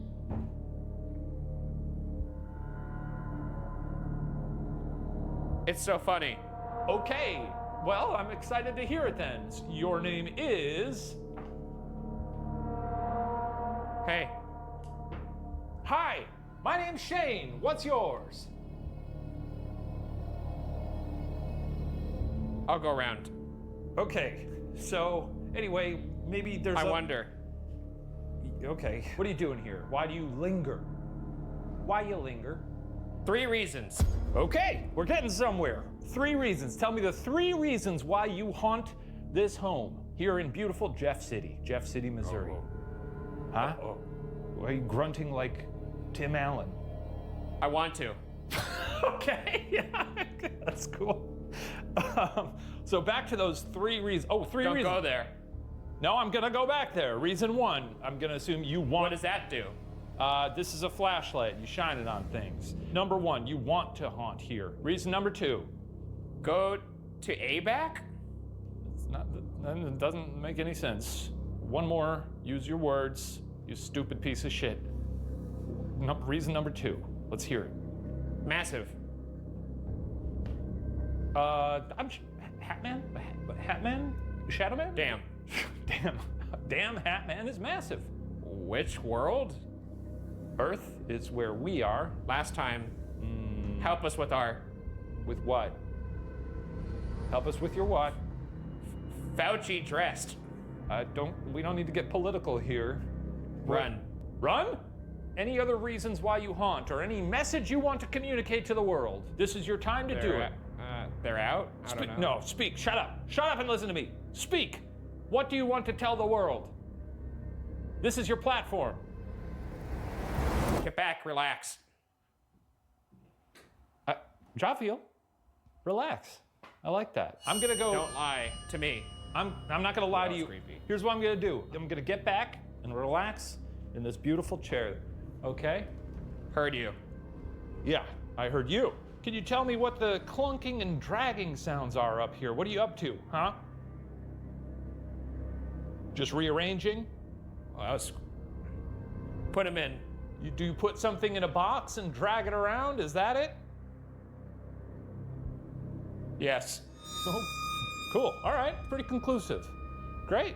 Then we learned something here. Any last words here, but otherwise... There it is. There it is. Okay, we're gonna... All right. Yeah, I don't think you totally grasp the concept of how this thing Trouble. works. Okay. Last chance. There it is. There it is. All right. Oh, fucking Christ. Come out. Come out. Well, that was fun. Anything? I don't know that we learned very much. Nothing? No real positive ID on the ghouls we're dealing with. Well, there's always more time for that. Our next location is on the first floor by the stairs, which had been restored to their original state by the Clarks. Perhaps the first sign of trouble was the fact that the family's pit bull Paco absolutely refused to go up the stairs. The terrified dog's tail would go between his legs, and all 70 pounds of him would have to be carried up every night. I'll show you this dog. Okay, I'm excited to see it. Look how scared this dog is. It's actually really scared. You just showing me this dog's ass? No, look at his tail. Oh. Look at his face. He's like, fuck that, I'm not going up the stairs. I don't This want to is go up." evidence? It's weird. It's a picture of a dog's ass. It's a picture of a dog's tail between his legs and him looking back like, hey man, don't make me go up there. I'd love to see a video of the dog sort of going like, Aaron Clark also had a terrifying, vivid dream in which an old woman slammed a baby on the stairs, killing it. There's also a small Harry Potter closet by the stairs believed to be a portal, where visitors experience cold spots, strange smells like sulfur, and uncontrollable bouts of fear. Very jealous. Of what? Little Harry Potter room under the stairs. Is that the big appeal of that book? Not everybody wants to be a little mouse like you. I don't want to be a little mouse, I just want to live under the stairs. There's nothing that's holding you back from sleeping wherever you want. You could There's a pitch a lot of tent things. on your roof if you wanted. Well, I'm excited to see this. You very rarely see little rooms under stairs, and there's a little cold ghost in there. I'd love to see that It's a as portal, well. and as you know, smells of sulfur are usually the sign of an inhuman presence, which is not my favorite. So you think there may be a demon here? I don't want to say that. I can't call it. You bringing any holy water? I probably should. You probably should. I have a little bullet one. It's not a bullet, but it looks like one. It's like a little case, so I could just like sprinkle it. That's what you do with the bullet? Just sprinkle it on. Back, fuck off. All right, so here are the stairs. They might look familiar. This is where the dog was with the tail between its legs. Ah, yes. And up there is that little closet that's said to be a portal. So we put a REM pod up there by the portal to see if anything comes out. Great. The REM pod creates its own circular electromagnetic field and will alarm when anything penetrates that field. The more colors on the alarm, the more significant the intrusion. The REM pod also detects temperature fluctuations. Also, we have our little SLS cam here that'll show us a bodily figure. It looks like you have just a fucking floating head with a stick body. The SLS cam uses a grid of infrared light to recognize human-like objects in front of it, even in complete darkness. Shane, you lost a lot of weight. Wow. How'd you do it? I died. Oh, okay. Anyways, we have fun on the show. Son of a bitch. What do you think of that, Bergie? Looks like there's some sort of disturbance on the REM pod. Is there somebody up there? If so, I can't see you. If there's somebody up there, can you go towards that red light again? You may hear our boo buddy friend speaking every now and then, very faintly in the distance. Yeah, we have a bear up there. It's a small house. The Boo Buddy detects shifts in the environment, such as motion, electromagnetic fields, and temperature, and will provide vocal cues when any manipulation occurs. Hi, I'm Boo Buddy. What's your name? It also has pre-recorded questions that run on a loop Did you say something? to possibly pick up responses from spirits. Could you please say it again? If there's somebody up there, can you please go towards that red light again? Why don't you show us your bones? All of them, every single one. Show us your bones on this little screen. This is said to be a very hot, active area in the house, these stairs, so let's see it. Let's see your hot-ass bones. What about the old lady who smashed a baby on these stairs? You Show here? us your bones, lady. You got the invitation? Come on out. Let's have a party. We got Cheez-Its down here. I saw there was popcorn in the cupboards. Maybe I'll dig into that later. We're here to do a job, not snack. I'm doing that to establish a perimeter and see what our rations are. Okay. And well, I heard...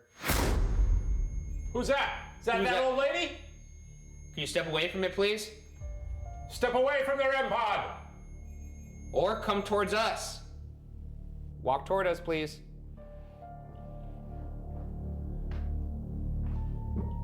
Anyways, like I was saying, I found popcorn in that. Okay, well, I love popcorn too, but we I've gotta never focus had popcorn in a haunted house before. Well, and you're not about to because you have a job to do. Well, maybe I'll do it when I'm here by myself. No, you're not going to do that. You're not going to be able to stop me, are you? No. Well, yes, I will because I can tell you what to do on the walkie-talkie. That's not true. You won't even know I'm You making can't- popcorn. Well, that's going to affect your time, so you can't. Well, then we'll add on to the time. Let's turn these lights off. Let's do that. We love it lights off.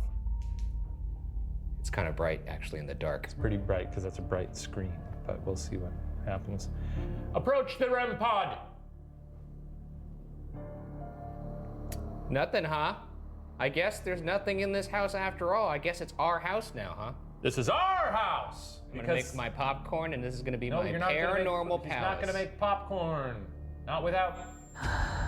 Every time I've talked about the popcorn, we've gotten a response. I wonder if they like popcorn. Do you like popcorn here? Maybe that's why I should make the popcorn. Now you're just finding ways. No, but every time I've talked about the popcorn, we've gotten a response on the REM pod. right, this is supposed to be one of the portals in this house. And it's full of cleaning supplies. Well, that's what closets are for. Well, this is a little tiny one. Oh, it is like a little Harry Potter room. That's right, a little Harry Potter closet. Oh my God, I would kill to sleep in this as a child. This is so fun. That's a very strange impulse. Well, you could put little pictures up on the ceiling. Ooh, yeah, get in there. Hey, where'd Shane go? Anyone seen Shane? Hey, where's Shane? This fucking guy.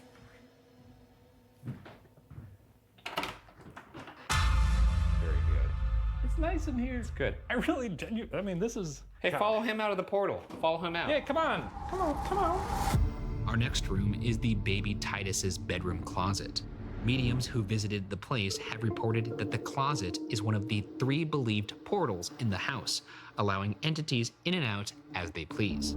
It also has been reported that lights would flash on and off in this room. And it's also here that we review our first piece of audience-submitted evidence, captured in this room with an SLS camera by Kimberly Kinzer and Richard Ballard. When Rich and I did our investigation at the Hobo Hill House, I'm telling you, it's like perfume on a skunk.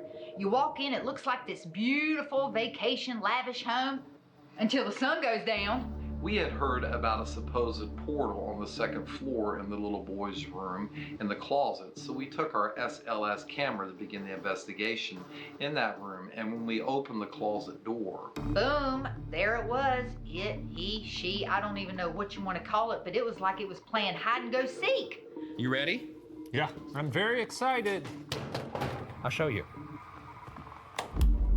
We are at the Hobo Hill House in the portal room where the little boy was. This is in the closet, the portal. Little baby in there rocking out. Yeah, little baby was sort of going like... He was just doing like a little... Yeah. You neat? No, all right. Looks like that door is kind of caved in a little bit. This is the door to the closet. Oh, yes, yeah, the wood there. One of the 3 believed portals. Well, let's observe this. It's a little... It's fucked up. It doesn't look like something tried to beat it from the inside, which would be more compelling because this is supposed to be a portal right here. It's sort of a classic closet. Look at this. Do I feel weird in here? Well, a little bit, actually. It's a little odd. I mean, it's just odd to stand in a closet. Let's see. It's a tiny room that we're standing in. Scary. Okay, what do we got here? If there's anybody on the other end of that portal that wants to walk through, come join the party over here. We're having a good time. We'd love to see ya and see your body. Well, we'd love to see your shape. Yeah, despite that creepy ass invitation, I really would like you to come through the door here. We'd love to see it. We'd love to see it. So step your ghost body through this Narnia closet. Or you could reach out to us in another way. Maybe you're already here and I can't see you. You could touch one of us. You could say something. I'm hearing you. I got my special ears on right now. It is possible that they're further away through the portal, so we could give sort of a... Show us your body! Whoa! Whoa! Oh, shit, it came up as soon as that happened. Whoa! Whoa! Whoa! Oh, shit! That's a tall fucking... That's a tall ass person. Look at that. That's not Dr. Cock. Maybe, is the Hat Man real tall? Wow, dude, I can't believe that came up right when you said show us your body. Okay. Hello there. What? That's all I got. What would you like to do now? I don't know what the hell it is that you're doing. It looks like it's being a little seductive. Well, it kind of looks like you're seductively carrying like a tray of cocktails or something like that, maybe. Are you welcoming us to? Oh, you know what? It's standing right here. Are you beckoning? Are you beckoning us to go into the closet? Is that what you want? Do you want us to go into the portal? Shane, go in the portal. Okay. Am I by it now? Yeah, you're right by it. Yeah. Am I shaking its hand? Oh, it just went on your shoulders and it disappeared. Oh my God! It went into you. It went into you and then. Oh God!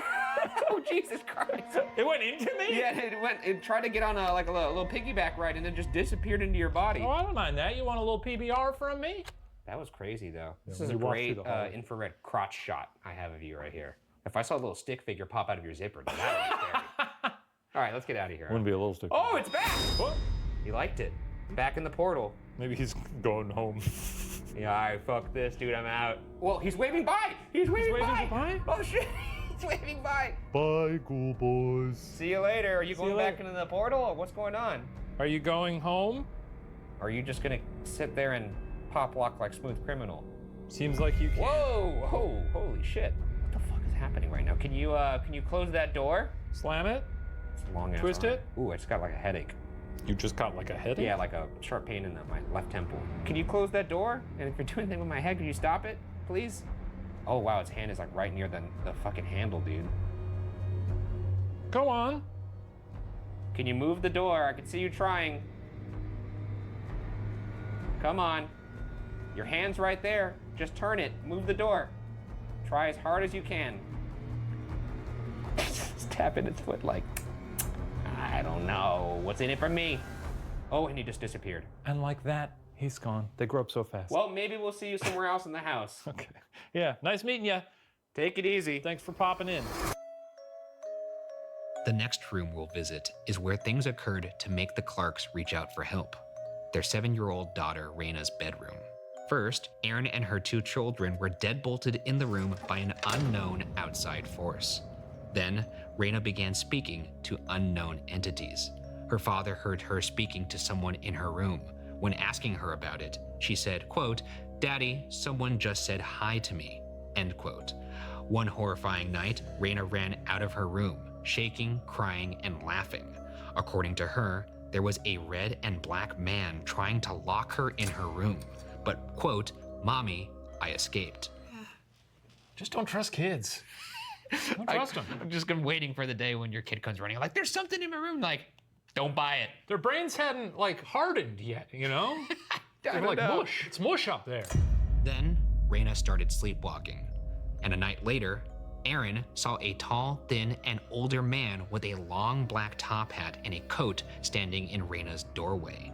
To confirm it wasn't a hallucination, her and her husband eventually both saw the top hat man at the same time. This time, leering in Raina's corner. That's great. I'd love to hear that. A top hat man, we have a red and black man. I'm picturing the Babadook's uncle. Well, there's a lot of top hat men seen around all over, so I imagine this is just kind of like a species. So, little girl come crying, "Oh, I saw a top hat man." Oh, sure, whatever you say. But then they see it, according to them. Yeah. Compelling. Perhaps the most chilling occurrence happened between Raina and her father. A night terror had Raina upset and crying looking out her bedroom window. And according to her father, quote, "She was still crying, just sobbing. I could see her shoulders going up and down. And I was like, 'Raina, what's wrong? Are you okay?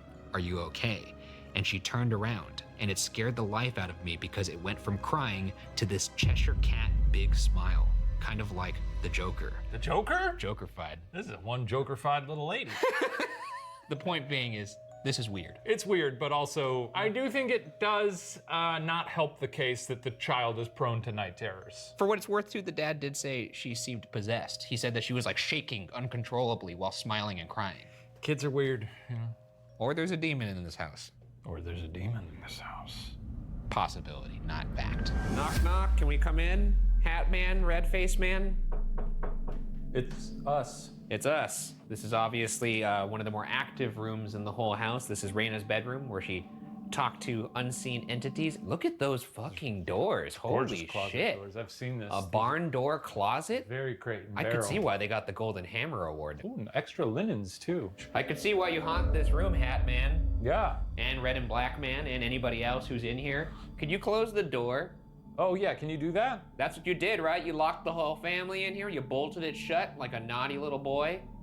That sounded sexual. It wasn't meant to be. You're telling me the door shut and bolted them in here? Bolted them in here. You don't find that even a little bit? Well, I find it horrifying because it seems highly unlikely. But your mind goes, probably didn't happen. My mind goes, wow, that happened and that's insane. Yeah. Because if that shut right now with some force, Yeah. holy moly. That would really be phenomenal. Wow, that's really tough. They really got to push that with their ghost. Oh. And a bolt. And the bolt. You tell me this thing closed and bolted. It's a lot to swallow here. Is that the phrase? Yes, it is. So, Hat Man, we're looking to see you. We'd love to see a hat man. We'd love to see your hats. I wear a lot of hats. He does. He should have brought his hat. Then you could I be didn't hat even think men. of that. We could have been hat men together. Just imagine me with sort of a hat on. Kind and of that's hard to sort of imagine, right? Anything that could fit on that You head. don't even. My head is proportional to my body. You know, if you made a bobblehead into a person, then yes, it would be very proportional. Incredibly rude. Let's get turn on this dictionary device mode here. on. The Ovulus takes environmental readings that spirits are said to manipulate, such as temperature or electromagnetic fields, and converts them into corresponding words or phonetic sounds. I'm gonna go phonetic as usual, just because I'm curious. You like to do this, and it never sounds like. Kind of sound like fuck you up. Can you say hat man? Seems like we might be switching to dictionary mode soon. We're gonna switch to dictionary mode. You could tell us via words. Words. Why do you like this room? Ask. I just did ask. Older. I guess this was the older child that was in this room. Oh, cool. And they did bail. Is that what you wanted? Did you want them to bail? What's your deal? What do you want with this house? Okay, yeah, that's an issue for many people. It is, It's a tough problem here. The Tough wealth housing gap market, continues to Haze. To where? To where? To TO. Around, sure. Okay, you're the most vague fucking answer you could possibly give us. Where? Around? Can you tell us what you think of our little bear right there? Our little boo buddy?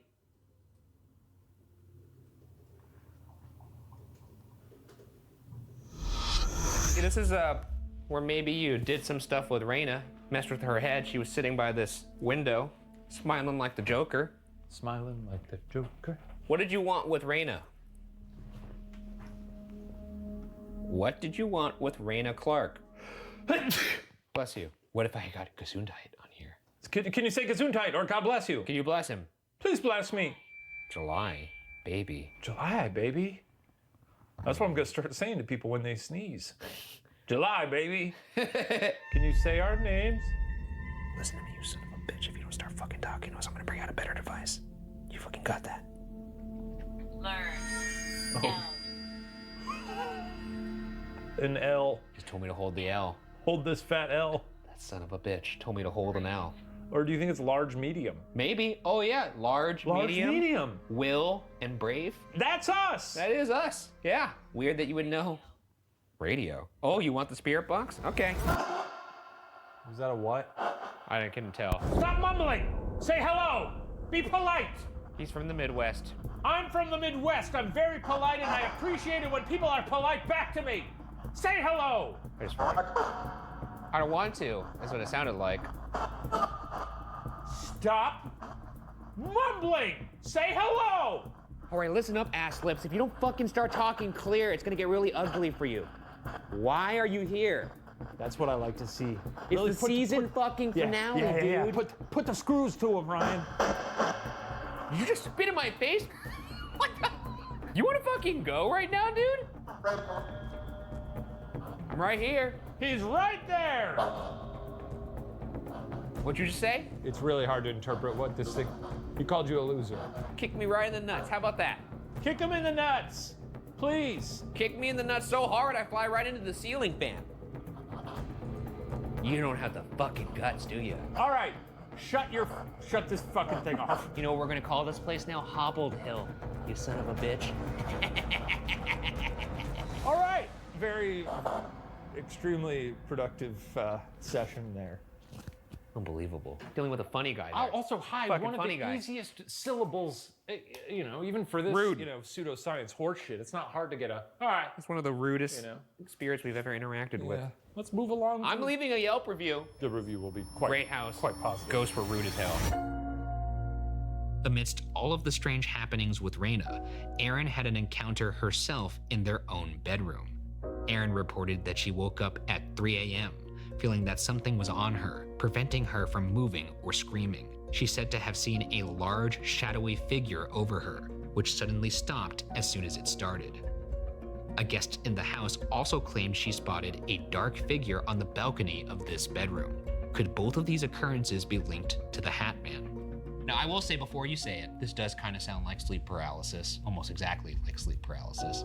But I will say that a guest staying at the house seeing a dark figure on the balcony, that's a little different. Sure. And this Hat Man does have a propensity for kind of just showing up. In fact, there was workers in the house who saw the Hat Man themselves. They were in Raina's bedroom and they were like, hey, what's going on over there? And the guy's like, what are you talking about? He's like, fucking Hat Man, the guy wearing the hat. Fucking Hat Man over here. Fucking Hat Man. I would love if the Hat Man was our first on-camera entity. Yeah. I'd love to see this guy. And he was just like, I was waiting for the right time to come out and speak my truth. And I'd love to say, for the whole world, a dilly-dilly. Okay, so now we're entering the primary bedroom. This is obviously where the Clarks would sleep, Aaron and Aaron. We also set up a REM pod over there. Yep. That's where the Hat Man is seen. And we also set up a little mag light right here to communicate with things. A regular mag light, when turned to the space between on and off, can be turned into a touch lamp, which you can ask spirits to manipulate. However, the light will also randomly turn on and off in this setting. So, responses need to be timely and repetitive for a compelling interaction. But what I'm gonna do right now, get in on this fucking bed. Oh, That's really nice. Okay. Oh man, this is good for my little feet. This is such a huge bedroom. It's enormous. Oh, we got a light turning on here. Is that you? Did you just turn on that light? If it is, can you turn off the light right now, please?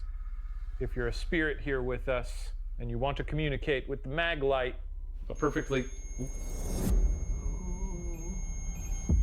Got some heat going on. Okay, over well, there's there. a lot going on. There's a lot of heat. Okay, all right. Got some temperature spiking over there on the left. If you're a spirit who's just entered via the balcony, maybe you were chilling outside, having a little smoke. A little indoor-outdoor action. Come on in and turn on the mag light to let us know that you have entered the room.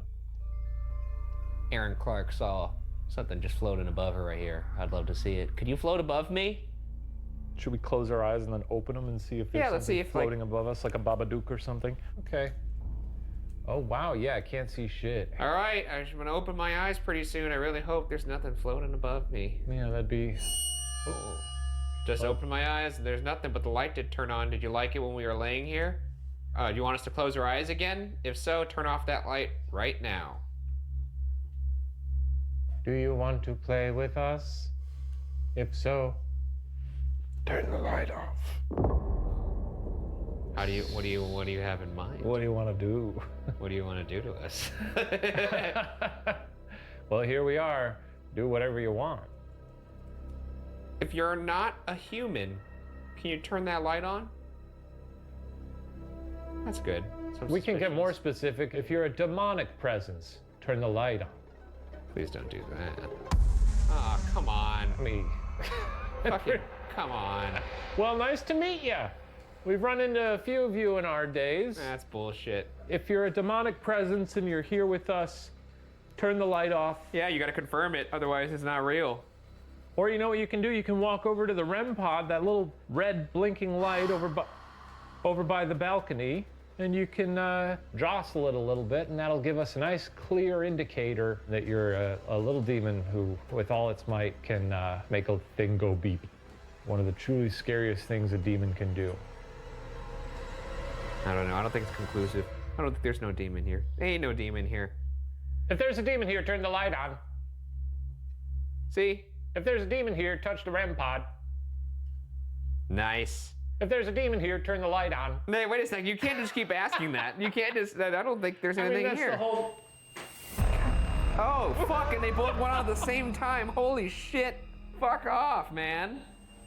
That was singing over there. Do that again. Turn that light off, and then walk over to the. Oh, wow. And then walk over to the balcony now.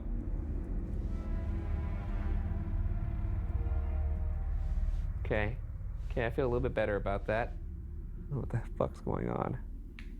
I think we're good in this room now.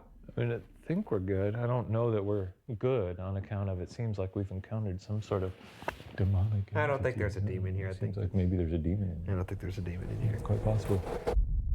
In case you forgot, there's a terrifying basement in this hellhole too. So, let's end there. As a reminder, the basement originally had a dirt floor, a shower, and multiple Shane-sized cages. There is also a mysterious wet spot in the basement, which there is no leak for and no explanation yet to be found. What do you think about that wet spot? I'm excited to see that wet spot. I want to see how wet it actually is. It's gotta be. I mean, this thing's Solid. gotta be solid. Sop and wet. Every medium who has visited this area insists evil has happened in this basement, and it's full of supernatural entities, some even suspecting hundreds of tortured souls. Watch your head. Yes, it's very low, very low. Ooh. Jesus Christ, it really is low. Holy fuck. Hey, there's a mirror right at the bottom. That's creepy. We actually have two different types of evidence captured in this room. First, we have an SLS clip from Viv and Hector from 10th Dimension Paranormal Group. We were down in the basement of the Hobo house. Viv and I were trying to use the SLS and some other various equipment to try to confirm what we think we captured upstairs of a little girl. While we were down there, not only did we get her on the video, but we got another figure that when I asked for a count of 3 to show itself, a few seconds after it appeared. We got this equipment over here that can pick you up. If you want to stand over here by this doorway, we can get a picture of you and show it to you. Just did it. Just Good. showed up. Good. Do it again.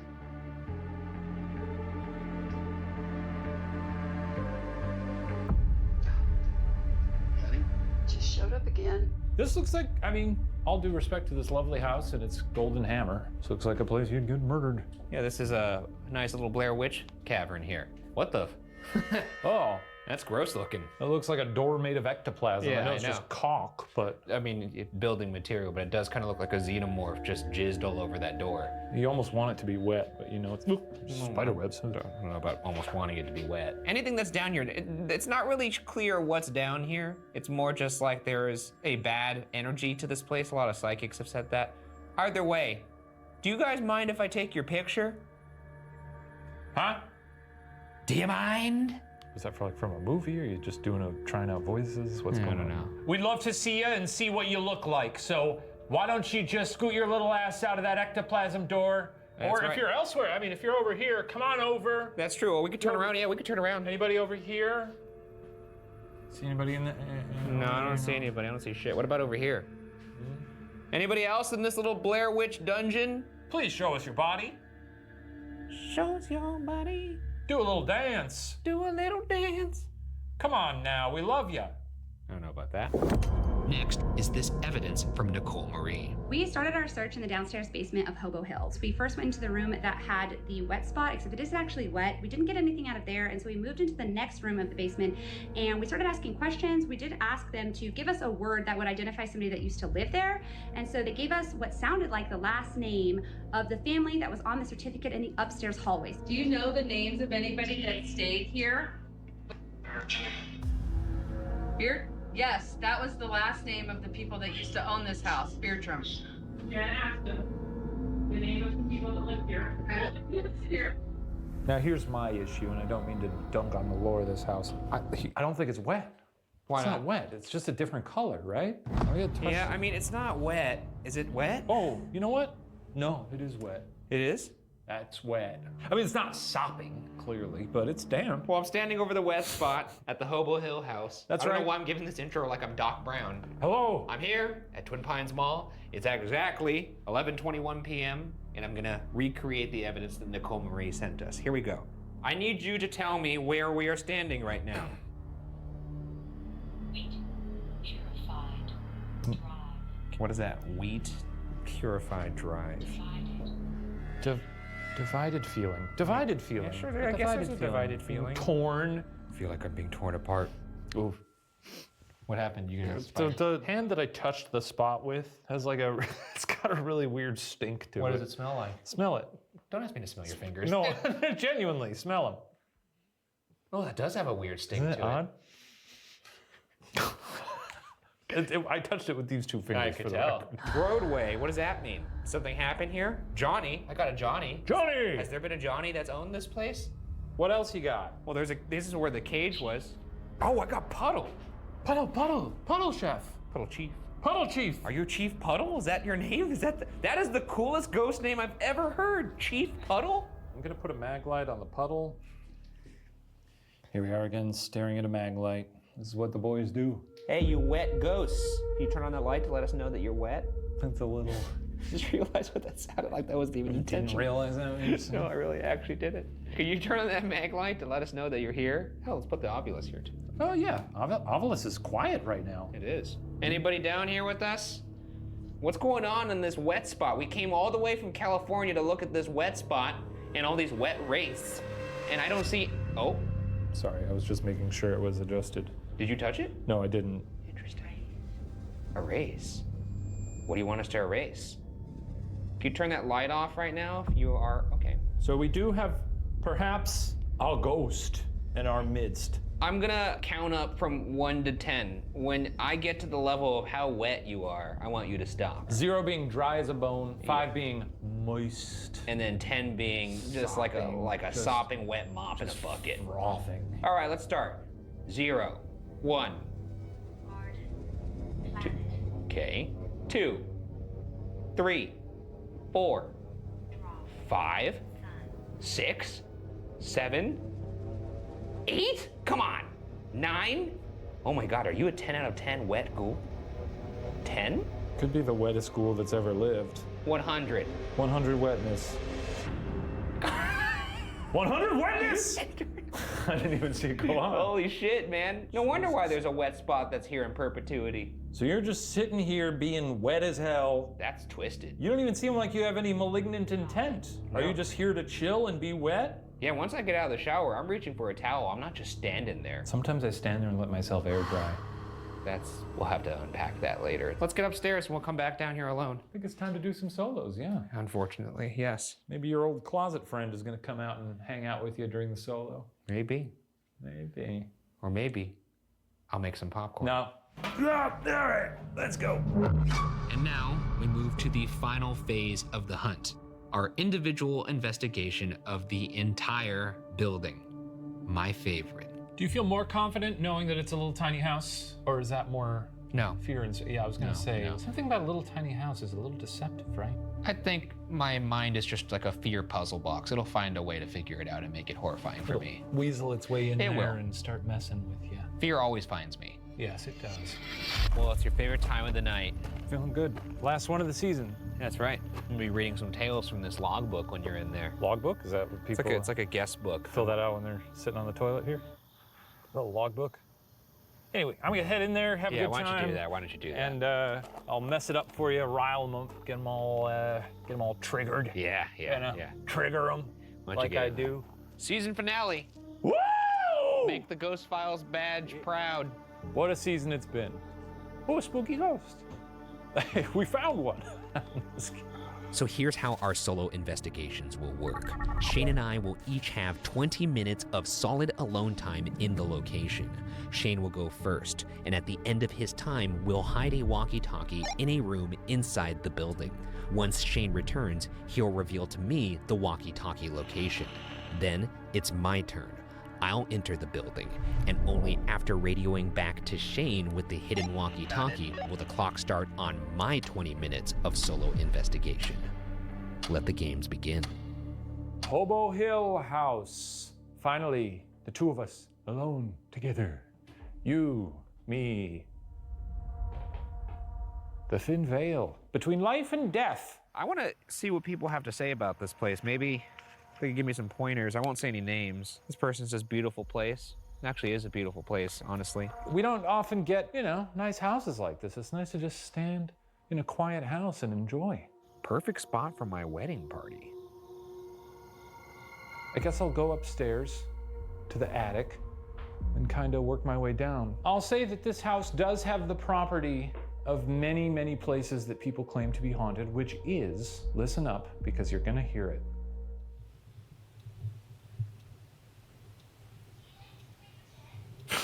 Well, that was the Boo Buddy. But before the Boo Buddy, you heard that it was completely dead silent. There's like no ambient noise whatsoever. That's wild.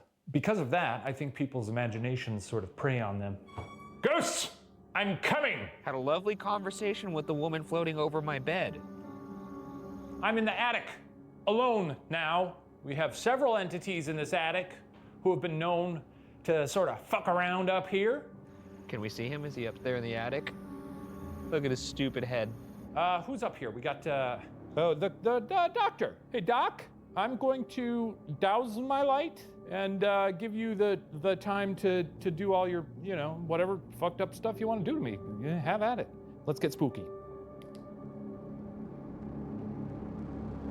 Lovely little town. Could see somebody over there. Looks like they're watching The Matrix in their house. Kind of weird that I could see that so clearly, but love to see that. Great film. Also keeping my ears open because we have that REM pod down by the Harry Potter closet by the stairs believed to be a portal.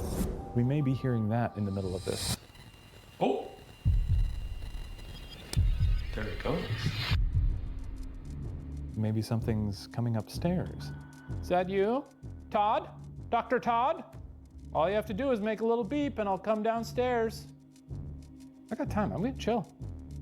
Most of this place, we go to these big places, we gotta walk around the whole time. We've done houses before, we've done prisons, we've done pretty much everything, but we've never quite done a place that's as fucking baller as this. Spirit, I'm coming back down. That'll let me know that you're here and that you want to communicate with me, or that you intend to kill me. Just really fuck me up. Push me down the stairs, that's fine. Make sure you go down to that basement, though. What's that? Make sure you go down to that basement.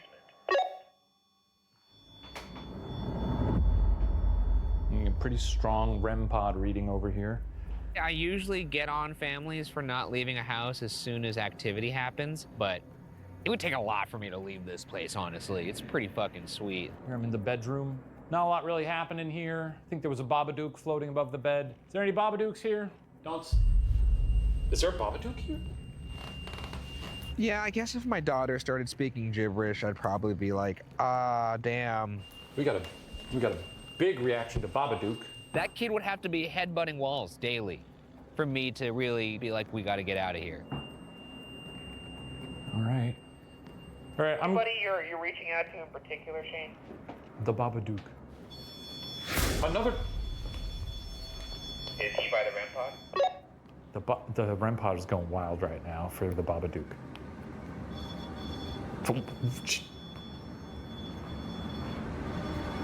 All right, I'm gonna go into that room over there and try to talk to our closet demon friend. Be fucking sick if the Babadook was in the season finale of Ghost Files. This is the room where we encountered a very tall stick man doing the Dougie in this little closet. Is the Babadook real? You know what? I'm gonna go in here and turn off the light.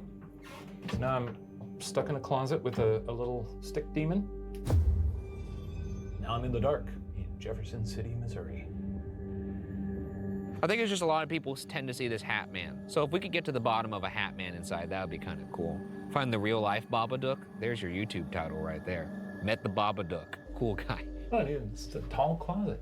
Put a lot up here. Ew. More cobwebs than I'd expect for a golden hammer. Didn't hear much here. I'm gonna walk through the house in the dark and hopefully not trip. Okay, I already walked directly into something, so I'm not gonna do that. I'm gonna head to the basement, see what's shaking down there. Hello, REM pod. Do you not like me? We got beef? Hey Shane, I want you to say, all spirits of Hobo Hill House. I want you to do your very best to stay quiet and do nothing for my pal Ryan Bergara, who's about to come in. I want to hear you say it over the walkie. Big brain move. I don't know why I've never thought of that. He has to say it. Okay. Let's hear it. Sorry, the REM pod does not seem to like that. You're gonna have to say that though, because you have to do what I say. Shane. All spirits of Hobo Hill House. They're listening. I want you to try your very best to not remain quiet When Ryan Bergara is alone in this abode. I'm not hearing anything. You're gonna have to say it all over again because you need to say the entire sentence.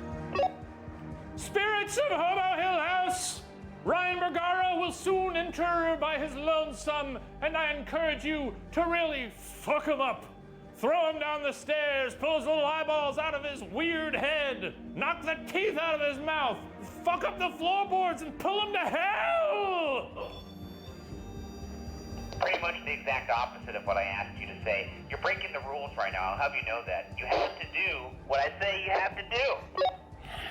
I don't give a shit, baby. It's a season finale and all bets are off! Wild card, motherfucker! I'm not doing what he's asking me in there. Not gonna happen. I'm gonna make my popcorn, I'm gonna eat it. It's gonna be so fucking good too. At this point, the REM pod is just fucking cheering us on, baby. We're having a blast in here! Why don't you just come outside?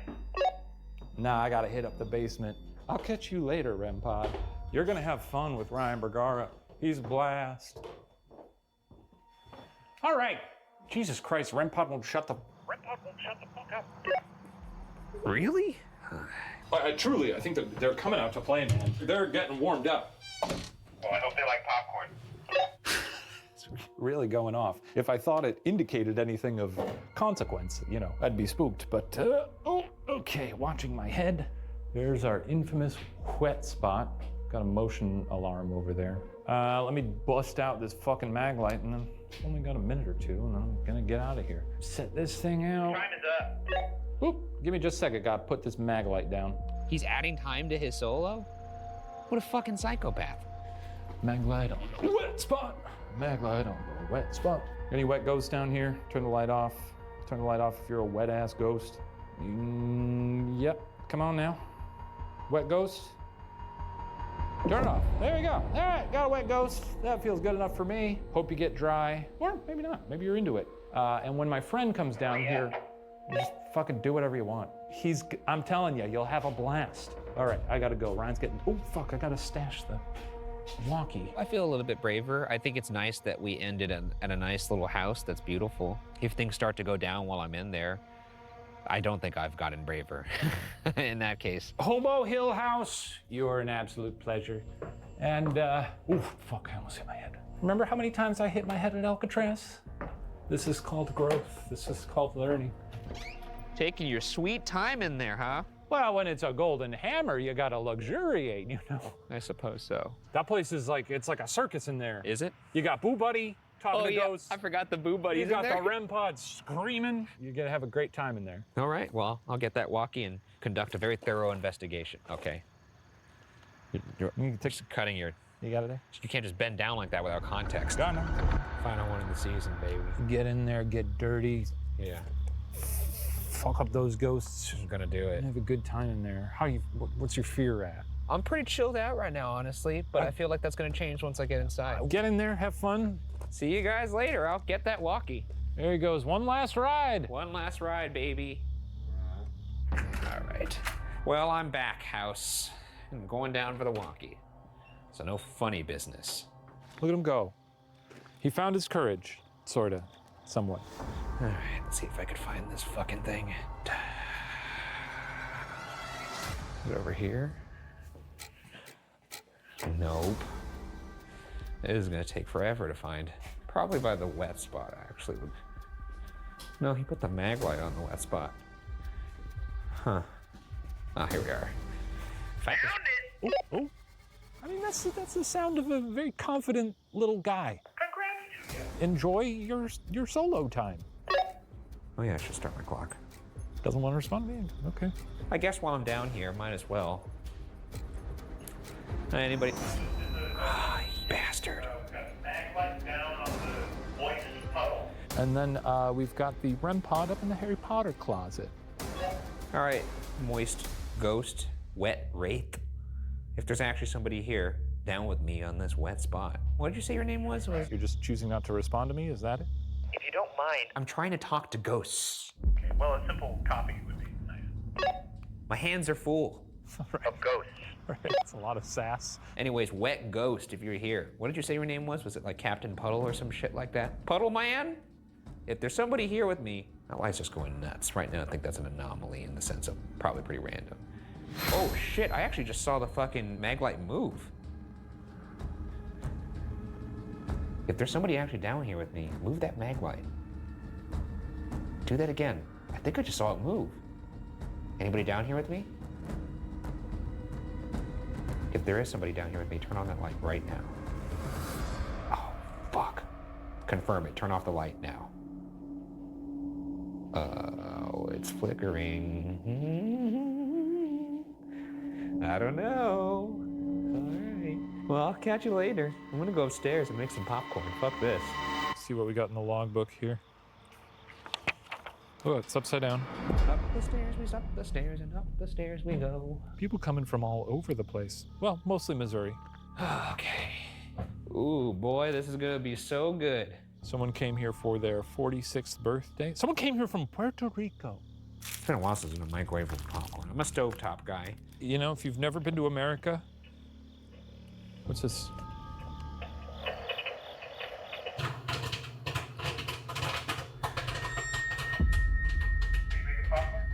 Oh shit, the REM pod's going off. That's what you get. Ghost, if you're by the REM pod, just wait there for a second. I have a tasty snack for you. I'll come, talk to you once I have my popcorn. I gotta say, in all the years that we've been ghost hunters, I've never been more proud of you as a fellow Colonel Head. Thanks, pal. But we are adding 2.5 minutes to your time. I'm not gonna observe that. You know, game recognized game. Oh, did I burn it? Dude, fuck. Oh, it's kind of burnt. I can't resist a pop. I did in there because I thought it'd be unprofessional, but... This is why you don't make microwavable popcorn. That's not gonna work for me. I think there's another bag in here. Come on, yes, there is. Okay, here's what I'll do. I'll have this one popping while I'm out there investigating. It's called multitasking. Well, that'll have to do. Let's see how this burnt popcorn tastes. Okay, actually not the worst. I'll walk around with the burnt one. Okay, I'm coming upstairs. Sound like Kevin McAllister. You want some popcorn?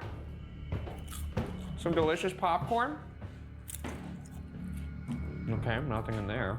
Primary bedroom. This is still pretty fucking scary. This is the most scared I've ever been eating popcorn. And I saw The Conjuring in theaters.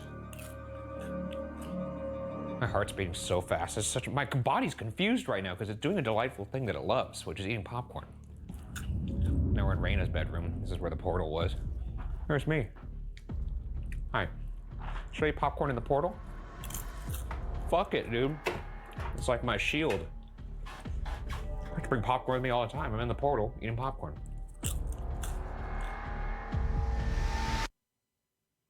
I thought I heard something. That was Raina's bedroom. No, it was Titus's bedroom. Sorry.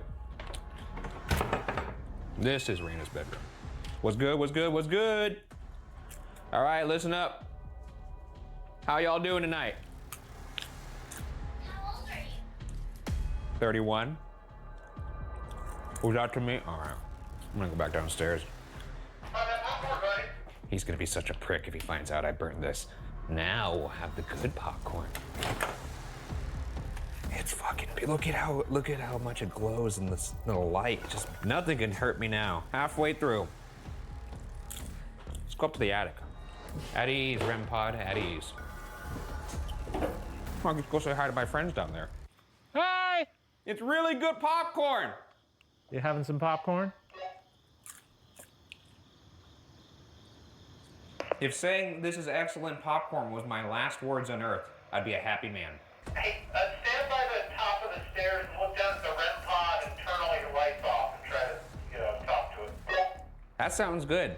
I mean, again, coping, sort of coping, just doing what he's got to do. All right, so now I'm supposed to turn off my lights and look at the REM pod. Oh, it's spooky when you do that. Fuck. This is really fucked. I'm very uncomfortable right now. My hands are shaking. Is there anybody in that portal? How am I supposed to look at the fucking REM pod? Oh, I don't know. Hey, why don't you go into the basement and stare at yourself in the mirror for 2 minutes without breaking eye contact? Complete silence. You can eat your popcorn if you want, but do not speak. All right. Why'd I have to go back down to the basement? This place sucks. All right, I'm at the mirror. I love it. Have fun. I'm really stress eating right now. What kind of weird job, man? Weird fucking job. All right, that's 2 minutes of that. Oh, fuck! Turn the lights off now and talk to the mag light, see if anybody's biting. And then Bob's your uncle. You're just about done. Pretty sure I just shattered one of these Ghost Pros. Okay, well, what a bombastic ending for the season. We destroyed some of our equipment. Wow! Really whacked my head on that staircase. Holy shit. Burgooz isn't used to being tall. He don't know what it's like to duck. He's never ducked in his life. Oh, the fucking REM pod's going off. God damn it. Is there anything up there? honestly, it's a really fun way to wrap up the season. Cool house, got some good evidence. Not super scary, which is fine. Some places can be haunted and delightful. I'm silently panicking inside right now. Who knows where we'll go next season? Maybe we'll come back to Missouri. It's a very haunted state as far as I'm concerned. Oh, I'm covered in spider webs. What the fuck? Well, that's my time. There he is. There he is, folks. There he is. You broke that You broke the camera. Oh, I don't even know. I don't even know where it is. It's fully gone. You know, it was a pretty horrifying experience. Luckily, I had the popcorn and just kind of, it felt like I was watching myself in a movie. That's good. I've never been more stressed out eating popcorn. Well, honestly, I think it's a fitting way to end this season. Oh, celebratory. Hey, for all you who are having popcorn at home, cheers, brother. Come along with us on this journey to next season. All right? You want some more? It's been a really fun season. It has been a fun season. And we got popcorn to cap it off. This is great. Really? I don't even want to cook. Yeah, let's go check out Jeff City. Oh, hell yeah. Oh, this is a beautiful town. You know, they got a prison here. They do? Yeah. We should come next season. A house built to be a home now sits vacant, waiting for those who dare to venture inside. Lucky for us, they knew exactly who to call. Was there a spirit in the bedroom portal? Did we make contact with a wet phantom?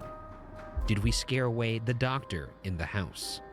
Our job as investigators is to collect and present questions, possibilities. Interpretation, however, solely belongs with you.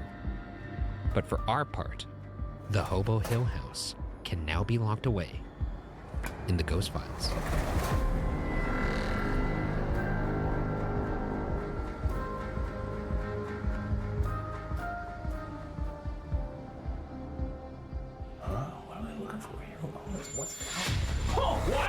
Hey everybody, hope you enjoyed that episode of Ghost Files. If you haven't heard, we'll be answering your questions and breaking down evidence a little bit more on our weekly after show every Wednesday, Ghost Files Debrief. That's right. So submit your questions in the comments below. And if you'd like to see episodes a whole day early, swing by patreon.com/watcher. Farewell.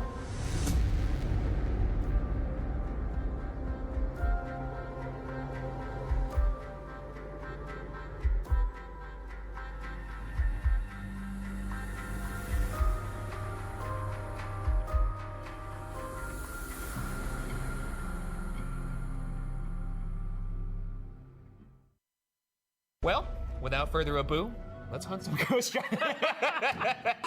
Without further ado? Well, without further ado, let's hunt some ghosts, baby.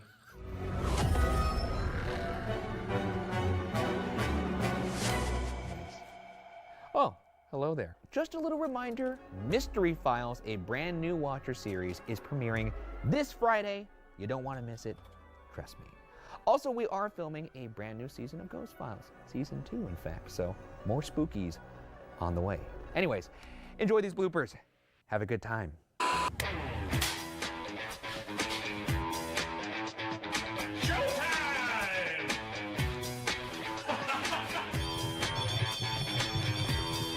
Wow. Often was inhabited by transients or youth looking for a spot to turn God's grass into sweet clouds. This is what you wrote for the scary ghost show? Though it's said that the dude was apparently a total fox. Sorry, forgot about that part. I just need to get the cadence down. Oh. There's like fucking 5 commas in this sentence.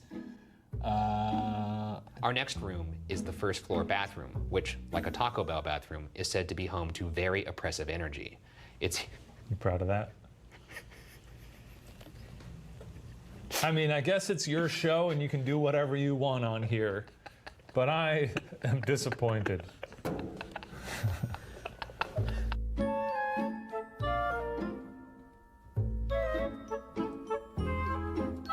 Enough to accommodate more than 400 patients. Own encounter with Timmy and sent us a ghostly little boy. They didn't send us a ghostly little boy. Also colloquially, this floor is also colloquially, I can't say it. This floor is also colloquially Anyways, I'll take that line again. Could I take that? Could I get that one? I don't know why it's wet. You don't know why it's wet? I mean, it could be, you know, something seeping from beneath. It's wet. It's mushy. It's moist. There's never anything good to come of something that's been clearly here for a long time, and yet still very moist. Is there a stick we can poke it with? I'm actually really curious to know what it is. I'm scared it's gonna crawl up the wall if you do that.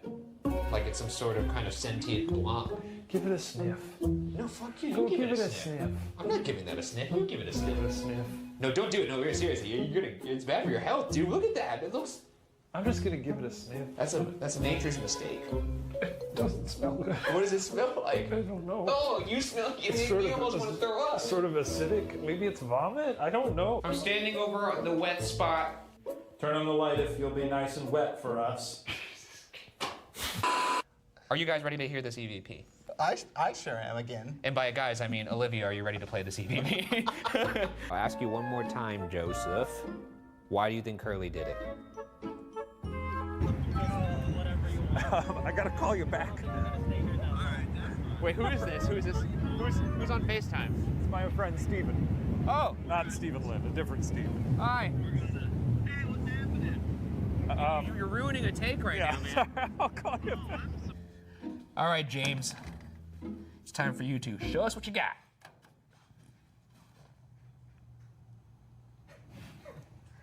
Scary. Waverly Hills Sanatorium can now be locked away in the Ghost Files.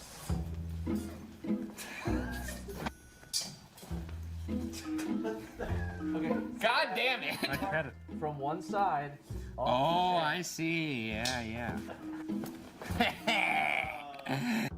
Come on, man. I grabbed it and walked away. Oh, can you look back at me like you had that I fucked up face? I And don't was know. like, None of it feels natural. We should have a different outro for every single episode.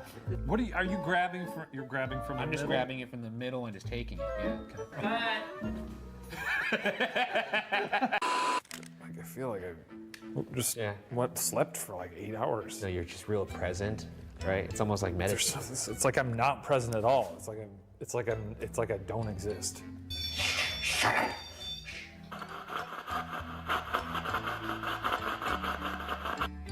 No, that's buddies.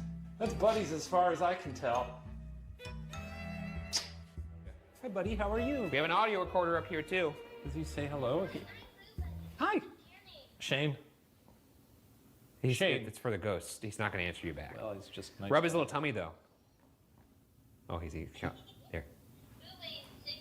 That's pretty good, right? Okay, we'll see you later. We're gonna let you hang out in here with some demons. Okay. You can reach out to whoever took my fucking headphones. Dang it. I thought I had all my tools. I don't. We're gonna have a meltdown here. Ruining the season finale already. No. All right. Bye. I'm gonna grab them. Thank you. Seems like a huge waste of time.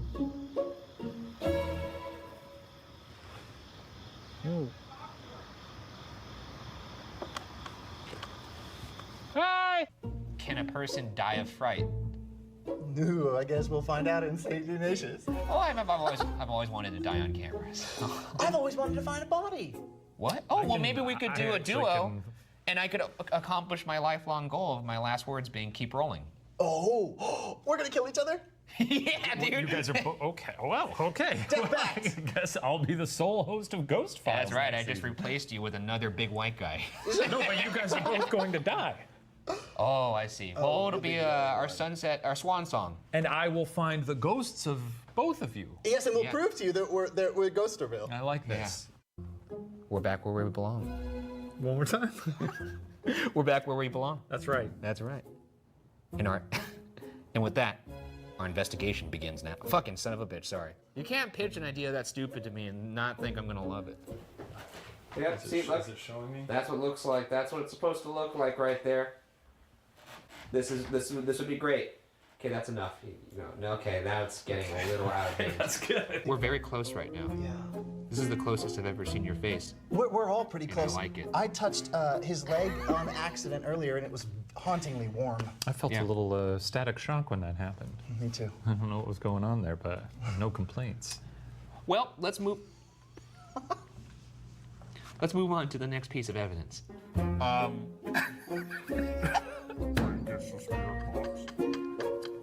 really like birds. I had a couple cockatiels named Abby and Sugar, and then I had a beautiful red Lord Amazon named Paco. Who resides in his stomach now. That's not true. I didn't eat him. This is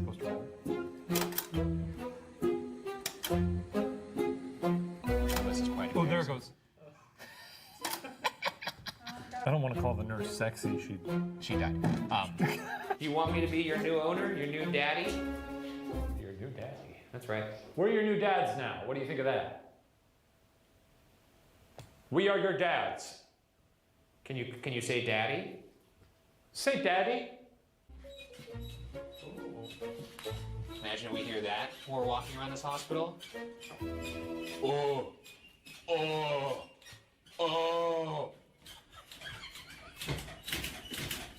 Wait, where's Shayna picking up something on the EVP? Is that coming from upstairs?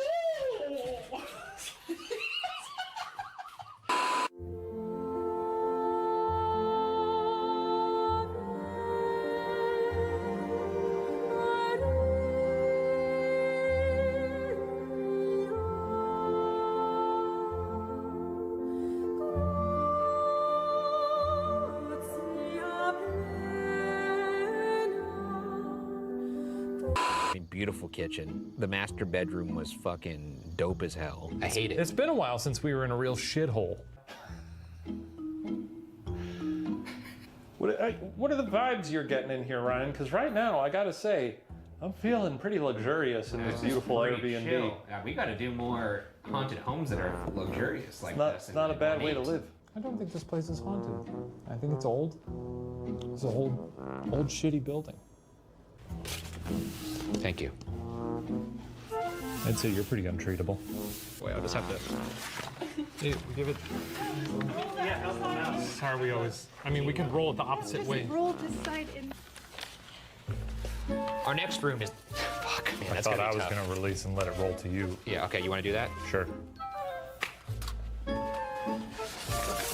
that again. So awkward. Strong, that's me. I don't think that's what that means. That's me. No, I don't think that's what that Probably means. saw me again and we're like, hey, No. strong, yeah. Maybe they're looking at themselves and, No, and like they're their reflection. This big strong guy. Anyway, let's get out of here. You're right, I'm strong. Bye.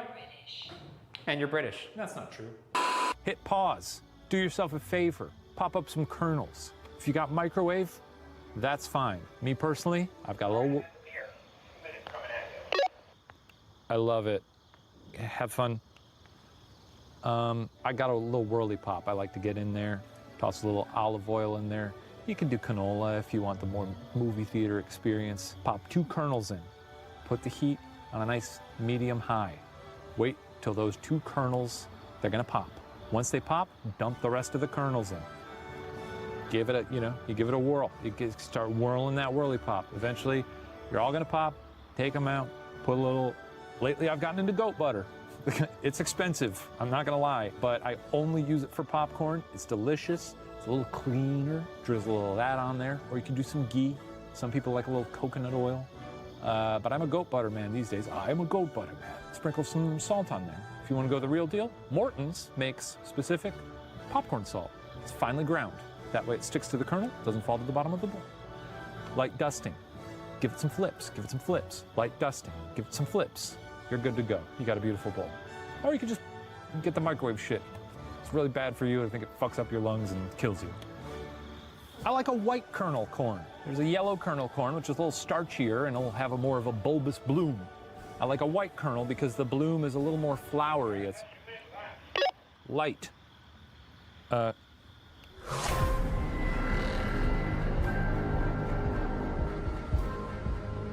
What a season. What a season it's been. It's been a treat having you with us as we've explored all of these spooky corners of the country.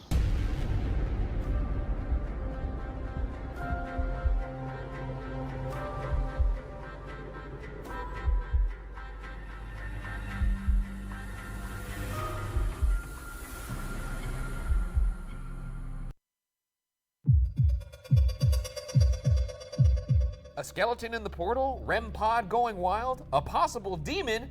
Grab a snack and help us unpack all that and more. It's time for Ghost Files Debrief.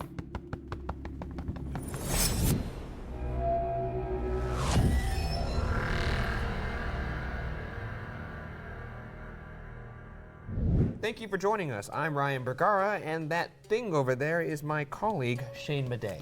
Shane? Each week, we look back at our most compelling evidence, behind-the-scenes moments, and answer your burning questions. This week, our episode is sponsored by Casetify. This episode of Ghost Files Debrief is sponsored by our friends over at Casetify. Seriously, we love using Casetify to protect our company phones, because we gotta. And Casetify's Bounce Case is their most protective case yet, with expanded corners to help your case really bounce. It can protect your phone from a 21.3-foot drop. It's 20% more protective and 6 times the military standard, which means it's been drop tested 156 times, and we're about to make it 157. A functional phone. Dropped. Does it remain functional and unharmed? Why, yes, it does.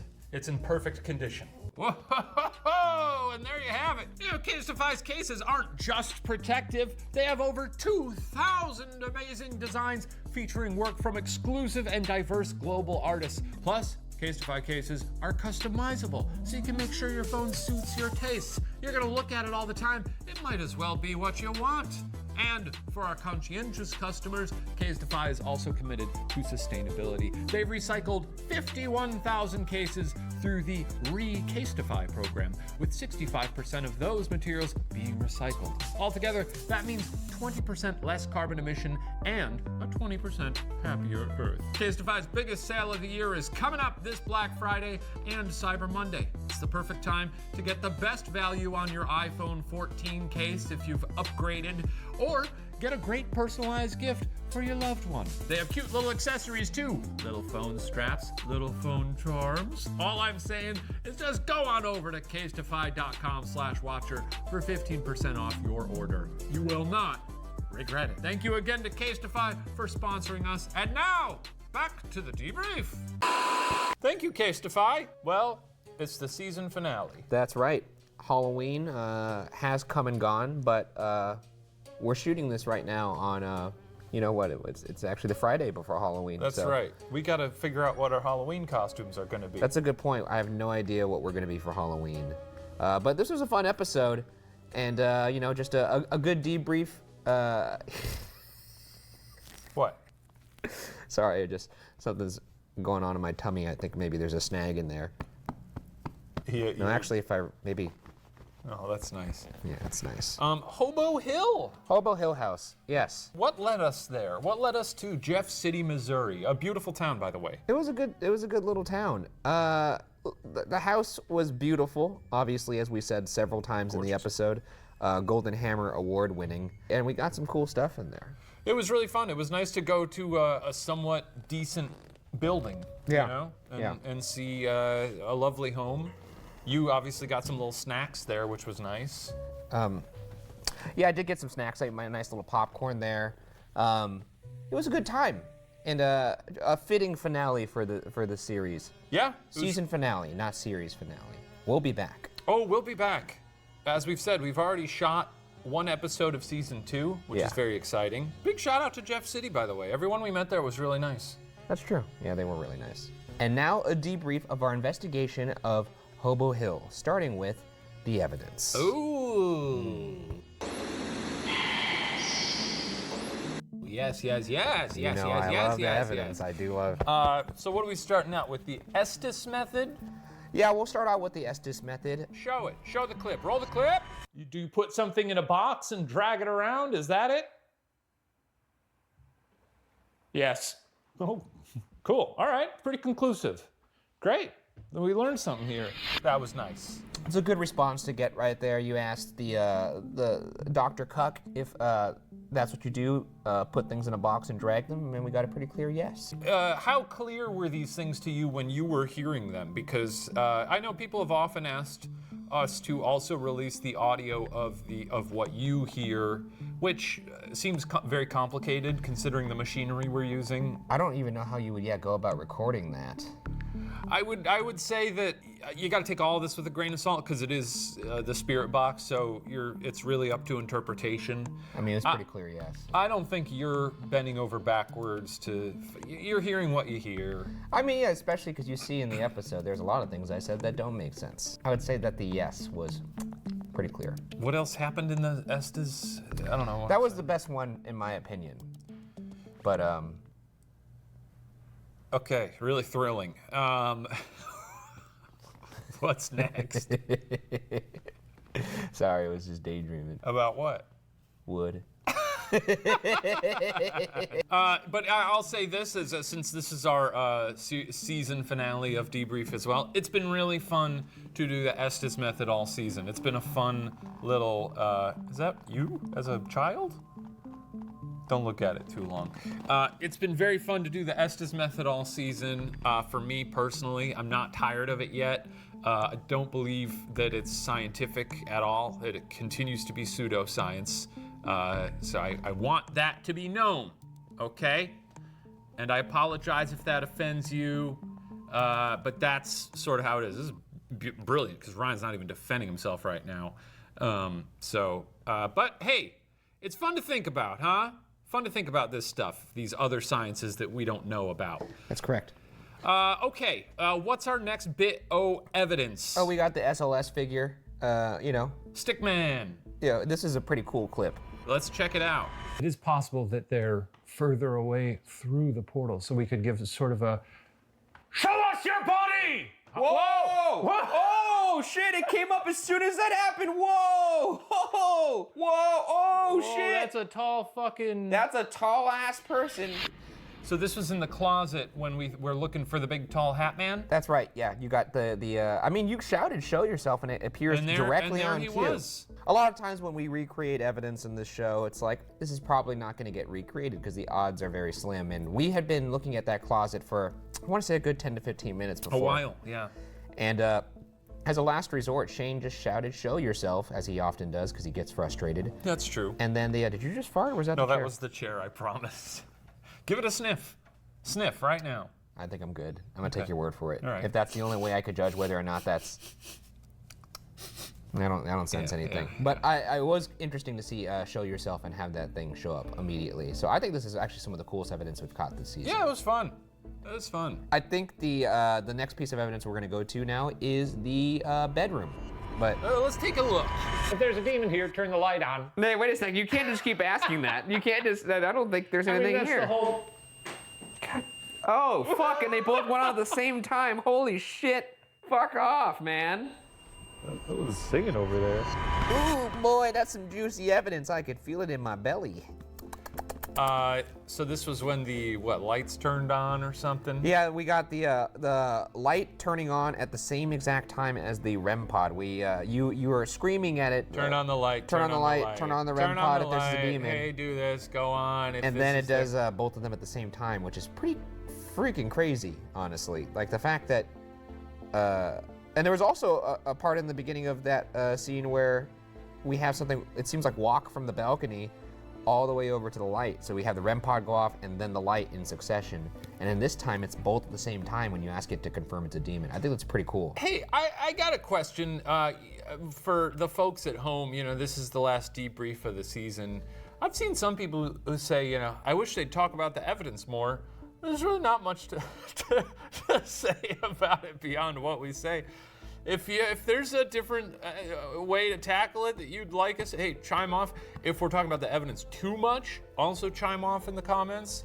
Yeah, give us some feedback. It's the end of a season. Keep it constructive. Thanks.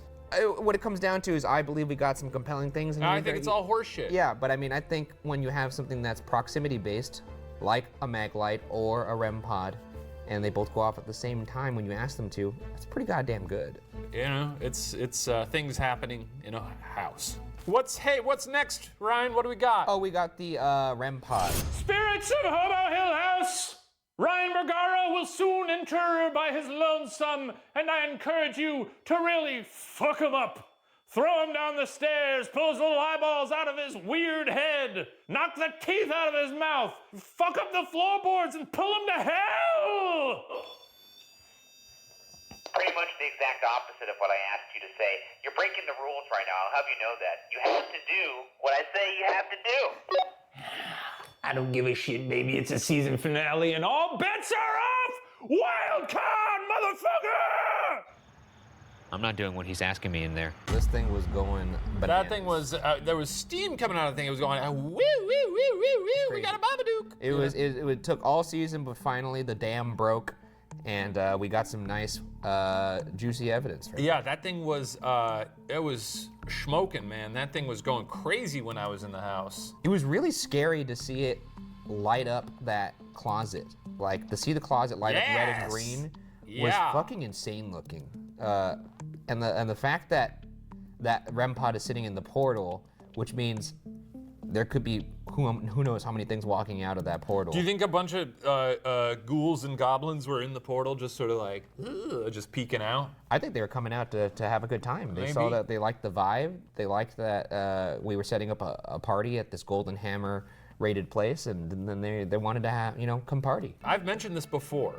One of the things that's scariest to me when being in, like any location, again, I don't believe in ghosts, but purely from like a horror movie perspective, yeah, I think it's environmentally very spooky when you're in a building and you hear a noise, elsewhere in the building. So to hear that REM pod going beep, beep, beep, beep, boop, boop, bop, bop, bop, over there in the stairwell while I was over up in the bedroom or something, that's nice. It's a nice bit of mood and atmosphere. It's pretty scary. Yeah. You even say it in the episode, if you thought that the REM pod indicated anything that was at all noteworthy or dangerous, you'd be very alarmed. Yeah. And I actually thought you were joking when you said the REM pod was going crazy. So to see the fact that it was, when I walked out and told you that? Because it wasn't going crazy during my solo, so clearly they wanted to party with you, and maybe not with me. Who can blame them? I'm a fun guy. Sure, why not? Moving right along to our next segment, Phantom Files. You get it's like fan. It's it's like a pun, where we look at fan-submitted art from throughout the season. Look, we got a lot of art. We got a lot to chew through here, so let's try and get through this as fast as we can, and maybe.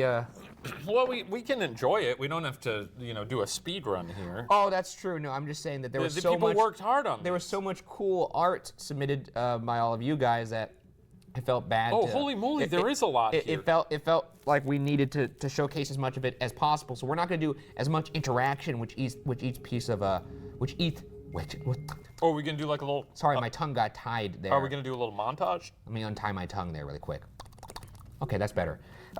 Yeah, with each piece of art, we're not going to be able to do as much. So, but we do want to show it and give you guys the opportunity for everyone who's watching this to see this great art, because it's a lot to chew on. All right, we got 19 here. Let's go to Twitter_Kelly Halsey 11.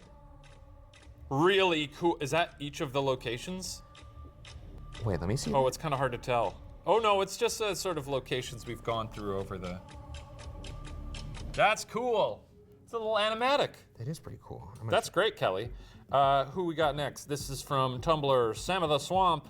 Is this your king? You with the little dummy. Yeah, this is a great moment from St. Ignatius of me losing my mind in the hallway and holding a dummy up by its head. Here's another one from Tumblr from CharPNG.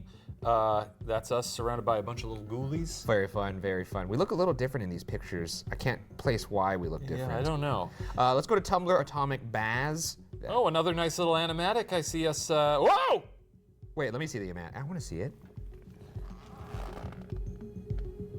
Whoa! Well, some red eyes. That's really cool, Atomic Baz. Thank you for that. Moving on to another Tumblr, Mac and Cheems. Got some really good art here. Me with my ghost net that's still, of course, in R&D. I'm trying to get the foomp sound as good as it could possibly can be. Look out for that net in future seasons, but we got our Jog King here, and we've been jogging ever since. Okay, what's next? This is from Inked Rings. That's very lovely, Inked Rings. I love the set back there. Looks very dramatic. I'm gonna check it out.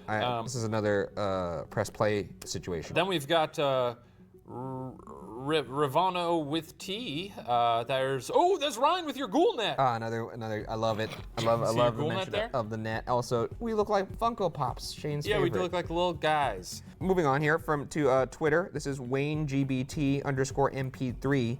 We got the professor in the Ghost Files gear. Love to see that. Ironic because he himself is a ghost now. Yeah, maybe he's looking for the living. I hope not. Going to Twitter now. Back to let's go to Bree_Chantel_art. This is just a beautiful rendering here. Really nice. Very inquisitive look on my face. I like the there. style. It's good style there. Then from Twitter we got Cheesymation. Am I dead? It looks like you look like you're a sopping wet ghoul there. Oh, I don't mind that. There was a lot of wet ghouls in this It last was a episode. wet season and a wet episode. Shane being here looks like he's doing his best Chief Puddle situation here. Maybe you should be that for Halloween. Chief Puddle? Yeah. That's not a bad idea. I really got to come up with a costume. Because I can't think of. It's a little last minute. I hate when I can't figure out a costume at the last minute and I'm just scrambling. Yeah. And you're like, what am I gonna be? Because then you're kind of just in a situation where you're gonna put something together that's half-assed. You go to a costume party, everyone's really like doing it up. Yeah. And now you're just kind of showing up there, metaphorically empty-handed with this half-assed effort. Yeah. And maybe it's something where you just bit off more than you could chew. Yeah, that happens. Next one's from Bonnie's 3 a.m. time. That's us with two big old spookies behind us. Love to see that. Nice. Going to Twitter for Tenacious B. Oh, cool. Like that. We look cool here, and we look cool in a lot of these. That's the fun thing about fan art. Makes you look cooler than you actually are. That's true. Continuing on, that JP Heron, fun little a whole comic here. It's a comic about the moment that I ripped ass to get you to shut your mouth. Oh yeah, lovely. Moving on to Instagram, the sad art man, and there's a sad little Ryan with, oh my God, there's like a demon Shane in the background. I didn't even realize that. Oh yeah. It's creepy as hell. Spooky guy. Continuing on Instagram, Lux_La. Incredible. This is just Lux La is actually the person who made the poster which for is this great. season. It's incredible art as always. Continuing on, Carnivora_Leoparidae. This is me fucking doming Timmy in the face with a blue ball. Hell yeah. Moving on here to Katarti. Another fun piece of art here while we figured out your name. They're really nice. Schwamps on Instagram. It's a pretty accurate rendering of your proportions. That's true. Yeah. But for mine, that's what I would look like if I had giant Shane legs. Yeah. And last but not least, who could forget Captain Elize? Ooh, this is a spooky one. Yeah, that's a. What is happening to us here? You look scary in general. Look I at know, your I face. do. If you stood in like behind doors like that and people opened it and you were just sitting there smiling like that, That'd be freaky. Fucking freaky. This is the tip of the iceberg of all the wonderful art we've seen this season. And thank you to everyone who sent us stuff and made stuff. It's been so fun to see it all. And it's fun to see everybody get excited about the show. It's been a great season. It's been a good season. We got some questions to answer, right? Oh yeah, it's time for the last section of the show. Qua. We say qua. You say qua. Qua. Qua. No, we say it 3 times. Qua. Qua. Fuck it, it's qua time. This is Qua, where we answer questions directly from you, the viewers at home, including 2 questions every week exclusively from our patrons over on Patreon. Who also, coincidentally, got to watch every episode of Ghost Files a day early this season and will be treated to behind-the-scenes updates and bloopers now that the season's over. That's fun. That sounds We got to put up that blooper of me talking about popcorn for 2 minutes. Let's get to the first question here. Yes, these are from Patreon, I believe. What did puddle smell like? Sorry, this is from Snowy on Patreon. What did the puddle smell like? Piss. It smelled like piss, pee-pee, pss. It did. No, it smelled very like mineral-y, right? No, yeah, it didn't. Yeah, it did kind of smell mineral-y. I think that's because it was on fucking cement. Yeah, but it smelled almost like coppery, almost like a what would I say? It didn't smell good, but it didn't smell like like shit. It just smelled like go outside and sniff the ground. How's that? Find some cement somewhere and sniff it for a while. Do that. That's the Ghost Files challenge. Go sniff some cement. Yeah, there you go. Yeah. Continuing on with Patreon. And you can get answers like that if you subscribe to our Patreon.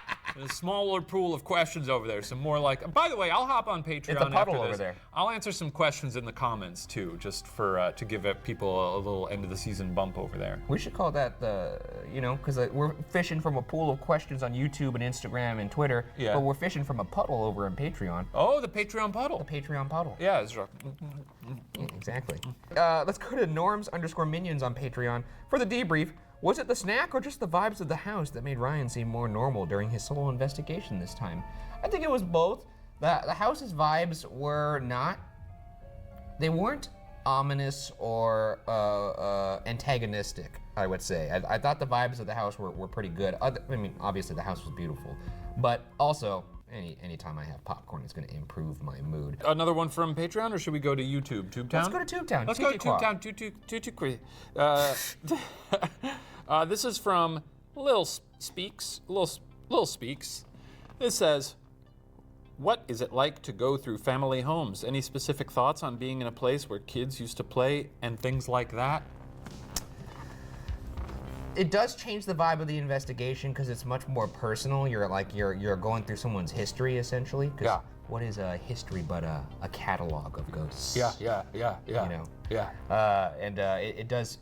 It definitely brings a different air to the investigation. It actually does kind of make it a little creepier. There's something a little bit unsettling about a very nice, pristine home having some darkness under it. A little less foreboding than the Sally house, but it is fun. There's a wonderful guest book there, and it seems like a lot of people do stay there to spend the night, see if they hear anything, and it's always fun to go through those guest books. You saw us doing Don't a you little bit. mean the log book? The log?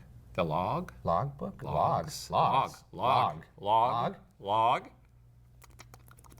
Well, I don't know what just happened. That was weird. But you gotta, it's fun to go there and read through it because it's fun to see everybody's experiences and read and be like, that's bullshit, that's bullshit, that's bullshit, these people are dumb. Really? I'm just kidding. Let's go to, Instagram, Grahamtown. This comes from Noah Seesaw. For the debrief, if you were stranded on an island, which 3 ghosts from this season would you bring with you and why? Bonus, what single communication device would you choose to bring? What's the pool here? Nighttime Dan is the only one that really, Well, obviously it's not the pool. nighttime. It's not the pool, it's the puddle. It's a puddle. Chief Puddle. So we got Chief Puddle, we got Nighttime Dan. We got Devil Baby. Devil Baby? The screaming lady from I believe she was from Waverly or Ignatius, I can't recall. We got the nun. I love the nun. The nun from St. Ignatius. Charles Hull, the guy you killed. Yeah. For me, I'm gonna have to bring Nighttime Dan. He's a shoo-in. I'm gonna have to bring that Devil Baby. And then I'm probably gonna have to bring Chief Puddle because I wanna see what his deal is. Screaming woman. Yeah. She's coming. Good to have around. Yeah, fun, something to do, watch her scream. That's right, keeps the environment vibrant and loud. Yeah, right. Yeah, it keeps the energy up, Yeah. And you could always be like, let me hear you scream! Can I hear you scream? And she'll just be like, ah! Be like, yeah, this is fun. All right, something to do. It's like having a television almost. Or like a pet goat. Devil Baby seems like it would be really good at climbing trees and knocking down little coconuts to eat. That's true. So I'd probably bring Devil Baby. And it's got to be Dan. Because if you're already creating the soundscape you've created here with the screaming lady, you're gonna want some music to back the vocals. Because we'll have screaming woman over here going, ah! We'll have Devil Baby knocking coconuts out of the tree, so they'll be like, goom, goom, goom, goom. Exactly. Yeah. And Nighttime Dan will be there. I don't know what he'll be. He'll be chopping and screwing it up. He'll be recording. You know how like Ed Sheeran sometimes performs with his guitar and he presses that pedal and he records it and then he can loop it. Yeah. Nighttime Dan will be taking the screaming and it'll, instead of being it'll be. And then, okay, wait. You do her. You'll be Dan on the remix, and I'll be coconuts falling out of the tree. There we go.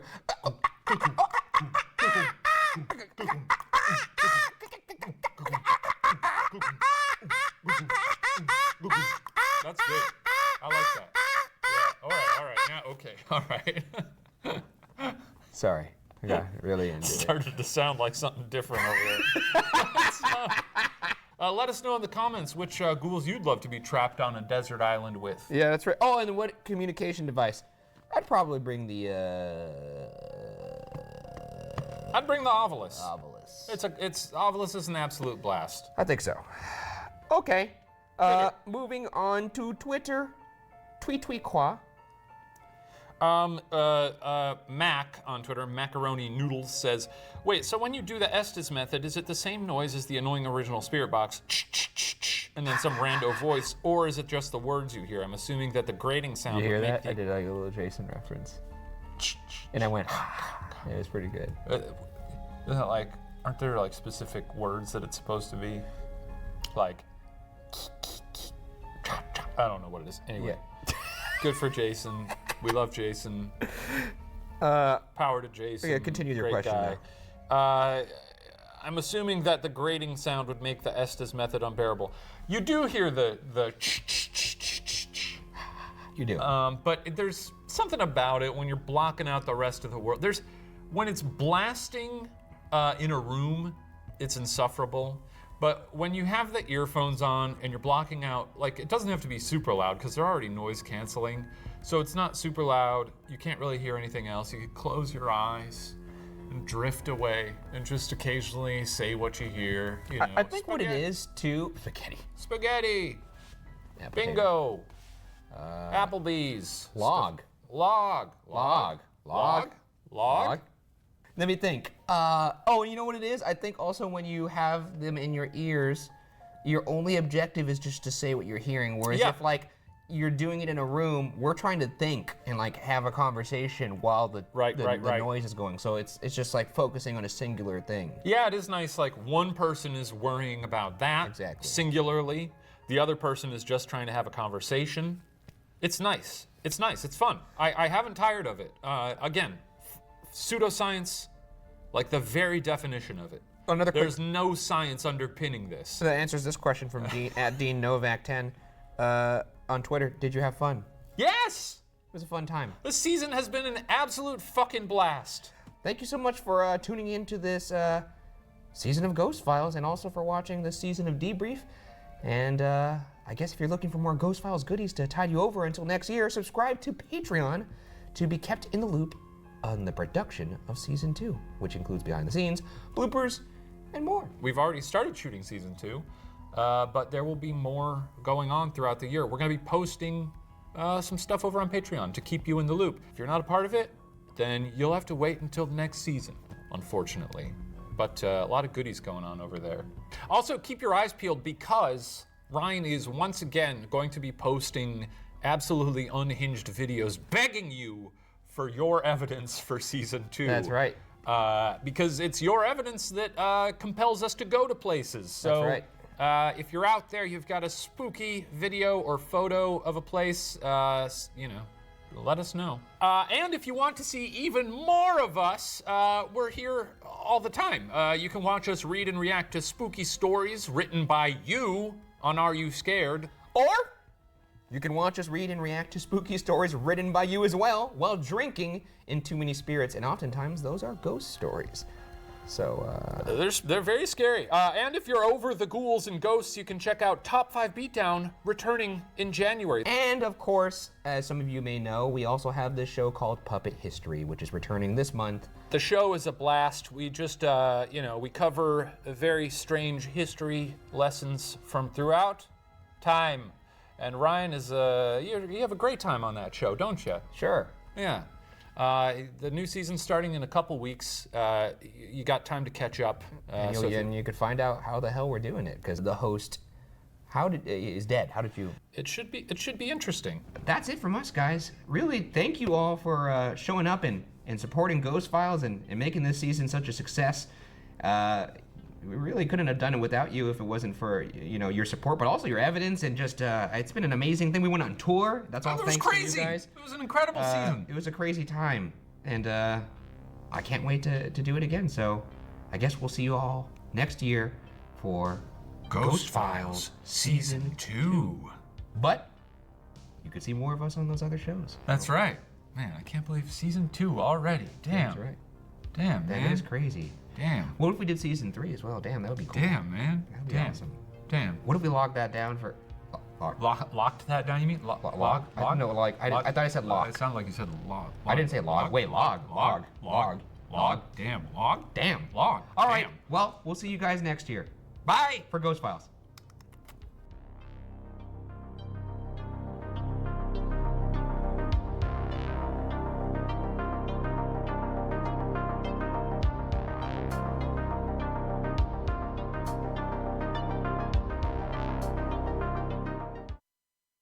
Can we just turn off the light?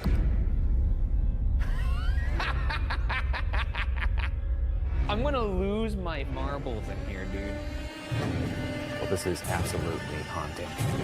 Hauntingly beautiful. What about that? We've arrived. Oh my God, dude. I'm announcing our presence. It's on. It's a seance. Stop doing that! Come on, brother. It's my finger! Somebody down there? What's going on out there? Fucking hate this. What the fuck is that noise? I'm gonna have a heart attack here, dude. We're sort of bad boys, the paranormal world. Oh, this sucks, folks. Whoa, hey. Who is in here with me? I feel like this is the most freaked out you've been. Holy shit. Let's get to it. That's what we do at Ghost Files. That's what we do, and we do it together because we're pals. Don't you fucking touch me. We're pals! Don't you touch me! We have fun out there! Get your hand off me!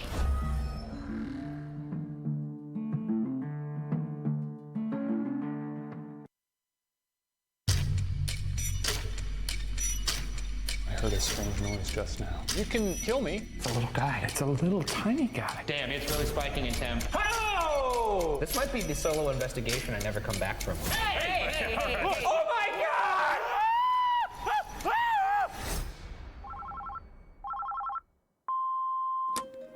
Hi, my name is Anna. I have evidence from the Missouri State Penitentiary. It's Becky and Michelle, and we have evidence from Missouri State Penitentiary. I felt like somebody was watching me. Across my back. I was standing up on my saw a stick figure show up on the somebody pulling on my pant leg. Like to find this unexplained shape. Can you guys investigate?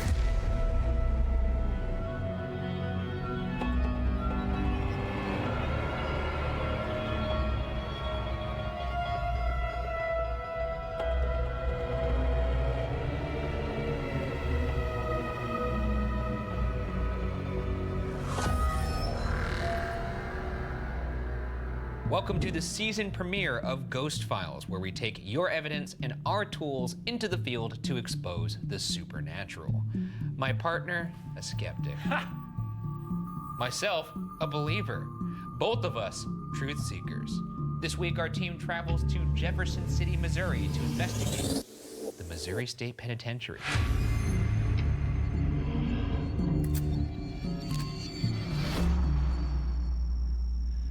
Good fucking Lord. Quite large for a prison. Yeah. This is a monster. Gotta be one of the more foreboding locations we've been to. Well, I'm gonna fucking hate this. I'm gonna lose my mind in here alone. Yeah. Maybe I just won't do it this time. You know, this is your job, you know. You gotta get in there. Oh, okay, and the doors are closing. That's... Holy shit. Let's get to it. Let's check out the gift shop. Opening its bars in 1836, Missouri State Penitentiary served as the oldest prison west of the Mississippi for almost 170 years. For context, it was already 100 years old when Alcatraz was just opening. Prisoners were brutally punished, whether it be via waterboarding, solitary confinement for years, or lashes from glass and metal-laden cat-o'-nine tails. Sort of a sexy way to punish someone, right? Not when it's, laced with metal and glass. Yeah. The prison has seen a riot, escape attempts, and executions, contributing to its nearly 2,000 lives lost on the grounds, earning it the moniker of the bloodiest 47 acres in America by Time magazine. The prison sits right next to the Missouri River, atop the aforementioned 47 bloody acres. It's one of the largest prisons in the U.S., and in 1935 housed twice its capacity, with 5,300 inmates sleeping 7 to a cell that was infested with rats and maggots. Nicknamed The Walls on account of its iconic and imposing Gothic design, the prison is surrounded by large stone blocks. There's 4 main buildings, 3 of which are available to investigate. And because I need more order in my life, we'll be starting with Building 1 and working our way up numerically. We've also placed cameras and audio recorders in 2 very active parts of the building in hopes that we catch activity when we're elsewhere. One in the cinder block office between 2 wings of Housing Unit 3, where insane evidence of an apparition was submitted to us, and the other in the halls of Death Row, for obvious and unfortunate reasons. And finally, to end the investigation, Shane and I will each be forced to explore this entire massive building one at a time, because getting your steps in is extra effective when you think you're gonna die. It's been a while since we went to a prison, so I'm pretty psyched. A year, exactly, actually. And once again, another location near Missouri River. It's full of ghosts. Full of ghosts. Our first stop is inside Housing Unit 1 by the control room. Every single prisoner would have gone through this building. This is where a spirit known as Fast Jack is usually sighted. Does he sprint through the place? Yeah, he's like really fast. He makes fast people look not fast. My name's Jack. Bye. Yeah, he's like Dash, that little boy from The Incredibles. Yeah. It was the nickname of a lab technician that worked at the prison who was known to always be pacing around. He usually wears a white lab coat and holds a clipboard. Nowadays, he's known to briefly appear from walls before hitting the road and not coming back. Either way, Jack may be fast, but the Ghoul Boys are faster. Oh shit, he's See how fast. that was? Real fast, he's real fast. That's right. Oh, goddamn! If I ever do see an apparition, I'm grabbing it. Well, you know, season 2. I'm grabbing it. All right, so this is the control room. Very neat to see one of these looking as cartoonish as this does. It looks like a Guardians of the Galaxy thing. Funny guy. Who's this? His eyes darted towards me, though. Sir, now's your chance. Little bitch. This is where Fast Jack is seen. In fact, this is the hallway where he is known to come in and out of those walls. And they're as solid as can be, far as I can tell. No, they're not phony walls. Jack? Jack. You gotta say fast. Fast Jack? Jack! From the way he's moving, I would call him Slow Jack. You hear that? What if we turn our backs and give him the opportunity to That's run true. by real fast? Oh, he doesn't. Hey, buds. He has no idea we could see him. Look at these buds. Go fuck yourself. Wait, whoa, whoa, whoa, whoa, whoa, whoa. I don't know what's happening right Is now. that Morse code? F. A. My flashlight is freaking the fuck. Oh, T. shoot! I just J, put batteries A? in this thing. That does have a strobe mode, but that doesn't appear to be it. No. Jack, are you here right now? Jack, is that you? Jack, if that's you, turn it on. Now off. Okay, that's him. Okay, you know what? Let's bring out some tools here. Jack, we got some tools. You might like these. You didn't think I'd pull out one of these, did you? You didn't think we had that kind of budge? We got the budge, Jack. It's season 2, baby. The REM pod creates its own circular electromagnetic field and will alarm when anything penetrates that field. The more colors on the alarm, the more significant the intrusion. The REM pod also detects temperature fluctuations. We're gonna put the REM pod over there, so if Jack's doing his little nonsense over there, we'll catch him on the REM pod. Meanwhile, we're over here trying to talk to him Your on the light is- Honeytone spirit box. What in the world is happening here? You did put fresh batteries in that. I'm confirming he put fresh batteries in it. Fine now. So Jack, this is a spirit box with a little speaker called the Honeytone on it. Basically, you could use this device to speak to us. The spirit box rapidly scans radio signals to create white noise through which spirits can communicate, and the honeytone filters out the noise while amplifying only the voices. All right, Jack, my name's Ryan. I'm Shane. What was your favorite thing about working here, Jack? Hot. What'd you like about working here? Or did you not like working here? Do you know you're dead? Sometimes they don't. You know, it's good to let them know. Maybe he's not here. My light's normal right now. You're dead, dude. Jack here? It's Jack, yeah? Hey, Jack. Is that you? Do you like moving through walls? It's Jack, yeah? Who was that screaming person?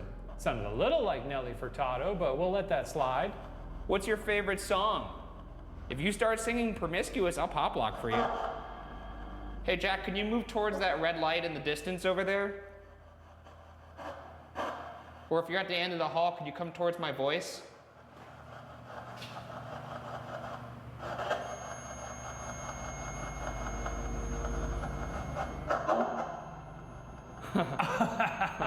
So the temperature just spiked. Like that? Did you just say like that? I was rubbing it in your face. Yeah, could you do it again? No? Why not? Do you want us to leave? The timing on that beeping was really, really strong. Do you want to walk towards that light again? We'll leave if you do so. Walk towards the red light at the end of the hall. Or anybody at the end of that hall who wants us to leave, come towards us. Very easy thing for you to do. Just walk toward that red light. Ooh. Okay, lights are off now. You like that better? Grab the little antenna with your... Yeah, grab the antenna. Go grab that little red light and the antenna. Holy shit. Oh, damn, it's really... Okay, so it's really spiking in temp. Is this... I feel like this is the most freaked out you've been. Dude, fuck this place already, dude. My heart's beating so fast. Okay, well, we're gonna move on to a different room.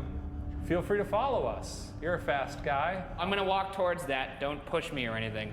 Are you talking to me? Or Jack? I'm talking to Jack. Okay, I hope you know I wouldn't push you. Jesus Christ, it's already starting. Okay.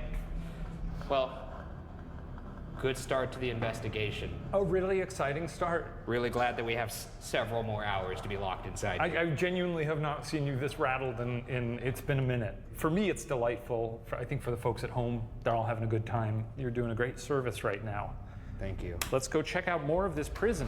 Our next area are the Housing Unit 1 cell blocks, where the women prisoners were housed. These halls are filled with ghostly activity, from a ghostly figure who has been spotted wearing vintage clothing, to a thirsty Class A EVP that has been reported saying, quote, "Somebody cut me apart." Wait, hang on.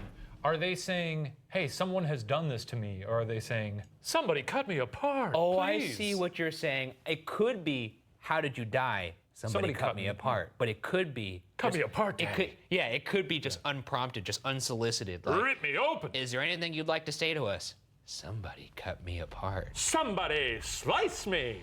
And it's also here where Scott Gaddis and Ghost Duck Investigations captured this startling footage of a full-bodied apparition on the 4th floor. I hope you're ready.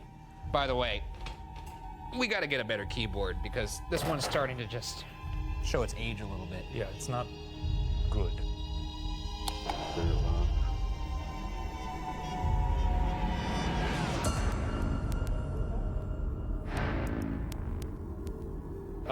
It looked like a guy wearing jeans. I thought it kind of looked like somebody in like a prisoner garb. It's one of those situations where, again, we're taking these clips at face value and assuming that the people who submit them are submitting them in earnest and saying, yes, there was no one there when we took this clip. It certainly just looks like they panned the camera past a person standing there wearing some Tommy Buhama shirt. I mean, that's what a ghost looks like. When I saw a ghost, it looked like a guy. So, you know, it's one of those situations, like you said, this is where the believers and the skeptics kind of just draw a line in the sand. And there's only one real way to kind of corroborate that, and that's doing it ourselves. Doing it ourselves, doing it the only way we know how. So let's break out the net and catch our own FBA. All right.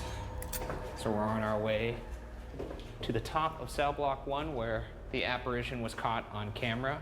That's gonna be fun by your lonesome later. No, it's not. There's nothing about this place that has any part of it that's related to the word fun. What the fuck is that noise?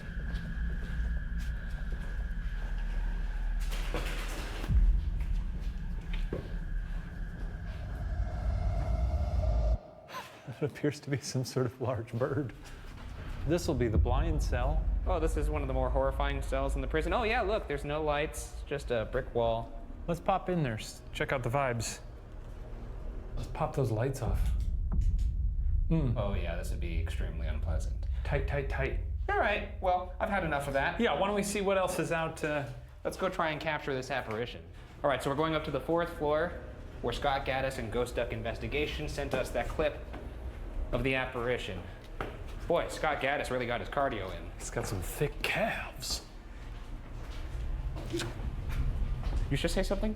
No.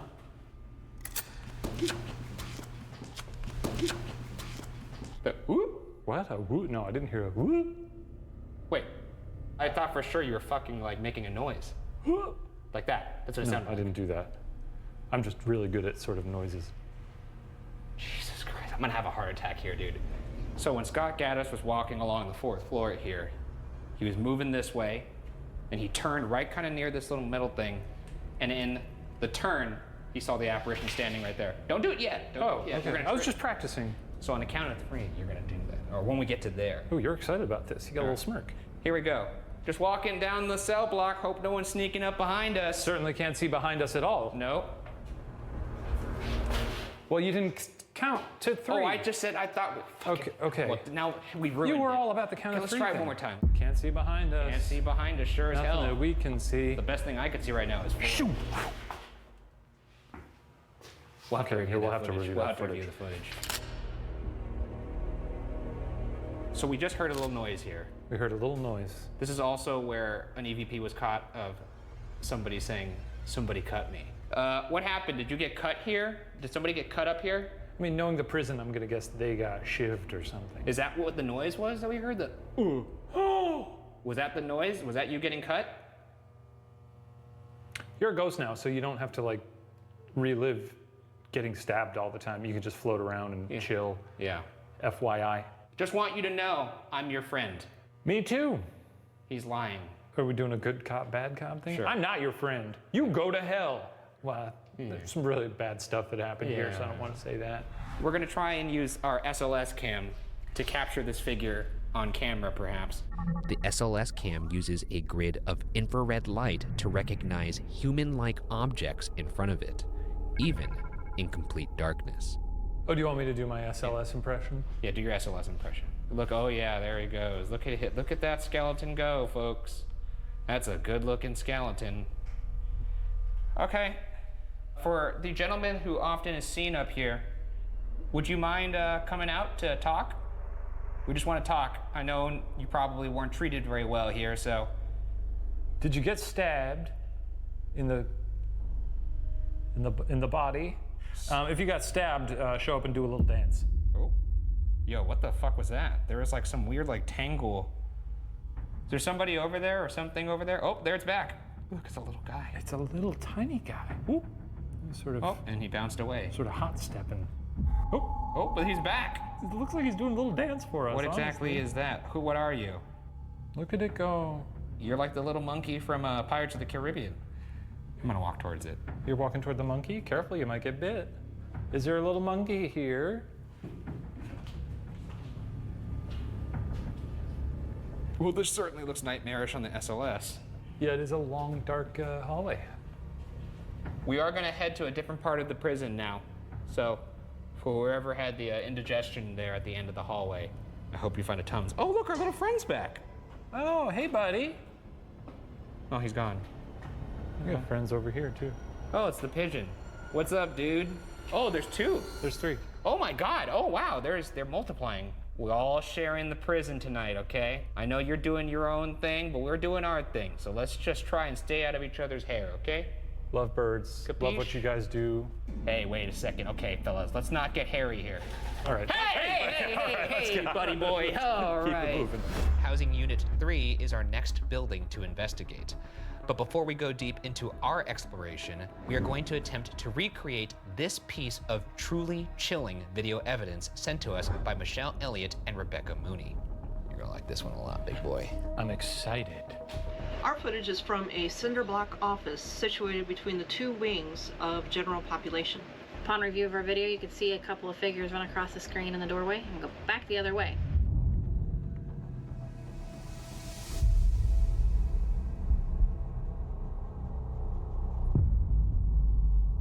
I think they want to believe that that's a person. It's very likely people were just walking by and they just weren't keeping track of what was going on. Skeptics are always clamoring for, I want some solid evidence, some solid proof. Yeah, we are. And then when it's shown... No, that's not solid evidence or proof. It's a video that someone recorded. If there was no people there, though. Do we have other angles? Do we have, like, robust logs of what happened in that building? Regardless of what either of us think, we're gonna set up our own camera, we're gonna lock down the area, and we're gonna see if we can capture it, because that's what we do at Ghost Files. That's what we do, and we do it together, because we're pals. Don't you fucking touch me. We're pals! Don't you touch me! We have fun out there! Get your hand off me! You know, I was just thinking that this is actually kind of lovely if you look over at the moon. You got the moon on the in left, the and you sky. could kind of pretend you're in a nice little park.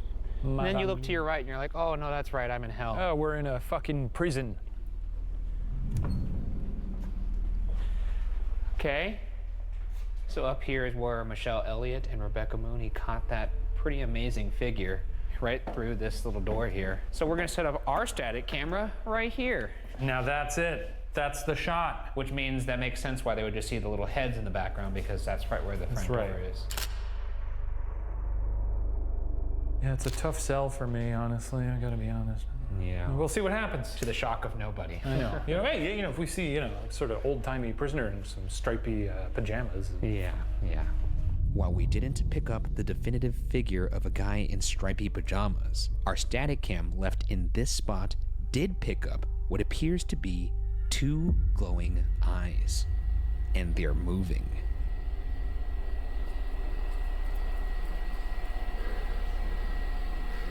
And furthermore, our camera picks up footsteps and what sounds like someone tampering with the camera, followed by a voice that perhaps says, "I'm here."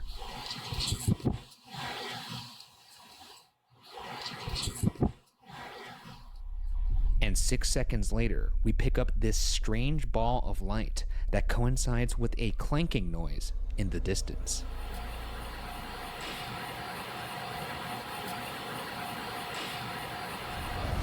Housing Unit 3 is where Death Row resides. This area is also supposedly home to shadow people that peek out of the cells, hence the nickname Peekers. I'd like to peep some peekers. Yeah, very creative name there. Oh, they peek out of the wall. I like that. I'd love to see these little shadow babies. The exception being a very tall shadow man who doesn't peek at all and has been seen at the very end of the Death Row hallway. This is also where Anna Ornsby encountered the Grinning Man. Let's hear from Anna what happened to her at the pen. We went to the penitentiary, and in the C hall or the Death Row building, they turned off the lights on us and they told us just stare ahead and see if you can see any shadows, which your eyes will make shadows.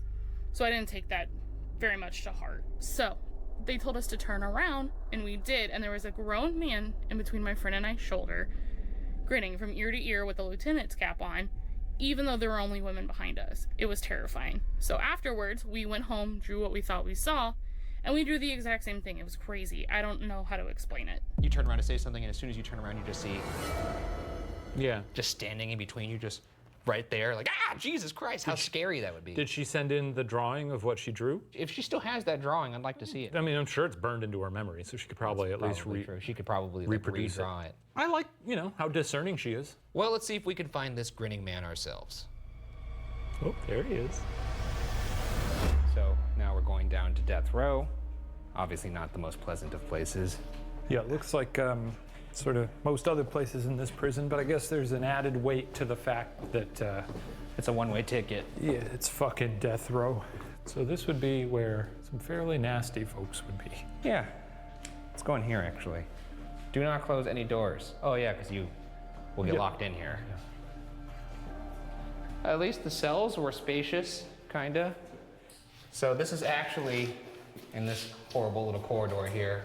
I think this is where Anna told her story about seeing the smiling man right there. A really nice night to be here in this prison. Certainly don't see anybody right now. I suppose I could pivot and look behind me. Oh! That's good. You look like the Gerber baby. Oh, actually, before we look for these peekers, let's go in this cell and try and make contact with Yeah, let's do that. Oh, you know what? We could do the mag light in here. Oh, it's been a while. A regular mag light, when turned to the space between on and off, can be turned into a touch lamp, which you can ask spirits to manipulate. However, the light will also randomly turn on and off in this setting, so responses need to be timely and repetitive for a compelling interaction. It has been set. This is a mag light. You can take your little ghostly prisoner fingers and fondle it a little bit. Yeah. So why don't we start asking some questions, and you feel free to answer us. If you turn on that light, maybe it'll be let's treat that as a yes. If you did not like being here, can you turn on that light?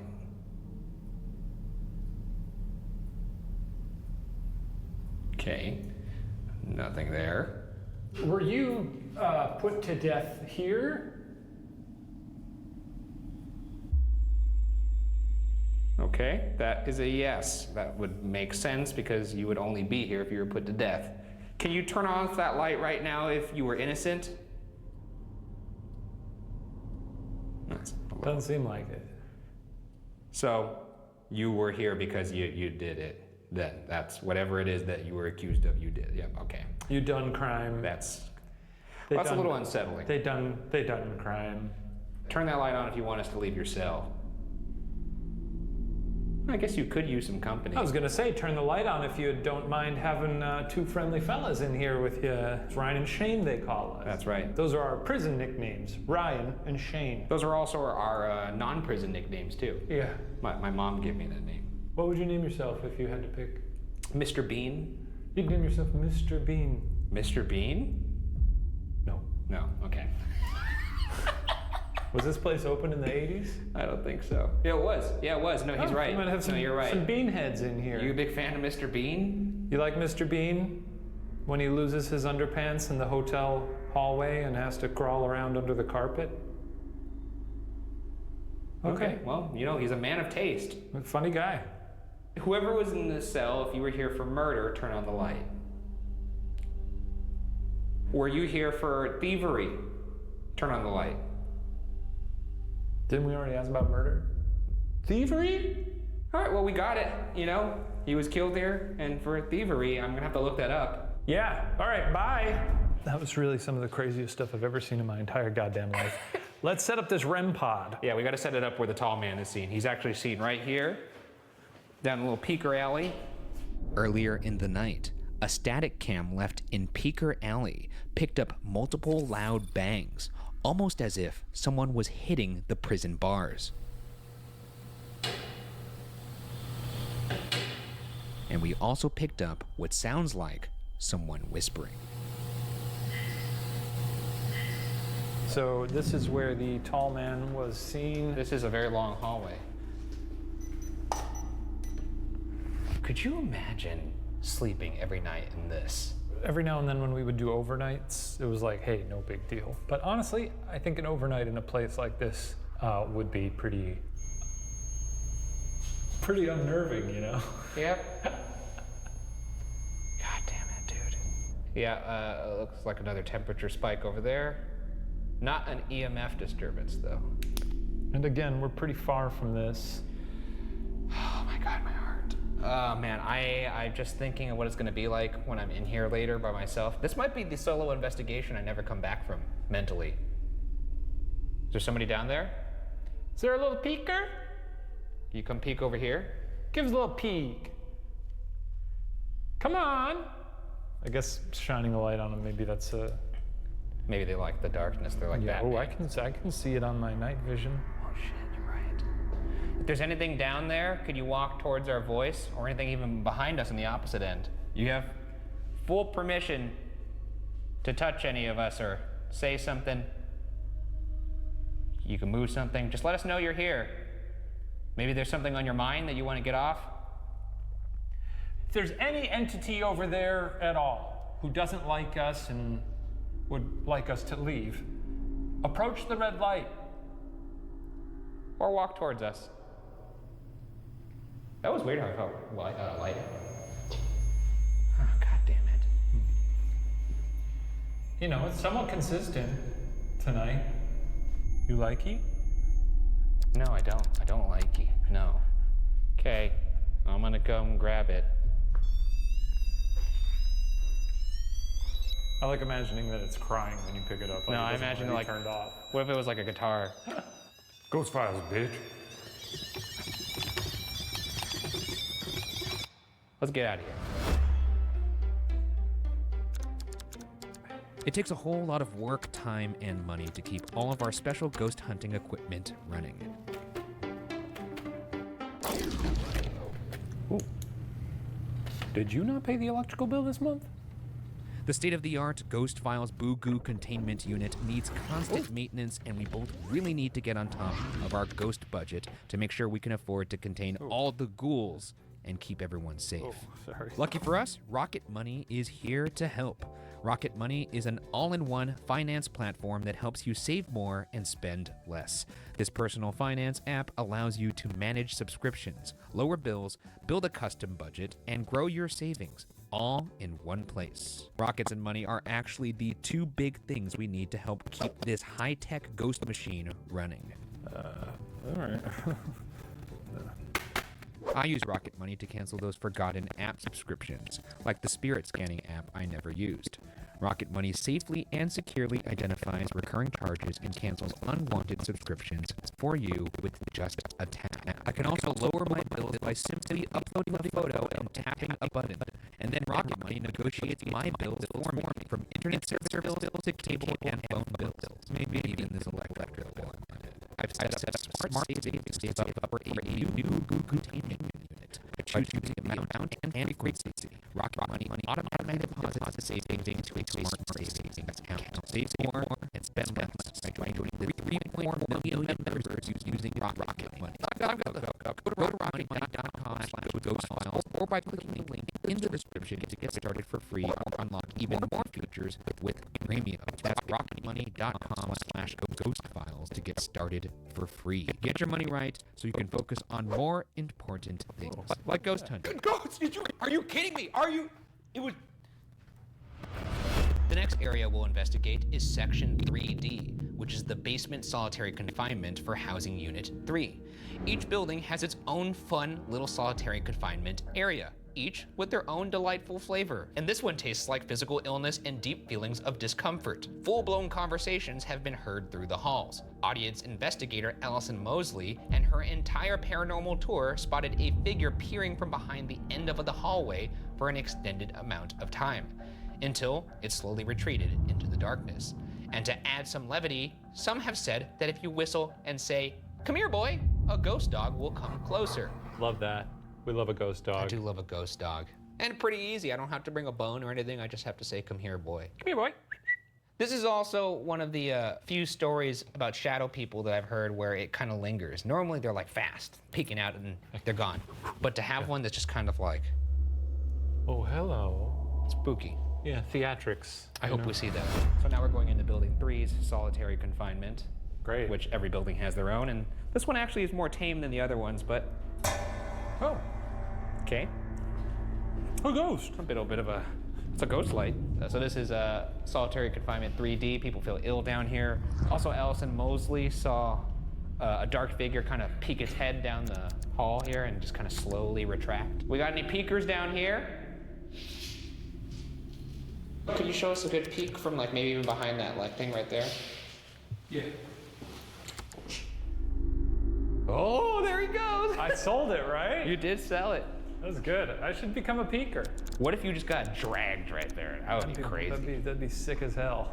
Before we get into it too much though, I will say that all the people who work here, when asked about the prison, they aren't scared of this place. They're not even scared of any of the inmates, but they did say scared of the dog. That they're scared of the dog, and they don't like talking about it even. They won't even tell us the name of the dog, and I think it's because they suspect the dog isn't actually a dog. They think it's a devil dog. Or some sort of entity. Should we go look for the dog over here? Yeah. Come here, boy. Come here, boy. Come here, boy. I got ham. Come here. I got ham in my pockets, boy. Here, doggy, doggy. Come here, boy. Ugh, this place sucks. Let's just stand still. Maybe let's give him a chance to find us. Come here, boy. Oh my. I'm getting static on my EVP. Like electric disturbance. This is weird. What was that? What was that? Well, you heard that too, right? I did hear something. What did it sound like to you? A rustle. Yeah. Is there somebody down here with us? Okay, we're gonna turn on this device here that you may be able to use to communicate with us. It's called an Ovulus. The Ovulus takes environmental readings that spirits are said to manipulate, such as temperature or electromagnetic fields, and converts them into corresponding words or phonetic sounds. Whatever's down here, what do you want us to listen to? The dog? Together. September. It's September, that is correct. And we're together here. Can you tell us where we're at? Can you say Missouri? Or prison? Prison? Here we are in the cell. Do you like that? We heard there's a dog down here. Easy. Yeah, what do you mean easy? They don't want you to talk about the dog. You guys scared of this dog too? Even the ghosts are scared of the dog? Anybody in this cell who... It's so crazy that you could just rest your hand on the I ceiling. mean, you can too. I guess you can't. I have to like... You're full palm, It is like dude. quite relaxing to just lean against the ceiling. I feel like Gandalf. It's freakish. Daddy? Daddy? Did it say daddy? It said daddy. Ooh, disturbed. Disturbing me. daddy. Disturb me, Disturbing daddy. We gotta put that on a t-shirt. Built in 1868 for post-Civil War criminals, Housing Unit 4 is the prison's oldest building, and it seems to be the center of paranormal activity. It's reported that disembodied voices have been captured here. Visitors' equipment would malfunction. Some have had feelings of a ghostly hand touching them, and an overwhelming smell of Comic-Con potency body odor. Well, you're still having fun this season, huh? One delightful entity, a man with half a face, is known to appear next to visitors in this area, transferring his distress and pain onto them until they are so overwhelmed that they flee the area. Also, there's this deeply disturbing photo on the internet of what some speculate is a hanged inmate. I like the half-face guy. So many of these ghosts, you hear them, it's like, it's a woman wearing a white dress. Give me the freaks, you know? All right, well, let's take a look at it. I like that it's just a Snapchat story. Cell blocks. Cell blocks. Yeah, look at that. Cool. Wait, what do you think that is? You know, it's a guy there. It's a guy. It's a guy. I think it's a pretty compelling piece of evidence. It's a shape of a person. Maybe they're hanged. Yeah, that's 4 floors up. Person obviously cannot be floating there unless, of course, they're a ghost or Clark Kent. So I feel pretty good about you admitting that does indeed look like a person. Or David Blaine. Or David Blaine, you're right. Anyways, let's go to location here and see if we could capture this floating ghost.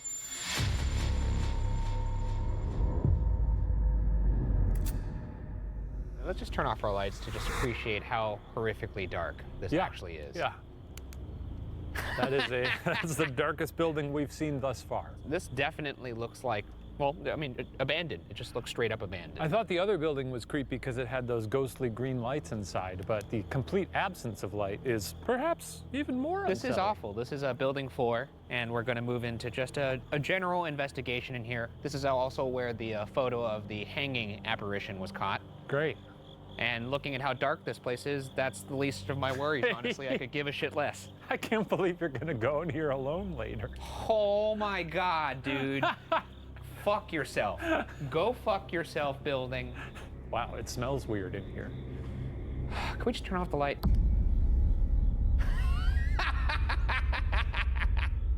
I'm gonna lose my fucking marbles in here, dude. I'm announcing our presence. We've arrived. That's a nice thing to do to the ghosts, let them know you're here. Yeah. This is Ryan, I'm Shane. That's right. I'm gonna take a picture right now. Is it okay if I take your picture? Because somebody caught up, I guess I'm talking to a hanging apparition, so you probably can't respond. That's true. But I'm gonna take a picture now. Nice. Let's just take a couple. Great shot, you're a real shutterbug.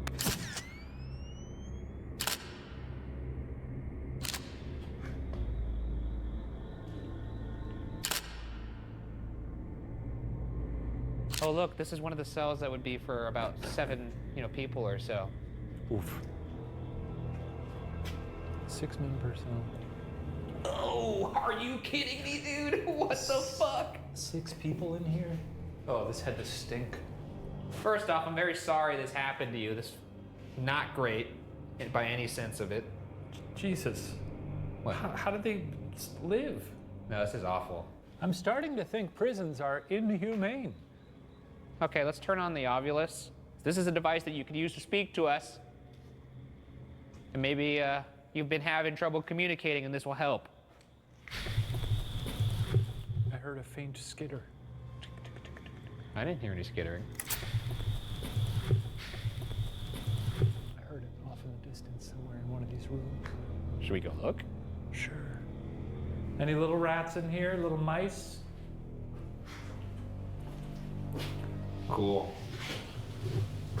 Mattress. Blaze. this where you used to blaze it on this mattress? That sounds nice. You're not responding to the fact that she said mattress when you walked up to the mattress? What are you, fucking high? Well, I just was more distracted. You walked up to the mattress and she said mattress and you were like, well, you like to blaze it? Well, it's because it said blaze. Sure, but it all said mattress when you walked up to the mattress. Yeah, but it gets overpowered by Go blaze. be a scared guy. Do your thing. Oh. It's hard for me to get scared when I'm thinking of blazing it. What'd she say? Material. There's material on the mattress, Ryan. What did you do in this room? What'd you do for fun?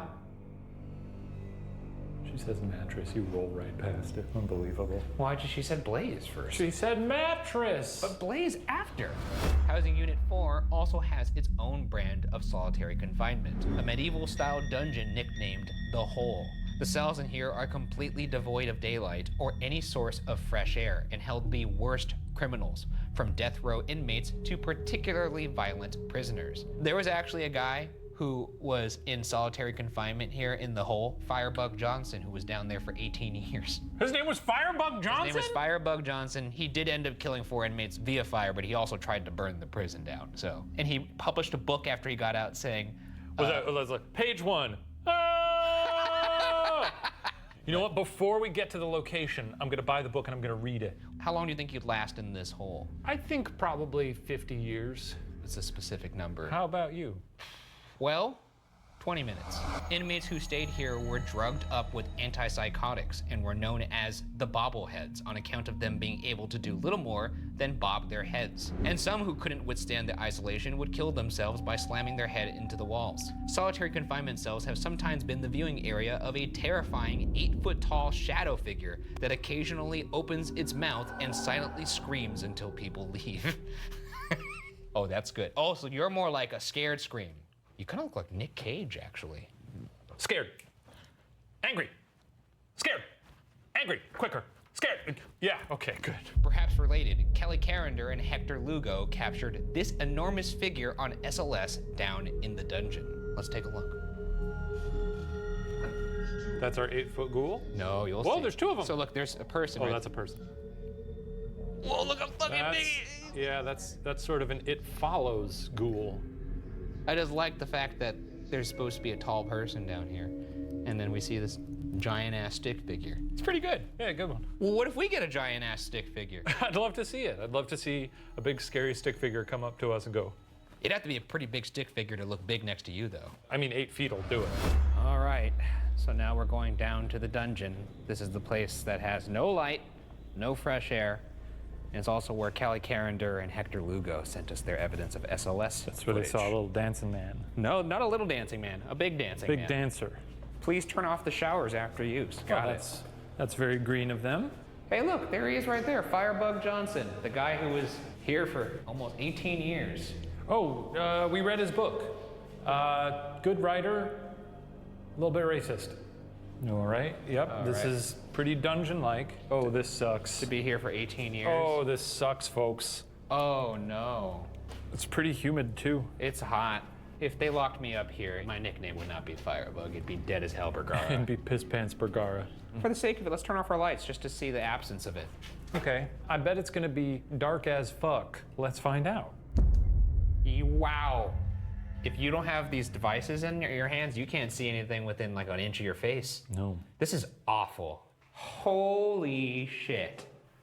Now you sort of understand why people would bang their heads against the wall. Go crazy in here. All day, all night. Just nothing but pitch black.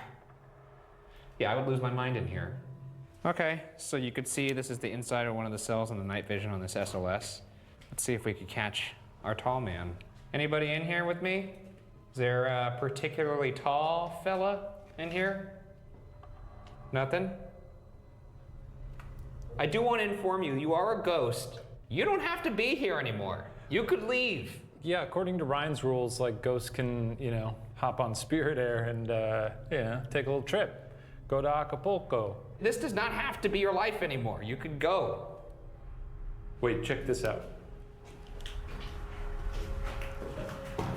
Yeah, really Blair Witch. That's pretty good. Actually, let me get some. Oh, I put my face in a spider web. Gross. Here's the mag light. I figured if anybody's gonna turn on a light, it's Firebug Johnson. If there's anybody in here that has something to say about their time here, can you turn off that light?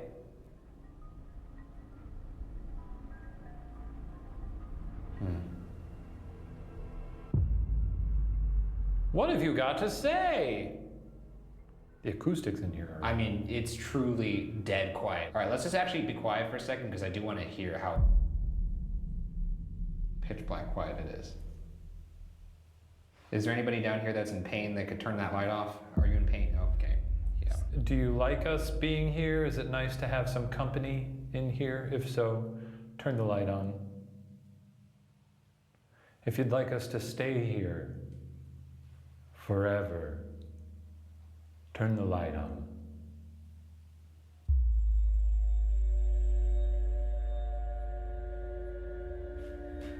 No. Yeah, we're gonna be here by ourselves later because Ryan's gonna come down here during the solo. I'm not coming down here. It's possible. To anybody of you who's in here, tall man, short man, medium man, I don't give a shit. Not coming back down here. I feel like you might be coming back down here. Not gonna happen, sir.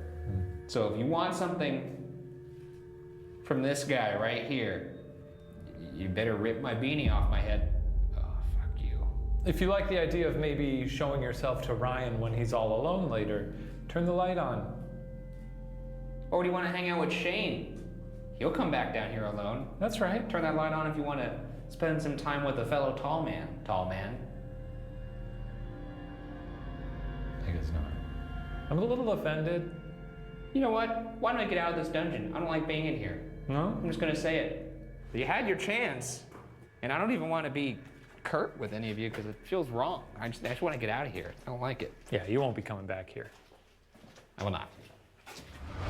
And now we move to the final phase of the hunt, our individual investigation of the entire penitentiary. This is gonna be really fun. I have a great job. I love my job. It's been a while since we No better job than mine. Just an absolute unit like this, walking around on our lonesome. 47 acres is a lot of space. That's huge. It's a lot of space for me to walk. You can go down in that hole? Well, I guess you are. I'll send you there. You're gonna make me, so yeah. I mean, if So it was that'll up be to fun. me, I forgot about all the power I have on this show. Anyways, let's get this over. Here's how our solo investigation will work.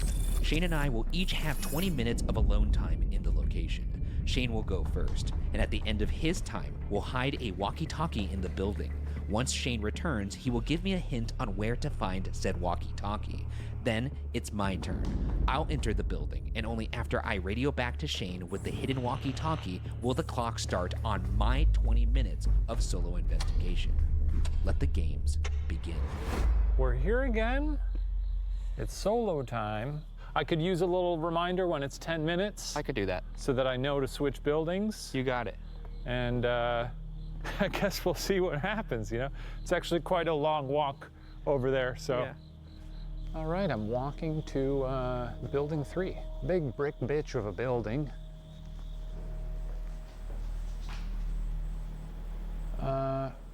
Where to?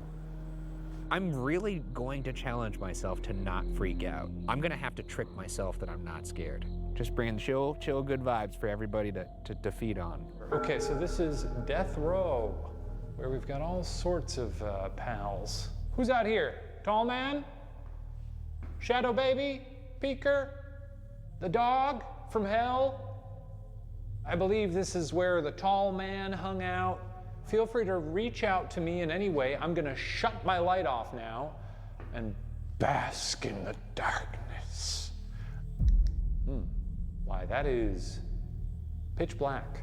This is gonna be a real mental test for me. Because I think if I go in there like I normally have, I will die. And this place is big enough that if I have a heart attack, no one will find me. You know, earlier when we were here, you know, I've got my little handy cam, he's got his little bullshit toys. They always emit a little bit of light.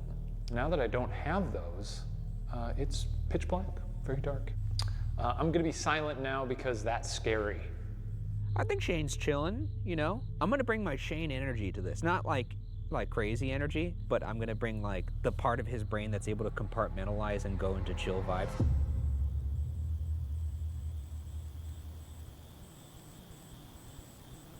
But then again, Shane doesn't have to compartmentalize because he doesn't believe in any of this. So now I'm down in the, I believe this was solitary? If there had been nothing that happened tonight, I would still be nervous about this solo. So the fact that there has been things that have happened, not great. Not great at all.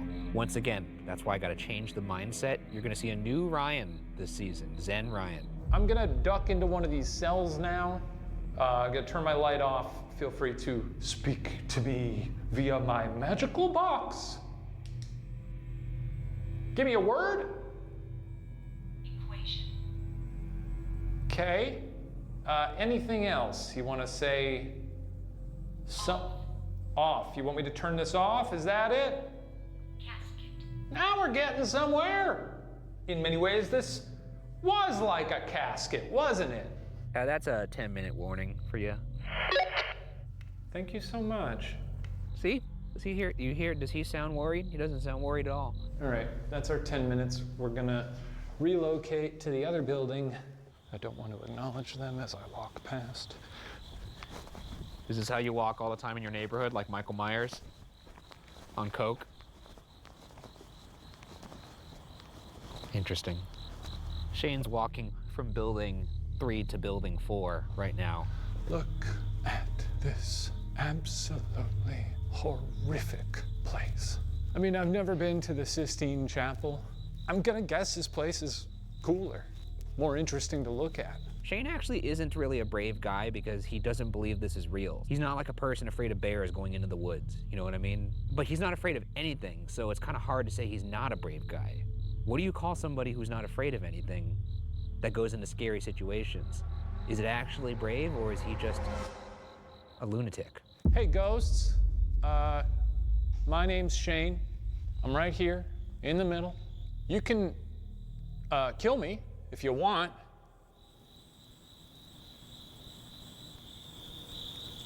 I heard a strange noise just now. I genuinely did. I don't know what that was. Is there a ghost over there? Huh? You fuck? Like, Shane right now could be getting stabbed brutally to death, and I bet you I wouldn't even hear it if he was in that dungeon. I'm really gonna try now to give a yell that Ryan will hear out there and think that I have actually seen something upsetting. Time to give a big spooky yell like I said. Ah! See if that gets him. Not to saying that, that I think he's getting stabbed to death, but he could be, and that's enough for me, you know? Maybe he'll think I've been murdered. I thought that was pretty good. Who knows what I'm gonna see in there, and who knows how long it will take before you guys know I've seen it. He's not radioing me, so maybe he didn't hear it. So now I'm gonna yell as if a ghost is picking me up and throwing me at the ceiling.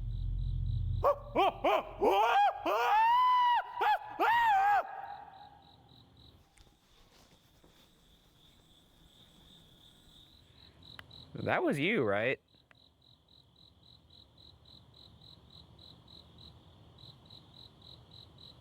I should answer eventually just to make sure that he knows, but I want to let him stew for a little bit, you know? We just heard like some weird girl screaming. Kind of sounded like a girl screaming. Shane, was that you? Was what me? The strange screaming? That wasn't you? Oh yeah, that was me. Oh. Okay. Well, I wasn't rolling on my EVP. Ryan's gonna be so mad at me. Oops. Okay. All right, I'm going down to the dungeon, home of many legendary figure. Shane, if you're in the dungeon, can you go into that really scary dungeon and then make yourself as tall as possible and say there could only be one tall man in this entire prison and it's me? Yeah, can do.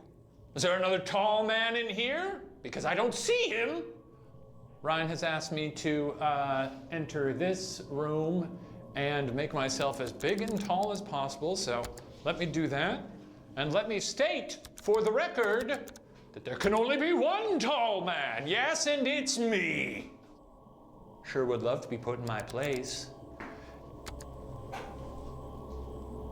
I'm gonna shut my light out so that it's completely pitch black in here. It would be a great time to just scare the living Christ out of me. Here we go. Here we go. Come on. Maybe he's dead.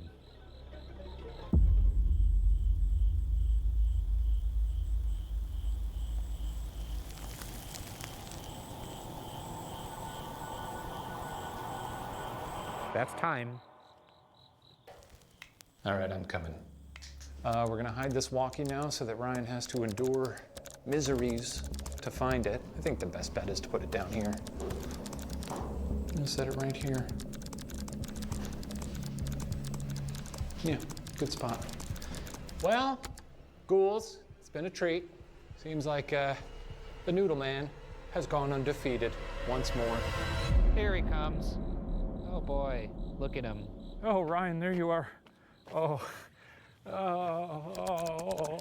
This would really bother old Ryan, but now the new Ryan is here for chill vibes. You know what? I'll tell you one genuine thing. Sure. I did hear a little noise in there. Yeah, did you? Like a little, so there's something. Well, I'm gonna be very chill when I'm in there. You're going Zen vibes? I'm going completely Zen. Well, let's get that helmet on me, huh? Oh, okay. So what are you, like a horse now? I'm doing the power stance right now. Powerful. That's good. This is what makes you feel powerful. This is good. You get out there, you give those ghosts hell, all right? This I'm time. gonna be the most chill man there ever was to Yeah, live. I ain't never known anybody as chill as you. All right, let's do this, baby. There he goes. It's like watching your kid go to kindergarten for the first time. Chill vibes. I'm actually not my fear. I'm stronger than my fear. Well, if anything comes out, I could just punch it or run away.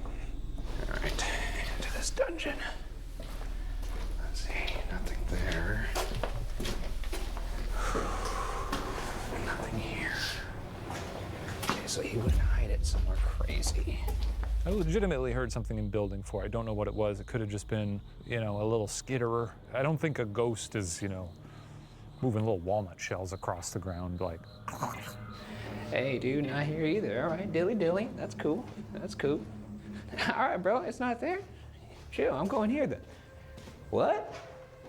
Not in the group therapy room? Shit, all right, that's fine too. But, knowing Shane is the last one. Yep. Alrighty, found the walkie. Good on ya. Do me a favor and go in one of those cells and just turn the lights off and stand there for 30 seconds. All right. He wants me to stand here? Okay. Here we go. Lights are going off. The reception's a little spotty down there, so he might not hear me. You got it. He's doing it. No.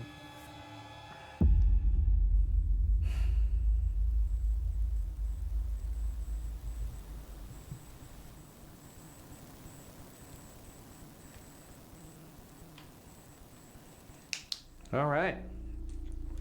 All right, you got it, bud. Did that, 30 seconds. Very proud of you. You know what? I like this place. I do.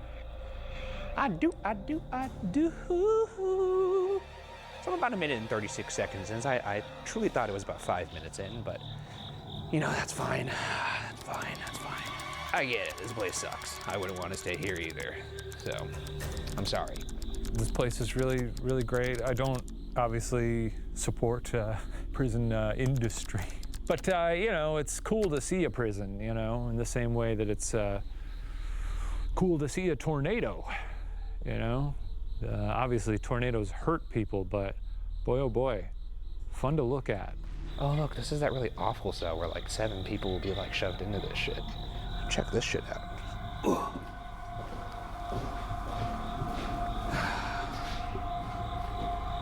It's not the best, I'll say that. All I'm focused on right now is being chill. Got a little mattress in here. Looks like a shit bucket. Sometimes life isn't about doing what you want to do. I know that's rich saying that in a prison, but I'm talking purely about my experience right now because that's not selfish at all. Chillest guy in the world right here. Look at my face. There's a certain prison aesthetic that reminds me of all the other prisons we've been to on account of their prisons. Bars, toilets, birds, These are sort of the things you see at places like this. You know, if this was like a game room, like if you put like a poker table in here or something, you could probably give it some chiller vibes, mini fridge, that kind of thing. You know, just try and make the best of the situation I'm in right now. I've got about 10 more seconds. All right, well, I'm just gonna skedaddle on out of here. Ugh. I'm just gonna take a little leisurely stroll here. Just the chillest vibes you'll ever see. Oh, here he comes. Don't acknowledge him. Don't give him the satisfaction. Actually, we're gonna be completely silent. Film crew, look at that. They're all having a good time. Don't you love to see it? Nobody look at him, nobody speak to him. Ah, what a great night. This is the best night of my life. I could do this all day. I can't imagine it going any better than it's going right now. Look at this fucking horrible ass building. I love you, horrible ass building. You're such a nice building. I can't wait to go inside you. That sounded gross, but you know what I meant. Just chill vibes. Okay. Wow, this looks horrific, but it's okay, because I love this building. And time is starting again. Okay, so now we're in building 3. Let me just pull my pants up here. Just taking a look around these cages, you know. Let's walk up here. What the fuck's going on up here? I'm bringing positive vibes, a good energy here. I don't know what area I'm actually in right now, but it's kind of lit. Not lit in the sense of like this is sick, but more like lit, like I have a lot of lights here. So let's move this way. If I were in prison here, I think I would last a long time. I'd try to make friends with people as best I could. Try to get really good at making soup or something. At ease, fellas. I'm a chill guy walking through. No threat here. I hear some rustling above, but that's okay. This building cannot scare me.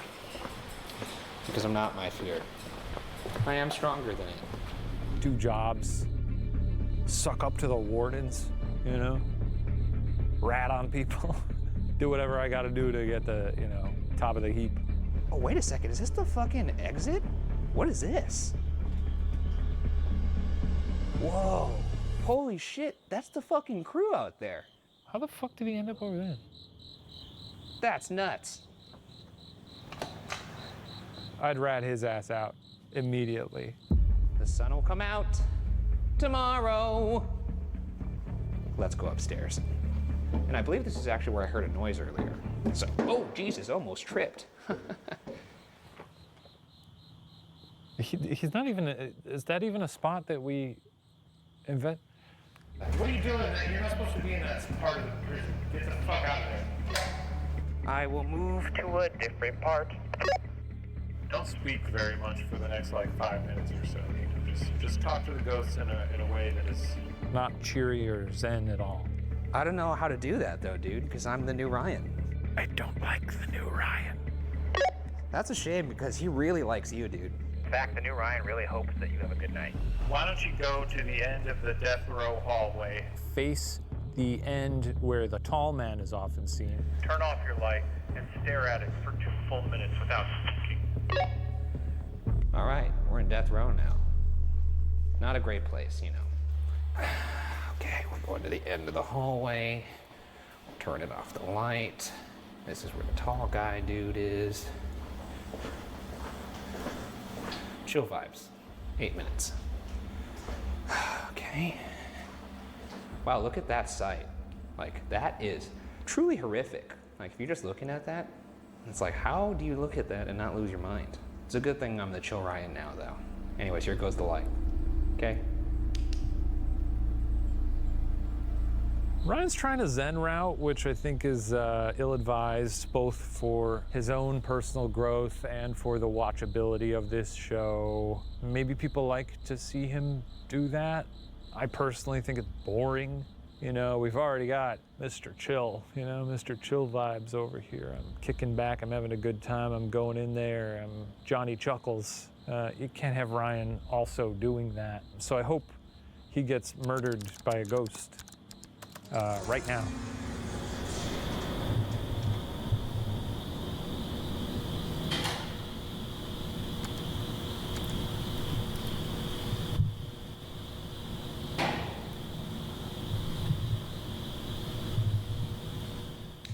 All right, well, that was the 2 minutes. All right, Cheney boy. Well, that was 2 minutes in the dark. Oh, that was actually down that hallway. violence. There were some bumps that were happening. They've gotten closer and closer to me. But, you know, the old Ryan would have freaked out about that. New Ryan was like, wow, that's really interesting. That went on for so long that I forgot you were doing it. I know you've been playing it pretty chill, but we're down to the final 4 minutes here. I want you to scream as loud as you can that you want the ghost. Well, first turn your light off. Then scream as loud as you can that you want the ghost to kill you. Beg for them to kill you. Then after about a minute or so of that, just bask in silence for a little bit. Okay, going in the last cell of the other hallway, and I'm gonna beg for them to kill me. I'll actually hold down the microphone so you can hear me. Is that cool? Yeah, I love that. Oh my God! Could you please fucking kill me, ghost? Please, please put me out of my miserable existence. Please, come in here and kill me.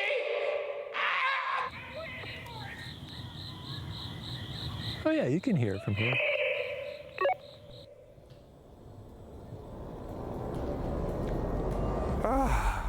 Well, that was certainly an adventure.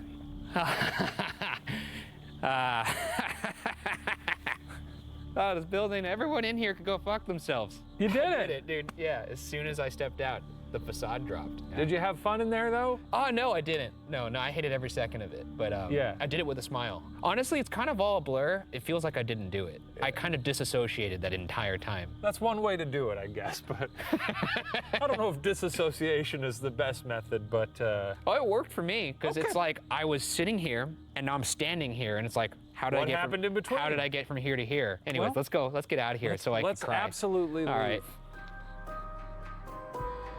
For 170 years, Missouri State Penitentiary has trapped countless souls within its walls, souls that have reminded us of their dark past every year since. Did we actually capture the eyes of something moving in the darkness? Did we make contact with Fast Jack? Did we hear prisoners still trapped in their cells? Our job as investigators is to collect and present questions, possibilities. Interpretation, however, solely belongs with you. But for our part, Missouri State Penitentiary can now be locked away in the Ghost Files.